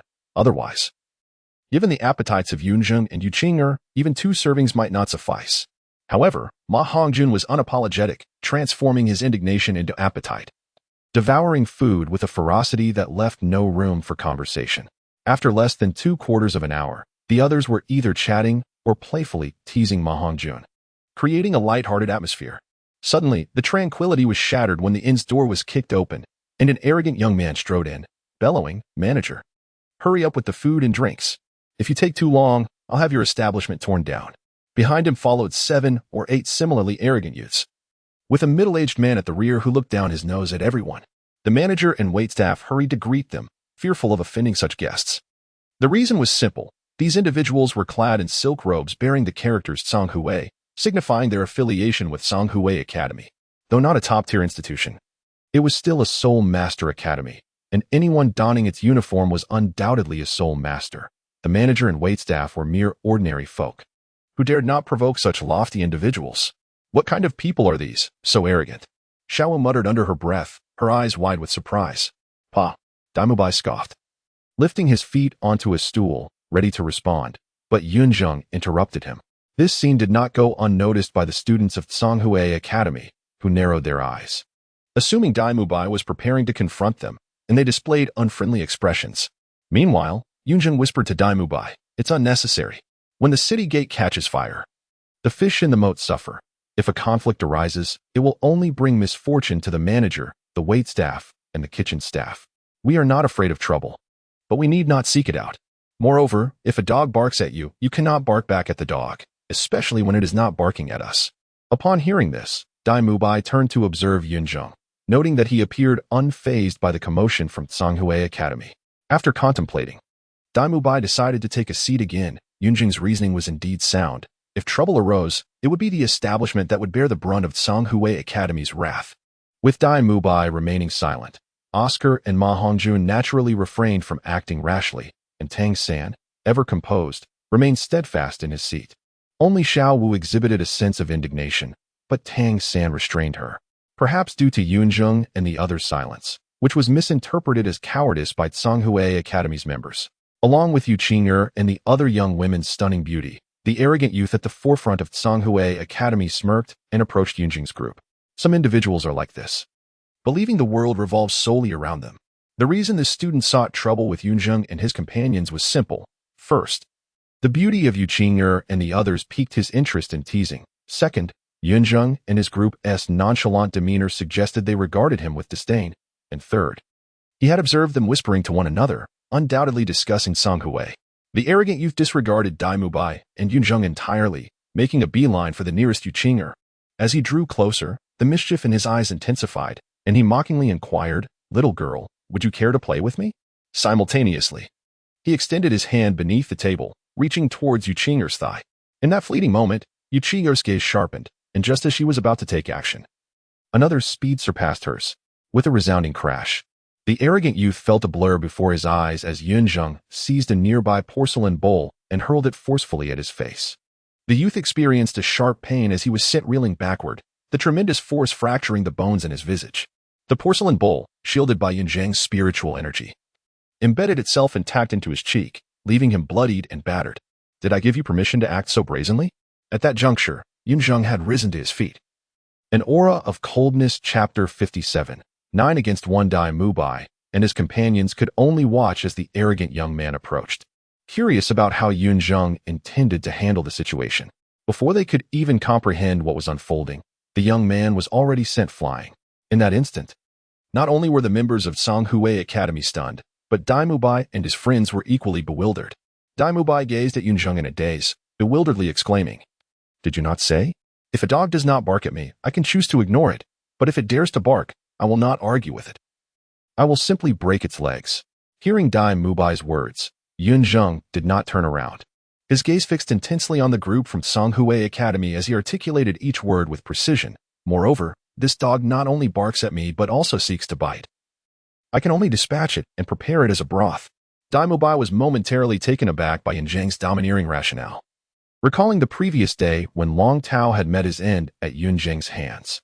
At that time, Long Tao had unleashed a torrent of insults at Yun Zheng, who had remained silent until the moment the duel commenced, at which point he had physically subdued Long Tao. If one mistook Yun Zheng's youthful appearance for harmlessness, they were gravely mistaken. He was a formidable individual who spoke little. What about the shopkeeper? Dai Mubai soon remembered Yun Zheng's earlier words and asked in confusion. "Simple," Yun Zheng replied, raising his right hand as the frost sky bow materialized, an aura of extreme chill radiating outward, even his breath exuding frost. He then drew the bowstring taut, an ice arrow prepared, declaring, "First, we shall obliterate them." Meanwhile, the previously arrogant young man, who had been sent flying by Yun Zheng, seemed to regain his senses, overwhelming pain coursing through his body, eliciting blood-curdling screams as he writhed on the ground, blood flowing profusely from his visage. Staining the ground beneath him, his companions rushed to assist him, cautiously removing the porcelain bowl embedded in his face. Upon closer inspection, they were met with sheer horror. His face was unrecognizable. It had caved in, with the distinct imprint of an inverted bowl in the center, his bones shattered beyond comprehension, his jaw completely dislocated. And the few teeth that remained had fallen to the ground nearby, which the members of Tsanghui Academy had to pick up one by one. Attain, as the second soul ring of Yijiqiu illuminated, the moisture in the air instantaneously crystallized into solid ice, adhering to the tortoise shell shield, enhancing its defensive capabilities while also bestowing upon it a frost retaliation effect. What an impenetrable shell! Under the onslaught of frost, Yu Qing'er and her companions had no choice but to retreat, with Xiaowu furrowing her brow in exasperation. Whoosh! Just as Yu Qing'er and her companions withdrew, an ice arrow surged forth from the shadows. Yun Zheng released this arrow without employing his second soul skill, boldly shooting it forth. As a soul king, Yijiqiu could not possibly overlook it. However, he was momentarily hindered by the restraints of blue silver grass and did not regard Yun Zheng's attack as a significant threat. It is a well-known fact that the power of arrows is inherently feeble. Yu Qing'er's punch, infused with the might of the giant spirit, had failed to breach Yijiqiu's defenses, so what miracle could Yun Zheng's arrow possibly achieve? The reality proved otherwise. Although Yun Zheng's arrow did not penetrate Yijiqiu's defenses, the chilling aura from the ice arrow, augmented by a 28 penetration and damage enhancement, successfully infiltrated Yu Zhiqiu's tortoise-shell shield and struck at his meridians. Yu Zhiqiu, a master of the Xian turtle martial spirit, despite being a defensive soul master, possessed a soul power attribute imbued with moisture and frost, which was perfectly countered by Yun Zheng's ultimate ice. Furthermore, Yun Zheng's first soul skill inherently countered all defensive soul masters. It could only be deemed unfortunate for Yu Zhiqiu to encounter Yun Zheng. To be candid, even in a one-on-one confrontation, Yun Zheng could easily employ kite tactics to wear Yu Zhiqiu down. However, Yun Zheng had no desire to engage in solitary combat, especially with allies at his side. Under the impact of that arrow, for the first time, Yu Zhiqiu experienced the biting cold, and a creeping numbness began to engulf his entire body, dulling his thoughts. It was as if Yun Zheng had anticipated this outcome, as he loosed another arrow while commanding, "Attack!" Among the crowd, Yu Qing'er was the first to respond, not hesitating for a moment as she turned and charged back in, unleashing her giant spirit breath with a ferocity that seemed to disregard her own soul power, leaving no avenue for retreat. For Yu Qing'er, as long as Yun Zheng was by her side, there was no need for excessive contemplation during battle. She would heed his commands without question, trusting that even if she faltered, Yun Zheng would find a way to compensate. Following her lead, Dai Mubai, Tang Sect, and Xiao swiftly reacted, their eyes lighting up in unison as they unleashed a barrage of relentless attacks. Chapter 58, Zhao Wuji, is this no concern of mine? As the atmosphere thickened with unspoken camaraderie, everyone engaged in the fray, exchanging blows with fervor. Ice arrows, dragon roars, tiger howls, and the rapid flashes of red and black converged into a relentless barrage that left Yu Zhiqiu overwhelmed. Under the dual constraints of frost and blue silvergrass, his reflexes and mobility plummeted to their lowest, forcing him to endure the onslaught from Yun Zheng and the others without the luxury of a counterattack. It was fortunate that Yu Zhiqiu was a defensive Soul King. Had another type of Soul King been in his place, they might not have withstood such pressure. In truth, only Yu Qing'er, Yun Zheng, and Dai Mubai managed to inflict real damage, while Ning Rongrong's amplification illuminated their efforts. Tang Sect, Zhu Qing, and Xiao primarily served as distractions. Xiao had somewhat concealed her abilities, and Tang Sect refrained from deploying his hidden weapons. Otherwise, even with Yu Zhiqiu's formidable defenses, he could not have endured for so long. Meanwhile, Oscar, fervently watching from a safe distance, was filled with excitement, yet as a food system soul master, he found himself impotent, unable to assist. At this moment, Yun Zheng and his companions were far from exhausting their soul power, rendering Oscar's sausage supplies unnecessary, relegating him to the role of a mere spectator. "Hey, give me some sausages," cried the slowest among them, Ma Hongjun, as he discarded his chicken leg and rushed to Oscar's side. "Huh." Oscar shot him an irritated glance, retorting, "You haven't even used a soul skill. What? Did you exhaust your soul power from eating? Less talk, more action." Ma Hongjun dismissed Oscar's comments, glancing anxiously at Yu Zhiqiu, who was enshrouded by countless attacks. If we don't hurry, he might be finished. Oscar clicked his tongue, perhaps grasping Ma Hongjun's unspoken thoughts. Filled with envy, he hastily conjured a dozen sausages and tossed them to him. Ma Hongjun caught the sausages in his plump hands and stuffed them into his mouth, chewing hastily. With the spirit of the evil fire phoenix awakened, 2 yellow soul rings glimmered to life.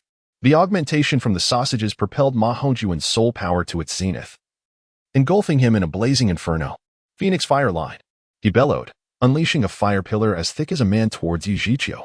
The heat wave from the flames caught the attention of Dai Mubai and the others, who were startled at Ma Hongjun's sudden outburst. "Don't!" Tang Sect shouted in alarm. But Ma Hongjun had already committed to his fiery assault. He could only use blue silvergrass to pull Yu Qing'er and the others to safety. "Idiot!" Dai Mubai cursed, wishing he could strike Ma Hongjun for his recklessness. Unheeding the warnings of Tang Sect and Dai Mubai, Ma Hongjun was deafened by the roaring flames. At that moment, Yun Zheng's gaze sharpened, and the purple thousand-year soul ring behind him glimmered silently. Boom!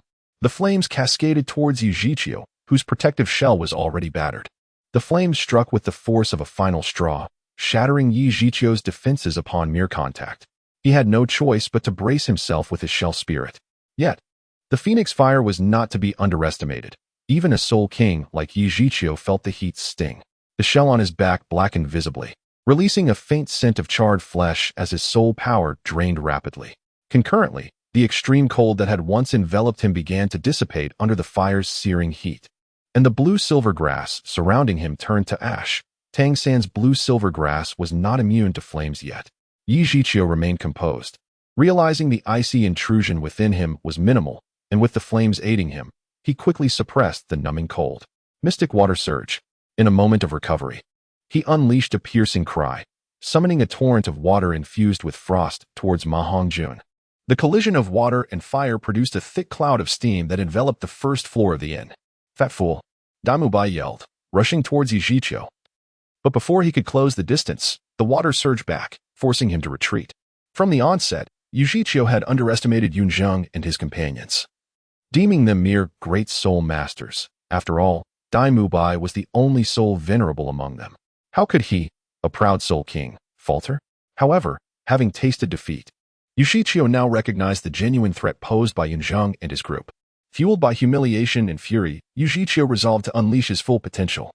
A serious soul king, even wounded, was not something a mere soul venerable like Dai Bai could approach. In a moment of panic, Ma Hongjun realized his folly. Trapped between action and retreat, Yi Zhiqiu was a soul king. To compare their soul powers was sheer folly, yet retreating meant being engulfed by Yi Zhiqiu's water surge, freezing him solid. "Rong, boost me." Suddenly, Yun Zheng, stationed at the rear, let out a fierce cry, wielding the frost language halberd, and in a single movement, he appeared before Yi Zhiqiu. Ning Rong responded swiftly, casting 2 beams of amplification light upon Yun Zheng. Yi Zhiqiu, startled, had not anticipated Yun Zheng's teleportation ability. The great halberd radiated an ominous chill. However, the circumstances left him no room for contemplation. With a cold snort, he thrust his palm forward, intending to use a powerful wave of water to push Yun Zheng back. Yet, before he could summon the water, a black, jade-like tail emerged from behind Yun Zheng, its tip glowing with a sinister crimson light. Whispers of enchantment echoed in Yi Zhiqiu's ears as he found himself ensnared by a pair of profound eyes that drew him in. Realizing he had fallen into an illusion, Yi Zhiqiu, seasoned in such arts, but his tongue to rouse his senses and forcefully extricate himself from the trance. The headmaster of Tsanghui Academy was a master of illusions, and the most talented students there were also adept in this craft, making Yi Zhiqiu no stranger to such tricks. As his awareness returned to reality, he found Yun Zheng already at his doorstep, the massive halberd descending from 3 meters above, as flames surged behind him. There was no time for Yi Zhiqiu to react. Instinctively, he tucked into his shell for self-preservation. Boom! The impact of the halberd and flames struck simultaneously, causing the entire inn to tremble under Yun Zheng's might. Yi Zhiqiu could hardly claim injustice. Zhao Wuji had been similarly bested by Yun Zheng's relentless assault, and it was no surprise that a soul king could fall prey as well. In truth, Yun Zheng himself was uncertain whether this strike would defeat Yi Zhiqiu, but it was undoubtedly his most formidable blow. Regardless of the outcome, even if Yun Zheng could not breach Yi Zhiqiu's defenses, the dual onslaught of Phoenix Fire and Extreme Ice would leave him in dire straits. Gradually, the steam began to dissipate, and Dai Bai and the others swallowed hard, anxiously awaiting the outcome. What on earth is happening at this hour? Just then, Zhao Wuji descended from the staircase, his rugged voice drawing the attention of Dai Bai and the others. Zhao Wuji let out a grunt and descended with measured steps, his discontent palpable as he exclaimed, "To eat is one thing, to sleep is another. How can 8 or 9 individuals bully an old turtle like this?" His words trailed off abruptly as he became transfixed. At the edge of Zhao Wuji's vision, Yun Zheng stood with one foot planted firmly on Yi Zhiqiu's shell, arm entwined with the ethereal moonlight frost sky feather, an icy arrow poised at Yi Zhiqiu's brow, the chilling gleam causing beads of sweat to form on Yi Zhiqiu's forehead. Yun Zheng and his companions had indeed vanquished a soul king. To speak candidly, Zhao Wuji had been aware of their actions since Yun Zheng made his move. However, he refrained from intervening at once, partly to test Yun Zheng and his companions, and partly to preserve his own appearance, intending to emerge as their mentor once they began to falter, relishing the admiration in their eyes. Yet, it seemed that his moment had slipped away. At this juncture, Yun Zheng noticed Zhao Wuji and let out a long sigh of relief. He retrieved a soul-guiding device from Yi Zhiqiu and, with a swift kick, sent Yi Zhiqiu tumbling before Zhao Wuji, stating, "Teacher Zhao, the rest is in your capable hands." Following this, Yun Zheng approached the shopkeeper and the attendant, extracting the soul coins from Yi Zhiqiu's device, dividing them into 3 portions, and handing them to the 2, saying, "Consider this compensation. You 2 can share it with the kitchen staff. Should you fear retribution from Tsanghui Academy, This amount is ample enough for you to relocate to another city and live comfortably for a lifetime. This was the most prudent course of action Yun Zheng could conceive. You are their teacher. On the other side, Yu Shiqiu, having been kicked to Zhao Wujie's feet, gazed at him as though he were a beacon of hope, trembling as he implored Zhao Wujie for justice. However, Zhao Wujie merely cast a dry glance in his direction and, with a swift motion, sent him flying. Just before losing his balance, Yu Shiqiu faintly heard Zhao Wujie disdainfully remark, "If my students cannot handle you, what would it say about my prowess if I were to use you for practice?" Chapter 59. The phoenix-tailed coxcomb snake. The following day arrived. For Yun Zheng and his companions, the events at Songhui Academy were merely an interlude. They had not caused any fatalities. After administering a lesson, they sent the people of Songhui Academy packing, especially the arrogant youth who had attempted to tease Yu Qing'er, who would likely find it difficult to face anyone for the rest of his life. At dawn, the group entered the Stardow Forest. This forest was vast, spanning the two great empires of Tiando and Xingluo, and it was one of the three major habitats for soul beasts on the Douluo Continent. Compared to other soul beast habitats like the Sunset Forest and the extreme north, Stardow Forest boasted a superior quantity and overall strength of soul beasts. It is widely said that as long as one does not provoke the legendary Ice Emperor in the extreme north, the Stardow Forest is indisputably a forbidden area for humanity. In short, it is advisable to refrain from venturing into the Stardow Forest recklessly. Otherwise, even a tidal Douluo could face grave peril. Of course, this is relative. The danger level at the periphery and mixed zones of the Stardow Forest is considerably lower. Yun Zheng and his companions aimed to find Oscar's third soul ring, which necessitated a 1,000-year-old soul beast, and thus they did not need to venture too deeply. The outskirts of the Stardow Forest sufficed. At the forest's edge, the strongest soul beasts were around 3,000 to 4,000 years old. Even a group of 6 experienced soul masters would likely face no life-threatening risks, especially since Yun Zheng had Zhao Wujie accompanying them. As they journeyed, Tang Sect gradually emerged as the leader of the group, with everyone looking up to him. This was a natural outcome, considering Tang Sect's vast knowledge encompassing various soul beast habitats, plant distributions, and even the intricate details of soul beast behaviors, plant toxins, and their counteracting relationships. He could expound on these topics as if he were a living encyclopedia of the soul master realm, articulating matters that even Zhao Wujie found difficult to clarify. Having such an individual nearby undoubtedly instilled a sense of security. Tang Sect's knowledge was imparted by the master. Given the relationship between Yu Zhongbai and the master, if Yu Qing'er and Yun Zheng were willing, the master would not hesitate to share his wisdom. However, the issue lay in the fact that true learning could not be forced. As for Yu Qing'er, it was needless to say that compelling her to study was akin to torturing her. The vast expanse of miscellaneous knowledge was nothing short of cryptic to her. Regarding Yun Zheng, he indeed wished to learn, but the reality was that he simply lacked the time. Aside from essential studies, training, accompanying Yu Qing'er, practicing archery and spear techniques, and refining his physique, he scarcely had any spare time for additional learning. Admittedly, if he were to force himself, he could carve out some free moments, but Yun Zheng was not a machine. It was impossible for him to operate continuously for 12 hours. Returning to the matter at hand, the season was transitioning from summer to autumn, and soul beasts remained quite active in anticipation of the upcoming hibernation period.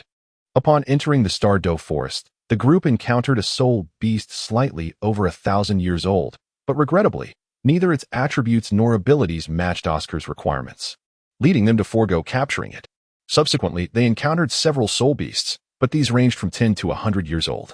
Adhering to the principle of sustainability and avoiding unnecessary slaughter, Yun Zheng and his companions refrained from harming these creatures. By midday, Ning Rongrong began to feel fatigued. Leaning against Yu Qing'er's shoulder, she murmured, "Qing'er, I never realized hunting for soul beasts could be so exhausting. Hunting for soul rings is inherently a matter of chance." "Hang in there," Yu Qing'er replied with a gentle smile, offering soft comfort. After all, Ning Rongrong hailed from the Seven Treasure Glazed Tile School, where her soul rings were typically prepared by the sect.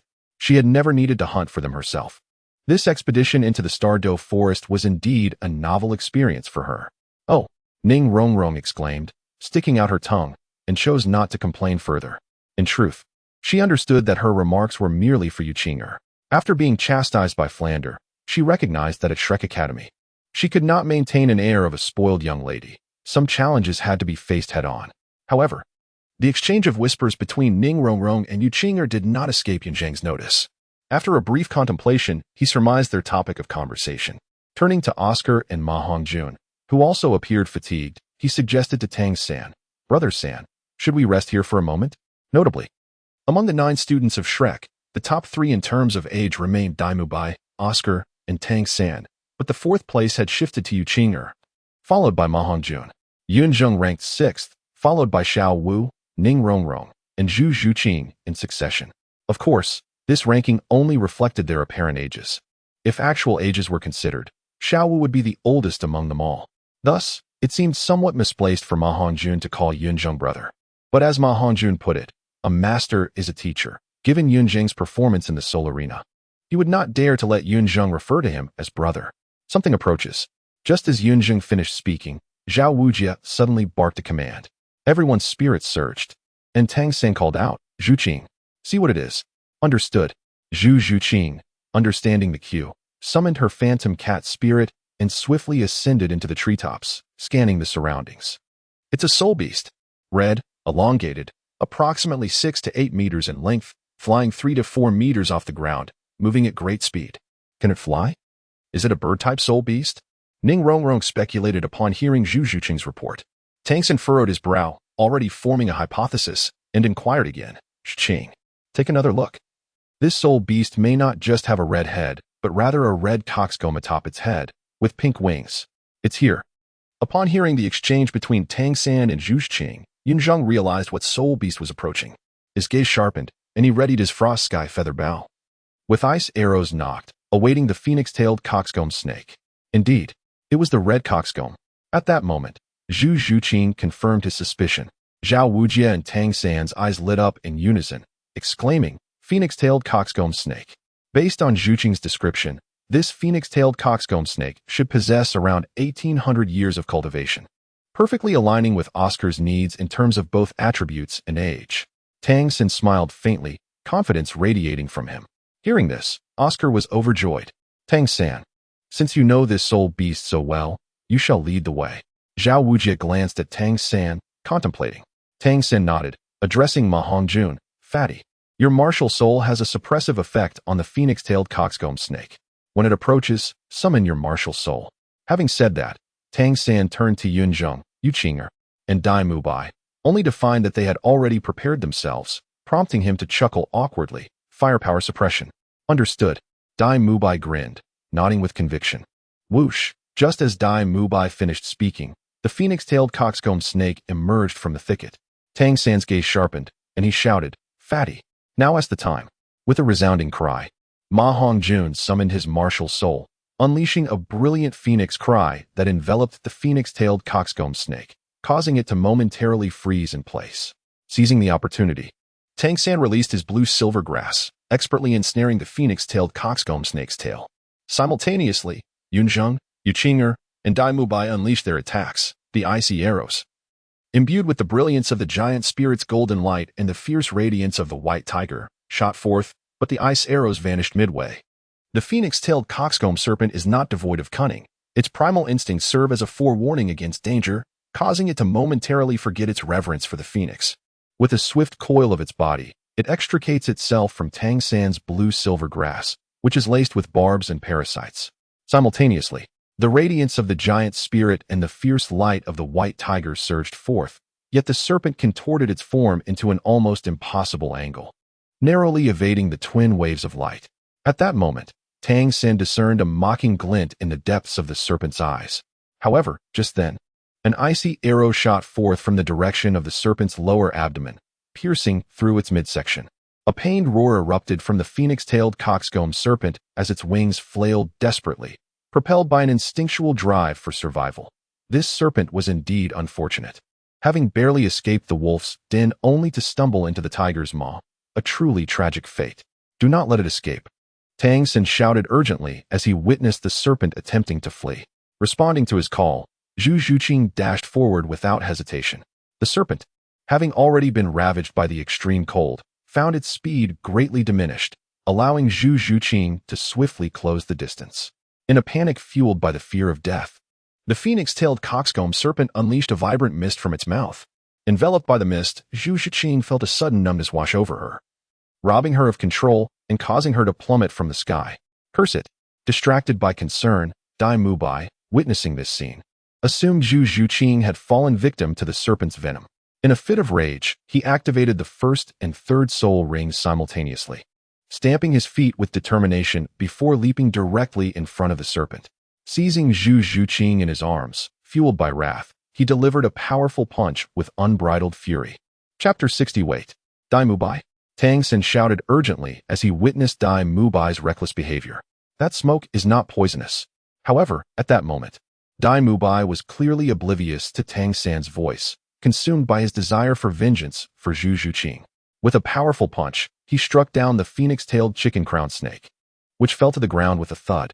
Seeing this, Tang Sect rushed forward to examine the creature and was relieved to find that Dai Mubai's blow had not claimed the snake's life.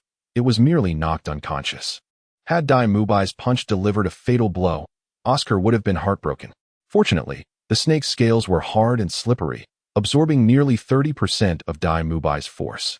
Additionally, Ning Rongrong was preoccupied, having already dispersed all her amplifying light, failing to bolster Dai Mubai's strength. Otherwise, the outcome for the snake could have been dire.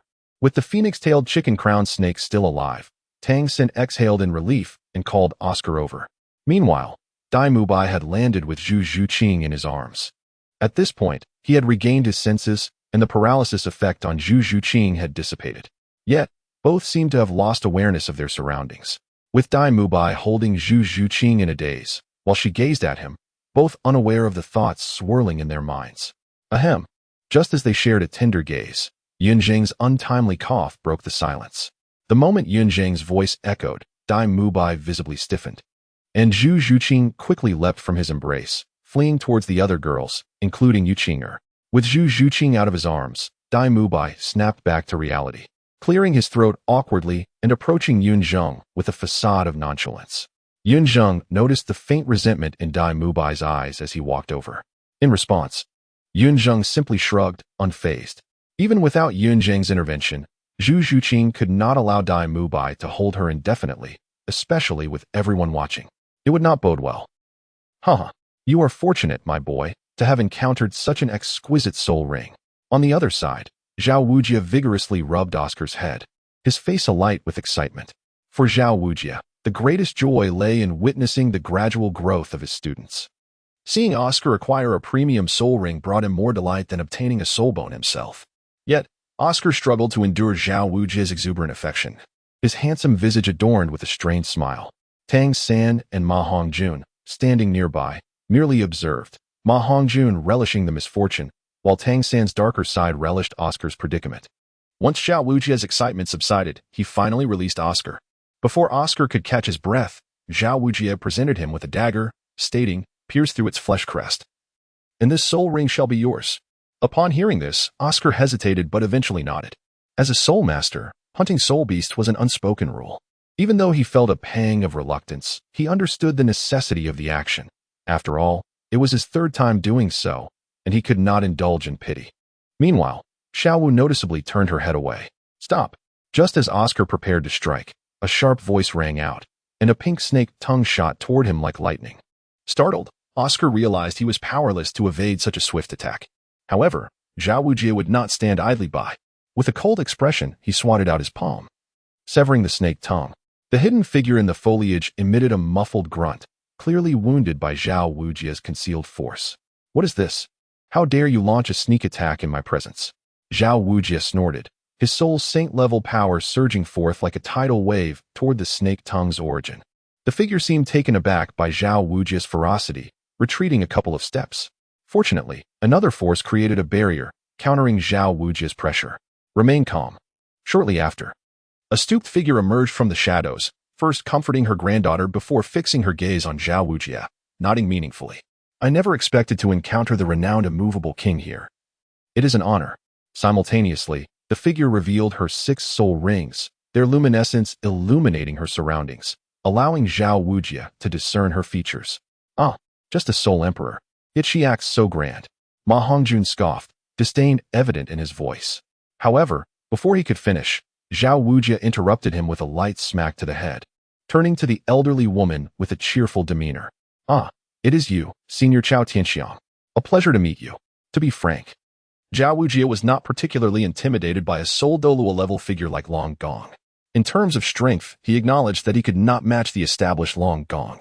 But regarding background, Zhao Wujie was confident he outclassed him by a considerable margin. This confidence stemmed from the illustrious lineage of Shrek Academy's current students. The sole son of the Haotian Douluo, the daughter and disciple of the Thunder Prison Douluo, the little princess of the Seven Treasure Glazed Tile School, even the less favored Star Luo prince was not someone Long Gong could afford to offend. Moreover, after being schooled by Yun Zheng and Tang how that fateful night, Zhao Wujie was confident he would break through to the Soul Douluo realm within 3 years, making Long Gong a trivial concern.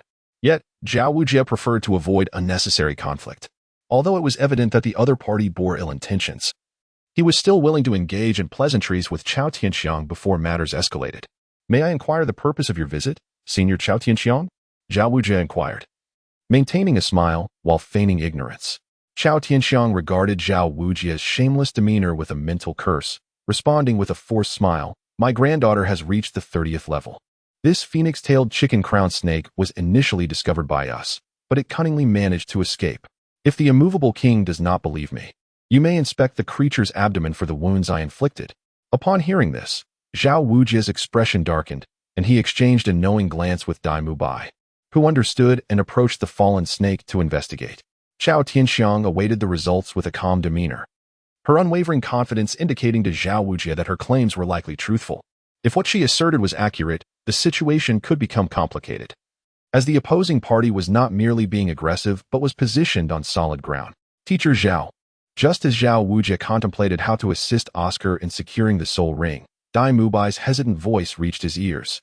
"This complicates matters," Zhao Wujie thought, initially dismissing Dai Mubai's claim as merely a vague similarity, but soon his expression shifted as he incredulously questioned, "What do you mean?" "None." "Indeed," Dai Mubai replied earnestly. "The phoenix-tailed chicken-crowned snake's abdomen bears only the arrow and frost wounds left by Yun Zheng, with no other marks whatsoever." "No. How is that possible?" Before Zhao Wujie could react, Chao Tianxiang shrieked in disbelief, rushing past Dai Mubai to examine the phoenix-tailed chicken-crowned snake herself. To Chao Tianxiang's astonishment, the belly of the phoenix-tailed chicken-crowned snake bore only a single arrow wound and signs of frostbite. There were no traces of her previous injuries. Or perhaps her marks had been obscured. Yet, these details paled in comparison to the crucial point. Chao Tianxiang could no longer substantiate that this snake was the one encountered by her and her granddaughter. Zhao Wujie was momentarily taken aback, then erupted into hearty laughter, feigning regret as he remarked, "What a pity, Elder Chao Tianxiang. It seems this phoenix-tailed chicken-crowned snake is not the one you previously encountered. You claimed that the snake you met bore your injuries, yet this one does not. It is evident that this is not the same creature." His reasoning was clear and logical. Zhao Wujie's words sent a tremor of anger through Chao Tianxiang, who glared at him. However, upon meeting his brazen gaze, she regained her composure. After all, she had ventured forth with her granddaughter to hunt souls, and the Dragon Lord had not accompanied her this time. Should she engage in a confrontation with Zhao Wujie, the repercussions would fall solely upon her. With the evidence now lost, to retrieve the soul beast from Zhao Wujie, a notorious rogue, was but a foolish dream. After careful deliberation, Chao Tianxiang forced a smile. Gritting her teeth as she addressed Zhao Wujie, "It appears you are correct. In that case, we shall not disturb the Ming Wang any further." "Nana." Meng Yiran protested upon hearing this, but Chao Tianxiang was resolute, firmly dragging her away. As Zhao Wujie watched the retreating figure of Chao Tianxiang, his eyes momentarily softened. Had she stood her ground, it would indicate that there was still a chance for negotiation. Yet, her decisive departure signified that she was genuinely incensed. It was likely that their next encounter would involve the Dragon Lord personally visiting Shrek Academy. Nevertheless, Zhao Wujie remained unperturbed, as he had stated before. Let them offend each of his little ancestors one by one and witness who would ultimately suffer the consequences. Chapter 61. Fate over calculation. How could Chao Tianxiang, a dignified soul emperor, possibly lose track of a millennium-old soul beast? In truth, Zhao Wujie understood well that the phoenix-tailed coxcomb snake they were pursuing was indeed the one Chao Tianxiang had encountered earlier. Chao Tianxiang was equally aware of this, but lacked evidence.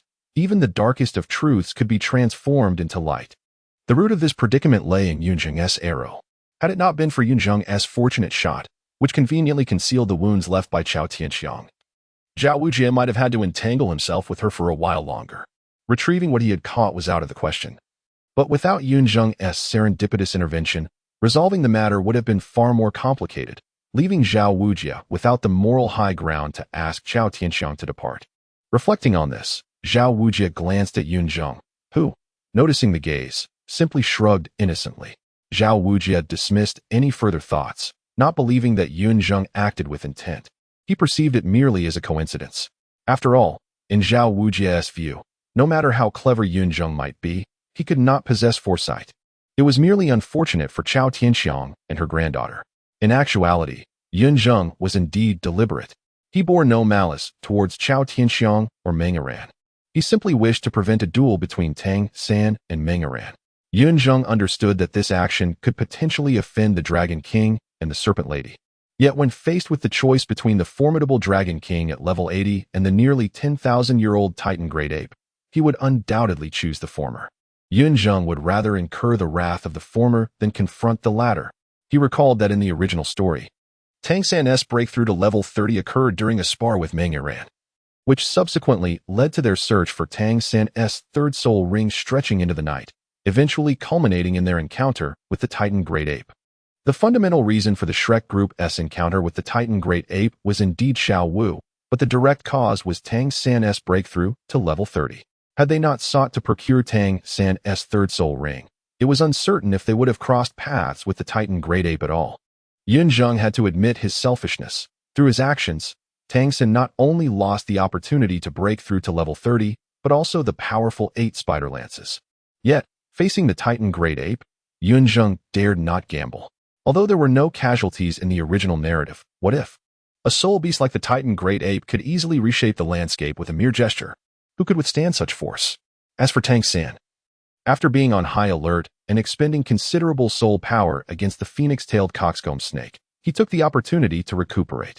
Meanwhile, Dai Mubai urged Oscar to act swiftly, noting that the chilling grasp of the extreme ice was not to be trifled with.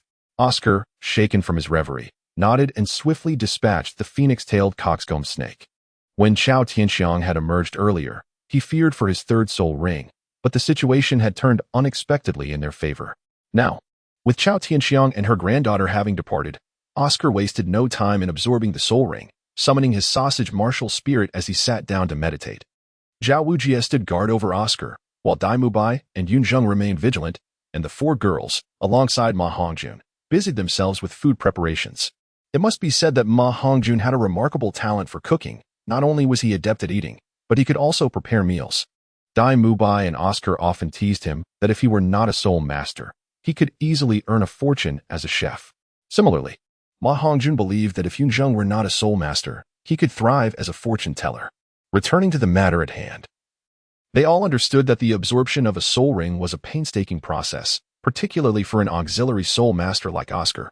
Absorbing a Millennium Soul Ring typically took a couple of hours, and during this time, they could not simply wait idly. Their hunger needed to be addressed. Frankly speaking, even in the face of peril, one must not go hungry. After an hour and a half, Oscar finally succeeded in absorbing the soul ring. Opening his eyes to find his companions encircling him, bombarding him with questions. How does it feel? What abilities did you gain? What kind of sausage was it? Was it delicious? Naturally, the last question was posed by Ma Hongjun. In response to the flurry of inquiries, Oscar merely chuckled to himself, appearing rather elated. Is this rascal becoming more insufferable? Dai Mubai remarked, shaking his head in disbelief. I'm only curious about whether this third soul skill is delectable. Ma Hongjun licked his lips and turned to Yun Zheng, asking earnestly, can you help us divine that? Yun Zheng rolled his eyes in exasperation, retorting, do you really think I'm a fortune teller? The banter continued among Dai Mubai and the others, seemingly forgetting the main subject of their discussion. Oscar, you lot only think of eating. My third soul skill is flight. Oscar interjected with a huff, his pride evident. Flight. Upon hearing this, Dai Mubai's eyes widened in astonishment, as if he could not believe what he had just heard. As a land-dwelling creature, who wouldn't he desire the freedom to soar like a bird? Moreover, it was well known that such an ability would greatly enhance Dai Mubai's mobility in battle. Let us taste it first. Ma Hongjun, however, remained more interested in the flavor of Oscar's third soul skill than the prospect of flight. Oscar shot Ma Hongjun a glare, ignoring him and turning back to Dai Mubai. Yes, it's flying, for 1 minute. A minute? Dai Mubai's expression visibly faltered, forcing a laugh. A minute if we encounter a wider canyon. You probably won't make it across. In response to Dai Mubai's skepticism, Oscar smirked knowingly, countering. But what if I fly at the speed of the phoenix-tailed coxcomb snake for a minute? The implication of Oscar's statement sent shockwaves through the group. The mention of flying at the speed of the phoenix-tailed coxcomb snake was astounding. It would cover at least 2,000 meters. Even Yun Zheng, the fastest among them, could scarcely match that distance. Haha. Finally, this trip wasn't in vain, Zhao Wujier exclaimed, joy radiating from him as he clapped Oscar on the back. For this soul skill alone, offending the Dragon King is worth it. Once the excitement subsided, Yun Zheng suggested, now that Oscar has found his third soul ring, our purpose here is fulfilled, let us depart swiftly. Agreed, Zhao Wujier replied after a moment's contemplation, nodding. Let us return to the academy. This is, after all, the starry forest where even the outskirts are fraught with peril. Moreover, they have just offended the Dragon Lord and the Serpent Matriarch. Should the Serpent Matriarch decide to exact revenge with the Dragon Lord, it would undoubtedly spell trouble. Teacher Zhao, I fear we cannot return just yet. As Zhao Wujie finished speaking, Tang Sect suddenly interjected. Tang Sect flashed a shy smile, scratching his head as he continued. I just managed to break through the 30th level during my meditation. What? The moment Tang Sect's words fell, Yun Zheng was left utterly astonished. Chapter 62. The Titan Giant Ape. Although Yun Zheng called out, the others were not surprised, as they were equally astonished. A 12-year-old soul master was a rare phenomenon across the continent. Indeed, among them, Yu Qinger and Xiao Wu might also break through to soul master at this age, potentially surpassing Tang Sect's record. However, at this moment, Tang Sect was the first among them to achieve this remarkable feat. Third brother, you are incredible. Little Sect, rest assured. We will take care of everything regarding the soul beasts. Everyone showered Tang Sect with blessings and praise, and he displayed a genuine smile. Yun Zheng also managed to smile. After all, Tang Sect's breakthrough was a joyous occasion. It wouldn't do to let Yun Zheng wear a sorrowful expression, would it? After some playful banter, Zhao Wujie spoke up, everyone. Let us head south for another 10 miles to set up camp. Tomorrow, we will find the best soul ring for Little Sect. Yes. As Oscar began absorbing the phoenix-tailed coxcomb snake's soul ring, it was already noon. After spending an additional hour and a half on the absorption, it was now late afternoon. Although the sun still hung in the sky, darkness was not far off. Once the sun dipped below the horizon, the Stardow forest would be teeming with all manner of spirits and creatures, making even the periphery extremely perilous for humans. For soul masters, the best strategy when facing the forest darkness was to find a relatively safe spot and stay put, avoiding any unnecessary competition with the nocturnal soul beasts. Half an hour later, Zhao Wujie led the group to a relatively safe hillside. They would likely spend the night there. You scoundrels, prepare dinner with the girls, while the rest set up the tents. As the eldest, Dai Mubai naturally took on the role of leader, efficiently delegating tasks. However, Oscar was clearly unwilling to accept Dai Mubai's arrangement. In indignation, he rushed in front of Dai Mubai and exclaimed, "Why should I prepare dinner with the girls?" Dai Mubai shot Oscar a disdainful glance. If it weren't for his pride, he would have preferred cooking dinner with Zhu Zhuqing himself. Yet, this fellow was ungrateful. As the older brother, Dai Mubai had deliberately created opportunities for Oscar to get closer to Ning Rongrong. But Oscar was not only unappreciative, but also turned the tables on him. Utilize your strengths. Ma Hongjun draped an arm around Oscar's shoulder and jovially remarked, "Cooking dinner? Isn't that your specialty? You are a professional at this. By the way, what exactly is your third soul skill, the sausage? Can I get a taste?" Upon hearing this, both Dai Mubai and Oscar fell silent. While Ma Hongjun refrained from discussing the effects of Oscar's third soul skill, he was incessantly curious about its taste. Oscar was simply being gluttonous. Dai Mubai sighed helplessly and said to Oscar, "Even if you don't eat, you should at least let us see it." "Scoundrel, what does your third soul skill look like? It will be dark soon. Since you are so sincerely inquiring, I shall graciously reveal it." Under Dai Mubai and Ma Hongjun's persistent questioning, Oscar proudly cleared his throat, raised a finger to the sky, and pretentiously declared, "Prepare to witness my magnificent third soul skill that will let you soar after consumption." Then, with flair, Oscar proclaimed, "I have a mushroom sausage." I knew it. This scoundrel's soul chant was growing increasingly off-putting. As soon as Oscar finished speaking, Dai Mubai facepalmed, cursing under his breath, while Ma Hongjun clicked his tongue in disbelief. Though Oscar's sausage had a decent flavor, his soul chant was indeed quite nauseating. Nevertheless, one must admit that Oscar's audacity to proclaim his soul chant so loudly was commendable. At that moment, a sausage adorned with a mushroom cap appeared at Oscar's fingertip, an absurd sight that could only be described as grotesque. While Oscar's first and second soul skills were indeed sausages, they at least lacked the mushroom cap. As the sausage materialized, Zhu Zhuqing and the other girls blushed, while Ma Hongjun chuckled awkwardly, saying, "I suddenly realize I am not that curious about the taste of that sausage. Humph, if you want to eat it, I shall." Oscar, rarely shy, managed to redden his face slightly. However, it was his own soul skill, so he feigned indifference, huffing dismissively before swallowing the oddly shaped third soul skill. As Oscar swallowed the mushroom sausage, a violent wind howled, and the previously dim sky turned pitch black. Ma Hongjun gazed up at the sky, bemused, and mumbled, "Wherein we supposed to fly? Why has everything gone dark?" Gulp. Oscar swallowed hard, stating awkwardly, "It wasn't me." Boom. In the next moment, a massive boulder came hurtling toward them, and Oscar stood frozen, unable to react. At that instant, the ever-vigilant Yun Zheng appeared beside Oscar in an instant, pulling him away while shouting, "What are you standing there for? Run!" Roar. As Yun Zheng's words fell, a thunderous roar echoed, and a tempest arose, sending dust and debris swirling, while two enormous beastly eyes glowed ominously in the sky. The Titan giant ape. In that moment, Tang San and Zhao Wujia recognized the colossal beast that blotted out the sun. Their pupils constricted in unison, their hearts racing. The king of the forest. The Titan giant ape stood at the pinnacle of soul beasts, with unparalleled strength, speed, and defense, a century of cultivation equal that of a millennium soul beast. The Titan giant ape before them possessed at least 50,000 years of cultivation, equivalent to a title Douluo among soul masters. Zhao Wujia instantly realized that their chances of escaping unscathed today were nearly impossible. "Mubai?" Zhao Wujia barked, his voice resolute. "You will lead everyone away. Do not worry about me. While I am gone, you must protect them."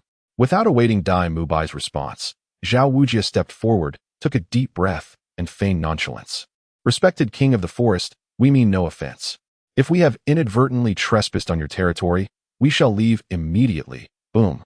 Before Zhao Wujia could finish, the Titan giant ape displayed a mocking expression, swinging its fist down and creating a deep crater mere inches from Zhao Wujia's feet. Damn it! Zhao Wujia was momentarily stunned. But then an overwhelming fury surged within him. He roared, summoning the power of the great strength diamond bear, leaping high as his first, third, and fifth soul rings shone simultaneously, charging toward the Titan giant ape while shouting at Dai Mubai, "Get them out of here." The Titan giant ape could understand Zhao Wujia's words, but it paid no heed. Its sole intention was to see Xiao Wu. Had it not been for her presence, the Titan giant ape would have effortlessly obliterated Zhao Wujia and his companions. What affection could a soul beast have for human soul masters? However, since Zhao Wujia dared to attack, the Titan giant ape had no qualms about teaching this reckless human a lesson. With a mere finger, the Titan giant ape sent the charging Zhao Wujia crashing backward. Next, the Titan giant ape casually hurled a boulder. Zhao Wujia, alarmed, prepared to defend himself, but Dai Mubai suddenly dashed forward, intercepting the massive rock for Zhao Wujia. "Dai Mubai? Have you lost your mind? I told you to get them out of here." Seeing Dai Mubai, Zhao Wujia felt a mix of gratitude and anger. Shouting in a bid to mask his inner turmoil, "You have truly lost your mind." Dai Mubai gritted his teeth, resisting the immense boulder, and managed to utter a phrase through clenched jaws. "Such a repugnant task. I have entrusted it to Tang San and Yun Zheng." With that proclamation, Dai Mubai's third soul ring shimmered, his strength and soul power surging exponentially. With a resounding shout, he finally shattered the colossal stone. "You!" Zhao Wujia choked momentarily, tears glistening in his fierce eyes. Whoosh! Just as Zhao Wujia was about to speak, an ice arrow suddenly whizzed past him and Dai Mubai, closely followed by a blazing tree ignited by the phoenix fire. Simultaneously, Tang San's clear voice resonated, "Boss Dai, my apologies. Such a disgusting task is beyond both Yun Zheng and myself."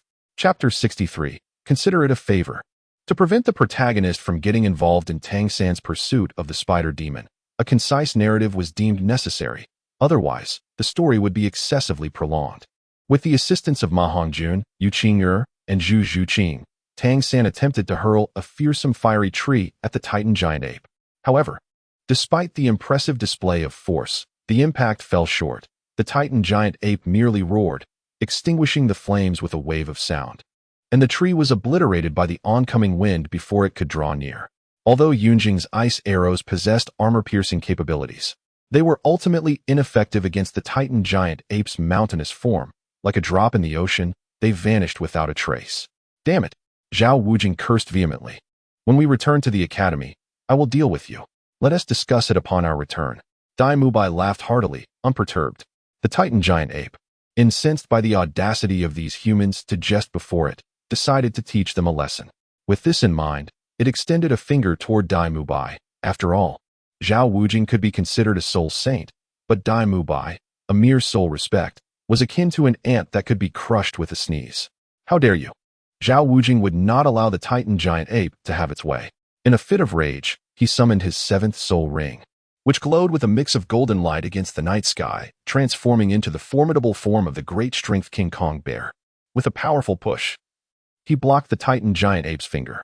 The manifestation of his martial spirit, a soul skill of a high-level soul master above level 70, allowed Zhao Wujing to use his first 6 soul skills without limitation, amplifying their power by 150%.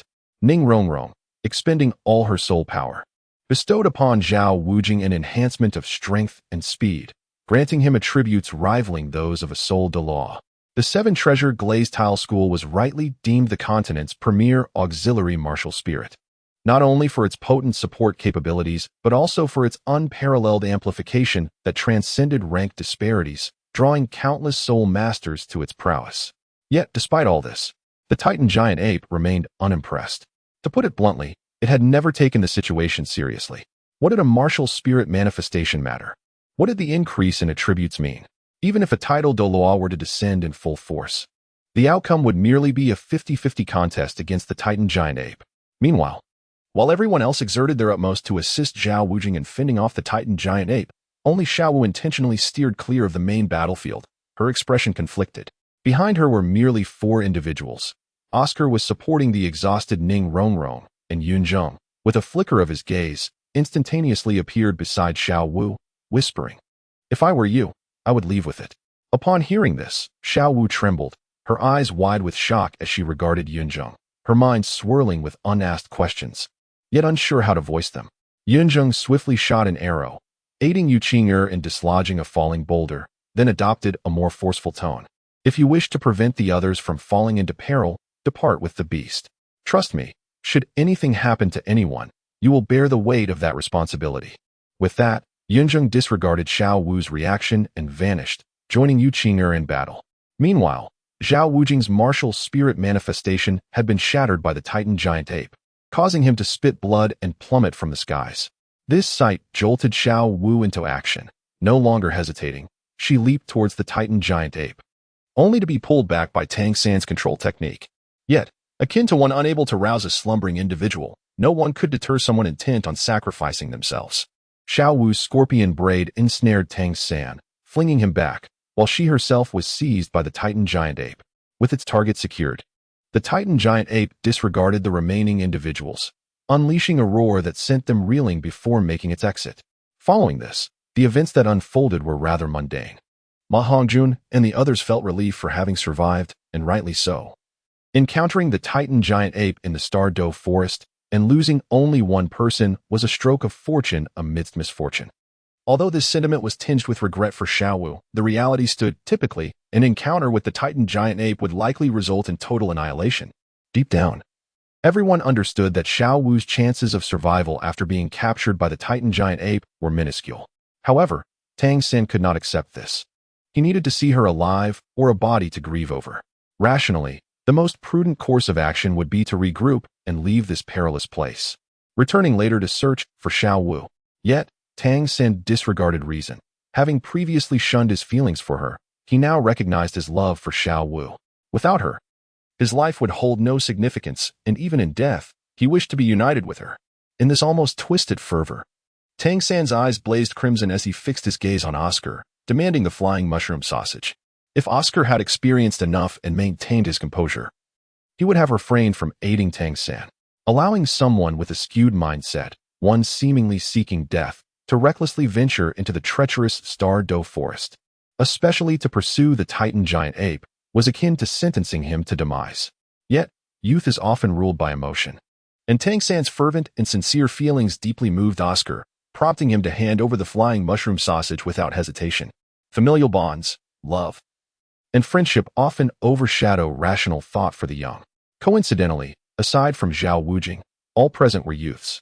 By the time Zhao Wujing realized what was happening, Tang San had already consumed the flying mushroom sausage. He attempted to intervene, but found that not only had Oscar been swayed, but so had the others. As Zhao Wujing reached to grasp Tang San, Ning Rongrong cast a beam of enhancement light upon him, propelling Tang San into the air. The others implored Zhao Wujing to grant Tang San a chance. Zhao Wujing, already suffering from the backlash of his martial spirit, was infuriated to the point of speechlessness. Nevertheless, he could not permit Tang San to venture into danger. He had to be retrieved. When they found Tang San, he was already in the process of absorbing the spider demon soul ring. Witnessing this scene, Yun Zheng could not help but marvel at the powerful inertia of history. Tang San's attempt to absorb this soul ring was already beyond its time limit, compounded by the venomous nature of the spider demon's soul ring. The group dared not disturb him, opting instead to wait quietly in hopes of his success.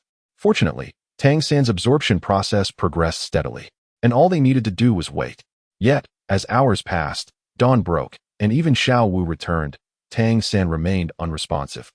The others were delighted by Xiao Wu's return, but also puzzled by her explanation. She was unclear about what had transpired after the Titan giant ape had captured her, only regaining consciousness to find it had vanished. She even experienced a fortunate turn, breaking through to the 30th level. And with the surrounding soul beasts rendered unconscious by the Titan giant ape's roar, she seized the opportunity to hunt a suitable soul beast, acquiring a 1,000-year level 3rd soul ring. Xiao Wu's account, however, failed to convince the group.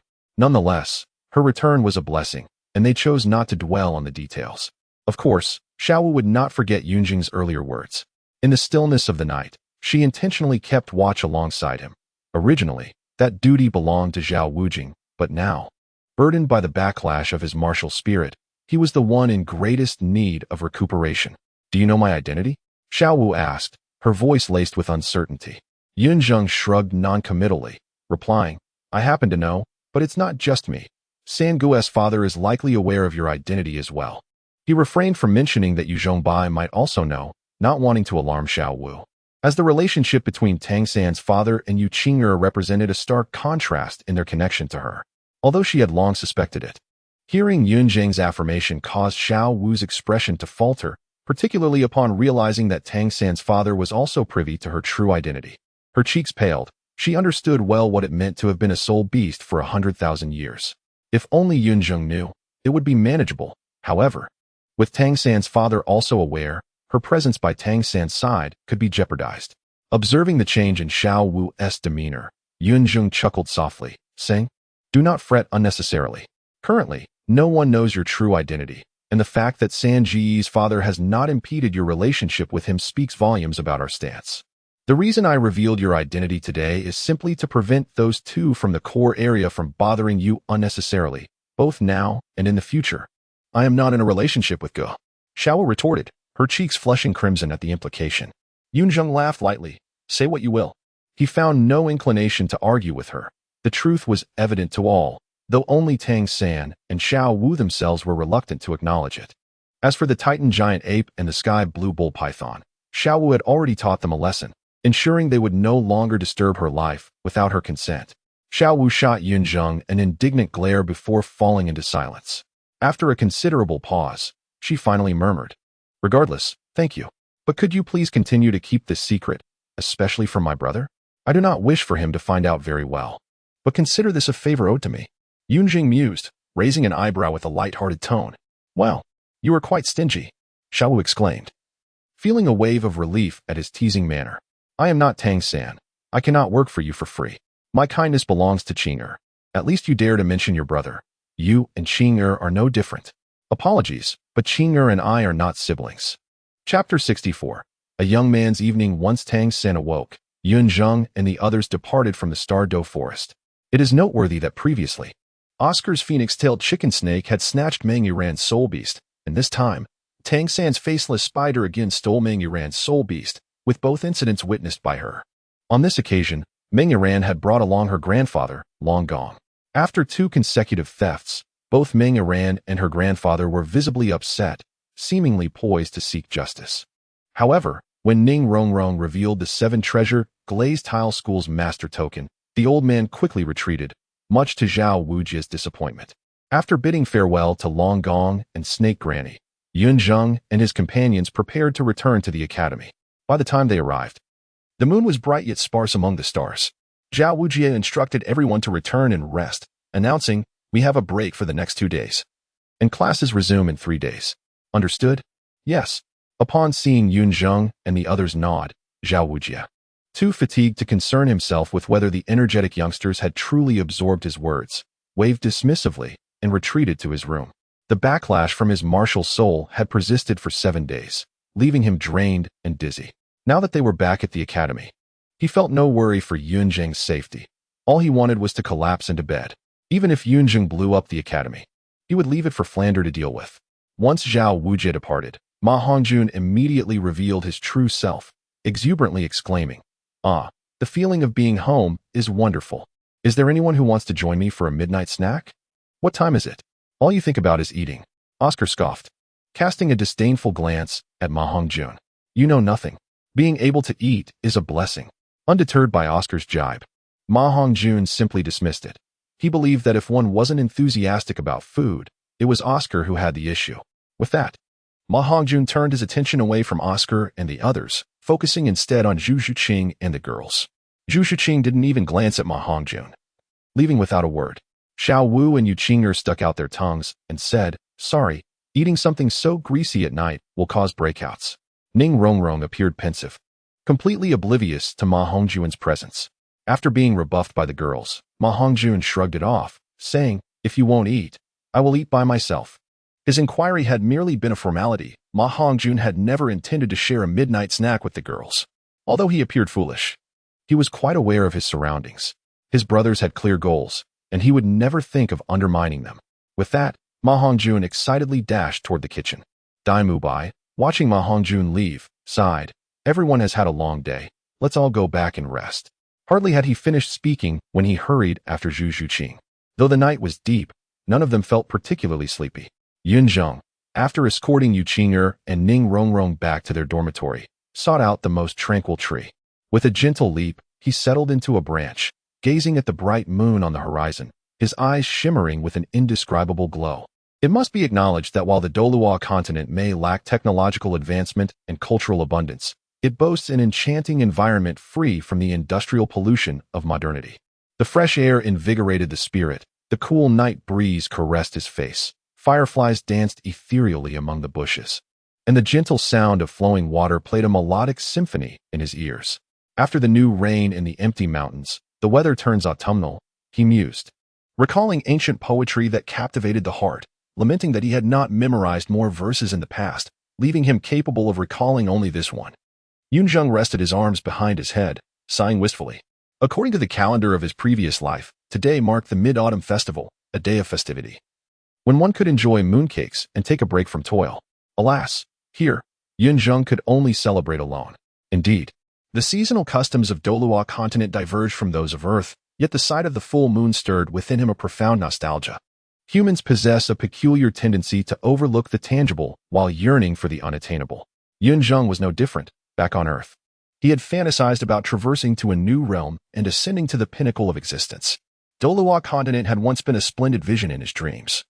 Yet upon actually crossing over, he found himself longing for home, where extraordinary powers did not reign, individual prowess did not surpass the collective, and one could not simply become a deity who overlooked the cycles of life. Yet, at least there, harmony and stability prevailed. Ordinary individuals need not strive relentlessly for elevation. They could still enjoy equitable treatment, a facet in which Douluo Continent could never rival Earth. Yun Zheng. Just as Yun Zheng's thoughts wandered, a delicate voice broke through, pulling him back to reality. He glanced down, startled. "Qinger? What are you doing here?" Yu Qinger huffed playfully, leaping gracefully to stand before him, and declared, "Of course. I came to find you. You love to watch the moon every autumn and year-end, don't you? It's a perfect night for it."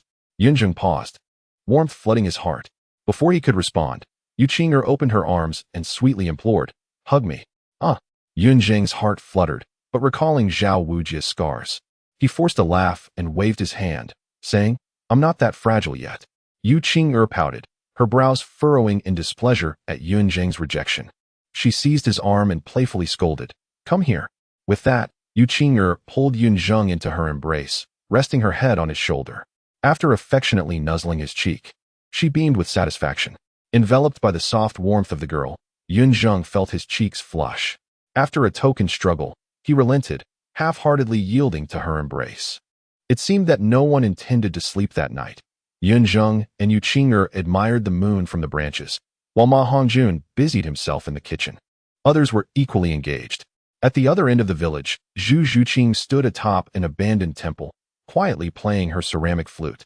The serene melody unfurled into the night, the bright moon illuminating her graceful features, creating a hauntingly beautiful scene. Dai Mubai sat quietly on a stump beneath the temple, silently gazing at the girl as she played the starry melody.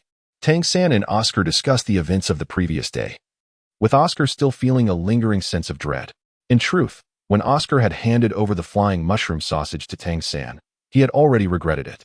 The role of a support soul master was to assist others, not to lead them to peril.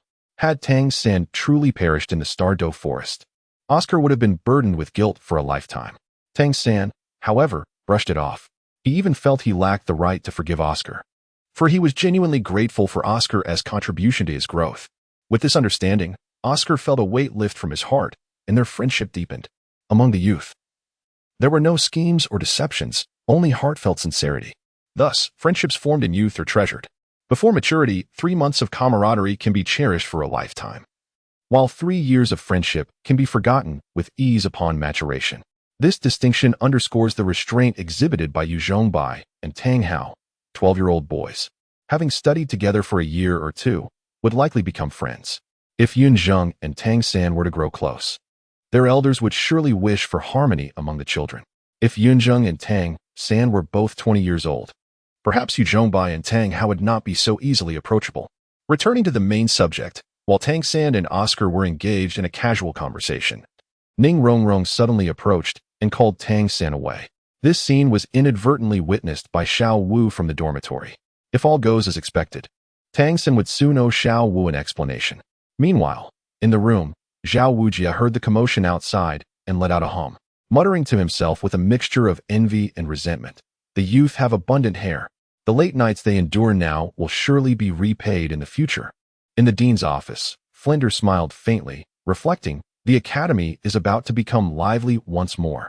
Chapter 65, The Master 2 days later. Since today marks the beginning of classes, everyone rose early, with the exception of Tang San and Xiao Wu, who have yet to arrive. Over the past couple of days, Tang San has been on the verge of igniting a fire in the backyard. Although he has clarified to Xiao Wu that the previous night was merely a discussion regarding hidden weapon transactions with Ning Rongrong, he has indeed neglected Xiao Wu while preoccupied with pricing negotiations. This has stirred a deep sense of jealousy within Xiao Wu, and it is likely that Tang San is currently engaged in soothing her feelings. When a girl is upset, reasoning becomes futile. It is imperative to utter words of reassurance first. Even someone as reserved and pure-hearted as Tang San is acutely aware of this truth. However, the one who might be suffering the most is Oscar. While Xiao Wu has Tang San to console her, Oscar finds that Ning Rongrong remains oblivious to his own feelings. With only a few brothers by his side to comfort him, at times, Oscar would voice his grievances to Yun Zheng, lamenting how Yu Qing'er and Ning Rongrong spend all their time together, leaving him with no opportunity to approach Ning Rongrong. Yet, what could Yun Zheng do? After all, they are close friends, and it is only natural for them to enjoy each other's company. Thus, it seems that Oscar's quest for the affection of his goddess remains a daunting challenge. Speaking of which, have you noticed how sumptuous today's breakfast is? It is more than enough to satisfy one's hunger. As Ma Hongjun devoured his meal, he mumbled, "Has the dean struck it rich?" Oscar, lost in his thoughts, paid no heed to Ma Hongjun's words, sighing absent-mindedly as he gazed longingly at Ning Rongrong, who was chatting with Zhu Zhuqing, his face betraying a sense of melancholy. Yun Zheng and Yu Qing'er sat intimately together, their sweet gestures inciting envy among others. Only Dai Mubai rolled his eyes in response, retorting, "You have plenty to eat. So why complain?" Ma Hongjun pondered for a moment, realizing the truth in Dai Mubai's words. Whether Flander had a sudden change of heart or stumbled upon wealth, it had no bearing on them. The sheer joy of feasting to their heart's content was the ultimate blessing. Suddenly, a deeply suppressed scream echoed from the back mountain of the academy, resonating with a sense of panic and suffering. "Is that Tang San's voice?" Dai Mubai furrowed his brow, contemplating. "Indeed, it is." Oscar snapped back to reality, affirming decisively. "Let us go take a look," Yun Zheng commanded, leading Yu Qing'er at the forefront towards the back mountain. Zhu Zhuqing and Ning Rongrong swiftly followed suit. "Wait until I finish this bowl." As Dai Mubai and Oscar prepared to dash out, Ma Hongjun hastily called out, shoving a piece of braised meat into his mouth. Dai Mubai, exasperated, clicked his tongue in irritation and dragged Ma Hongjun outside, grumbling, "Will one less bite kill you?" A few minutes later, the group of 8 arrived at the back mountain, standing in a line before the sight of a blushing Xiao Wu and a shirtless Tang San, whose back was adorned with 8 sharp, spider-like appendages.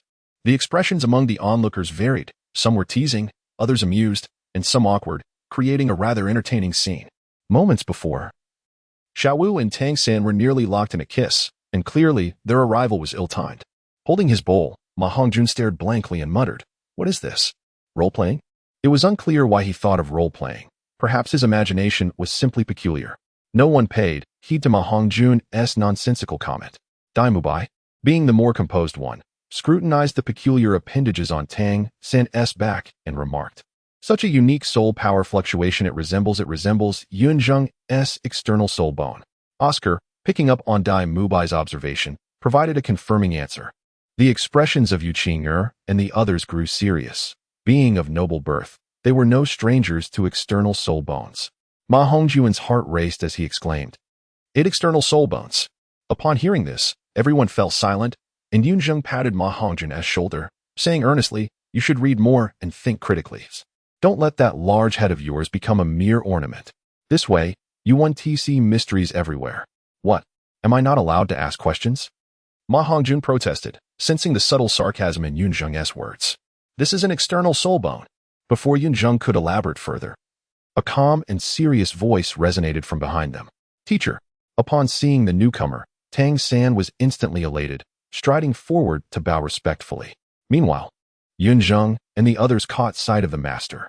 The master's first impression was one of cleanliness and simplicity. His attire and hairstyle bore no extraneous embellishments.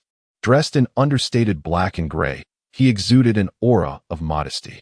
A hint of stubble adorned his weathered face, which bore a look of melancholy. Even upon seeing his beloved disciple, he could only manage a faint, stiff smile. He was evidently a man with a story. Upon the master's arrival, whispers began to circulate among Dai Mubai and the others. "Yun Zheng, who is this uncle?" Yu Qing'er asked quietly. Yun Zheng felt a twinge of embarrassment as he forced a smile before responding. "He is your third uncle." Indeed. Although the master had been expelled from the lineage of the Blue Lightning Overlord clan, he had not been removed from the family tree of the Yu family. Thus Yu Qing'er's reference was not incorrect. "Ah, is he really?" Yu Qing'er instinctively covered her mouth, her eyes wide with astonishment at Yun Zheng's revelation. Yun Zheng nodded, affirming her surprise. "He is Tang San's master?" Oscar murmured, gazing at the master with uncertainty. Dai Mubai and the others displayed expressions of disappointment.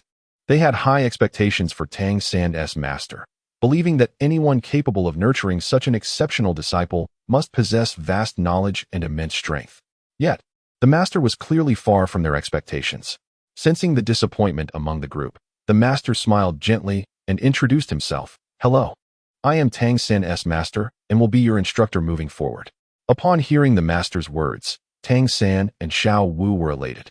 But Dai Mubai and the others were far less enthusiastic. They believed that qualifications mattered, since they did not know the master. They were inclined to question his authority. He must have either strength or a skill to teach. Without any evidence, it was difficult for them to accept. Although Dai Mubai and the others wished to challenge the master's credentials, they understood that he must have received Flanders' approval to stand there.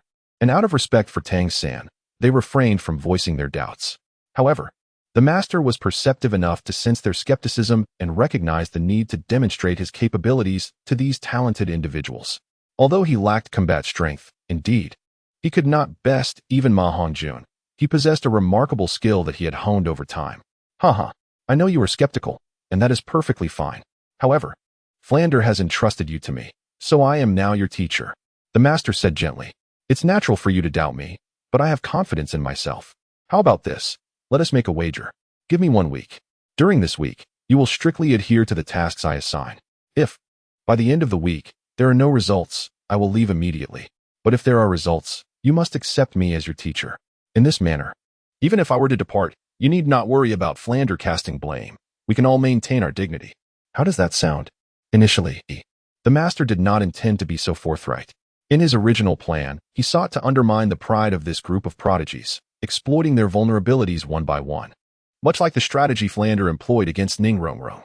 However, prior to this, Flander informed the master that among these geniuses was the astute Yun Zheng, whose clarity of mind was akin to a mirror. Should the master proceed with his original approach, Yun Zheng would undoubtedly see through it. If Yun Zheng were to cooperate with the master, that would be one thing.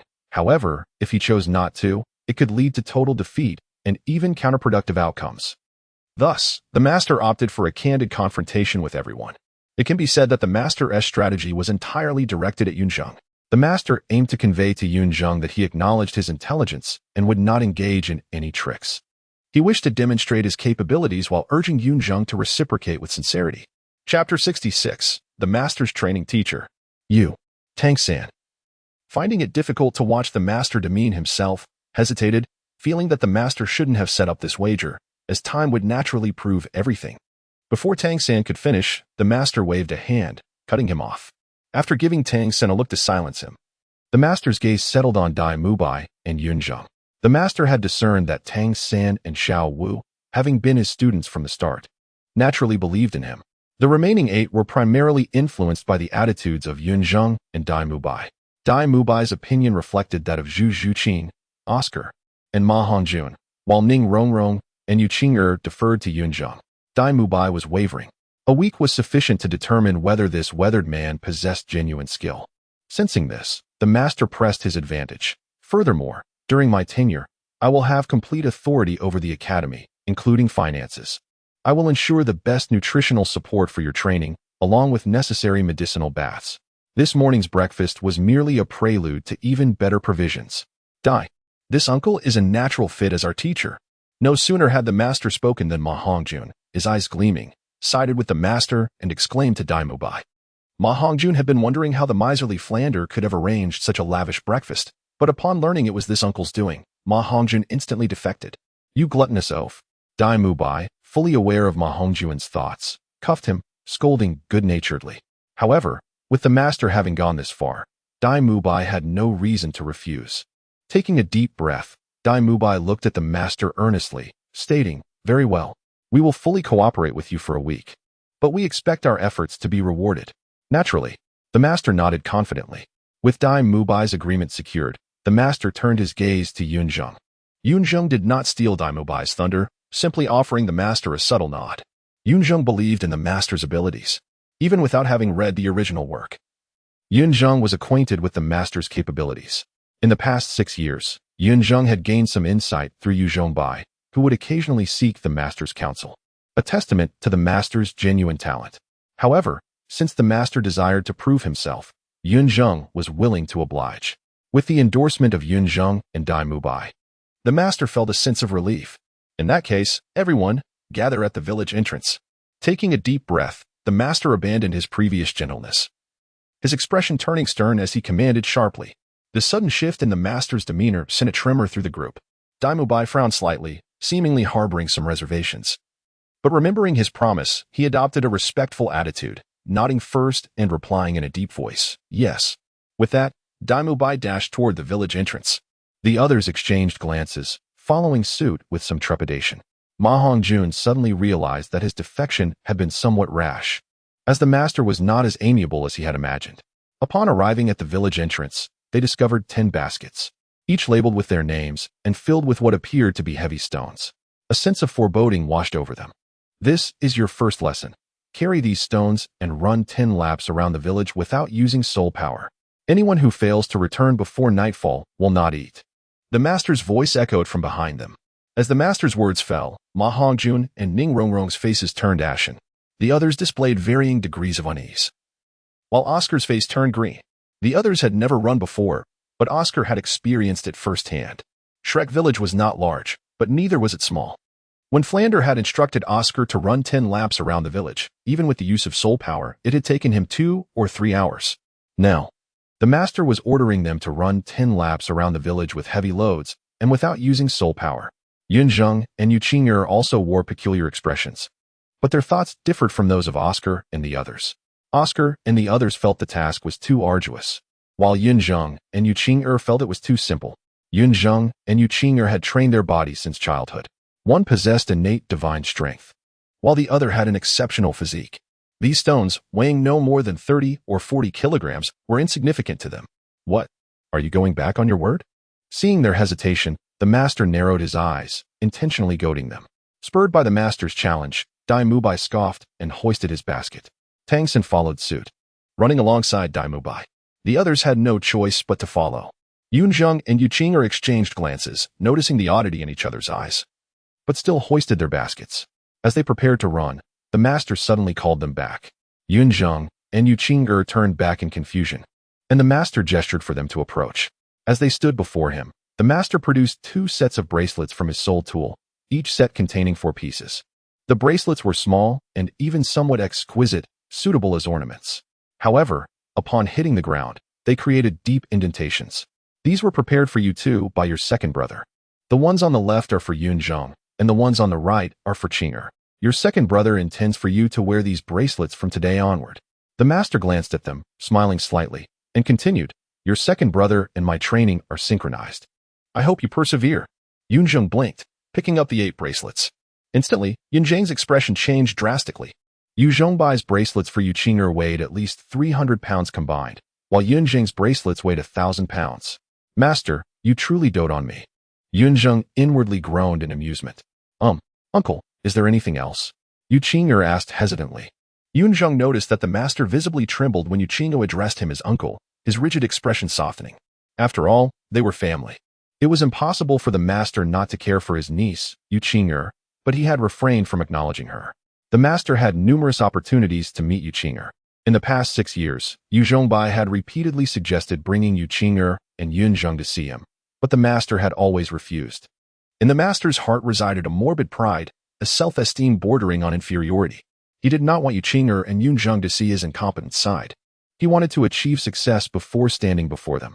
This was why Yu Qing'er only knew of Yu Xiaojing by name and not in person. Otherwise, if the master had revealed his identity as Tang Sect's teacher and Yu Qing'er's uncle, none of this would have happened. But now, Yu Qing'er had taken the initiative to call him uncle, leaving the master both flustered and touched. "No, there's nothing else." The master turned away stiffly, appearing somewhat at a loss.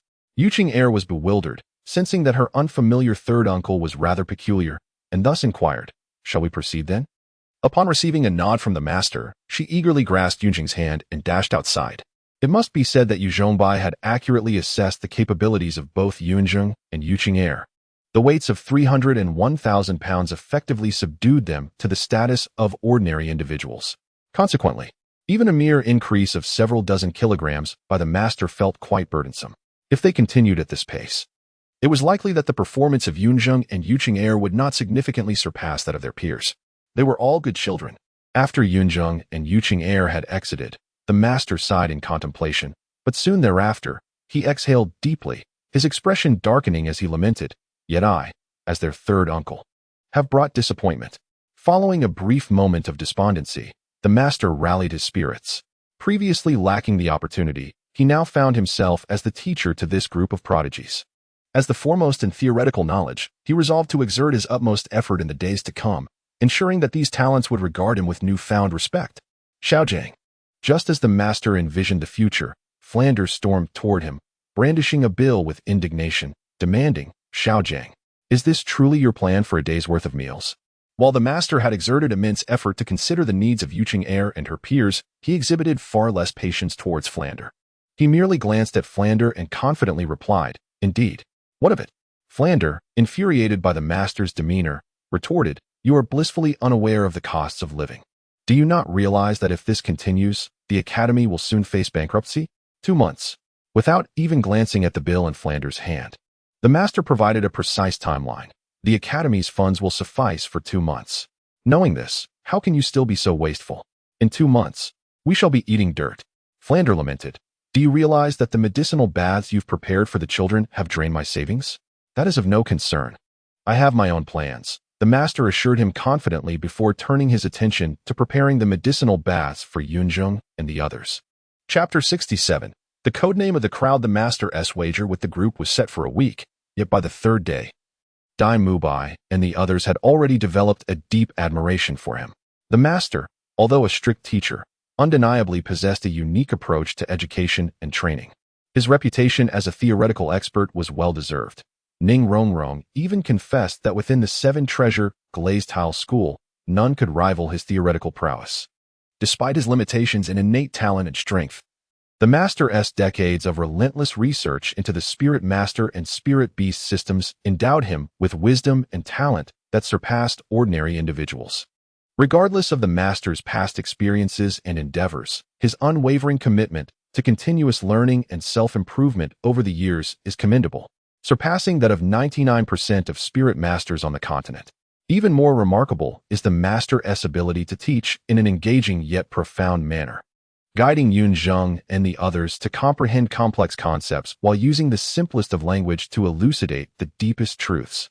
Perhaps he understood that he might never have the opportunity to showcase his life's learning, prompting him to contemplate imparting his knowledge to disciples early on.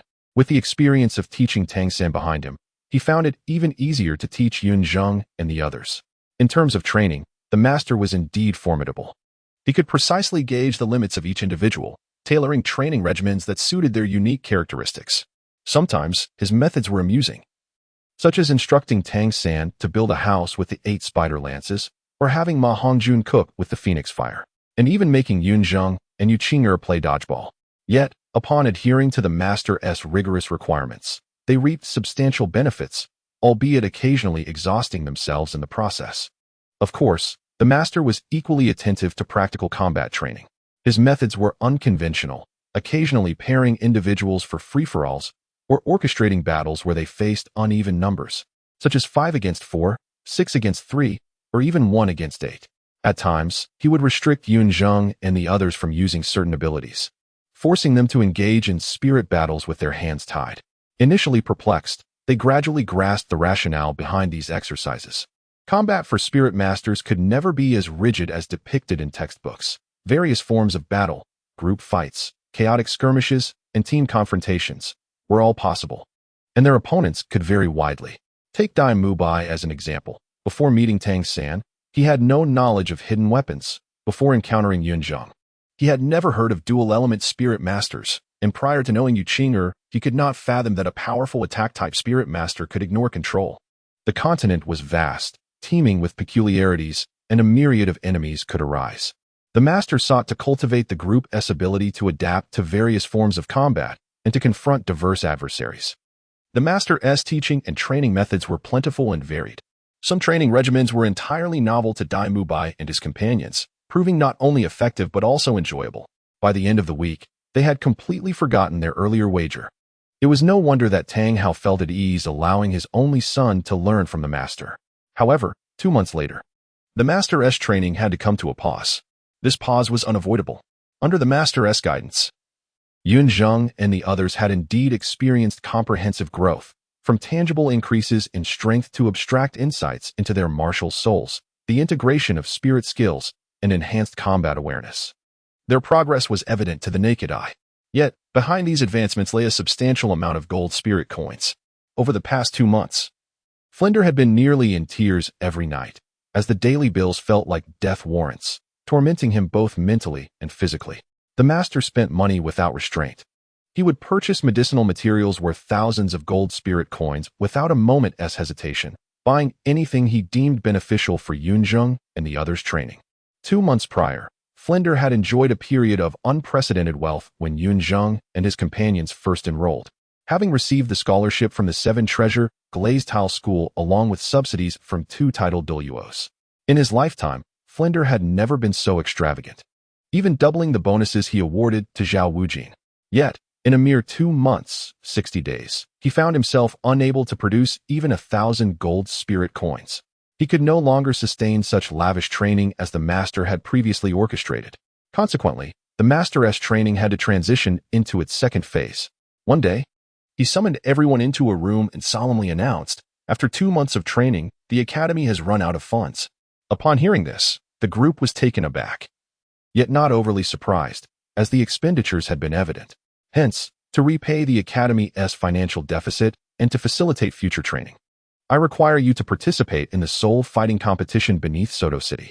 Ignoring the group's reactions, the master, with his eyes half closed, continued, there are 2 objectives for this competition.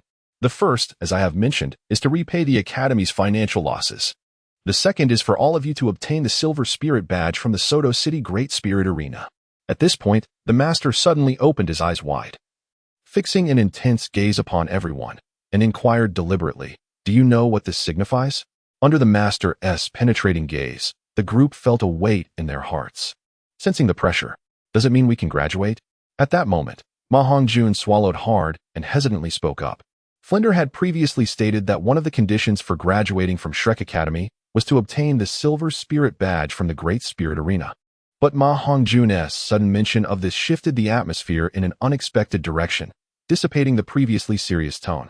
The master's eyelid twitched slightly, and he regarded Ma Hongjun with a bemused expression, saying, Student Ma, you are quite humorous. Tonight, you will be the first to engage in personal spirit battles.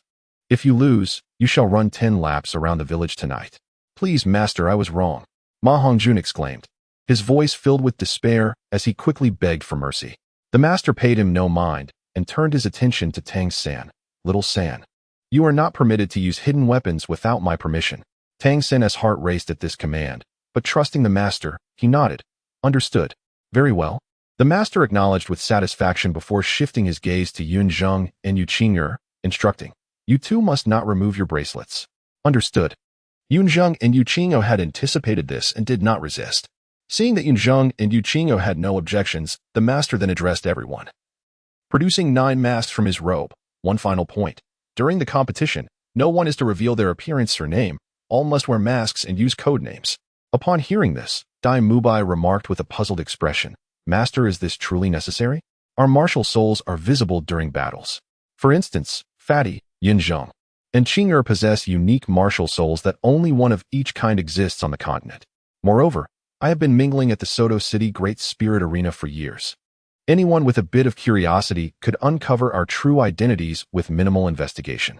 Dai Mubai's words elicited agreement from Yun Zheng and the others, who exchanged glances of understanding.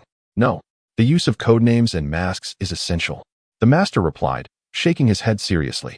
In the arena, life and death are at stake, and there are power struggles and financial gambles behind the scenes. The tumultuous nature of spirit battles, spirit coins, popularity, and power are all indispensable elements of the Great Spirit Arena. However, you are there to hone your skills, not to engage in their games or to become celebrity competitors. How could you possibly expose yourselves? The mask and the codename serve to shield us from the gaze of the ordinary, and I possess unwavering faith in you all. As you enter the Grand Soul Arena, your momentum will be unstoppable, and it is a foregone conclusion that you will capture the attention of the masses. In that moment, the mask and codename will spare you from a multitude of unnecessary troubles. As for those with ulterior motives, at this point, the master deliberately paused, a rare smirk flickering at the corners of his mouth. Flander will handle it, even if the master publicly reveals that Yun Zheng and the others hail from Shrek Academy. What of it? Would those so-called individuals dare to approach Shrek Academy for anyone?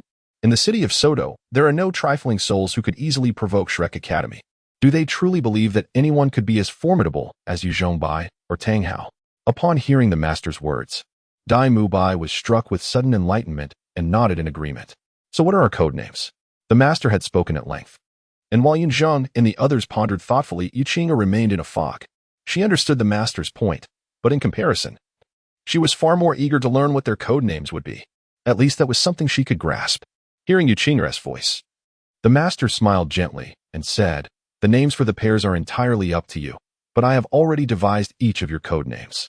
Dai Mubai, Evil Eye White Tiger. Oscar, Sausage Specialist. Tang San, Thousand-Hand Ashura. Yu Qing'er, Giant Spirit Dragon Maiden. Ma Hongjun, Evil Fire Phoenix. Yun Zheng, Frost Sky Archer. Xiaowu, Gentle Bone Charm Rabbit. Ning Rongrong, Seven Treasure Glaze Tile. Zhu Zhuqing, Ghostly Spirit Cat. Chapter 68. The Tactics of the Frenzied Team in the Grand Arena of Soto City. Yun Zheng and his companions were no strangers to this place. As the master had previously stated, after 2 months of intensive training, they could now effortlessly defeat other soul masters of the same rank. Individuals like Yun Zheng, Yu Qing'er, and Zhu Zhuqing consistently emerged victorious, whether in solo or duo battles, often dominating their opponents. Indeed, their cultivation was already among the highest within their rank. Even 2 months prior, they had triumphed with ease. After the master's rigorous guidance, the prospect of faltering was simply inconceivable. However, challenges remained for Tang San, Xiaowu, Dai Mubai, and Oscar. Having recently advanced to Soul Emperor, Tang San and Xiaowu were still at a mere 32 levels. While the Soul Emperors they faced in the arena typically ranged from 35 and above, creating a substantial gap in cultivation that posed difficulties for the duo. Nevertheless, Tang San and Xiaowu possessed a plethora of skills and far surpassed their peers in strength. Even with the master imposing restrictions on Tang San's use of hidden weapons, they still achieved remarkable success in both individual and duo matches. As for Dai Mubai and Oscar, Dai Mubai faced little difficulty in solo battles, wielding his 37-level strength to navigate the challenges of the Soul Emperor arena. The issue arose in duo battles. Among the Shrek 9, only 4 were Soul Emperors. With Tang San and Xiaowu forming one team, Oscar, as a support Soul Master, had no choice but to rely on Dai Mubai. The challenge became evident. For Oscar was merely at level 31 and lacked direct combat power, often leaving Dai Mubai to contend with 2 opponents alone.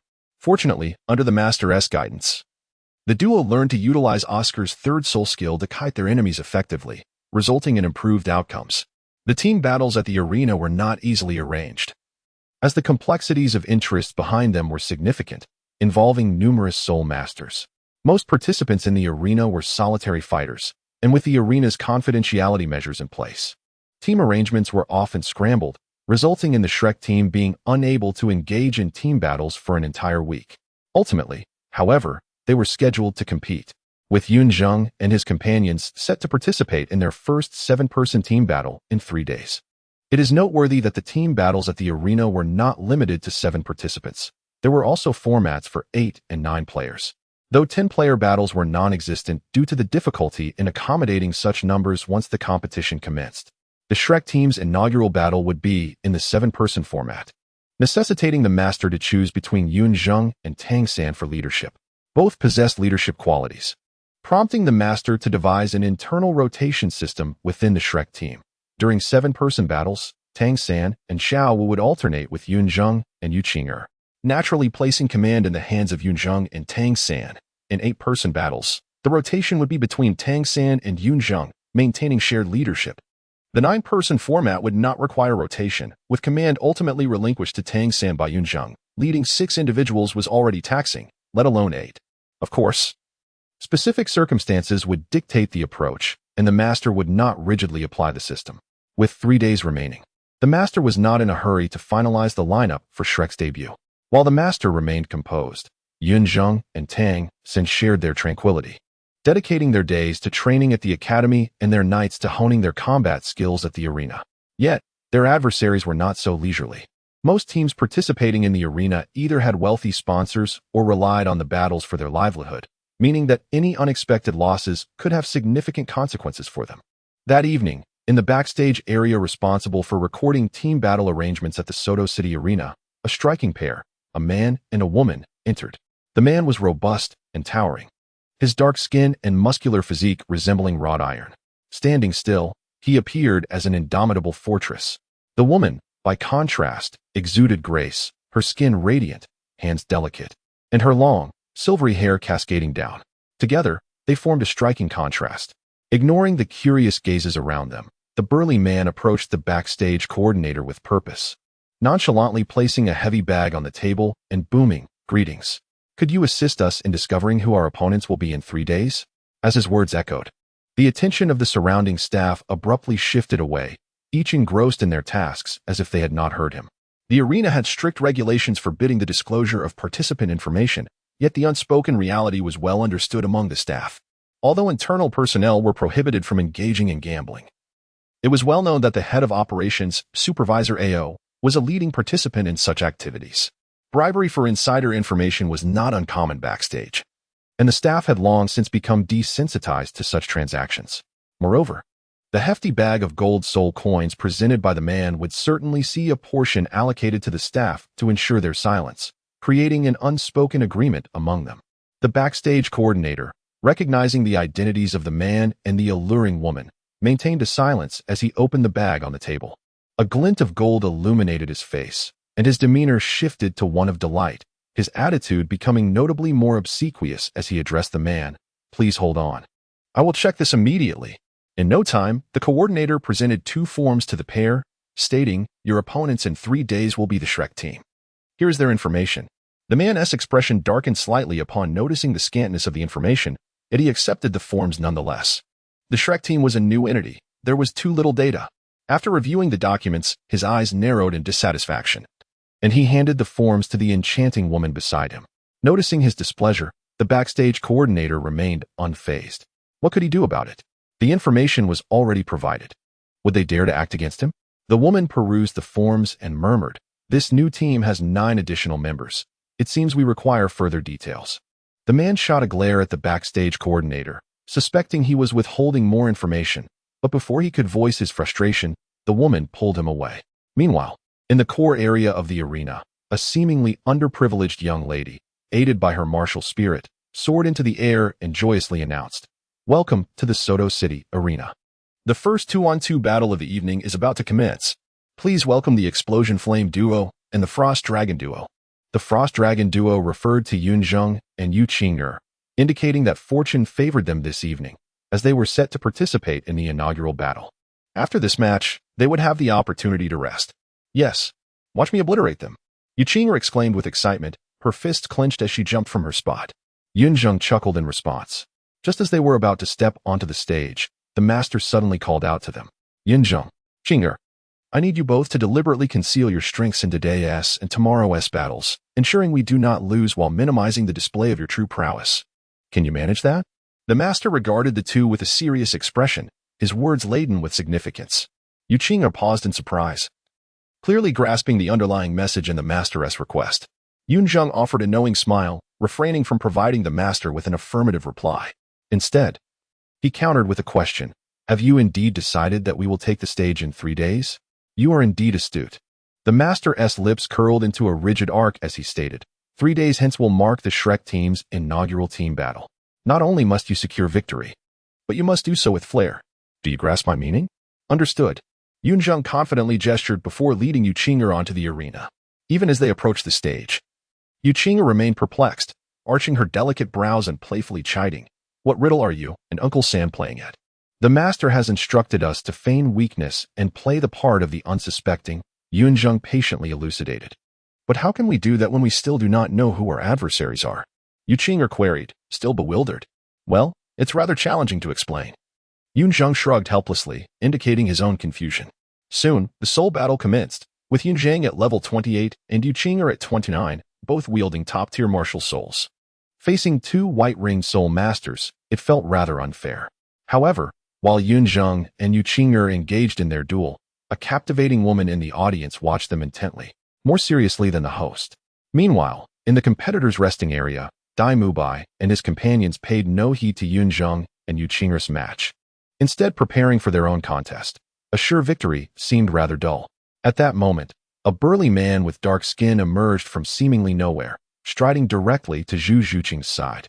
With a grin, he remarked, "Hey there, little lady. Quite a figure you have. Why hide your face? Let me have a look." As he spoke, the man reached out, intending to remove Zhu Zhuqing's mask. Dai Mubai, unable to tolerate this affront, rushed forward, seizing the man's wrist and coldly commanding, "Get lost. Seeking death, are you, pretty boy?" The man scoffed, unleashing his soul power and delivering a formidable punch. Dai Mubai, undeterred, retaliated with a strike of his own. The 2 punches collided, resulting in a stalemate. their forces sending ripples through the air. The burly man retreated a step, snorting, "So, there is a chivalrous protector among us. How boring." With that, he turned to leave. Anger flickered in Dai Mubai's eyes as he prepared to pursue, only to be halted by the staff of the Grand Soul Arena. Clearly, the burly man was well aware of the arena's rules and adept at exploiting them to intimidate others. Chapter 69, A Swift Arrow. This week, I forgot to request votes. If you know what I mean. The fleeting days of 3 have swiftly passed, and soon it was time for the Shrek team's inaugural group battle. Group battles have always been the most popular event in the Great Soul Arena, and today, the audience was particularly abundant, with cheers rising and falling, all eagerly anticipating tonight's grand finale. Welcome, everyone, to the Soto City Great Soul Arena. Meanwhile, the impoverished host once again took to the stage, her laughter ringing out. It seems everyone's enthusiasm is running high. I know what you're all looking forward to, and the Soto City Great Soul Arena would never disappoint you. Next up is the highly anticipated 7-person group battle. Alright, I shall not waste your time. Please welcome the competing teams. The undisputed rookie champions of the Soto City Great Soul Arena, the Shrek team. The seasoned veterans, the Frenzy team. With the host's deliberate embellishment, the atmosphere in the arena reached its zenith, with enthusiastic cheers resounding, calling out the names of the Shrek team and the Frenzy team. Although this was the Shrek team's first group battle, Yun Zheng and his companions had already begun to make their mark in the Soto City Great Soul Arena, boasting an almost flawless record that justified their title as rookies. As for the Frenzy team, their reputation preceded them, having fought tirelessly in the arena for years, thus garnering a loyal following. In the preparation area, Tang Sect and Xiaowu encouraged the others. Let's go. After Dai Mubai offered them a reassuring glance, they all stepped onto the arena. On the other side, the 7 members of the Frenzy team also entered the battlefield. Upon seeing the towering, burly man at the forefront, a fierce fire ignited in Dai Mubai's unique gaze beneath his mask, as he gritted his teeth and murmured, "It's him. What's wrong?" Yun Zheng noticed Dai Mubai's unusual demeanor and instinctively inquired, "That tall brute made a fool of me 3 days ago." Dai Mubai scoffed coldly. "Oh." Yun Zheng squinted and glanced at the muscular man, suddenly chuckling. "Perhaps he wasn't mocking you. Rather, he was assessing your strength." Dai Mubai was not dim-witted. Yun Zheng's words immediately illuminated the situation for him. The chill in his eyes intensified as he disdainfully regarded the burly man, retorting, "And yet he speaks of fairness and justice. In the Great Soul Arena, secrets are but a coin's toss away. Merely a gamble for the weak." Yun Zheng shrugged nonchalantly, seeming unfazed. "Regardless, he is now my responsibility." Dai Mubai shot Yun Zheng a serious look as he spoke. Yun Zheng had anticipated this response from Dai Mubai. He chuckled softly. "Do as you please." The match did not commence immediately. It was still the banter phase. The burly man from the Frenzy team relentlessly provoked Dai Mubai and Yun Zheng. Initially, Dai Mubai was somewhat irate, but upon observing Yun Zheng's calm demeanor, he quickly regained his composure. Yun Zheng was known for his ruthless nature and few words. It was less about being unable to retort and more about his disdain for such trivialities. Under Yun Zheng's influence, Dai Mubai too began to eschew unnecessary chatter before the battle, allowing their strength to speak for itself. The battle commenced. In the next moment, the host's voice rang out. And with a swift motion, before the Frenzy team could react, Yun Zheng had already dashed forward in a flash, his ice radiance flickering as the frostwing bow was drawn with a full moon's tension, revealing his yellow 100-year soul ring, second soul skill, aerial arrow. The match concluded. The ice arrow flew silently into the air. Yun Zheng did not even glance back as he instantly returned to the Shrek team's side, heading toward Oscar and Ning Rongrong. As he brushed past Dai Mubai, Yun Zheng unilaterally declared the battle's outcome. "You are quite the performer." Dai Mubai chuckled in disbelief. "Where's the arrow?" At the moment Yun Zheng moved, the Frenzy team's burly man and a graceful woman were startled, thinking Yun Zheng was about to unleash a formidable attack. They hastily gathered their soul power, prepared to face his wrath, only to find that Yun Zheng had already returned, and they couldn't even spot the arrow. Could it be that Yun Zheng never even knocked the arrow? What is this? An arrow shot into the void. Ah! Just as the Frenzy team was engulfed in confusion, a scream suddenly echoed from the rear of their formation. Rui Pan. Upon hearing that scream, the Frenzy team immediately reacted. The graceful woman shrieked and turned back, only to discover that their soul support soulmaster had been struck by an ice arrow and sent flying out of the arena. Without even having released a single soul skill, The positioning of the Frenzy team was meticulous. 6 members formed a protective barrier around the support Soul Master, intending to prevent any attack on Rui Pan. However, this also meant that their support Soul Master was perilously close to the edge of the arena, allowing Yun Zheng to easily send Rui Pan out with a single arrow. Yun Zheng had shown restraint. The ice arrow was blunt, not sharp, or else it could have easily claimed Rui Pan's life. This was the pinnacle of ice. After Rui Pan was ejected from the arena, the Frenzy team began to panic. The Frenzy team was named for their ferocity, primarily due to Rui Pan's third soul skill, Mystical Light, which granted an incredible frenzy enhancement. Now, without Rui Pan, their overall combat power had been nearly reduced by a third. In group battles, support Soul Masters wielding group enhancement skills often held crucial importance. While the Frenzy team was in disarray, Yun Zheng remained unfazed. For Shrek, he chuckled mockingly and declared emphatically, "Charge through." On his command, Dai Mubai and the others immediately understood and charged towards the 6 members of the Frenzy team without hesitation. A Soul Master and 3 Great Soul Masters were charging headlong into a formation of 6 Soul Masters. It sounded absurd, yet in reality, Dai Mubai and his team held the advantage. With no support Soul Master remaining, Ning Rongrong's amplifying light was always at the ready, and Yun Zheng's Frostwing Buck could provide range support at any moment. Besides Dai Mubai, Yu Qing'er, Ma Hongjun, and Zhu Shuqing were not reckless in their approach. They would strike and retreat, adhering to the strategy Yun Zheng had laid out before the match. What does it matter that Rui Pan is absent? Merely a bunch of great Soul Masters. The graceful woman of the Frenzy team, witnessing Dai Mubai and his companion's audacity, showed a fierce expression on her fair face. Her long white hair splayed out like spider legs, and she too roared, "Kill them!" With a wild charge, the burly man led the charge like a rampaging rhinoceros towards Dai Mubai. Dai Mubai scoffed coldly, standing firm as his first and third soul rings lit up, activating both the White Tiger Shield and the White Tiger Transformation. With threefold enhancements, including his martial soul, Dai Mubai's power, defense, and soul power surged by an astounding 150% as he collided fiercely with the burly man. "Humph, we meet again, pretty boy." The burly man sneered derisively, his teeth gritted. Dai Mubai grinned back, retorting, "Just don't cry when you lose." Second soul skill, Dragoness Descent. On the other side, the graceful woman unleashed her web-like hair towards Yu Qing'er, only to have it countered by Yu Qing'er's Dragoness Descent. The golden little dragon danced around Yu Qing'er, and before the spider web strands could ensnare her, they were torn apart by the golden dragon. Yu Qing'er chuckled, activating her first soul skill, sending several beams of golden light, akin to young dragons, towards a monkey-wielding soul master near the graceful woman. The monkey-wielding soul master, left with no choice, had to evade. Under the subtle suggestion of the enchanting woman's gaze, another monkey spirit master activated 3 soul rings, rapidly charging towards Ning Rongrong and Oscar. With the loss of their supporting soul master, the Shrek team required assistance as well, thus rendering the competition equitable. Yu Qing'er cast a fleeting glance at the monkey spirit master, choosing to disregard him entirely. Meanwhile, Ma Hongjun and Zhu Shuqing, engaged in a fierce struggle with 2 goat spirit masters, merely stole a glance without any intention of defense. Their casual demeanor caused a flutter of unease in the enchanting woman, prompting her to look toward Yun Zheng. Could it be that this frost god archer could simultaneously safeguard 2 supporting soul masters? At that moment, the monkey spirit master had already breached the rear of the Shrek team. Aware that Yun Zheng was nearby to provide protection, he had no choice but to press forward. The arrow was drawn and must be released. The 7 treasures are renowned. The first speaks of strength, the second, speed.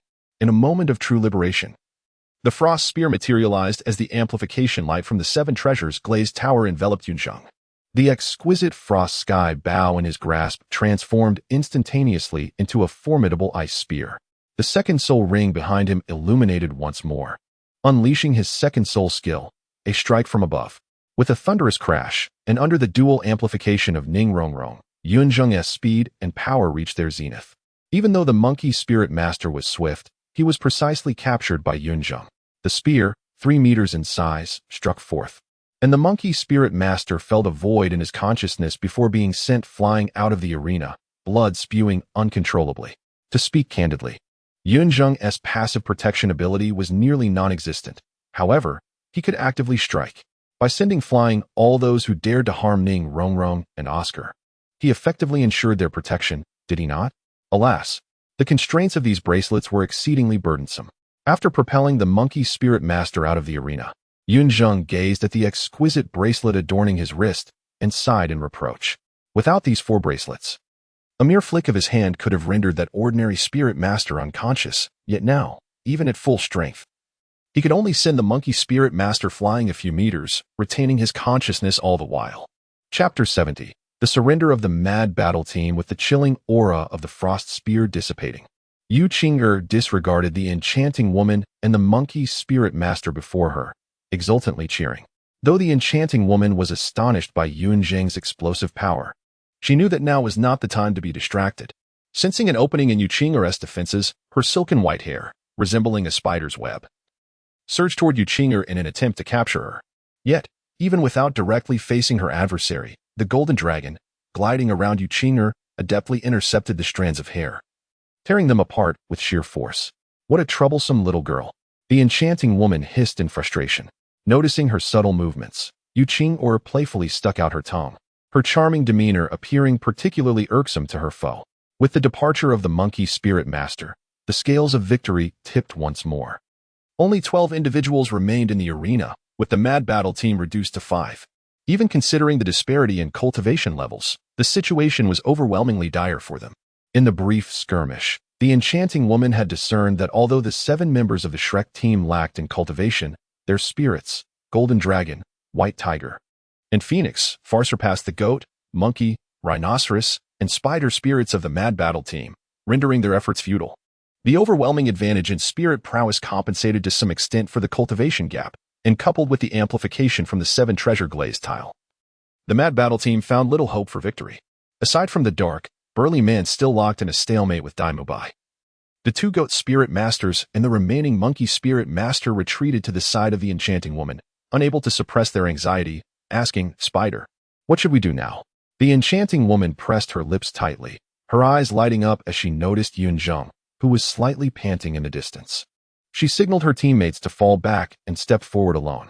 The 3rd purple spirit ring illuminated, and her white hair surged wildly under the influence of her spirit power, forming a vast net of hair that enveloped the entire soul arena.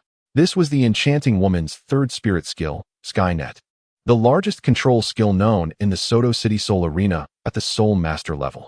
Phoenix Fireline, Giant Spirit Golden Light. The duo of Yu Qing'er and Ma Hongjun promptly unleashed their dazzling golden light and searing flames, shattering the enchanting woman's 3rd spirit skill in an instant. As the Skynet was destroyed, the enchanting woman let out a mocking laugh, her 3rd spirit ring flickering incessantly as new nets descended upon Yun Zheng and his allies, relentlessly falling even as they were quickly destroyed. She aims to deplete our spirit power. Zhu Zhuqing soon grasped the enchanting woman's intent, her brows furrowing as she spoke solemnly to Yun Zheng. "Humph, let her expend her energy." Yun Zheng scoffed dismissively, adding, "Oscar, it's your turn to shine." Upon hearing this, Oscar nodded eagerly, murmuring, "I have a big sausage." In the next moment, he released several recovery sausages, distributing one to each member, swiftly replenishing their consumed spirit power. Seeing this, the enchanting woman's pupils constricted, cold sweat trickling down her brow. She realized that continuing the fight was futile. Simultaneously, Yun Zheng called out to Dai Mubai, who was still grappling with the dark, burly man. "Are you still playing around?" "Got it. I'll finish this up right away," Dai Mubai replied reluctantly, his voice tinged with annoyance. The dark, burly man, stunned to see Dai Mubai still able to converse with Yun Zheng, wore an expression of disbelief. The enchanting woman and her remaining comrades tried to assist the dark man, but were deterred by the fierce gazes of Yu Qing'er and the others. Dai Mubai was intent on facing the dark man alone, and Yun Zheng's group did not provide any support. Not even the enhancing light from Ning Rongrong gracing Dai Mubai. Conversely, the mad battle team could not offer any aid to the dark man either. "Huh," Dai Mubai shouted, unleashing his spirit power and strength. The dark, burly man felt an overwhelming force wrenching his wrists backward, rendering him helpless against the surge of soul power. While a male and a female entwined their fingers might appear intimate, the fierce struggle between 2 muscular men would hardly evoke any semblance of tenderness. With each exertion, Dai Mubai gradually forced the dark man's hands downward, the sound of bones protesting under immense pressure resounding. until the dark man, overwhelmed by excruciating pain, collapsed helplessly before Dai Mubai. Yet, despite his predicament, he stubbornly clenched his teeth, refusing to utter the words surrender or defeat. Dai Mubai had no intention of forcing the dark man to concede. His chilling gaze revealed a cold resolve. As the dark man's fingers reached a critical point of distortion, a series of sickening cracks echoed as all 10 of his fingers snapped. The pain seared through him, and the dark man curled up, howling in anguish, unable to rise even after Dai Mubai had relented. Consider this a lesson. Dai Mubai coldly huffed before turning away. From the very beginning, the dark man had underestimated Dai Mubai's strength. He believed that if all goes as anticipated after tonight, Yun Zheng and his companions shall garner their first fervent admirers. Seated in the audience, Flander cannot help but be overwhelmed with emotion. Shrek Academy embodies the essence of his existence, and to see it renowned across the continent has been his lifelong aspiration. Once upon a time, this dream experienced numerous trials and tribulations, nearly fading into oblivion. Yet today, he perceives a glimmer of hope through Yun Zheng and his companions. Are you really that emotional? Zhao Wuji, observing Flander's uncharacteristic display of sentiment, chuckled lightly, teasing him. What do you know? Flander retorted, somewhat irascibly, I'm making money. Isn't that a reason to be happy? Zhao Wuji could only respond with an awkward smile. Chapter 71. The Revelry After Victory. Exquisite work. Upon returning to the player's lounge, the cheers from the audience still resonated in the air. Tang Sect, brimming with excitement, patted the shoulders of Yun Zheng and Dai Mubai, appearing even more elated than if he had triumphed in the Soul Arena himself. Reflecting inwardly, Tang Sect was confident that he could have led Shrek's team to victory over the frenzied battle team had he been given the chance to take the stage. Yet he knew he could never match Yun Zheng's exhilarating performance, a soul sovereign charging headlong against 6 soul sovereigns, with 3 grand soul masters by his side, forcing their opponents to surrender in order to preserve their dignity. It was a feat unheard of. Meanwhile, Shao was bouncing around, celebrating Shrek's first team victory with Ning Rongrong and the other girls. Nonetheless, Tang Sect could not resist inquiring of Yun Zheng. Why did you decisively choose to attack the auxiliary soul master of the frenzied battle team at the start of the match? Common sense. Initiate the assault on the auxiliary. Yun Zheng shrugged, responding as if it were the most natural thing in the world. At his words, Ning Rongrong and Oscar, both auxiliary soul masters, momentarily froze. Noticing their reaction, Yun Zheng quickly clarified, I meant to say, eliminate the opponent's auxiliary. I'll protect you, and you shall be safe. Forget it. Regardless, we emerged victorious. I propose we celebrate Shrek's first win with a party tonight.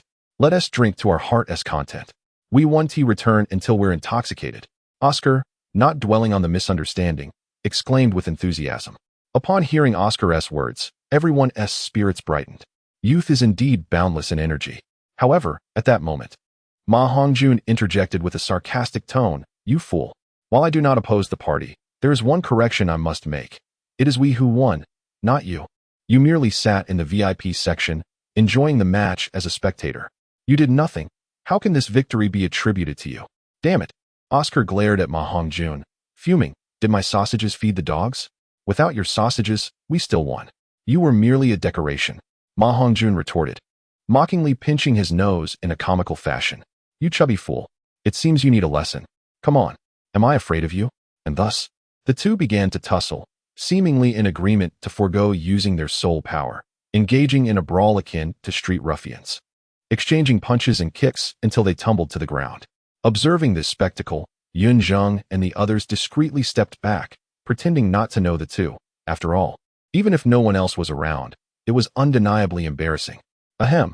At that moment, Master's cough broke the ruckus. Ma Hongjun and Oscar sprang up as if shocked, standing straight before Master, their expressions tinged with awkwardness under the teasing gazes of Yun Zheng and the others. Master cast a helpless glance at the two mischief makers, surveyed the surroundings, and spoke solemnly. Regarding today's match, I have a few points to address. First, Yun Zheng. Master's tone turned stern as he looked at Yun Zheng, stating gravely, your decapitation strategy was indeed remarkable, yet it harbors numerous vulnerabilities. Given that it has been exposed today, it will be challenging to employ it successfully in the future. Do not let pride cloud your judgment. You must continue. Yun Zheng, helpless yet indulgent, agreed and reached for a cup from Yu Qing'er, only to be halted by her. No, this cup is mine, and this one is yours. Yu Qing'er playfully cradled her cup, offering Yun Zheng the one that belonged to him. Furrowing his brow in confusion, Yun Zheng accepted the cup nonetheless. As they clinked their glasses, poised to drink, Yu Qing'er halted him once more. A toast. To you. Their foreheads touched, their arms entwined in the air. And the girl beamed sweetly, a hint of mischievous allure glimmering in her eyes. Just as Yun Zheng was about to sip the ale, his expression suddenly shifted, his face contorting in disbelief. What have you put in this, Qing'er? It's overpowering, he exclaimed, gazing at her in alarm. An aphrodisiac. Yu Qing'er replied with a dreamy giggle, her answer ringing true. Upon hearing this, Yun Zheng's face darkened. How much had she added for it to be so potent? Noticing his reluctance, Yu Qing'er huffed playfully, feigning an attempt to snatch the cup from him, chiding, if you want to drink, I shall. Wait. I'll drink. Yun Zheng quickly interjected, an icy chill emanating from him, instantly freezing the ale. He then tilted his head back dramatically in a mock display of drinking, and, in a mere breath, tipped the cup upside down, ensuring not a drop was spilled, as if to prove he had finished. Seeing this, a blush of shyness and excitement flickered across Yu Qing'er's enchanting face. She leaned forward and pressed her lips against Yun Zheng's cheek, leaving a trace of her warmth mingled with the scent of alcohol, stirring something within him. Soon after, she succumbed to slumber in his embrace, her long legs wrapping around him like a serpent. At that moment, Yun Zheng shot an irritated glance at Ning Rongrong, who remained at a distance, still conscious. Truly, they had never encountered such a beast. Ning Rongrong, surprised by Yun Zheng's continued lucidity, felt a pang of disappointment, followed by a sigh of relief. In truth, the cup contained not only the aphrodisiac but also an antidote, which explained the overwhelming flavor. Even if Yun Zheng drank it, he would only experience a fleeting warmth, devoid of any unexpected occurrences. Little did they know, Yun Zheng had expertly avoided granting Yu Qing'er her desired kiss. Nor had he exposed himself to Ning Rongrong's gaze in a state of disarray. After all, who could blame him for perceiving the auxiliary spirit master as a mere weakling to be easily dispatched? Though, alas, this was indeed the reality. Chapter 72. A collective stroll in the entertainment district. 3 weeks have elapsed since the Shrek team triumphed over the Berserk team. During this nearly month-long period, Yun Zheng and his companions have gradually acclimated to their current routine. The days are spent freely, while evenings are reserved for gathering at the Grand Soul Arena for mandatory duels and individual battles. Occasionally, they engage in team battles, though such events are infrequent, totaling only a handful over the month, featuring formats of 7, 8, and 9 participants. To be candid, the frequency of team battles, approximately every 2 to 3 days, underscores the Grand Soul Arena's appreciation for the Shrek team, particularly given their meteoric rise as a dark horse, capturing significant attention and, consequently, generating substantial profits for the arena. However, the Shrek team's record in these battles is not flawless. They have faced defeat in 5 or 6 of the encounters. After all, the Shrek team comprises merely 4 Soul Kings, 3 of whom are newly ascended, with only Daimu Bai exceeding level 35, while Ning Rongrong holds a modest level of 26. Notably, the Shrek team possesses a glaring deficiency, the absence of a defensive Soul Master. Moreover, as they engaged in numerous team battles, their opponents, particularly professional teams, have thoroughly scrutinized the Shrek team as strategies, especially those of Tang Sect and Yun Zheng, who, as the team's leaders, have had their thought processes dissected by many. It is no secret that the Grand Soul Arena capitalizes on the popularity of the Shrek team to sell tickets, while the Shrek team utilizes the arena to hone their skills, creating a mutually beneficial relationship that naturally increases the frequency of their team battles. For the professional teams, a comprehensive understanding of the Shrek team not only enhances their chances of victory, but also yields other discernible advantages. The Shrek team's high participation rate and popularity, juxtaposed with their evident shortcomings, begs the question, who else is worthy of such scrutiny? However, it must be noted that had the Shrek team been invincible, the Grand Soul Arena would not have arranged as many team battles for them. A team must experience both victory and defeat for the arena to profit. Otherwise, the underground gambling establishments would drain the arena dry. In contrast, the individual and duel battles have been devoid of such complexities. Few engage in betting on these match types, allowing for a transparent environment with a large participant base, minimizing the likelihood of opponents being meticulously studied. The only exception to this is the presence of the master, who meticulously records each individual and duel battle, even noting the daily attendance figures at the arena for future analysis. Such dedication and perseverance suggest that had the Master's martial soul not been anomalous, even with a mere innate soul power of 4 or 5 levels, his achievements would be extraordinary. Reflecting on the Master's martial soul, his 3 cannons represent a remarkable positive mutation, embodying the nascent form of the formidable golden sacred dragon martial soul. Yet, due to the Master's insufficient innate potential, he has been unable to fully manifest the golden sacred dragon, resulting in the current form resembling that of a mere piglet. One might ponder whether this outcome signifies fortune or misfortune for the Master. Returning to the matter at hand, the external factors affecting individual and duel battles are minimal, and the Shrek team has excelled in both formats.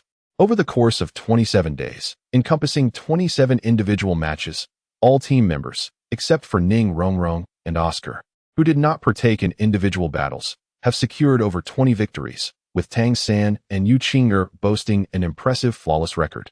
The duel battles reflect a similar trend, with all teams, save for Ma Hongjun, achieving more wins than losses.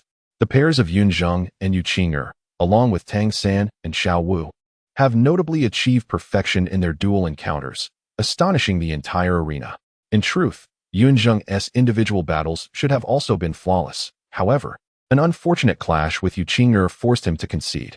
On this day, 3 weeks later, the Master granted Yun Zheng and the others a rare day off. Although they were puzzled by this unexpected reprieve, no one was foolish enough to inquire further. Better to enjoy the holiday than risk the Master rescinding it. That morning, the 4 girls, Yu Qing'er and her companions, gleefully dashed into the city, seemingly having prearranged their outing, leaving the 5 boys at the academy. Dai Mubai had initially intended to invite Yun Zheng to explore Soto City, yet Yun Zheng declined. Accompanying Yu Qing'er would have been one thing, but joining Dai Mubai was another matter entirely. To Yun Zheng, Soto City appeared rather dull, lacking appeal beyond the Grand Seoul Arena, with its entertainment options being rather rudimentary. Having finally secured a day off, he had no desire to linger in the arena. Naturally, the inhabitants of Douluo Continent are not entirely devoid of leisure. With soul coins in hand, one can revel in enjoyment. Yet, Yun Zheng found little interest in such amusements. While Yun Zheng remained indifferent, Ma Hongjun was eager to partake. Unfortunately, Dai Mubai had reformed his ways, leaving only Ma Hongjun to venture into Soto City alone. Tang Sect seemed intent on utilizing the day off to refine some iron for future use, vanishing after breakfast with Xiao Wu. Oscar, feeling inadequate, resolved to train alone. Displaying remarkable determination, and Dai Mubai, initially enthusiastic about exploring Soto City with Yun Zheng, found his spirit dampened by Yun Zheng's disinterest, resulting in a languid half-day passing by. In truth, such tranquility is a form of rest in itself. However, just after lunch, Ma Hongjun unexpectedly returned, appearing quite disheveled, with bruises adorning his hands and face, and a swollen lump on his head. Upon seeing Yun Zheng and the others, he burst into tears, exclaiming, "Boss Dai, half-sage, third brother, you must help me." "Fatty? What happened?" Dai Mubai inquired, his brow furrowing in concern at Ma Hongjun's disheveled state. Ma Hongjun stammered, unable to articulate his predicament, his expression conveying his embarrassment. Yun Zheng sighed, sensing the situation. "Did you get into a brawl with other patrons at the entertainment district?" Though phrased as a question, Yun Zheng's tone conveyed certainty, stating it as a fact. At this, Dai Mubai and the others were taken aback, exchanging puzzled glances with Ma Hongjun. "Hee half-sage. You are as astute as ever." Ma Hongjun chuckled awkwardly, attempting to mask his embarrassment with humor. Once this was confirmed, Dai Mubai burst into laughter, pointing at Ma Hongjun with an expression of frustration, while Tang San could only shake his head in amusement. Oscar rolled his eyes, his handsome face expressing 4 words: "You truly are something." "Forget it. One mustn't fight without reason. Those who engage in brawls at the entertainment district are hardly virtuous. Let us first help Fatty get his revenge." Yun Zheng sighed, shaking his head as he resolved the matter. Hearing this, Ma Hongjun chuckled nervously. While the other party had initiated the confrontation, he too had retaliated, and Yun Zheng's words offered him no praise. Under Ma Hongjun's guidance, the group swiftly arrived at the entrance of the entertainment district. Upon witnessing the raggedly dressed women smiling and beckoning patrons, the innocent Tang Sect could not help but flush crimson, stammering, "Are we really going in?" Dai Mubai hesitated as well, having resolved to bid farewell to his former self. Yet, With Yun Zheng standing tall and confident, he declared, "What else is there to do? We can't just stand here idly." Having spoken, Yun Zheng took the lead, dragging Ma Hongjun into the establishment. Although Yun Zheng's stature was not particularly suited for such a venue, this was the Douluo Continent, where he was unmistakably a high-ranking soul master. Based on experience, soul masters tended to be far more extravagant than ordinary folk, and such patrons were precisely what the establishment favored. With Yun Zheng at the forefront, Tang Sect and the others felt emboldened and followed suit. Unbeknownst to them, across the street, Yu Qing'er and her companions had just entered a flower shop. Why was there a flower shop opposite the establishment? The proprietress, like any woman, had an affinity for beautiful blossoms. Seasoned individuals were aware that sometimes presenting a modest bouquet costing only a few soul coins could not only enhance the atmosphere but might also lead to unexpected expenditures. Of course, the flower shop was legitimate. Yet the intentions of those who frequented it remained uncertain. The reason Yu Qing'er and her friends were purchasing flowers was not to present them to the proprietress, but rather stemmed from the innocent nature of youth. "Xiaowu, come quickly, there is a flower here woven from blue silver grass." Upon entering the shop, Ning Rongrong spotted a unique bloom and eagerly called Xiaowu over. Xiaowu, upon hearing this, swiftly leaped to Ning Rongrong's side, exclaiming, "Indeed." Ning Rongrong, linking arms with Xiaowu, teased, "Xiaowu, don't you think this flower is a perfect match for Sange?" Xiaowu, fully aware of the playful undertone in Ning Rongrong's words, felt her cheeks flush yet maintained a facade of nonchalance as she nodded earnestly, "Absolutely. I shall buy it and present it to my brother. He will surely adore it." With that, Xiaowu picked up the blue-silver flower. Suddenly, a thunderous crash echoed from across the street. A middle-aged man clad only in shorts plummeted from the third floor, entangled in blue-silver grass.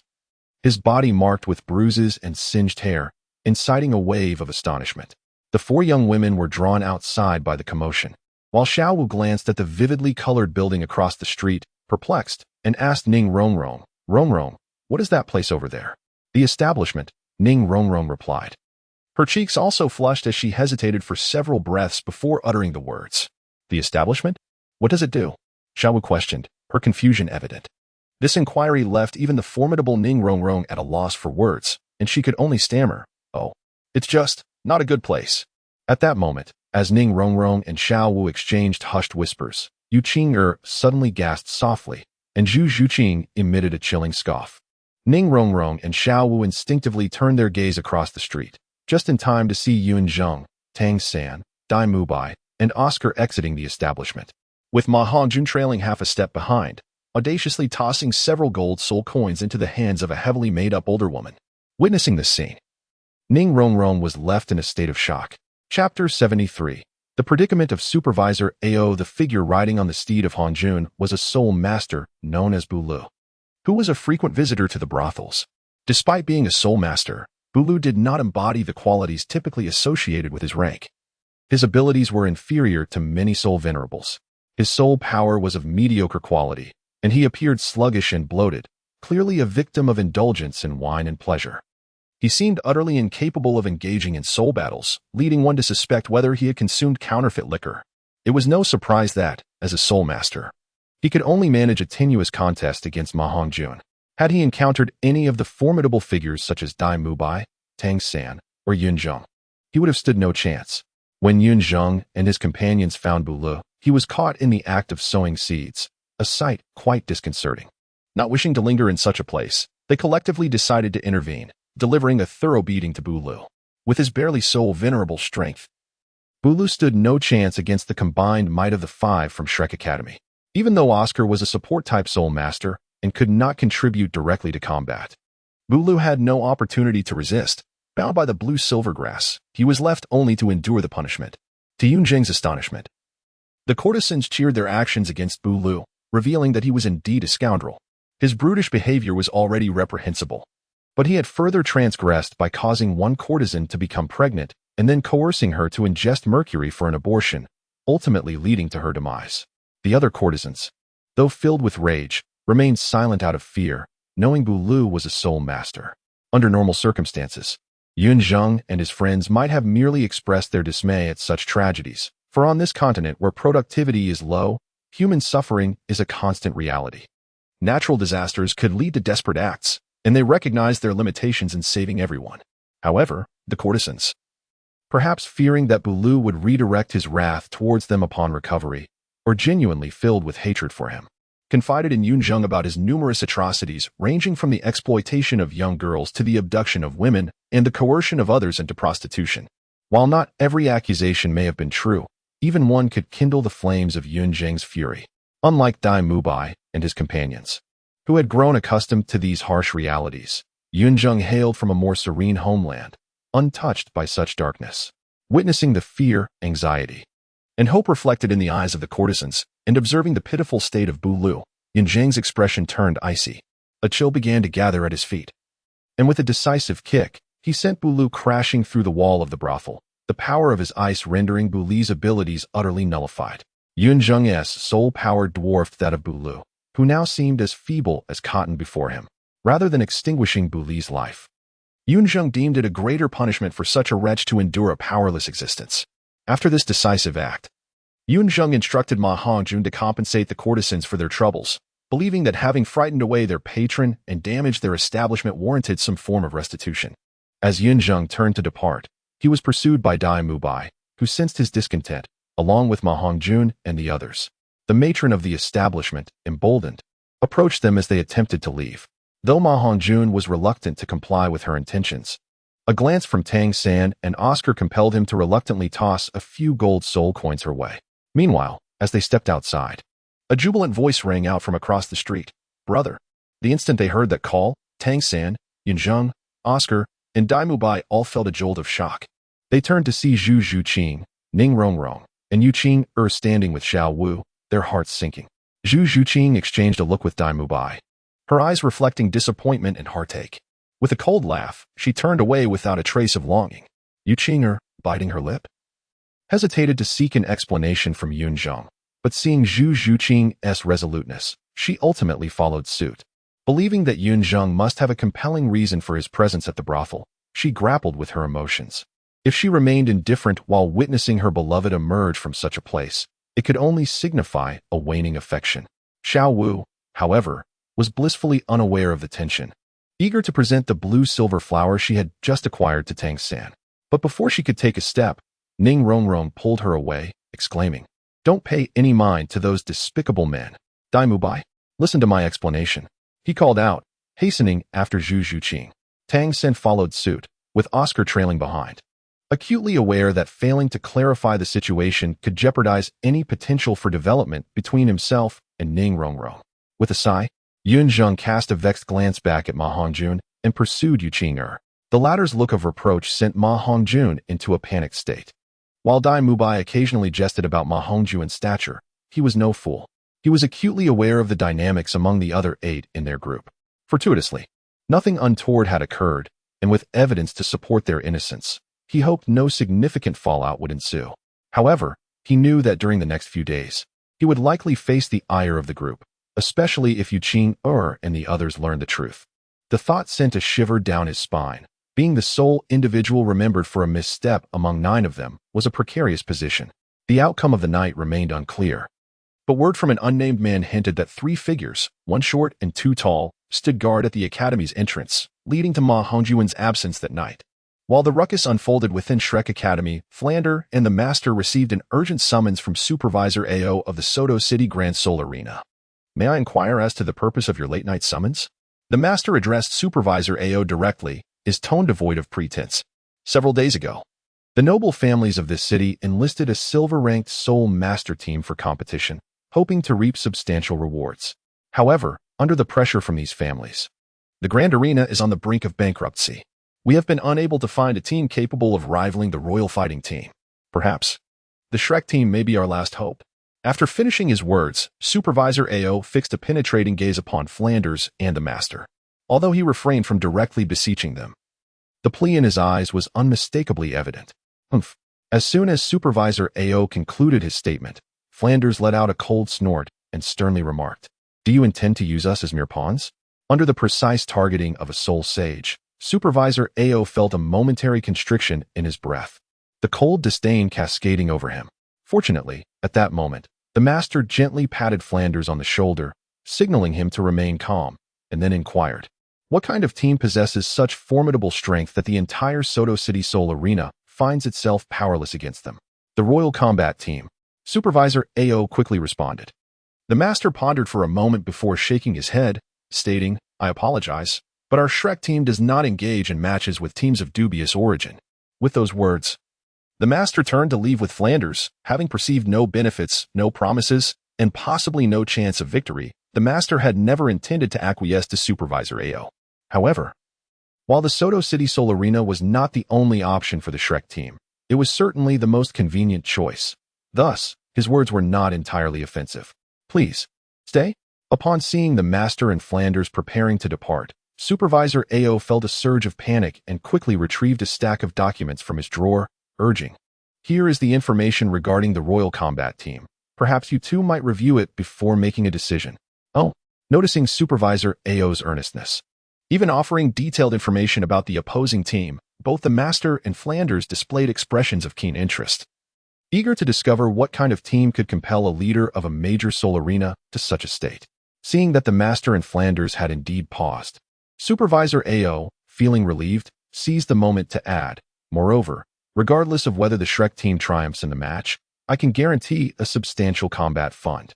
Should the Shrek team emerge victorious, I could exceptionally elevate your team's insignia to the Silver Soul Arena level."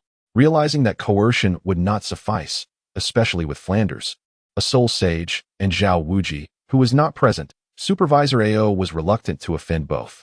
With coercion failing, he resorted to enticement. As per Supervisor AO's knowledge, the Shrek team was likely in dire need of funds.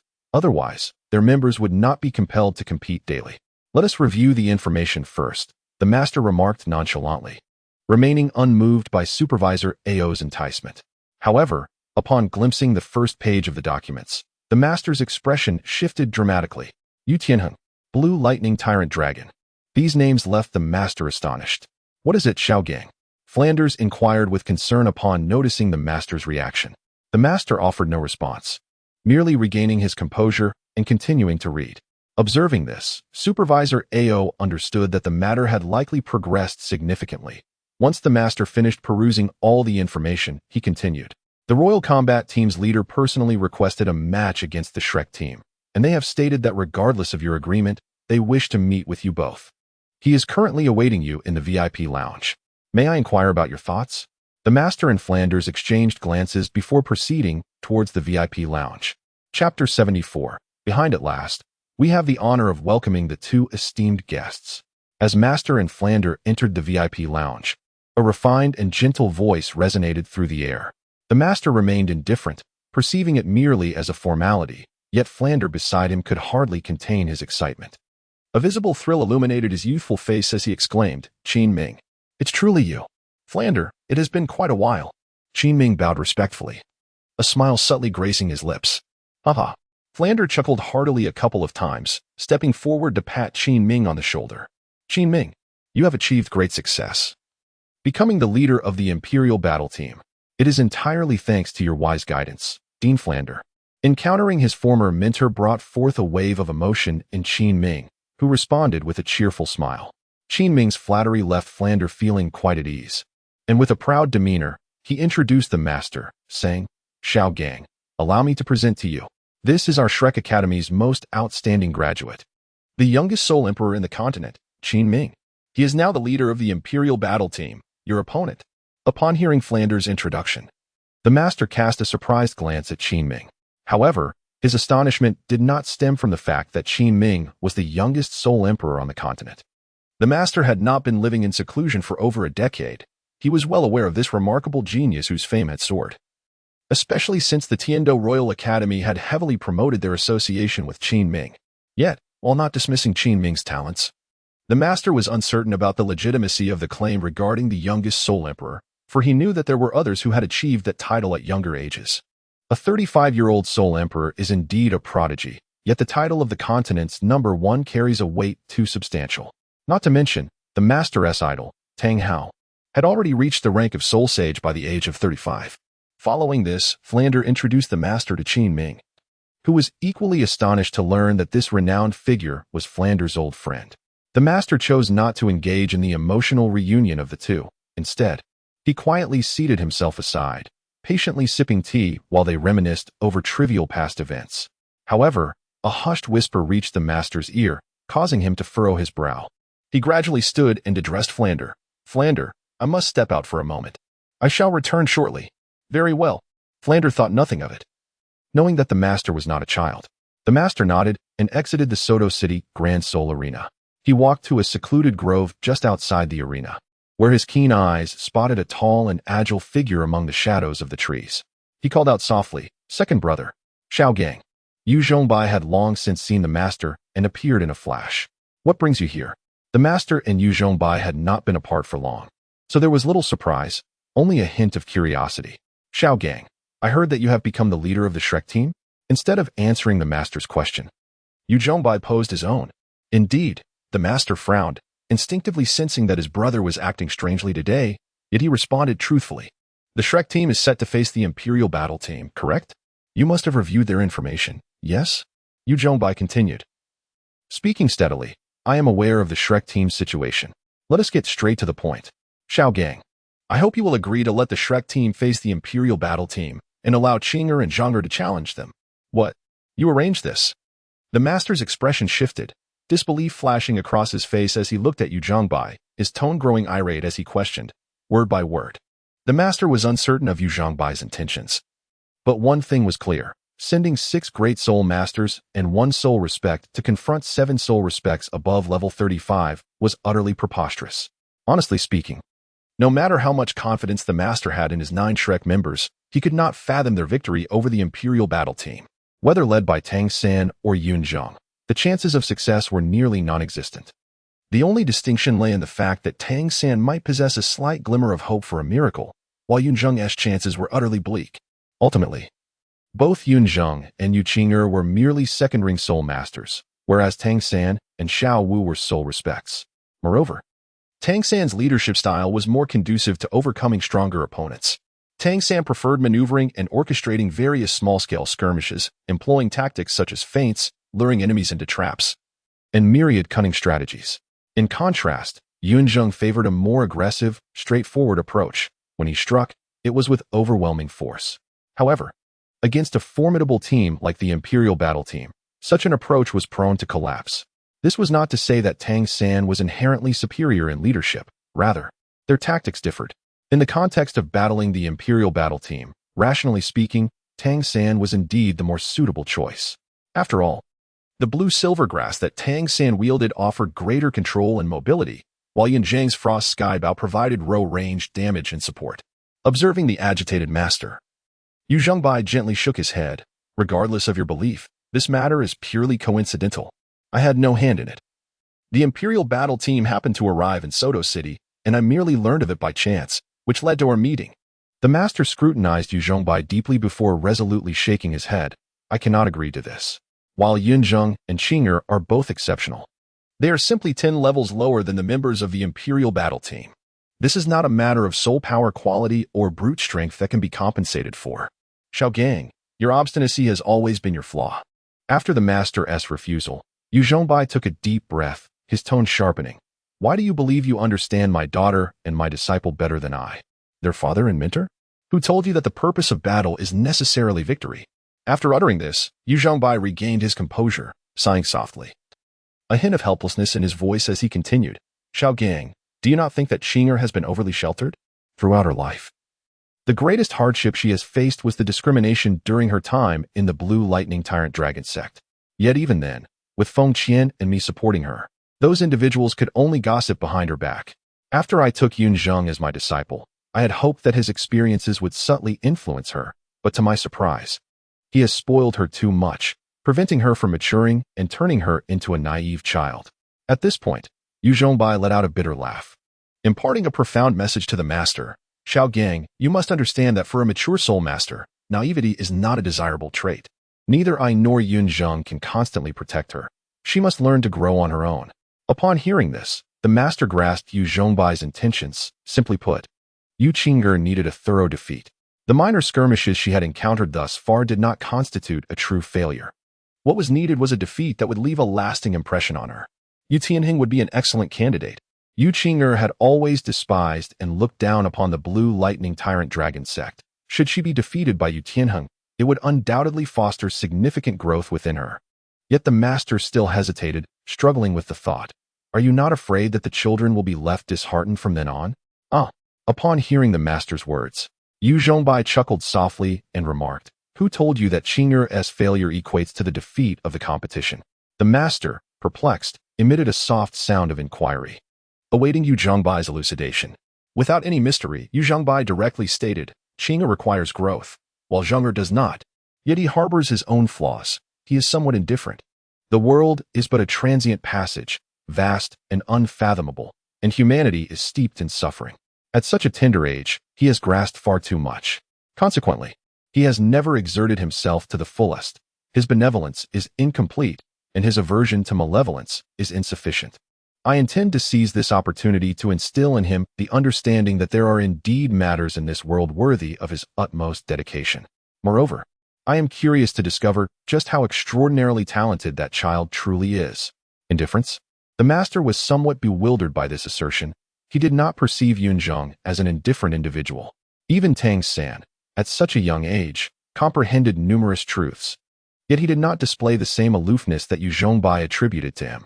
That is precisely why I say you do not understand at all. Yu Zhongbai laughed heartily upon observing the master's baffled expression, unabashedly throwing an arm around the master's shoulders, teasing him without restraint, as if he were not the one who had previously exuded such a stern demeanor. The master rolled his eyes in resignation, irritably shaking off Yu Zhongbai's arm. Since you have brought this up, I have no grounds to refuse. I shall comply with your wishes. But I hope you do not end up shooting yourself in the foot. Rest assured, Yu Zhongbai replied with a smile, casting a reassuring glance at the master. After receiving Yu Zhongbai's promise, the master returned to the Soul Arena in Soto City. Unbeknownst to him, just minutes after his departure, a young man bearing a lightning mark upon his forehead entered the dense forest. Had the master been present, he would have recognized this individual as Yu Tianheng, one of the twin stars of the younger generation from the Blue Electric Tyrant Dragon Sect, and the captain of the Imperial Fighting Team, as designated by Yu Zhongbai and the master. What transpired between Yu Zhongbai and Yu Tianheng remains a mystery to outsiders. Yet thereafter, Yu Tianheng abandoned his previously casual demeanor, beginning to earnestly study a team known as Shrek. When Dong Gu Yin and others learned that Shrek was merely a team composed of 4 soul sovereigns and 5 great soul masters, they deemed Yu Tianheng's concerns excessive. However, Yu Tianheng insisted that this was pivotal to his future. Regardless, it is certain that at Yu Tianheng's insistence, when the Imperial Fighting Team faced off against the Shrek team, there would be no trace of carelessness or arrogance. In such a state, the Imperial Fighting Team had yet to taste defeat. Chapter 75. The Royal Combat Team, Yun Zheng. Tang Sect and Dai Mubai had been waiting at the academy gate for the entire night to confront Ma Hongjun, only to find that he had outsmarted them by not returning at all. Their frustration quickly turned into amusement. Meanwhile, the situation with Yu Qing'er and the others was not as dire as Ma Hongjun had anticipated. At worst, it involved some minor sulking and playful whims. After Yun Zheng offered an explanation, Yu Qing'er decided to let him off the hook. Xiaowu, throughout the ordeal, remained oblivious to the nature of the brothel, only aware that everyone was upset, which led her to feel upset as well, prompting Tang Sect to comfort her. The most troublesome case was Dai Mubai, given his prior transgressions. However, he could take solace in the fact that Zhu Zhuqing would likely ignore him for a few days, and once the storm had passed, she would not hold it against him any longer. As for how he would spend these days, Dai Mubai could only hope for the best. On the other hand, Oscar and Ning Rongrong. To sum it up in a phrase, Oscar was persistently trying to explain himself while Ning Rongrong listened with indifference. When Yun Zheng and the others finally spotted Ma Hongjun again, it was already dawn the following day. Ma Hongjun had become quite cautious, anticipating that Yun Zheng and the others would not let him off easily. Thus, he had spent the night hiding, only daring to sneak back just as the sun was rising. However, he did not expect that Yun Zheng and the other 2 had been resolutely waiting for him all night at the academy's main thoroughfare. Upon seeing the trio, Ma Hongjun's heart raced, and without a moment's thought, he turned to flee. Hey, you can't escape. Unfortunately for him, even though Yun Zheng and the others had been resting with their eyes closed, they were far from asleep. With their keen senses, they detected Ma Hongjun's attempt to escape. Yun Zheng shouted, startling Ma Hongjun into stumbling. Tang Sect summoned his blue silver grass, which swiftly ensnared Ma Hongjun like a tightly bound package. Simultaneously, Yun Zheng and Dai Mubai charged towards him, their expressions suggesting that Ma Hongjun had much to fear. Even Tang Sect, who trailed behind, wore a sly smile. "What do you want?" Ma Hongjun nervously swallowed and asked in a panic. "What do you think?" Yun Zheng replied with a slight smile. As a chilling aura coalesced into a staff in his hands. As he tapped the staff, he gradually approached Ma Hongjun. Dai Mubai narrowed his eyes, sneering, "You fat fool. I stood up for you, and now Zhu Qing misunderstands me. And you had the audacity to run away." I argued until my mouth was dry, and Zhu Qing remained unconvinced. It was only thanks to Rongrong and Xiao Wu that she reluctantly believed me. "What punishment do you deserve for this?" "Dai, Brother Zheng, please let me explain. Distance creates beauty. Don't come any closer." Ma Hongjun, bound by the blue-silver grass, wriggled backward like a worm, pleading for mercy. "Explain? I have no desire to hear your explanations." At this moment, Dai Mubai was most irritated by the very word explain. He had spent half the previous day explaining to Zhu Qing, only to receive a response identical to what Ma Hongjun was now attempting to offer. With that, Dai Mubai extended his hand, the sharpness of his claws glinting ominously in the morning light. Ma Hongjun felt a shiver down his spine. With a desperate lunge, he closed his eyes, adopting a heroic expression as he resigned himself to reality. "Yay, I've broken through to level 30, just as Yun Zheng and Dai Mubai were about to take action." A joyful exclamation erupted from the academy dormitory, causing both to momentarily forget about Ma Hongjun. At that moment, Yu Qing'er, her face aglow with delight, darted out of the dormitory, closely followed by Ning Rongrong, both wearing radiant smiles. Yu Qing'er had been stuck at level 29 for 4 or 5 months, so her breakthrough was indeed a cause for celebration. "Yun Zheng, I've reached level 30, praise me."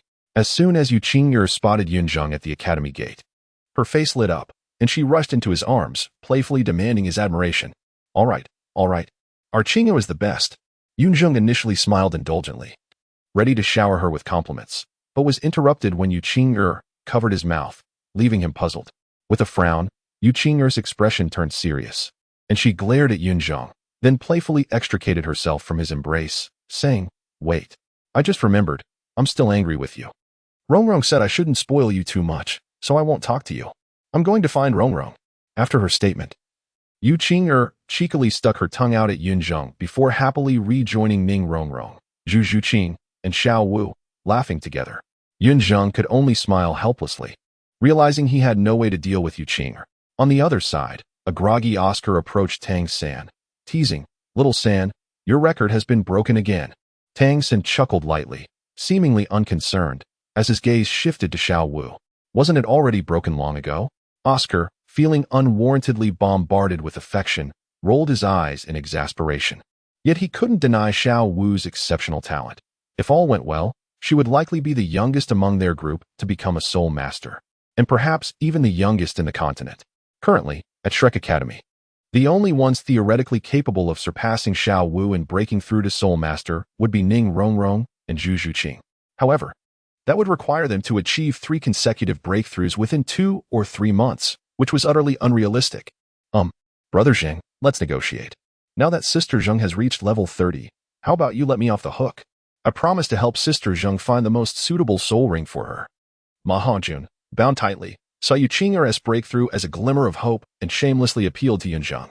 However, Yun Zheng merely chuckled, picking up a popsicle again. "Don't try that with me. Everyone needs to participate in the soul battles. I can simply ask Teacher Zhao to take me and Qing'er along. No need for your assistance." Haha. Dai Mubai also let out a cold laugh. "Fatty, give it up. You're not going anywhere until we scrape off a few pounds from you today." What followed was a series of heart-wrenching cries that would move anyone who heard them. Later, as was customary, everyone gathered at the Soto City Great Soul Arena. Yun Zheng and Yu Qing'er were also present.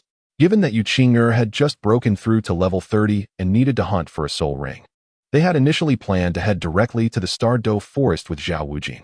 However, considering that Flander and the Master were in Soto City, they decided to drop by and report.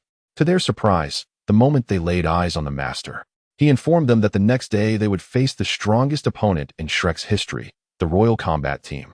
When the Master mentioned that the captain of the Royal Combat Team was Yu Tianheng, who possessed the Blue Lightning Tyrant Dragon martial spirit, both Yun Zheng and Yu Qing'er were taken aback. For Yu Qing'er, the blue lightning tyrant dragon held profound significance. Her feelings towards it were complex. On one hand, it represented the injustices of her childhood, while on the other, it was a martial spirit that Yu Zhongbai took great pride in. Regardless of the complexity of the situation, Yu Qing'er understood that her foremost desire at this moment was to represent the Shrek team in the Emperor's battle. She yearned to confront Yu Tianheng directly, to engage in a battle with this outstanding young prodigy of the Blue Lightning Tyrant Dragon clan, and ultimately emerge victorious. She wished to present irrefutable evidence to those who had once looked down upon her, even if she were not a member of the Blue Lightning Tyrant Dragon clan. She was certainly not the mongrel they claimed her to be. The young girl harbored no notions of a grand counterattack against the injustices of youth. She simply sought to prove herself and silence the malicious tongues that had disparaged her. As for the disparities in cultivation, age, or strength, Yu Qing'er dismissed such concerns from her mind. Observing the unusual expression on Yu Qing'er's face, the master sighed softly. While the others continued to discuss the formidable lineup of the Emperor's battle team and pondered strategies for confrontation, the master suddenly declared, "I have decided that Yun Zheng will lead the match tomorrow." "By what right?" Xiao Wu retorted indignantly as soon as the master finished speaking. It was apparent to all that Tang San was far more suited to the upcoming contest. Xiao Wu did not believe the master was exploiting Tang San's participation, but she felt that having Yun Zheng, a formidable soul master, and Yu Qing'er, a quasi-soul ancestor without even a third ring, face a team with an average level exceeding 35 was tantamount to subjecting them to torment. Xiao Wu was indignant on behalf of Yun Zheng and Yu Qing'er. However, she did not anticipate that just as she was about to voice her thoughts, Tang Sen would pull her back. Unaware of the implications behind the Yu surname and the dragon spirit, Xiao Wu was oblivious to the understanding that Tang San, Dai Mu Bai, and Zhu Zhuqing had begun to piece together regarding Yu Qing'er's current demeanor. They realized that such personal grievances could not be judged by the standards of suitability. What Tang San and the others could do was to support Yu Qing'er to the best of their ability. Xiao Wu was not ignorant of the atmosphere. Upon seeing Yu Qing'er's expression, she recognized her faux pas and awkwardly retreated behind Tang San. The master chose to ignore Xiao Wu and fixed his gaze steadily on Yun Zheng, asking with deliberate emphasis, "Do you have confidence?" Yun Zheng first glanced towards Yu Qing'er, and in that fleeting moment, the master perceived an unprecedented seriousness in Yun Zheng's eyes, akin to the dawn breaking through the night. The aura that erupted in that instant caused the master to shudder. At that moment, he suddenly understood why Yu Zhongbai had remarked that Yun Zheng had been indifferent in the past. This battle shall be won. Immediately thereafter, the master heard Yun Zheng's resolute declaration echo in his ears. Chapter 76. The utterly serious Yu Tianheng at the same time. In the lounge of the royal fighting team, a handsome youth named Yu Feng impatiently tossed aside the report in his hand and lamented to Yu Tianheng, "Boss, is it truly necessary to be this serious?" Beside him, Osro, clad in black attire, nodded in agreement, voicing his discontent. "Boss, I really don't see the need. They are merely 3 newly promoted soul masters and 5 great soul masters, the highest being only at level 37. The lowest among our team is already 35. How could we possibly lose? Even if they possess the fusion skills of the evil Eye White Tiger and the Nether Spirit Cat, the second prince has likely never had the chance to perform a fusion technique. What level of fusion can he achieve? Even if we entertain the notion of the Nether Spirit Cat, a soul master and a great soul master combined would merely yield temporary soul king strength. We could easily dispatch 4 of our members to counter that." Yu Feng nodded fervently at this reasoning. Even the usually taciturn Shimo and Shimo, the brothers, displayed a hint of agreement. In their view, the only members of the Shrek team they truly feared were Dai Mu Bai and Zhu Zhuqing with their fusion techniques. The others posed little threat. Admittedly, Ma Hongjun's Evil Fire Phoenix and Ning Rongrong's 7 Treasures Glazed Tile Spirit were somewhat intriguing. And perhaps Yun Zheng's Frost Sky Featherbow and Yu Qing'er's Giant Spirit Golden Dragon, both of which had never been seen before, held unique qualities. Yet fundamentally, their cultivation levels were far too low, nearly 10 levels beneath that of the royal fighting team. What does a 10-level difference signify? Years of arduous training. To Yu Feng and the others, this match felt akin to an 18-year-old beating a 12-year-old. In preparation for what they deemed a foregone conclusion, Yu Feng and his companions had been analyzing the tactics of the Shrek team since early morning, meticulously reviewing all information on their group battles, individual duels, and paired contests. They even delved into Daimubai's background. If all went as expected, they would spend the following day in the monotony of this analysis. Not even the lively Yufeng could withstand the tedium, and even the brothers Shimo were beginning to feel the strain. If they were up against a formidable opponent, such effort would be warranted, but the reality was, in a match they were certain to win, why squander time? Previously, the royal fighting team had not even bothered to learn the names of their opponents in Soto City. After all, Yu Tianheng single-handedly resolved every encounter. Now, however, Yu Tianheng's sudden caution bewildered them. Osro. Amidst Osro's complaints, Dugu Yin sharply called out, signaling him to be quiet. Dugu Yin was wholly supportive of Yu Tianheng, for he was her beloved. Regardless of what Yu Tianheng wished to pursue, she would unconditionally back him, even finding joy in the tedious task of reviewing data. Under Dugu Yin's admonition, Osro reluctantly fell silent, and Yufeng's shoulders slumped, refraining from further comment. Observing this, Yu Tianheng raised his hand to halt Dugu Yin. He recognized that he might be imposing too much, yet this was a matter of his future. He could not afford to be negligent. With this thought, Yu Tianheng's mind drifted back to the dense forest outside the Soto City Great Spirit Arena the day before Clan Uncle. Upon seeing Yu Zhongbai again, Yu Tianheng was visibly excited.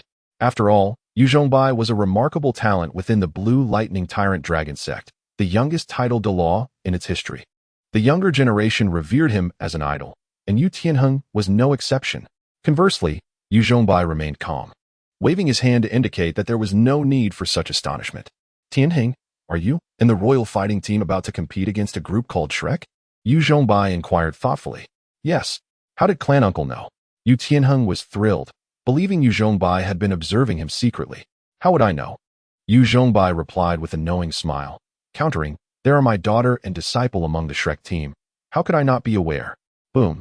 At these words, Yu Tianheng felt as though a thunderclap had reverberated in his mind. He immediately knelt, panic-stricken. Clan Uncle, please forgive me. In my youth, I acted foolishly and offended my clan sister. If you wish to hold me accountable, I am willing to accept punishment. Yu Zhongbai rolled his eyes in exasperation. What do I have to settle with you young ones? You were merely pawns back then.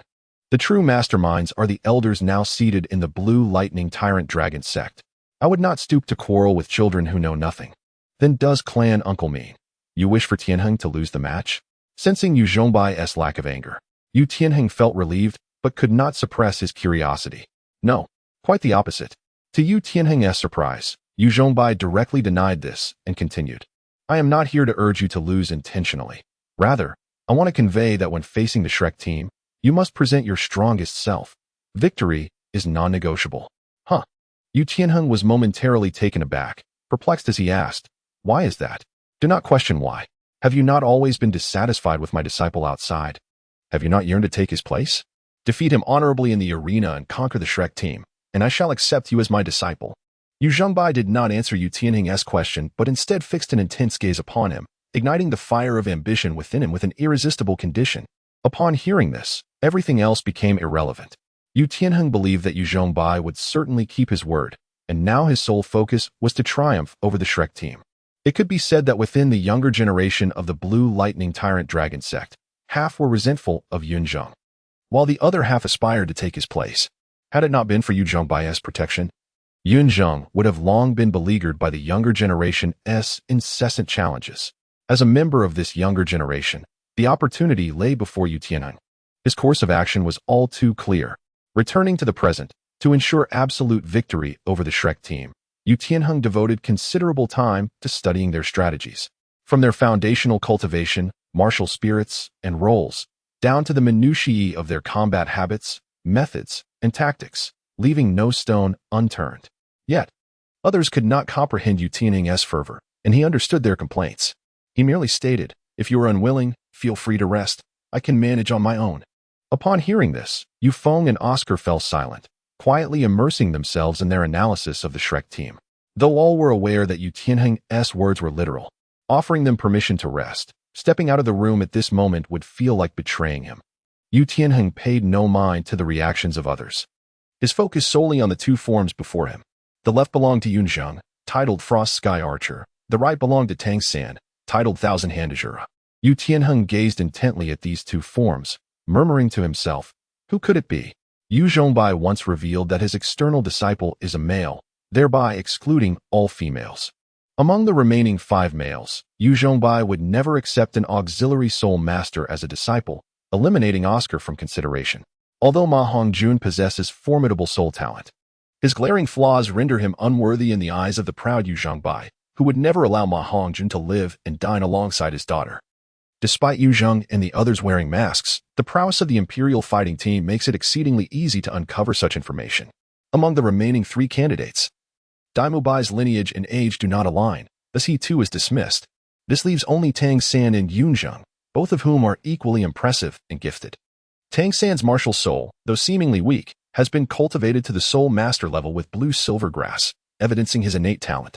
Yun Zheng, while slightly less advanced in cultivation, displays remarkable combat prowess, marking him as an extraordinary prodigy. In such a short span, Yu Tianheng cannot ascertain who among the two is Yu Zhongbai's disciple. Yet he understands that whoever takes the stage tomorrow will indeed be the disciple. Yu Tianheng's objective is to defeat him. The significance of becoming Yu Zhongbai's disciple may not hold great importance for Yu Tianheng. It is merely a title. What he truly desires is to demonstrate to Yu Zhongbai that the younger generation of the Blue Lightning Tyrant sect is not to be underestimated. The fact that Yu Zhongbai has taken on a disciple from outside is a matter of shame for the younger generation within the Blue Lightning Tyrant sect. In this battle, Yu Tianheng will not show the slightest hint of carelessness. Meanwhile, in the Shrek lounge, Yu Qing'er buried her delicate face in Yun Zheng's chest, softly murmuring, "Yun Zheng, I want to face Yu Tianheng alone." Yun Zheng seemed to have anticipated her words, agreeing without a moment's hesitation. "But I'm not his match. We will lose." Yu Qing'er initially chuckled, but then her voice trembled with sorrow. After a moment of silence, Yun Zheng gently caressed her lowered head and softly reassured, "Be bold and take action. Tomorrow, we shall emerge victorious. Regardless of whether it is Yu Tianheng or Yu Diheng, he must be defeated." Chapter 77, The Battle Begins. In the blink of an eye, the momentous clash between the Shrek team and the Royal Fight team has commenced. Within the administrative office of the Soto City Great Spirit Arena, a staff member rushed in, flustered and at a loss, to report to Supervisor Ao, "Supervisor, if the Shrek team loses this match, we will owe a staggering sum of 500 million gold spirit coins. What should we do?" 500 million. Although Ao had mentally prepared for this eventuality, hearing the actual figure caused him to gasp in horror, leaving him momentarily paralyzed with fear. Who are the competitors representing the Shrek team? Thankfully, having held his position for over a decade, Ao took a deep breath and managed to regain some composure, asking the staff member with a steady gaze. The staff member, taken aback, quickly replied, "The evil white tiger, Frost Heaven Archer, and the giant spirit." "What?" Before the hapless staff member could finish, Ao erupted in fury. Unable to maintain his calm demeanor any longer, he slammed his hand on the desk, a surge of blood rushing to his head, and shouted in a frenzied outburst, "Frost Heaven Archer? Is the leader of the Shrek team a fool? Does he wish for my demise?" It was evident to any astute observer that Tang San was far more suited to confront the Royal Fight team than Yun Zheng, at least based on their current performances. With 4 Soul Emperors accompanied by 3 Great Soul Masters, Ao already felt it was a precarious situation. Now, with merely 2 Soul Emperors and 5 Great Soul Masters, it was akin to surrender. The mere thought of it left Ao breathless, his labored gasps echoing throughout the room.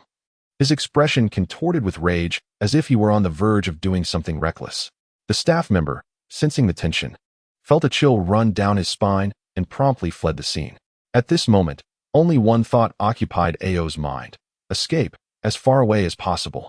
Soto City had become untenable. 500 million gold spirit coins would not only drain the Great Spirit Arena dry, but would also strip him of his dignity. Had Tang San taken the field, Ao might have held on to a glimmer of hope, but with Yun Zheng, he saw no chance of victory for the Shrek team. Yun Zheng's style was far too reckless. Not only Ao, but the noble elite of Soto City erupted in derisive laughter upon witnessing Yun Zheng and Yu Qing'er take to the stage. To them, this was a contest devoid of suspense. Conversely, the audience remained undeterred, their fervent cheers rising to a deafening crescendo, overflowing with enthusiasm even without the host's prompt. On the main stage, however, both the Shrek team and the Royal Fight team maintained an air of calm. As the banter phase commenced, influenced by Yun Zheng and Yu Tianheng's presence, even the typically loquacious Ma Hongjun and Yu Feng fell into an unexpected silence. On one side of the stage, Yu Tianheng fixed an intense gaze upon Yun Zheng. He understood that the seemingly inconspicuous member of the Shrek team was actually the rightful disciple of Yu Zhengbai, and he was the opponent Yu Tianheng had to defeat today. Meanwhile, Yun Zheng did not direct his attention towards Yu Tianheng. Instead, his icy gaze swept over each member of the royal fight team, his focus sharper than ever before. Even he was unaware of this newfound intensity within him. Since his arrival in the Douluo Continent, he felt an unshakable resolve. There was no particular reason for this. It was merely that upon hearing Yu Qing'er's sobs the previous night, Yun Zheng had made a firm decision, even if it stemmed from Yu Qing'er's unreasonable tantrum. He was determined to aid her. The match commenced. In the next instant, as a commanding voice resonated, Yun Zheng's figure flickered and vanished. In that fleeting moment, Yu Tianheng, as if rehearsed countless times, instinctively barked, "Protect Lingling." The graphite of the black tortoise martial spirit stood guard beside Yi Lingling, activating its second soul skill. Two ebony shields materialized, positioning themselves in front of him and Yi Lingling. The instant the icy arrow descended, it struck the center of the dark shield with a resounding clang, shattering upon impact, while the shield remained unscathed. From behind the shield, Graphite let out a cold chuckle, preparing to mock the opposition. Yet, he suddenly sensed an icy chill invading his being through the soul power, sending a shiver down his spine. "Are you all right?" Yi Lingling inquired, noticing Graphite's shuddering form. "I'm fine," Graphite replied in a deep voice, shaking his head. "But the Frost Heaven Archer possesses some unknown methods. His arrows carry a chilling force capable of penetrating the black tortoise shield." Upon hearing Graphite's words, Yu Tianheng's brow furrowed slightly. This was information he had not anticipated. However, this minor development did not alter Yu Tianheng's resolve. He commanded sternly, "They have healing support soul masters. Do not engage in a war of attrition. Press forward directly. They lack defensive soul masters. You phone. Oscar, go after the 7 treasure glazed tile and the sausage specialist. I will handle the evil eye white tiger and join you shortly. Graphite and Stone, protect Yinzi and Lingling. Be cautious of their martial soul fusion skills." With that, a tempestuous blue lightning descended with a resounding roar as Yu Tianheng charged forth, leading the fray. As Yu Tianheng strategized, Oscar at the rear discerned the unfolding scenario. While continuously crafting sausages, he vented his frustration. "Damn it. The royal fight team must have researched us in advance. Otherwise, how could they have effortlessly blocked Yun Zheng's ice arrow without a glance, charging headlong into the fray? There is nothing to say. We've done our homework too. It's a case of 50 steps laughing at 100. Ning Rongrong shook her head, her expression grave, devoid of anger as she spoke deliberately. "However, the royal fight team is going all out, and we..." The unspoken words hung in the air, their meaning palpable. The disparity in strength between the Shrek team and the royal fight team was painfully evident. They had hoped the latter's arrogance would lead to carelessness, but instead, they had adopted a cautious approach. This undoubtedly exacerbated an already dire situation. Yun Zheng recognized this shift too, but time was of the essence. He swiftly returned to the team, continuing to suppress Graphite with ice arrows while solemnly instructing, "Oscar, give the sausages to Dai Mubai and Zhu Qing." At his command, Oscar quickly delivered the freshly made sausages to Dai Mubai and Zhu Qing, who wasted no time devouring 3 restorative sausages and a detoxifying sausage. Upon witnessing this, Yun Zheng fixed a sincere gaze upon them, earnestly stating, "Mubai, Qing, I entrust this to you." Dai Mubai, sensing Yun Zheng's intensity, felt a jolt of determination. Unsure whether it was the surge of soul power from the restorative sausages or Yun Zheng's fervent conviction, he smiled reassuringly and, without a second thought, charged forth with Zhu Qing. Seeing Dai Mubai spring into action, Yu Tianheng's eyes sharpened, the blue arcs of lightning crackling around him. His first soul ring ignited as a violent tempest of electricity coalesced into a formidable electric dragon claw in his palm, which surged forth, flanked by several smaller blue lightning dragons aimed directly at Dai Mubai. However, what Yu Tianheng did not anticipate was that Dai Mubai, empowered by the speed augmentation of the 7 treasure glazed tile, deftly evaded his attack, slipping past him without a backward glance. "Your opponent is not me." Simultaneously, Yun Zheng inhaled deeply, turning to Yu Qing'er with an admonition, "Qing'er, act within your means." Indeed, Yu Qing'er nodded emphatically, though whether she truly absorbed the sentiment was known only to her. Meanwhile, Yu Tianheng, incensed by Dai Mubai and Zhu Zhuqing's blatant disregard for him, felt a surge of anger and was poised to pursue them, when a melodious reprimand rang out, "Giant spirit golden light." Upon hearing this, Yu Tianheng's steps faltered. a look of awkward discomfort gracing his features. Nevertheless, he could not remain indifferent. He swiftly turned and unleashed a bolt of lightning, shattering the golden dragon wave. Then glanced at Yuqinger, offering a resigned smile as he murmured, "Little sister." Though Yuqinger donned a mask, the manifestation of the giant spirit golden dragon had unequivocally revealed her identity, whether it stemmed from guilt over his past foolishness or a profound respect for Yu Tianheng. Yuqinger undoubtedly ranked as the one he least wished to confront within the Shrek team. In Yu Tianheng's eyes, the spirit fusion techniques of Dai Mubai and Zhu Zheng posed little challenge, but it was Yuqinger who presented the most formidable obstacle. "I am not a member of the Blue Lightning Tyrant Dragon clan. I cannot bear the title of little sister." Yuqinger, empowered by her giant spirit golden dragon martial soul, advanced with her dragon-scaled gauntlets shimmering with radiant gold, her face a mask of determination, resembling an invincible Valkyrie. "Clan, Qing." Alas, Yu Tianheng, observing the chilling resolve in Yuqinger's expression, wished to apologize but found the words trapped in his throat, manifesting instead as a sigh and a caution, "Stand aside. You are not my match. Whether I am a match or not will be revealed in battle." Yuqinger disregarded Yu Tianheng's words, issuing a fierce command as several beams of giant spirit golden light surged forth. Chapter 78. The ethereal white tiger plans have shifted. Yu Tianheng is detained by Yuqinger, while Dai Mubai and Zhu Zheng surge into the ranks of the Emperor fighting team, aware of the formidable soul fusion technique possessed by the two. The Emperor fighting team does not take this lightly. Under orders to eliminate Ning Rongrong and Oscar, Yu Feng and Osro swiftly return to defend. Yu Feng, with trepidation, engages Dai Mubai, narrowly avoiding a lethal white tiger radiance wave that grazes him, sending chills down his spine.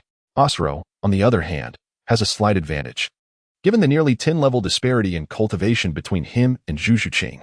After a few exchanges, Osro forces Zhu Zheng to retreat, separating her from Dai Mubai. It is well understood that the soul fusion technique requires contact between the two parties. Thus, the most effective countermeasure is to isolate them. However, the Emperor fighting team is not naive enough to believe that merely separating Dai Mubai and Zhu Zheng will completely neutralize the soul fusion technique. They have prepared for this battle for 2 whole days, and if the Shrek team were truly that inadequate, it would undermine their efforts. Certainly, the Shrek team possesses their own strategies. Otherwise, their meticulous preparations would be in vain. That said, precautionary measures are essential. Aside from the frontline fighters Yu Feng and Osro, Dugu Yin is under the protection of Shimo, while Yi Lingling is safeguarded by Shimo. It is noteworthy that Shimo's protection of Dugu Yin is proactive, whereas Shimo's defense of Yi Lingling is reactive. Yun Zheng's ice arrows rain down incessantly, each shot striking without a trace, making them nearly impossible to evade. To prevent the only support soul master from being eliminated unexpectedly, Shimo remains steadfastly in front of Yi Lingling, raising his large shield to protect her, which is now encased in frost. As the shield endures more and more ice arrows, the chilling energy penetrating Shimo's body intensifies.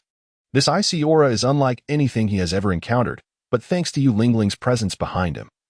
The healing prowess of the 9 Heartsea Pearl is not merely a boast. Despite the overwhelming cold, it is kept at bay.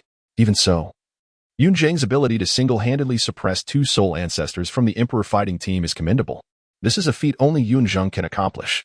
The 4 essential elements of his prowess include the long-range output of his bow and arrows, the armor-piercing effect that disregards defenses, the deceptive and stealthy nature of his aerial strikes, and the terrifying chill of extreme ice. Meanwhile, within the Shrek team, the circumstances surrounding Dai Mubai and Zhu Zheng require no elaboration. Yuqinga stands in a standoff with Yu Tianheng, while Yun Zheng continuously draws his bow, his second soul skill never faltering, rapidly depleting his soul power. Ning Rongrong's amplification light remains steadfastly on Yuqinger and Yun Zheng, but not on Dai Mubai and Zhu Zheng. That moment has yet to arrive. Oscar is the most industrious of the group, tirelessly producing sausages since the onset of the match. His insidious soul spells have been unrelenting. As his soul power nears exhaustion, he hastily consumes 2 recovery sausages before continuing his production. Before the match began, Yun Zheng had clearly stated to Oscar that the Emperor fighting team possessed 2 agile attack-type soul masters, along with the formidable Yu Tianheng. Should any misstep occur, and the Emperor fighting team breaches their defenses, Yun Zheng can only protect one between himself and Ning Rongrong. In contrast, Oscar's sausages can be preserved, while Ning Rongrong's amplification cannot be sustained indefinitely. In simpler terms, Yun Zheng's intent is clear. should the Emperor fighting team pose a threat to their back line. He will shield Ningrongrong, while Oscar is expected to leap off the main battlefield. Thus, prior to any unforeseen events, Oscar must produce as many recovery sausages as possible. Considering the significant disparity in cultivation levels, the Shrek team's total soul power is insufficient. Oscar willingly accepts Yun Zheng's strategy. Although Yun Zheng's approach may seem harsh, Oscar harbors no grievances. The expressions exchanged between Yu Qing'er and Yun Zheng last night, along with Yu Qing'er's cold demeanor today and Yun Zheng's solemn aura, were evident to all. Though Oscar may lack complete understanding, as Yun Zheng's close ally, he is eager to support Yu Qing'er's whims and Yun Zheng's protective instincts, just as he once did for Tang Sect in the Stardow Forest. As for the outcome of this match, Oscar is not overly concerned. For him, as long as Yu Qing'er can resolve her inner turmoil and Yun Zheng achieves his desires, it would be the finest outcome in his eyes. In truth, this sentiment is shared among Dai Mubai and the others. This is why Tang Sect and Xiaowu so readily relinquished their opportunity to participate, and why the five on the field unanimously designated Yun Zheng and Yu Qing'er as the core of their team. On another note, the last member of the Shrek team, Ma Hongjun, remains inactive at this time. Typically jovial, he is now intensely focused, clutching Oscar's flying mushroom sausage and intently observing Dai Mubai and Zhu Shiqing, refusing to exhibit even the slightest hint of complacency. Although it is not yet his time to enter, when the moment arises, he cannot allow any mistakes. Seeing Shimo firmly restrained and Yufeng being relentlessly pursued, Duguyan cannot help but emit a cold snort, a hint of anger gracing her fair visage. Her emerald eyes transform into serpent-like pupils as 3 soul rings of yellow and purple rise. The first and second soul rings illuminate, cascading down upon Osro, Yufeng, and Shimo. First soul skill, Azure Scale Red Poison, stimulating the nerves, enhancing attack and speed by 20%. Second soul skill, Azure Scale Blue Poison, alleviating pain, increasing defense by 30%. In an instant, Shimo and the others feel a surge of power. Yufeng begins to counterattack Dai Mubai, while Zhu Shiqing finds herself in a precarious position. Witnessing this scene, Duguyan smiles in satisfaction, murmuring, "This battle must be won by Tianheng. Now is the time." As Duguyan's soul skill is unleashed, Yun Zheng's eyes brighten. With a flick of his fingers, he alters the direction of his frost sky feather bow and releases several arrows. This is the moment Yun Zheng has been waiting for. Duguyan's amplification effect is remarkable, yet at its core, it remains a venomous serpent's poison. Unlike the flawless enhancement of the 7 Treasures glazed tile pagoda, Duguyan's augmentation, while boosting Yufeng, Osro, and Shimo's combat prowess, also plunges them into a state of excessive excitement. Sometimes, a lack of a composed mind can be fatal, affected by the Azure Scale Red Poison. Osro and Yufeng remain oblivious to Yun Zheng's actions, but Duguyan notices, understanding whom Yun Zheng is targeting, even if the ice arrows are elusive. "Be careful," Duguyan cries out, attempting to alert Yufeng and Osro. Alas, it is too late.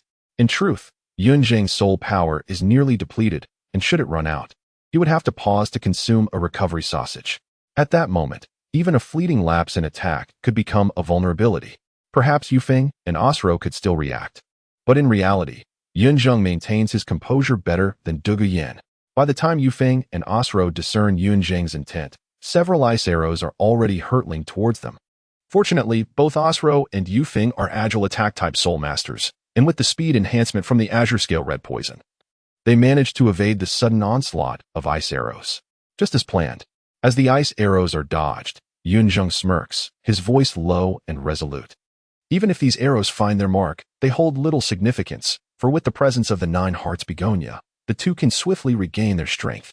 From the outset, Yun Zheng's intention was to force back Osro and Yufeng. Only by repelling Osro and Yufeng could Zhu Shiqing and Dai Mubai have the opportunity to unleash their martial soul fusion technique. Roar! By the time Osro and Yufeng realized the situation, it was already too late. The radiance of the martial soul fusion illuminated the center of the main battle arena, inciting a wave of astonishment.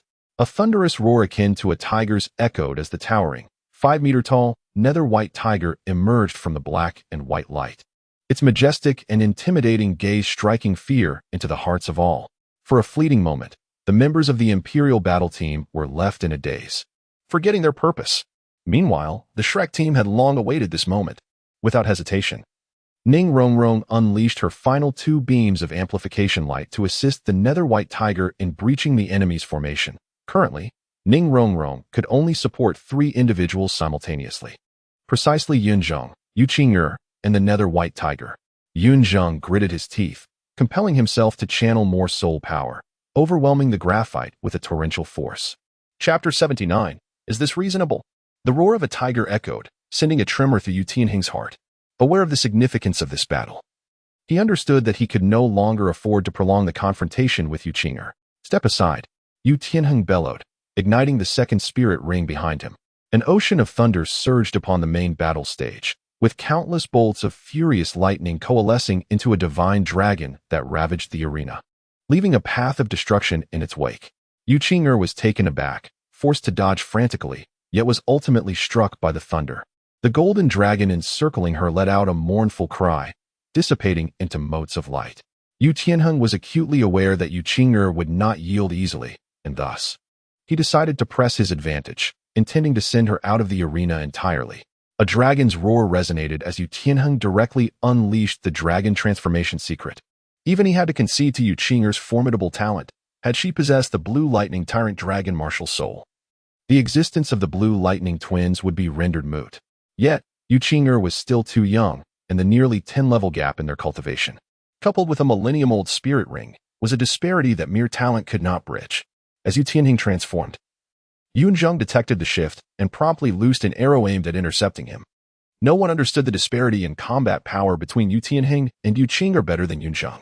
While Yu Qing'er could barely hold her ground against Yu Tianheng without his third spirit ability or the dragon transformation, the moment he became earnest, her defeat was inevitable. Humph! Yu Tianheng scoffed, his dragon-clawed arms sweeping lightly, sending forth a tempest of wind and raging lightning that obliterated Yun Zheng's icy arrow. Changing opponents? Just as I wished. Seeing Yun Zheng make a move, Yu Tianheng abandoned Yu Qing'er and turned his gaze upon him. Noticing Yun Zheng's pale lips and wan demeanor, he glanced at Oscar's recovery sausage and mused, I can grant you time to recuperate. Let us engage in a fair combat. Yun Zheng found Yu Tianheng's words nothing short of mockery. A cold sneer emerged on his face as he felt a surge of hostility, his first spirit ability flickering uncertainly. However, at that moment, Yun Zheng caught sight of the pleading look in Yu Qing'er's eyes. This battle was equally critical for both Yu Tianheng and Yu Qing'er's. Yet for Yun Zheng, his sole desire was to protect Yu Qing'er and resolve her inner turmoil. With this thought, Yun Zheng clenched his teeth in a struggle, ultimately retracting the frost sky feather bow and hastily stuffing Oscar's recovery sausage into his mouth. His spirit power had been severely depleted, and if he wished to emerge victorious, he needed to regain some strength. Yu Tianheng, witnessing this, felt a surge of delight, mistakenly believing Yun Zheng had acquiesced, his demeanor brimming with eagerness. But the next moment, Yu Tianheng heard a sharp reprimand from behind. He spun around to see Yu Qing'er, her fist radiating brilliant golden light, akin to 2 dragon heads, charging toward him with immense force. Caught off guard, Yu Tianheng had little time to react and hurriedly swung out his dragon-transformed arm. Boom! The golden dragon collided with the thunder dragon, resulting in an explosion of golden light and thunder, sending shockwaves that fractured the main battle stage like waves crashing against the shore. Cough! Yu Tianheng coughed violently, the thunder dragon dissipating as he stumbled back several paces. His heart filled with shock. He had indeed acknowledged Yu Qing'er's extraordinary talent, but as a member of the Blue Lightning Tyrant clan, his innate pride and reverence for the Blue Lightning Tyrant dragon led him to believe it was the foremost beast martial soul on the continent. Even mutations arising from it were merely grotesque degradations. Neither Yu Qing'er's giant spirit golden dragon nor Lu Erlong's fire dragon could rival the Blue Lightning Tyrant dragon's might. Yet now, Yu Qing'er had emphatically slapped him with the truth. Admittedly, while Yu Qing'er's giant spirit golden dragon lacked control over lightning and bore no elemental power, its sheer strength was nothing short of terrifying. Both being body-refining spirit masters and dragon-type martial souls, Yu Tianheng had trained nearly twice as long as Yu Qing'er. Yet her strength surpassed his by at least double. Had it not been for the augmentation of spirit power and thunder, that punch would have resulted in a complete rout rather than mere retreat. It must be acknowledged that while Yu Qing'er's punch did possess an element of surprise, Yu Tianheng was still 9 levels her superior and wielded the dragon transformation secret. By all measures, it was Yu Qing'er who was at a disadvantage.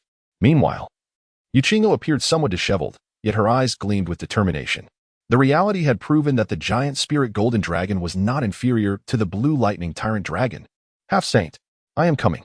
The spectral white tiger manifested, and Ma Hongjun recognized it was his moment to take the stage.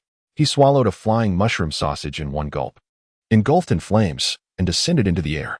Be careful. Yun Zheng's expression hardened as he spoke gravely. Roar, Ma Hongjun seemed oblivious to Yun Zheng's warning, responding instead with a resounding phoenix cry. For a moment, Yun Zheng felt a sense of relief. From the beginning of the match, he had maintained a state of full output. His spirit power was now depleted, leaving him incapable of supporting the spectral white tiger. He could only rely on Ma Hongjun in peak condition, and fortunately, his previous strikes had been fierce enough to keep Shimo momentarily incapacitated. Such is the allure of archers. Against a defensive spirit master like Shimo, who lacked both offensive and advancing capabilities, Yun Zheng could only deliver blows unopposed. Were it not for Yi Lingling's healing presence behind Shimo, Yun Zheng might have been able to eliminate him outright. Roar. Meanwhile, the spectral white tiger charged toward the Imperial fighting team, its fearsome roar sending shivers down the spines of the audience below. What are you waiting for? Stop it. Du Guyan was the first to regain her senses, shrieking in alarm as Yufeng and the others jolted into action. Third spirit ability, Wind Barrier. Third spirit ability, Leopard Shadow Clone. Yufeng and Oscar immediately stepped forward, their defensive spirit abilities positioned before the spectral white tiger.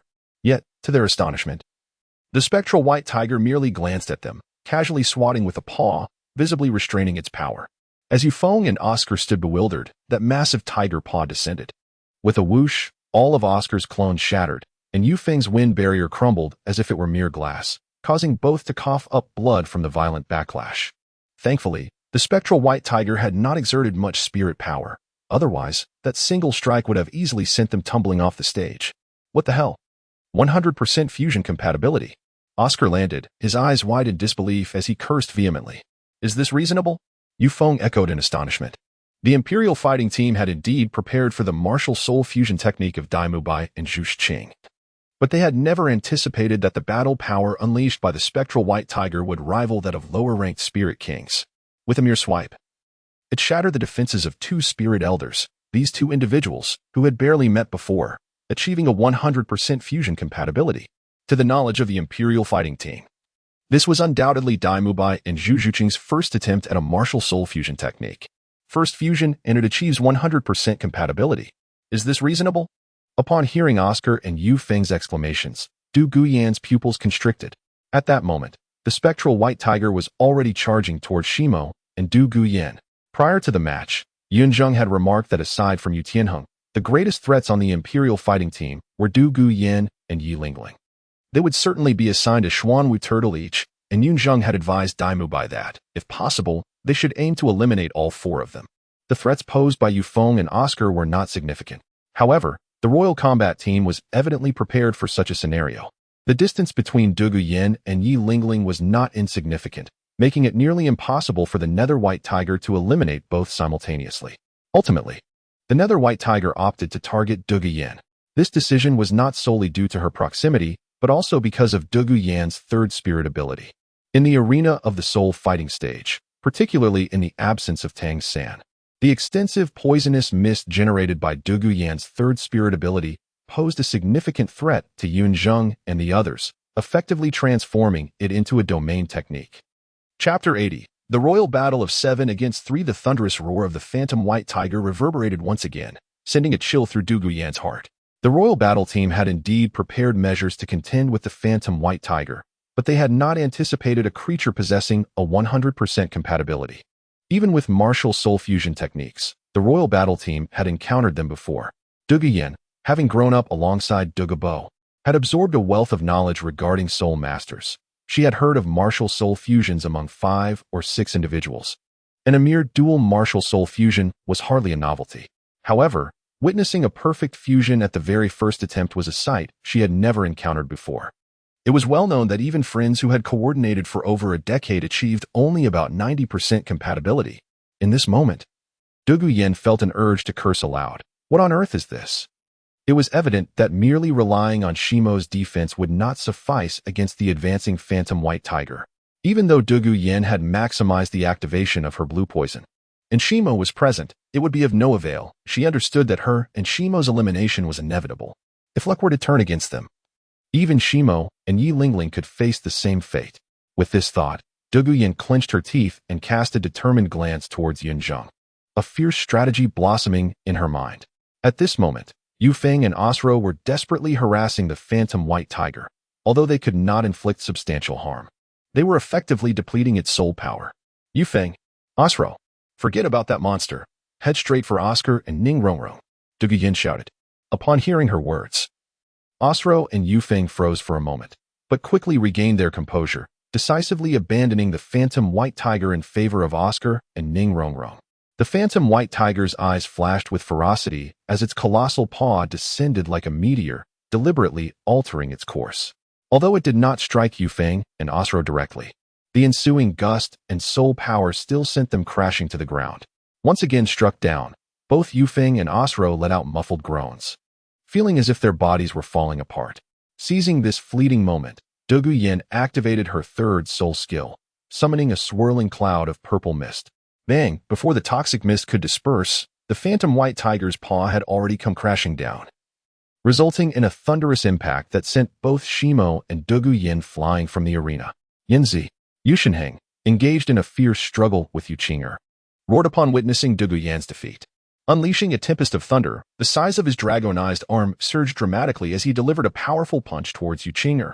Unfazed, Yuqinger met the blow with a golden glowing fist, resulting in a standoff of titanic proportions. Step aside. Yun Zheng, suppressing his fury, issued his final warning. The earlier plea to step aside had been laden with guilt and hesitation, but this time it was infused with an overwhelming threat. Impossible! Yuqinger stood her ground, her fist radiating with golden light, embodying a fierce resolve. Seeing this, Yun Zheng's expression grew increasingly menacing as he enunciated, "What happens next is no longer my concern." With that proclamation, the purple soul ring behind him ignited, transforming the already ferocious thunder into a chaotic force beyond control, his demeanor shifting to one of terror. In this state, Yun Zheng's third soul skill, Dragon's Fury, amplified his strength by 100% and his soul power by 50%. The fury of thunder surged, but it also plunged him into a brief rampage. If he did not halt it voluntarily, this state would persist until he was utterly exhausted. Startled, Yuqinger activated her second soul skill, stubbornly resisting the increasingly uncontrollable thunder. Meanwhile, although Douluo had been eliminated, her third soul skill, Azure Scale's Purple Poison, lingered on the battlefield. Due to her absence, it could not expand immediately. But the phantom white tiger was still the primary target of the toxic mist. It remained at its most concentrated. The fierce gaze of the phantom white tiger momentarily faltered. Fortunately, Yun Zheng had foreseen this turn of events and had preemptively instructed Dai Mubai and Zhu Zhuqing to consume Oscar's detoxifying sausages. After all, Douluo, being a disciple of Dougubo, warranted cautious treatment. Though the detoxifying sausages could not completely neutralize the Azure Scale's purple poison, they at least mitigated some of its toxicity, allowing the phantom white tiger to endure. Dai Mubai, feeling a pang of guilt, silently cursed himself. Zhu Zhuqing had devoted her consciousness to maximizing the potency of their martial soul fusion, yet he had committed such an unforgivable error, betraying her trust and potentially jeopardizing their chances of victory. With this in mind, Dai Mubai was consumed by regret. However, the error was made, and no amount of anger could change that. All he could do now was rectify his mistake. Before the phantom white tiger lay two choices: easily dispatch Yufeng and Osro, or take the risk of confronting the most significant threats, Shimo and Yi Lingling. After a brief moment of hesitation, the phantom white tiger made its decision. It would take a gamble. Of course, this did not prevent the phantom white tiger from stirring up trouble for Yufeng and Osro. As the beast prepared to charge, its powerful hind legs stomped down deliberately, sending shockwaves that caused the recently risen Osro and Yufeng to stagger violently, coughing up blood once more. Fuming, Yufeng shot a glare at the retreating figure of the phantom white tiger and indignantly exclaimed, "Are you incapable of playing fair? Enough. Don't let Sister Yin down." Yufeng's words were cut short as Osro shot him a resentful glance, admonishing him. Understanding the urgency of the situation, Yufeng let out a disgruntled snort and teamed up with Osro, racing towards Ning Rongrong and Oscar's direction. They paid no mind to the phantom white tiger, fully aware of its current state, although it could not be deemed entirely spent. Overcoming the formidable Xuanwu turtle with the full support of the 9-heart Sea Tang was no small feat. Yet, just as Yufeng took flight, he collided with Ma Hongjun. Taking a glance at the advancing phantom white tiger and then at Yufeng, he resolved to intercept Yufeng first. Leave everything to Yun Zheng. The pressure on him is immense. Get lost, Firebird. Yufeng shouted as he saw Ma Hongjun blocking his path. Scruffy bird, I'm a phoenix. Ma Hongjun retorted, unleashing a torrent of blazing phoenix flames. Seeing this, Yufeng quickly dodged, cursing, damn you. If it weren't for that massive tiger draining my soul power, I would have dealt with you in an instant. Say that again. I am a phoenix. Ma Hongjun yelled back angrily, intensifying his efforts. While Ma Hongjun was at his peak, Yufeng was nearly depleted, and the outcome was evident. Yufeng, Osro screamed, eager to assist. However, Yufeng stopped him, saying, don't worry about me. Go find their support soul master. I can handle this Firebird on my own. Upon hearing this, Osro clicked his tongue, nodded, and dashed towards Yun Zheng. Simultaneously, the phantom white tiger's paw had descended upon Shimo, who gritted his teeth in resistance. Yet was forced back several dozen steps, teetering on the brink of leaving the main battlefield. Just then, a waft of exotic fragrance filled the air, behind Shimo. The two great shields radiated with brilliance, empowered by the absolute healing ability of the 9-heart Sea Tang. Shimo felt a surge coursing through him, barely managing to withstand the phantom white tiger's assault. Shimo understood that the longer he could hold out, the faster the azure scale's purple poison would spread, ultimately working in his favor. Indeed, as Ma Hongjun finally defeated Yufeng, a resounding crash echoed, and the imposing phantom white tiger dissipated, leaving only Dai Mubai and Zhu Qing, both drained of soul power and severely poisoned. Upon witnessing the scene, Ma Hongjun unfurled his wings in a frenzy, slicing through the air with a streak of fire. With a swift motion, he seized Dai Mubai and Zhu Qing, transporting them to the sidelines. The task entrusted to him by Yun Zheng was clear. Ma Hongjun's duty was to safeguard the formidable Yuming white tiger, inflicting damage upon their adversaries while ensuring the safe exit of the exhausted Dai Mubai and Zhu Qing from the main stage. Yun Zheng could not afford to leave the drained Dai Mubai and Zhu Qing within the ranks of the Imperial battle team. After gently placing Zhu Qing and Dai Mubai down, Ma Hongjun cast a glance back at Shimo and Yi Lingling. Undeniably, the Yuming white tiger was indeed formidable. Even with the full restorative powers of the 9-heart Sea Tang, it seemed merely a hair's breadth away from eliminating Shimo and Yi Lingling. Alas, it was just that fleeting moment.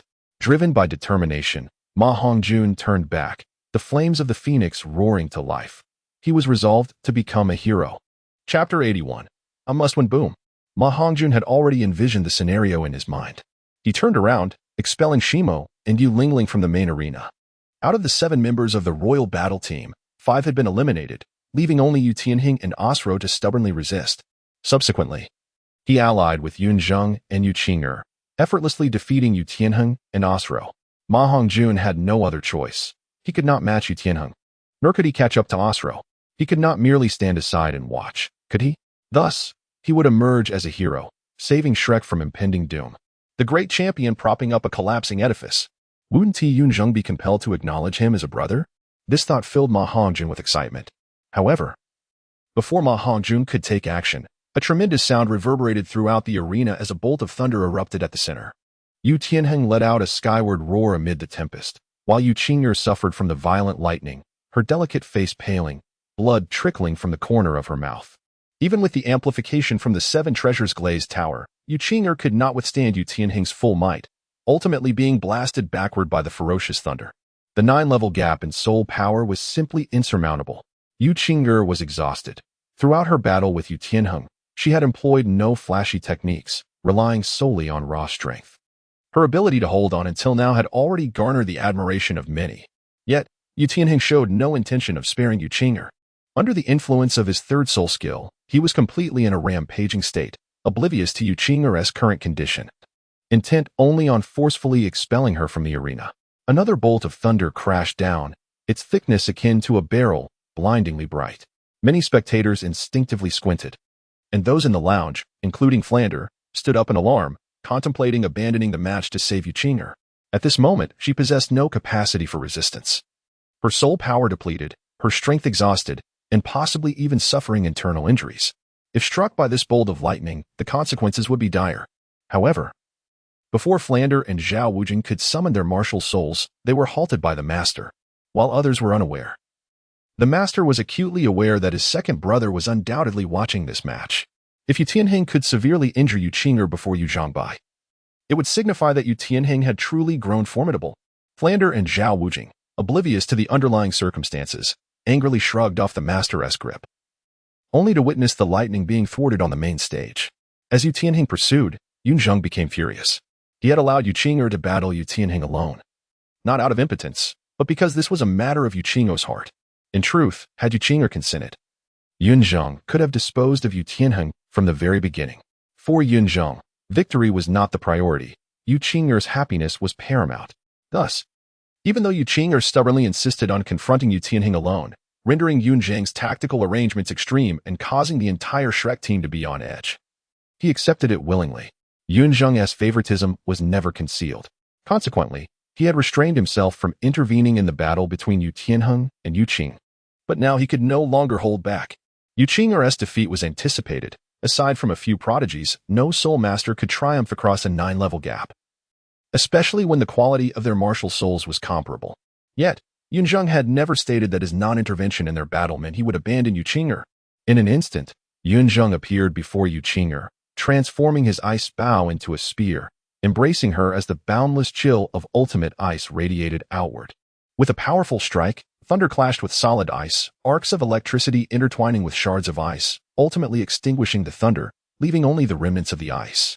In Yun Zheng's arms, Yu Qing'er had already succumbed to exhaustion, her once vivacious face now adorned with a hint of sorrow, her delicate brows slightly furrowed, causing Yun Zheng's heart to ache. Simultaneously, Yun Zheng's gaze toward Yu Tianheng grew increasingly fierce. Whether it was the chilling aura of the ultimate ice or the intensity of Yun Zheng's glare, Yu Tianheng retracted his third soul skill, his expression calming as he regarded the unconscious Yu Qing'er. With a quiet click of his tongue, he refrained from attacking Yun Zheng at that moment and instead turned to charge toward Shimo. As Yu Tianheng brushed past Osro, Yun Zheng held Yu Qing'er at the center, his gaze flickering, seemingly deliberating a decision. Ma Hongjun, seeing Yu Tianheng approach, felt a surge of panic. Phoenix fire erupted from him, attempting to drive Shimo away. However, Shimo, a defensive soul master, still had Yu Lingling supporting him, and even after expending significant soul power against the spectral white tiger, he would not be easily subdued by Ma Hongjun. If given more time, perhaps he could accomplish this feat. But alas, Yu Tianheng had already arrived. On the other side, Osro watched as Ning Rongrong and Oscar fled in opposite directions, a light chuckle escaping him. Without a moment's hesitation, he charged directly toward Oscar. Oscar's recovery sausages posed a significant threat to the royal battle team, akin to a weakened 9-heart Sitang. Had you not witnessed how nearly depleted Yun Zheng's soul power had been, only to rebound and withstand Yu Tianheng's overwhelming attack? Yet, Osro was not prepared for what transpired next. As he reached Oscar, before he could even make a move, Oscar leaped off the main stage, not forgetting to give him a mocking face. Oscar had exerted every ounce of effort. He had produced recovery sausages for Dai Mubai and Zhu Shiqing for Ma Hongjun, for Yun Zheng and for Ning Rongrong, along with consuming one himself. He felt utterly drained, as though he had run laps around Shrek Village. And it was time for him to exit. Osro quickly grasped Oscar's intentions, cursing his cunningness inwardly before hastening after Ning Rongrong. At this moment, Ning Rongrong had already taken flight, but for Osro, this was not a significant issue. He merely needed to concentrate his soul power in his legs and leap to seize her. However, just then, Osro was taken aback as Yun Zheng appeared before him, cradling Yu Qing'er with one arm and wielding the frost spear with the other. Osro, startled but not overly flustered, remained confident that with his speed, Yun Zheng could not impede him. With this thought, Osro disregarded Yun Zheng, unleashing his speed to its fullest, aiming to bypass him and eliminate Ning Rongrong. Yet, in the next moment, a tail as dark as obsidian lashed out from behind Yun Zheng, its tip emanating a crimson glow. Osro felt a moment of disorientation before a frigid spear struck his abdomen, folding him in half as he expelled stomach acid. Almost immediately, he felt his neck constricted, lifted off the ground, and then he heard Yun Zheng's voice, "Release the evil fire phoenix." In the distance, Yu Tianheng had captured Ma Hongjun, casting a languid glance toward Yun Zheng. A dramatic standoff, one captor and one captive. Osro attempted to struggle, but the tail around his neck tightened inexorably. No matter how he fought, he could not shake off Yun Zheng's malevolent bone tail. "Don't move." Yun Zheng's icy voice rang in Osro's ears. the sharp spear tip pressing against his nape, sending shivers down his spine. He dared not resist any longer. With a sigh, Yun Zheng, having calmed down upon seeing Osro captured, did not express anger or blame. Instead, he merely sighed, addressing Yun Zheng, Frost Sky Godshot. Surrender, for you have already lost. The colossal dragon lady has succumbed to her injuries. Even if the evil fire phoenix and Osro were to exchange one for one, you would still be left with but two. Here, we boast not only two fully empowered soul lords, but also the ever-rejuvenating nine-hearted sea pearl, along with the pervasive miasma that continues to engulf the battlefield. There is no need for further struggle. As he spoke, Yun Zheng slightly turned, allowing Yun Zheng to glimpse Yulingling, who tirelessly tended to their wounds behind him, and Shimo. He continued, Frost Sky God Archery, you possess great skill. Yet in this contest, you have faltered. However, I am willing to engage you in a fair duel afterward, to determine a true victor. Frost Sky God Archery. At that moment, Ning Rongrong had also arrived behind Yun Zheng, calling out to him in a strained voice. After a brief silence, Yun Zheng did not respond to Yun Zheng. Instead, he entrusted Yu Qing'er into Ning Rongrong's care, instructing her, take Qing'o away for treatment. I will be unable to protect you once the miasma spreads further. But what about you? Ning Rongrong exclaimed as she accepted Yu Qing'er, her voice filled with concern. Yet, Yun Zheng paid her no heed, his ice spear transforming back into his ice bow as he advanced resolutely. As he walked, he removed the weighted bracelets from his wrists and legs, murmuring softly, I apologize, master. It seems I must defy your orders, but I must secure victory. Osro, overhearing Yun Zheng's murmur, dared not speak but inwardly scoffed, mocking, what a charade. Removing 4 bracelets is hardly an enhancement to his combat prowess. Boom. Just as Osro thought this, Yun Zheng casually tossed the bracelets onto the main battle stage. Dust erupted into the air, and a resounding thud echoed, striking the hearts of all present, especially Osro. As the dust settled, those 4 seemingly unremarkable bracelets had embedded themselves into the battle stage, causing it to crack. Witnessing this, Osro's eyes nearly bulged from their sockets. How heavy must those be? Had Yun Zheng truly fought while bearing such burdens all along? Reflecting on Yun Zheng's prior feats, single-handedly suppressing Shimo and Yulingling, rendering the 2 soul lords immobile, and withstanding Yun Zheng's formidable strike, all while capturing himself. This was utterly absurd. Chapter 82. The Exploding Ice Mist. Shao Gang, have you really allowed this child to bear such a heavy burden? Flander thundered in the Shrek lounge, gripping the master's collar and questioning him in a fit of fury. Yun Zheng, merely 12 years of age and at a critical stage of growth, should not be subjected to rigorous training with heavy weights. Such recklessness could not only hinder his development, but also leave him with grievous afflictions that might plague him for life. Flander could not fathom how the master, so wise throughout his life, could be so foolish in this moment. The master, unable to resist Flander's wrath, was helplessly tugged back and forth, rolling his eyes in exasperation as he replied, it was not my decision, but rather the will of my second brother. Your second brother? Flander paused in surprise. My second brother, Yu Zhangbai, the Thunder Prison Douluo. The master chuckled dryly, a rare smirk gracing his face as he feigned indifference. The moment the title Thunder Prison Douluo was uttered, both Flander and Zhao Wujin stiffened, with Zhao Wujin's eyes twitching as if recalling some unpleasant memories. Upon realizing it was Yu Zhangbai's intent, Flander awkwardly released his grip on the master's collar, clearing his throat and nodding gravely. So this is the will of His Excellency the Thunder Prison. Indeed, no wonder he is the most gifted title Douluo of the Blue Lightning Tyrant Dragon Sect. His methods of educating disciples are truly extraordinary, far beyond the comprehension of us mere mortals. Old Zhao, how could you question His Excellency's approach to teaching? Zhao Wujin, caught in the crossfire, retorted with irritation, Dean, you truly have no shame. The audience was abuzz with astonishment at Yun Zheng's concealed talents. However, Yun Zheng on the main stage remained unfazed, fixating intently on Yu Zheng as he enunciated, I will say it again, release the evil fire phoenix. And I shall release him. With that, Yun Zheng tightened his grip on his tail, eliciting a pained whimper from Osro.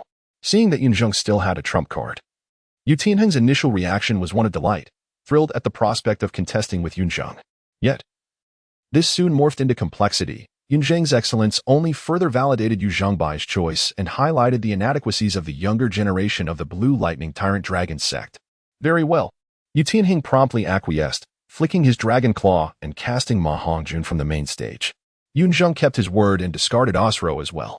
Yu Tianheng would not stoop to the level of exchanging hostages with Yun Zheng, for they possessed the 9-heart sea pearl. Osro could swiftly regain his strength if returned to Yilingling, while Ma Hongjun had little combat power left. Such an unequal exchange, although advantageous for the royal soul masters, was beneath Yu Tianheng's pride. Just as Yu Tianheng believed Yun Zheng would not go back on his word, he threw Ma Hongjun out first. I shall ask once more. We have the spread of the Bailinzi duel. How will you respond? Yu Tianheng narrowed his eyes, having regained his composure, and stepped forward to confront Yun Zheng. Yun Zheng grinned, replying, apologies. I am immune to poison. The Frostwing Bow embodies the essence of ice, and within Yun Zheng flows the coldest soul power capable of freezing all toxins.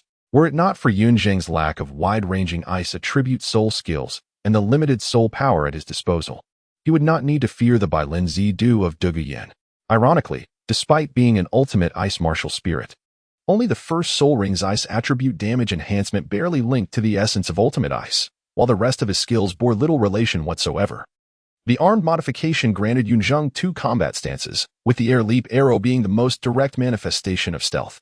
Though the downward strike amplified the Frost Whisper Spear, it truly had little connection to the essence of ultimate ice. The remaining skills, Instant Step, and the illusionary effects of the evil spirit Bone Tail were varied. Yet none possessed ice attributes. Very well, I shall defeat you and prove my talent, Yu Tianheng proclaimed, seemingly pleased, as he expanded his dragon transformation to the utmost, his arm morphing into a massive dragon-scale shield. The crackling arcs of electricity danced around him as the raging thunder transformed into a thunder dragon, charging at Yun Zheng. Amidst the din, Yun Zheng even seemed to hear the roar of the dragon. Yet, he did not engage Yu Tianheng directly. Instead, he executed an instant step to evade the attack. The thunder dragon erupted from the main stage, only to be intercepted by a hidden soul master from the arena. At that moment, Ning Rongrong comprehended the implications of Yun Zheng's words. He was acutely aware of his role. His instant step could help him evade countless attacks. But if Ning Rongrong remained on the main stage, he could not stray too far from her, thereby restricting his own mobility. Realizing this, even though Ning Rongrong felt reluctant, she understood that she was now a burden to Yun Zheng. Without further hesitation, she leaped off the main stage with Yu Qinger. Yu Tianheng paid no heed to Ning Rongrong and Yu Qinger. To him, Yun Zheng was merely resisting futilely. With 2 high-ranking battle soul masters and the 9-heart sea pearl martial spirit, their trio was perfectly poised for offense, defense, and healing. No matter how monstrous Yun Zheng was, it was impossible for him to overcome 3 opponents at once. Yu Tianheng continued his relentless assault on the evading Yun Zheng, with the thunder dragon roaring, reducing the main stage to ruins. Yet, even so, he could not capture Yun Zheng. Humph, is that all you can do is dodge? After several missed attempts, Yu Tianheng snorted coldly, activating his second soul ring. Countless bolts of thunder rained down indiscriminately, transforming the entire main stage into a forest of thunder.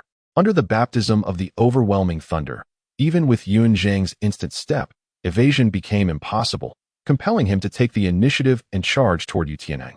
Yu Tianheng had seemingly anticipated this, his first soul ring illuminated, and under the enhancement of the dragon transformation secret technique.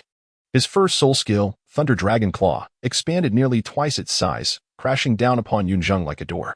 Unfazed, Yun Zheng enveloped his legs in soul power and unleashed a powerful kick. In that instant, Yu Tianheng felt as if he had been struck by a ferocious beast, his strength dissipating, unable to halt the lightning in his palm. He was propelled backward uncontrollably, a sweet taste filling his throat as crimson blood sprayed forth, interrupting both his first and second soul skills.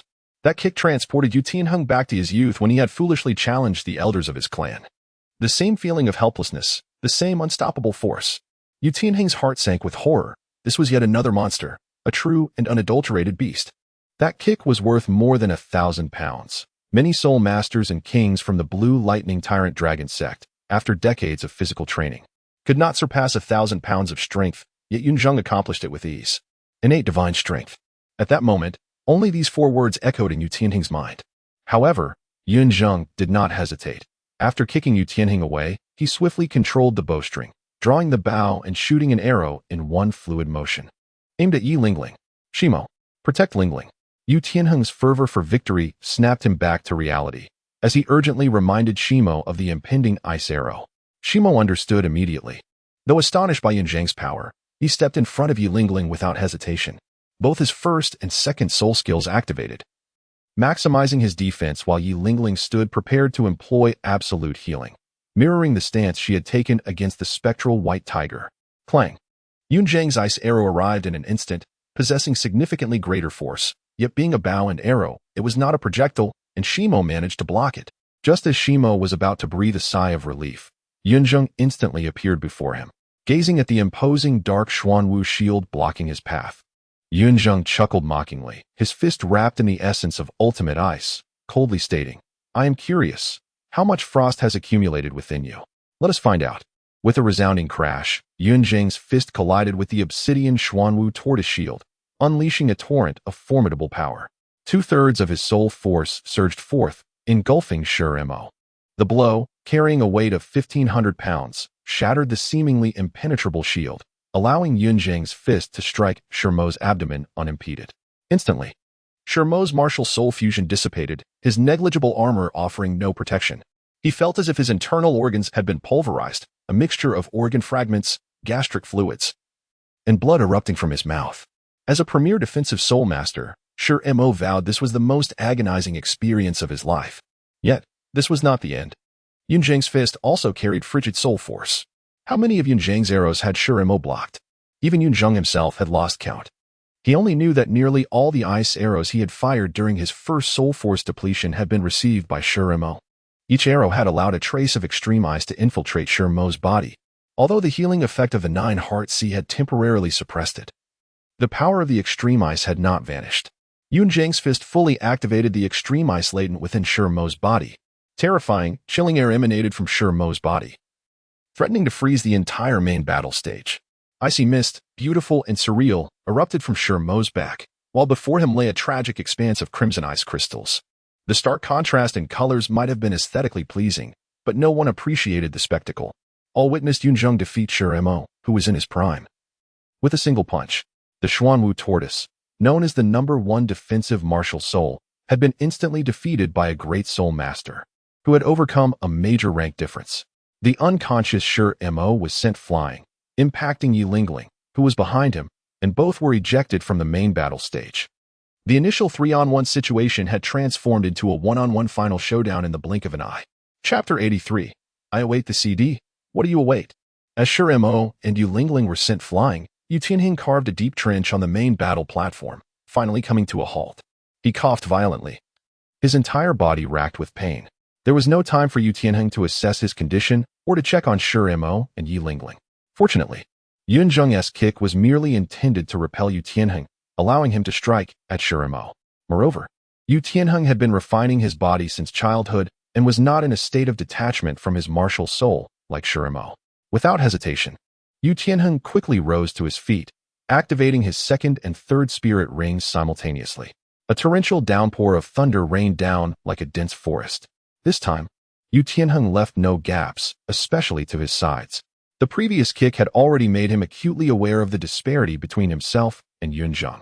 The raw physical talent displayed by Yun Zheng was unprecedented for Yu Tianheng, and the mere force of it sent tremors through him. If that were to be compounded with the omnipresent icy soul power, Yu Tianheng knew that even if he were not instantaneously defeated, he would certainly be gravely injured. The Blue Lightning Tyrant Dragon clan had always been renowned for their versatility in both close and long-range combat. With thunderous roars and unmatched dragon might, they were nearly devoid of weaknesses, standing as the undisputed #1 clan in the Douluo Continent. Any adversary facing a member of the Blue Lightning Tyrant Dragon clan would find themselves at a loss. Yet today, facing Yun Zheng, Yu Tianheng suddenly felt like a fool. Before Yun Zheng, his so-called dragon transformation secret was as fragile as paper, easily capable of eliciting cries of agony from his bones and flesh with a single kick. Yu Tianheng realized that his only advantage against Yun Zheng was his cultivation. No matter how monstrous Yun Zheng's abilities were, he was still a great soul master. Having exhausted his soul power once, even with several recovery sausages consumed, it was unlikely he had fully replenished his strength. The remarkable punch earlier had cost him a significant portion of his soul power. Yu Tianheng could confidently assert that even if Yun Zheng's soul power were dense and formidable, it could not remain abundant. In contrast, Yu Tianheng had just received treatment from the Nine-Heart Begonia, and while he had suffered external injuries from Yun Zheng's kick, his soul power had not been severely depleted. He merely needed to utilize his overwhelming soul power to unleash thunder and prevent any close-range opportunities, dragging the battle out until Yun Zheng's soul power was utterly exhausted. Then, victory would be his. Little did Yu Tianheng realize, his mindset towards Yun Zheng had quietly shifted. Initially, he felt disdainful and unyielding towards Yun Zheng. To Yu Tianheng, the fact that this outsider could become the disciple of their clan's most talented title Douluo was a matter of luck and the influence of Yu Qing'er. Thus, when he first met Yun Zheng, he envisioned supplanting him, defeating him on the grand stage of the soul arena, proving his worth to Yu Zhongbai and demonstrating who truly possessed extraordinary talent, ultimately becoming Yu Zhongbai's sole disciple.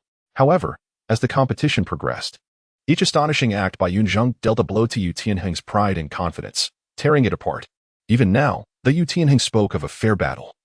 He had consciously maintained absolute advantages in cultivation, condition, and numbers. When Yun Zheng shattered these perceived advantages one by one through sheer strength, Yu Tianheng began to panic. The initial desire for a straightforward contest had vanished, replaced by a deep-seated urge to defeat Yun Zheng by any means necessary, even if it meant leveraging his cultivation forcefully. As long as he could secure a win, he could validate his own talent, compelling Yu Zhongbai to accept him as a disciple. Even becoming Yun Zheng's junior apprentice would suffice. The thunder roars. Perhaps Yu Tianheng had come to realize that he had been subdued by Yun Zheng, yet he was unwilling to acknowledge it. He roared in a frenzy, unleashing his second and third spirit abilities to their utmost, enveloping the entire main battle platform. The audience could scarcely perceive the events unfolding on stage, only hearing the deafening booms and witnessing an impenetrable net of lightning. Those with a modicum of cultivation could faintly see a figure darting back and forth within the web of thunder. That figure was, of course, Yun Zheng. At this moment, Yun Zheng's condition was far from optimal. Yu Tianheng was indeed formidable. Under the frenzied onslaught of Yu Tianheng, even with Yun Zheng's instantaneous movement technique, he could not close the distance, forced to evade on the periphery, let alone draw his bow to shoot. Yun Zheng was well aware of Yu Tianheng's thoughts. In reality, Yu Tianheng was correct. Yun Zheng's remaining soul power was indeed dwindling. Each use of his instantaneous movement drained the last vestiges of his soul energy. But Yun Zheng did not dwell on that. He was solely focused on the promise he had made to Yu Qing'er that they would win. The Shrek team would triumph over the Imperial fighting team.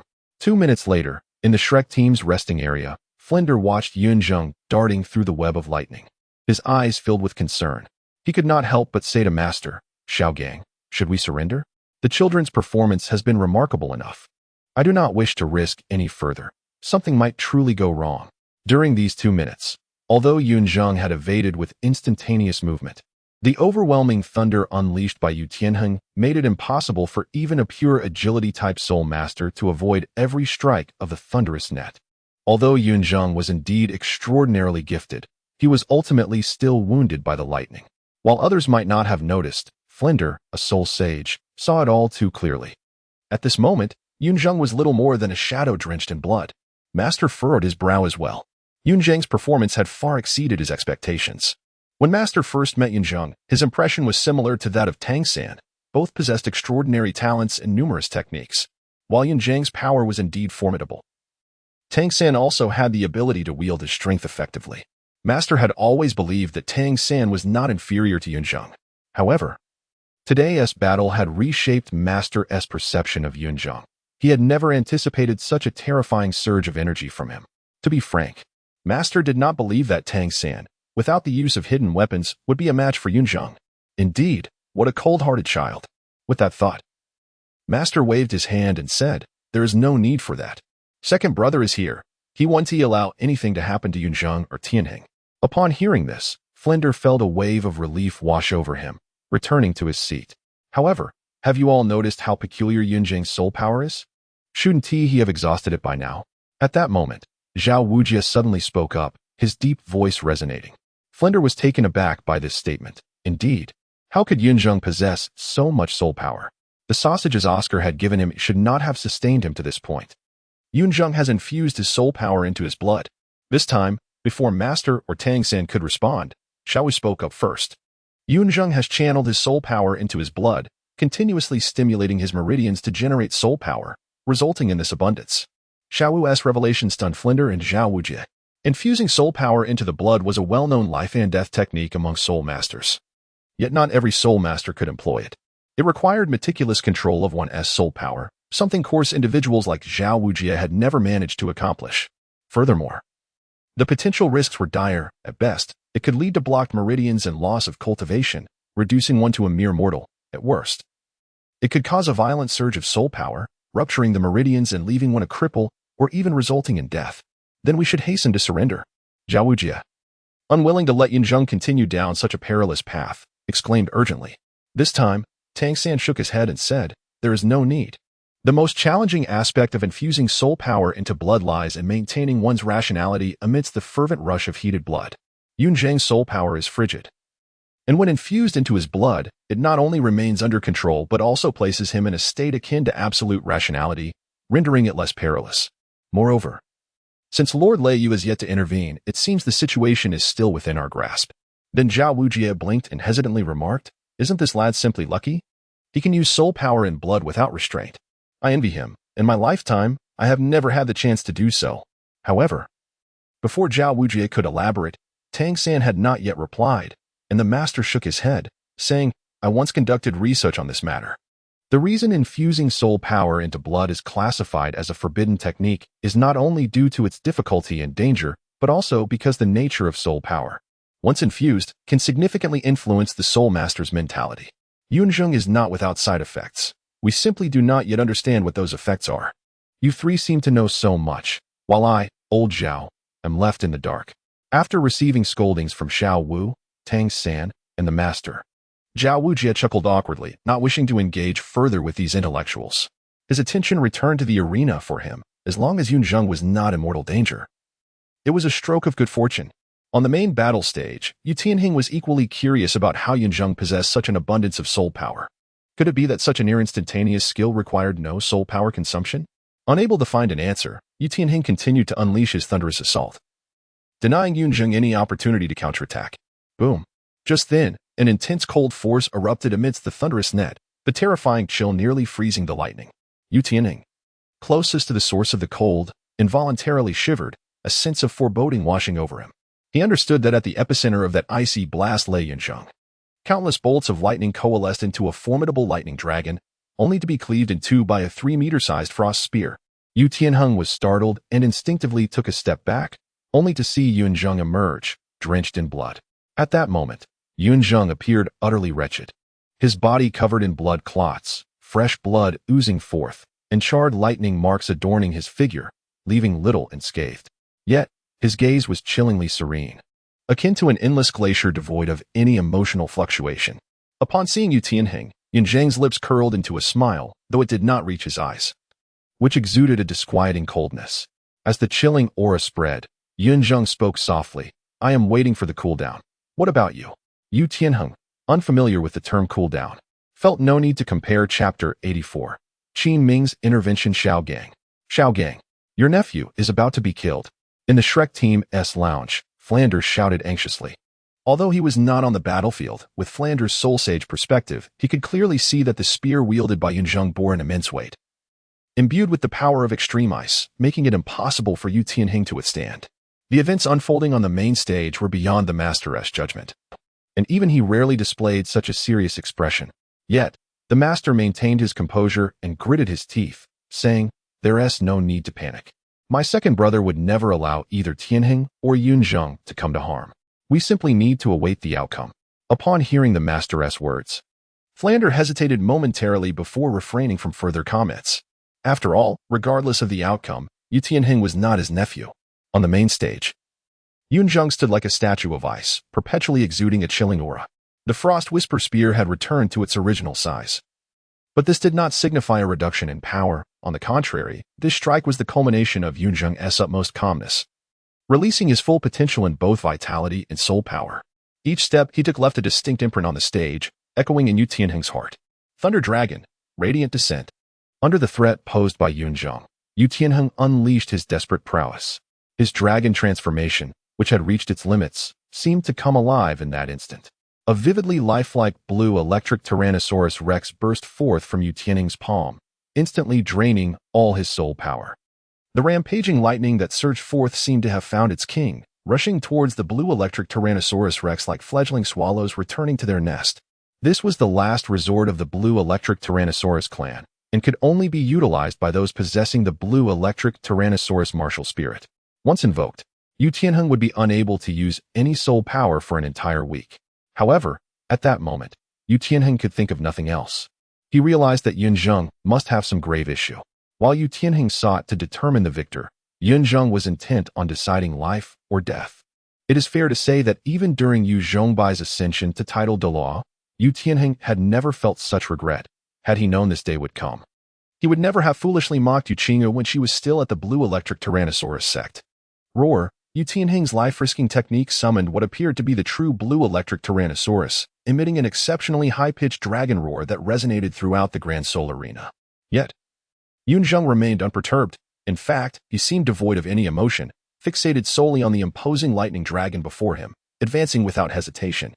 The battlefield was divided. One side radiated with raging lightning, the other enveloped in extreme cold. The main stage prepared by the Soto City Grand Soul Arena had been reduced to ruins, but no one paid mind to this.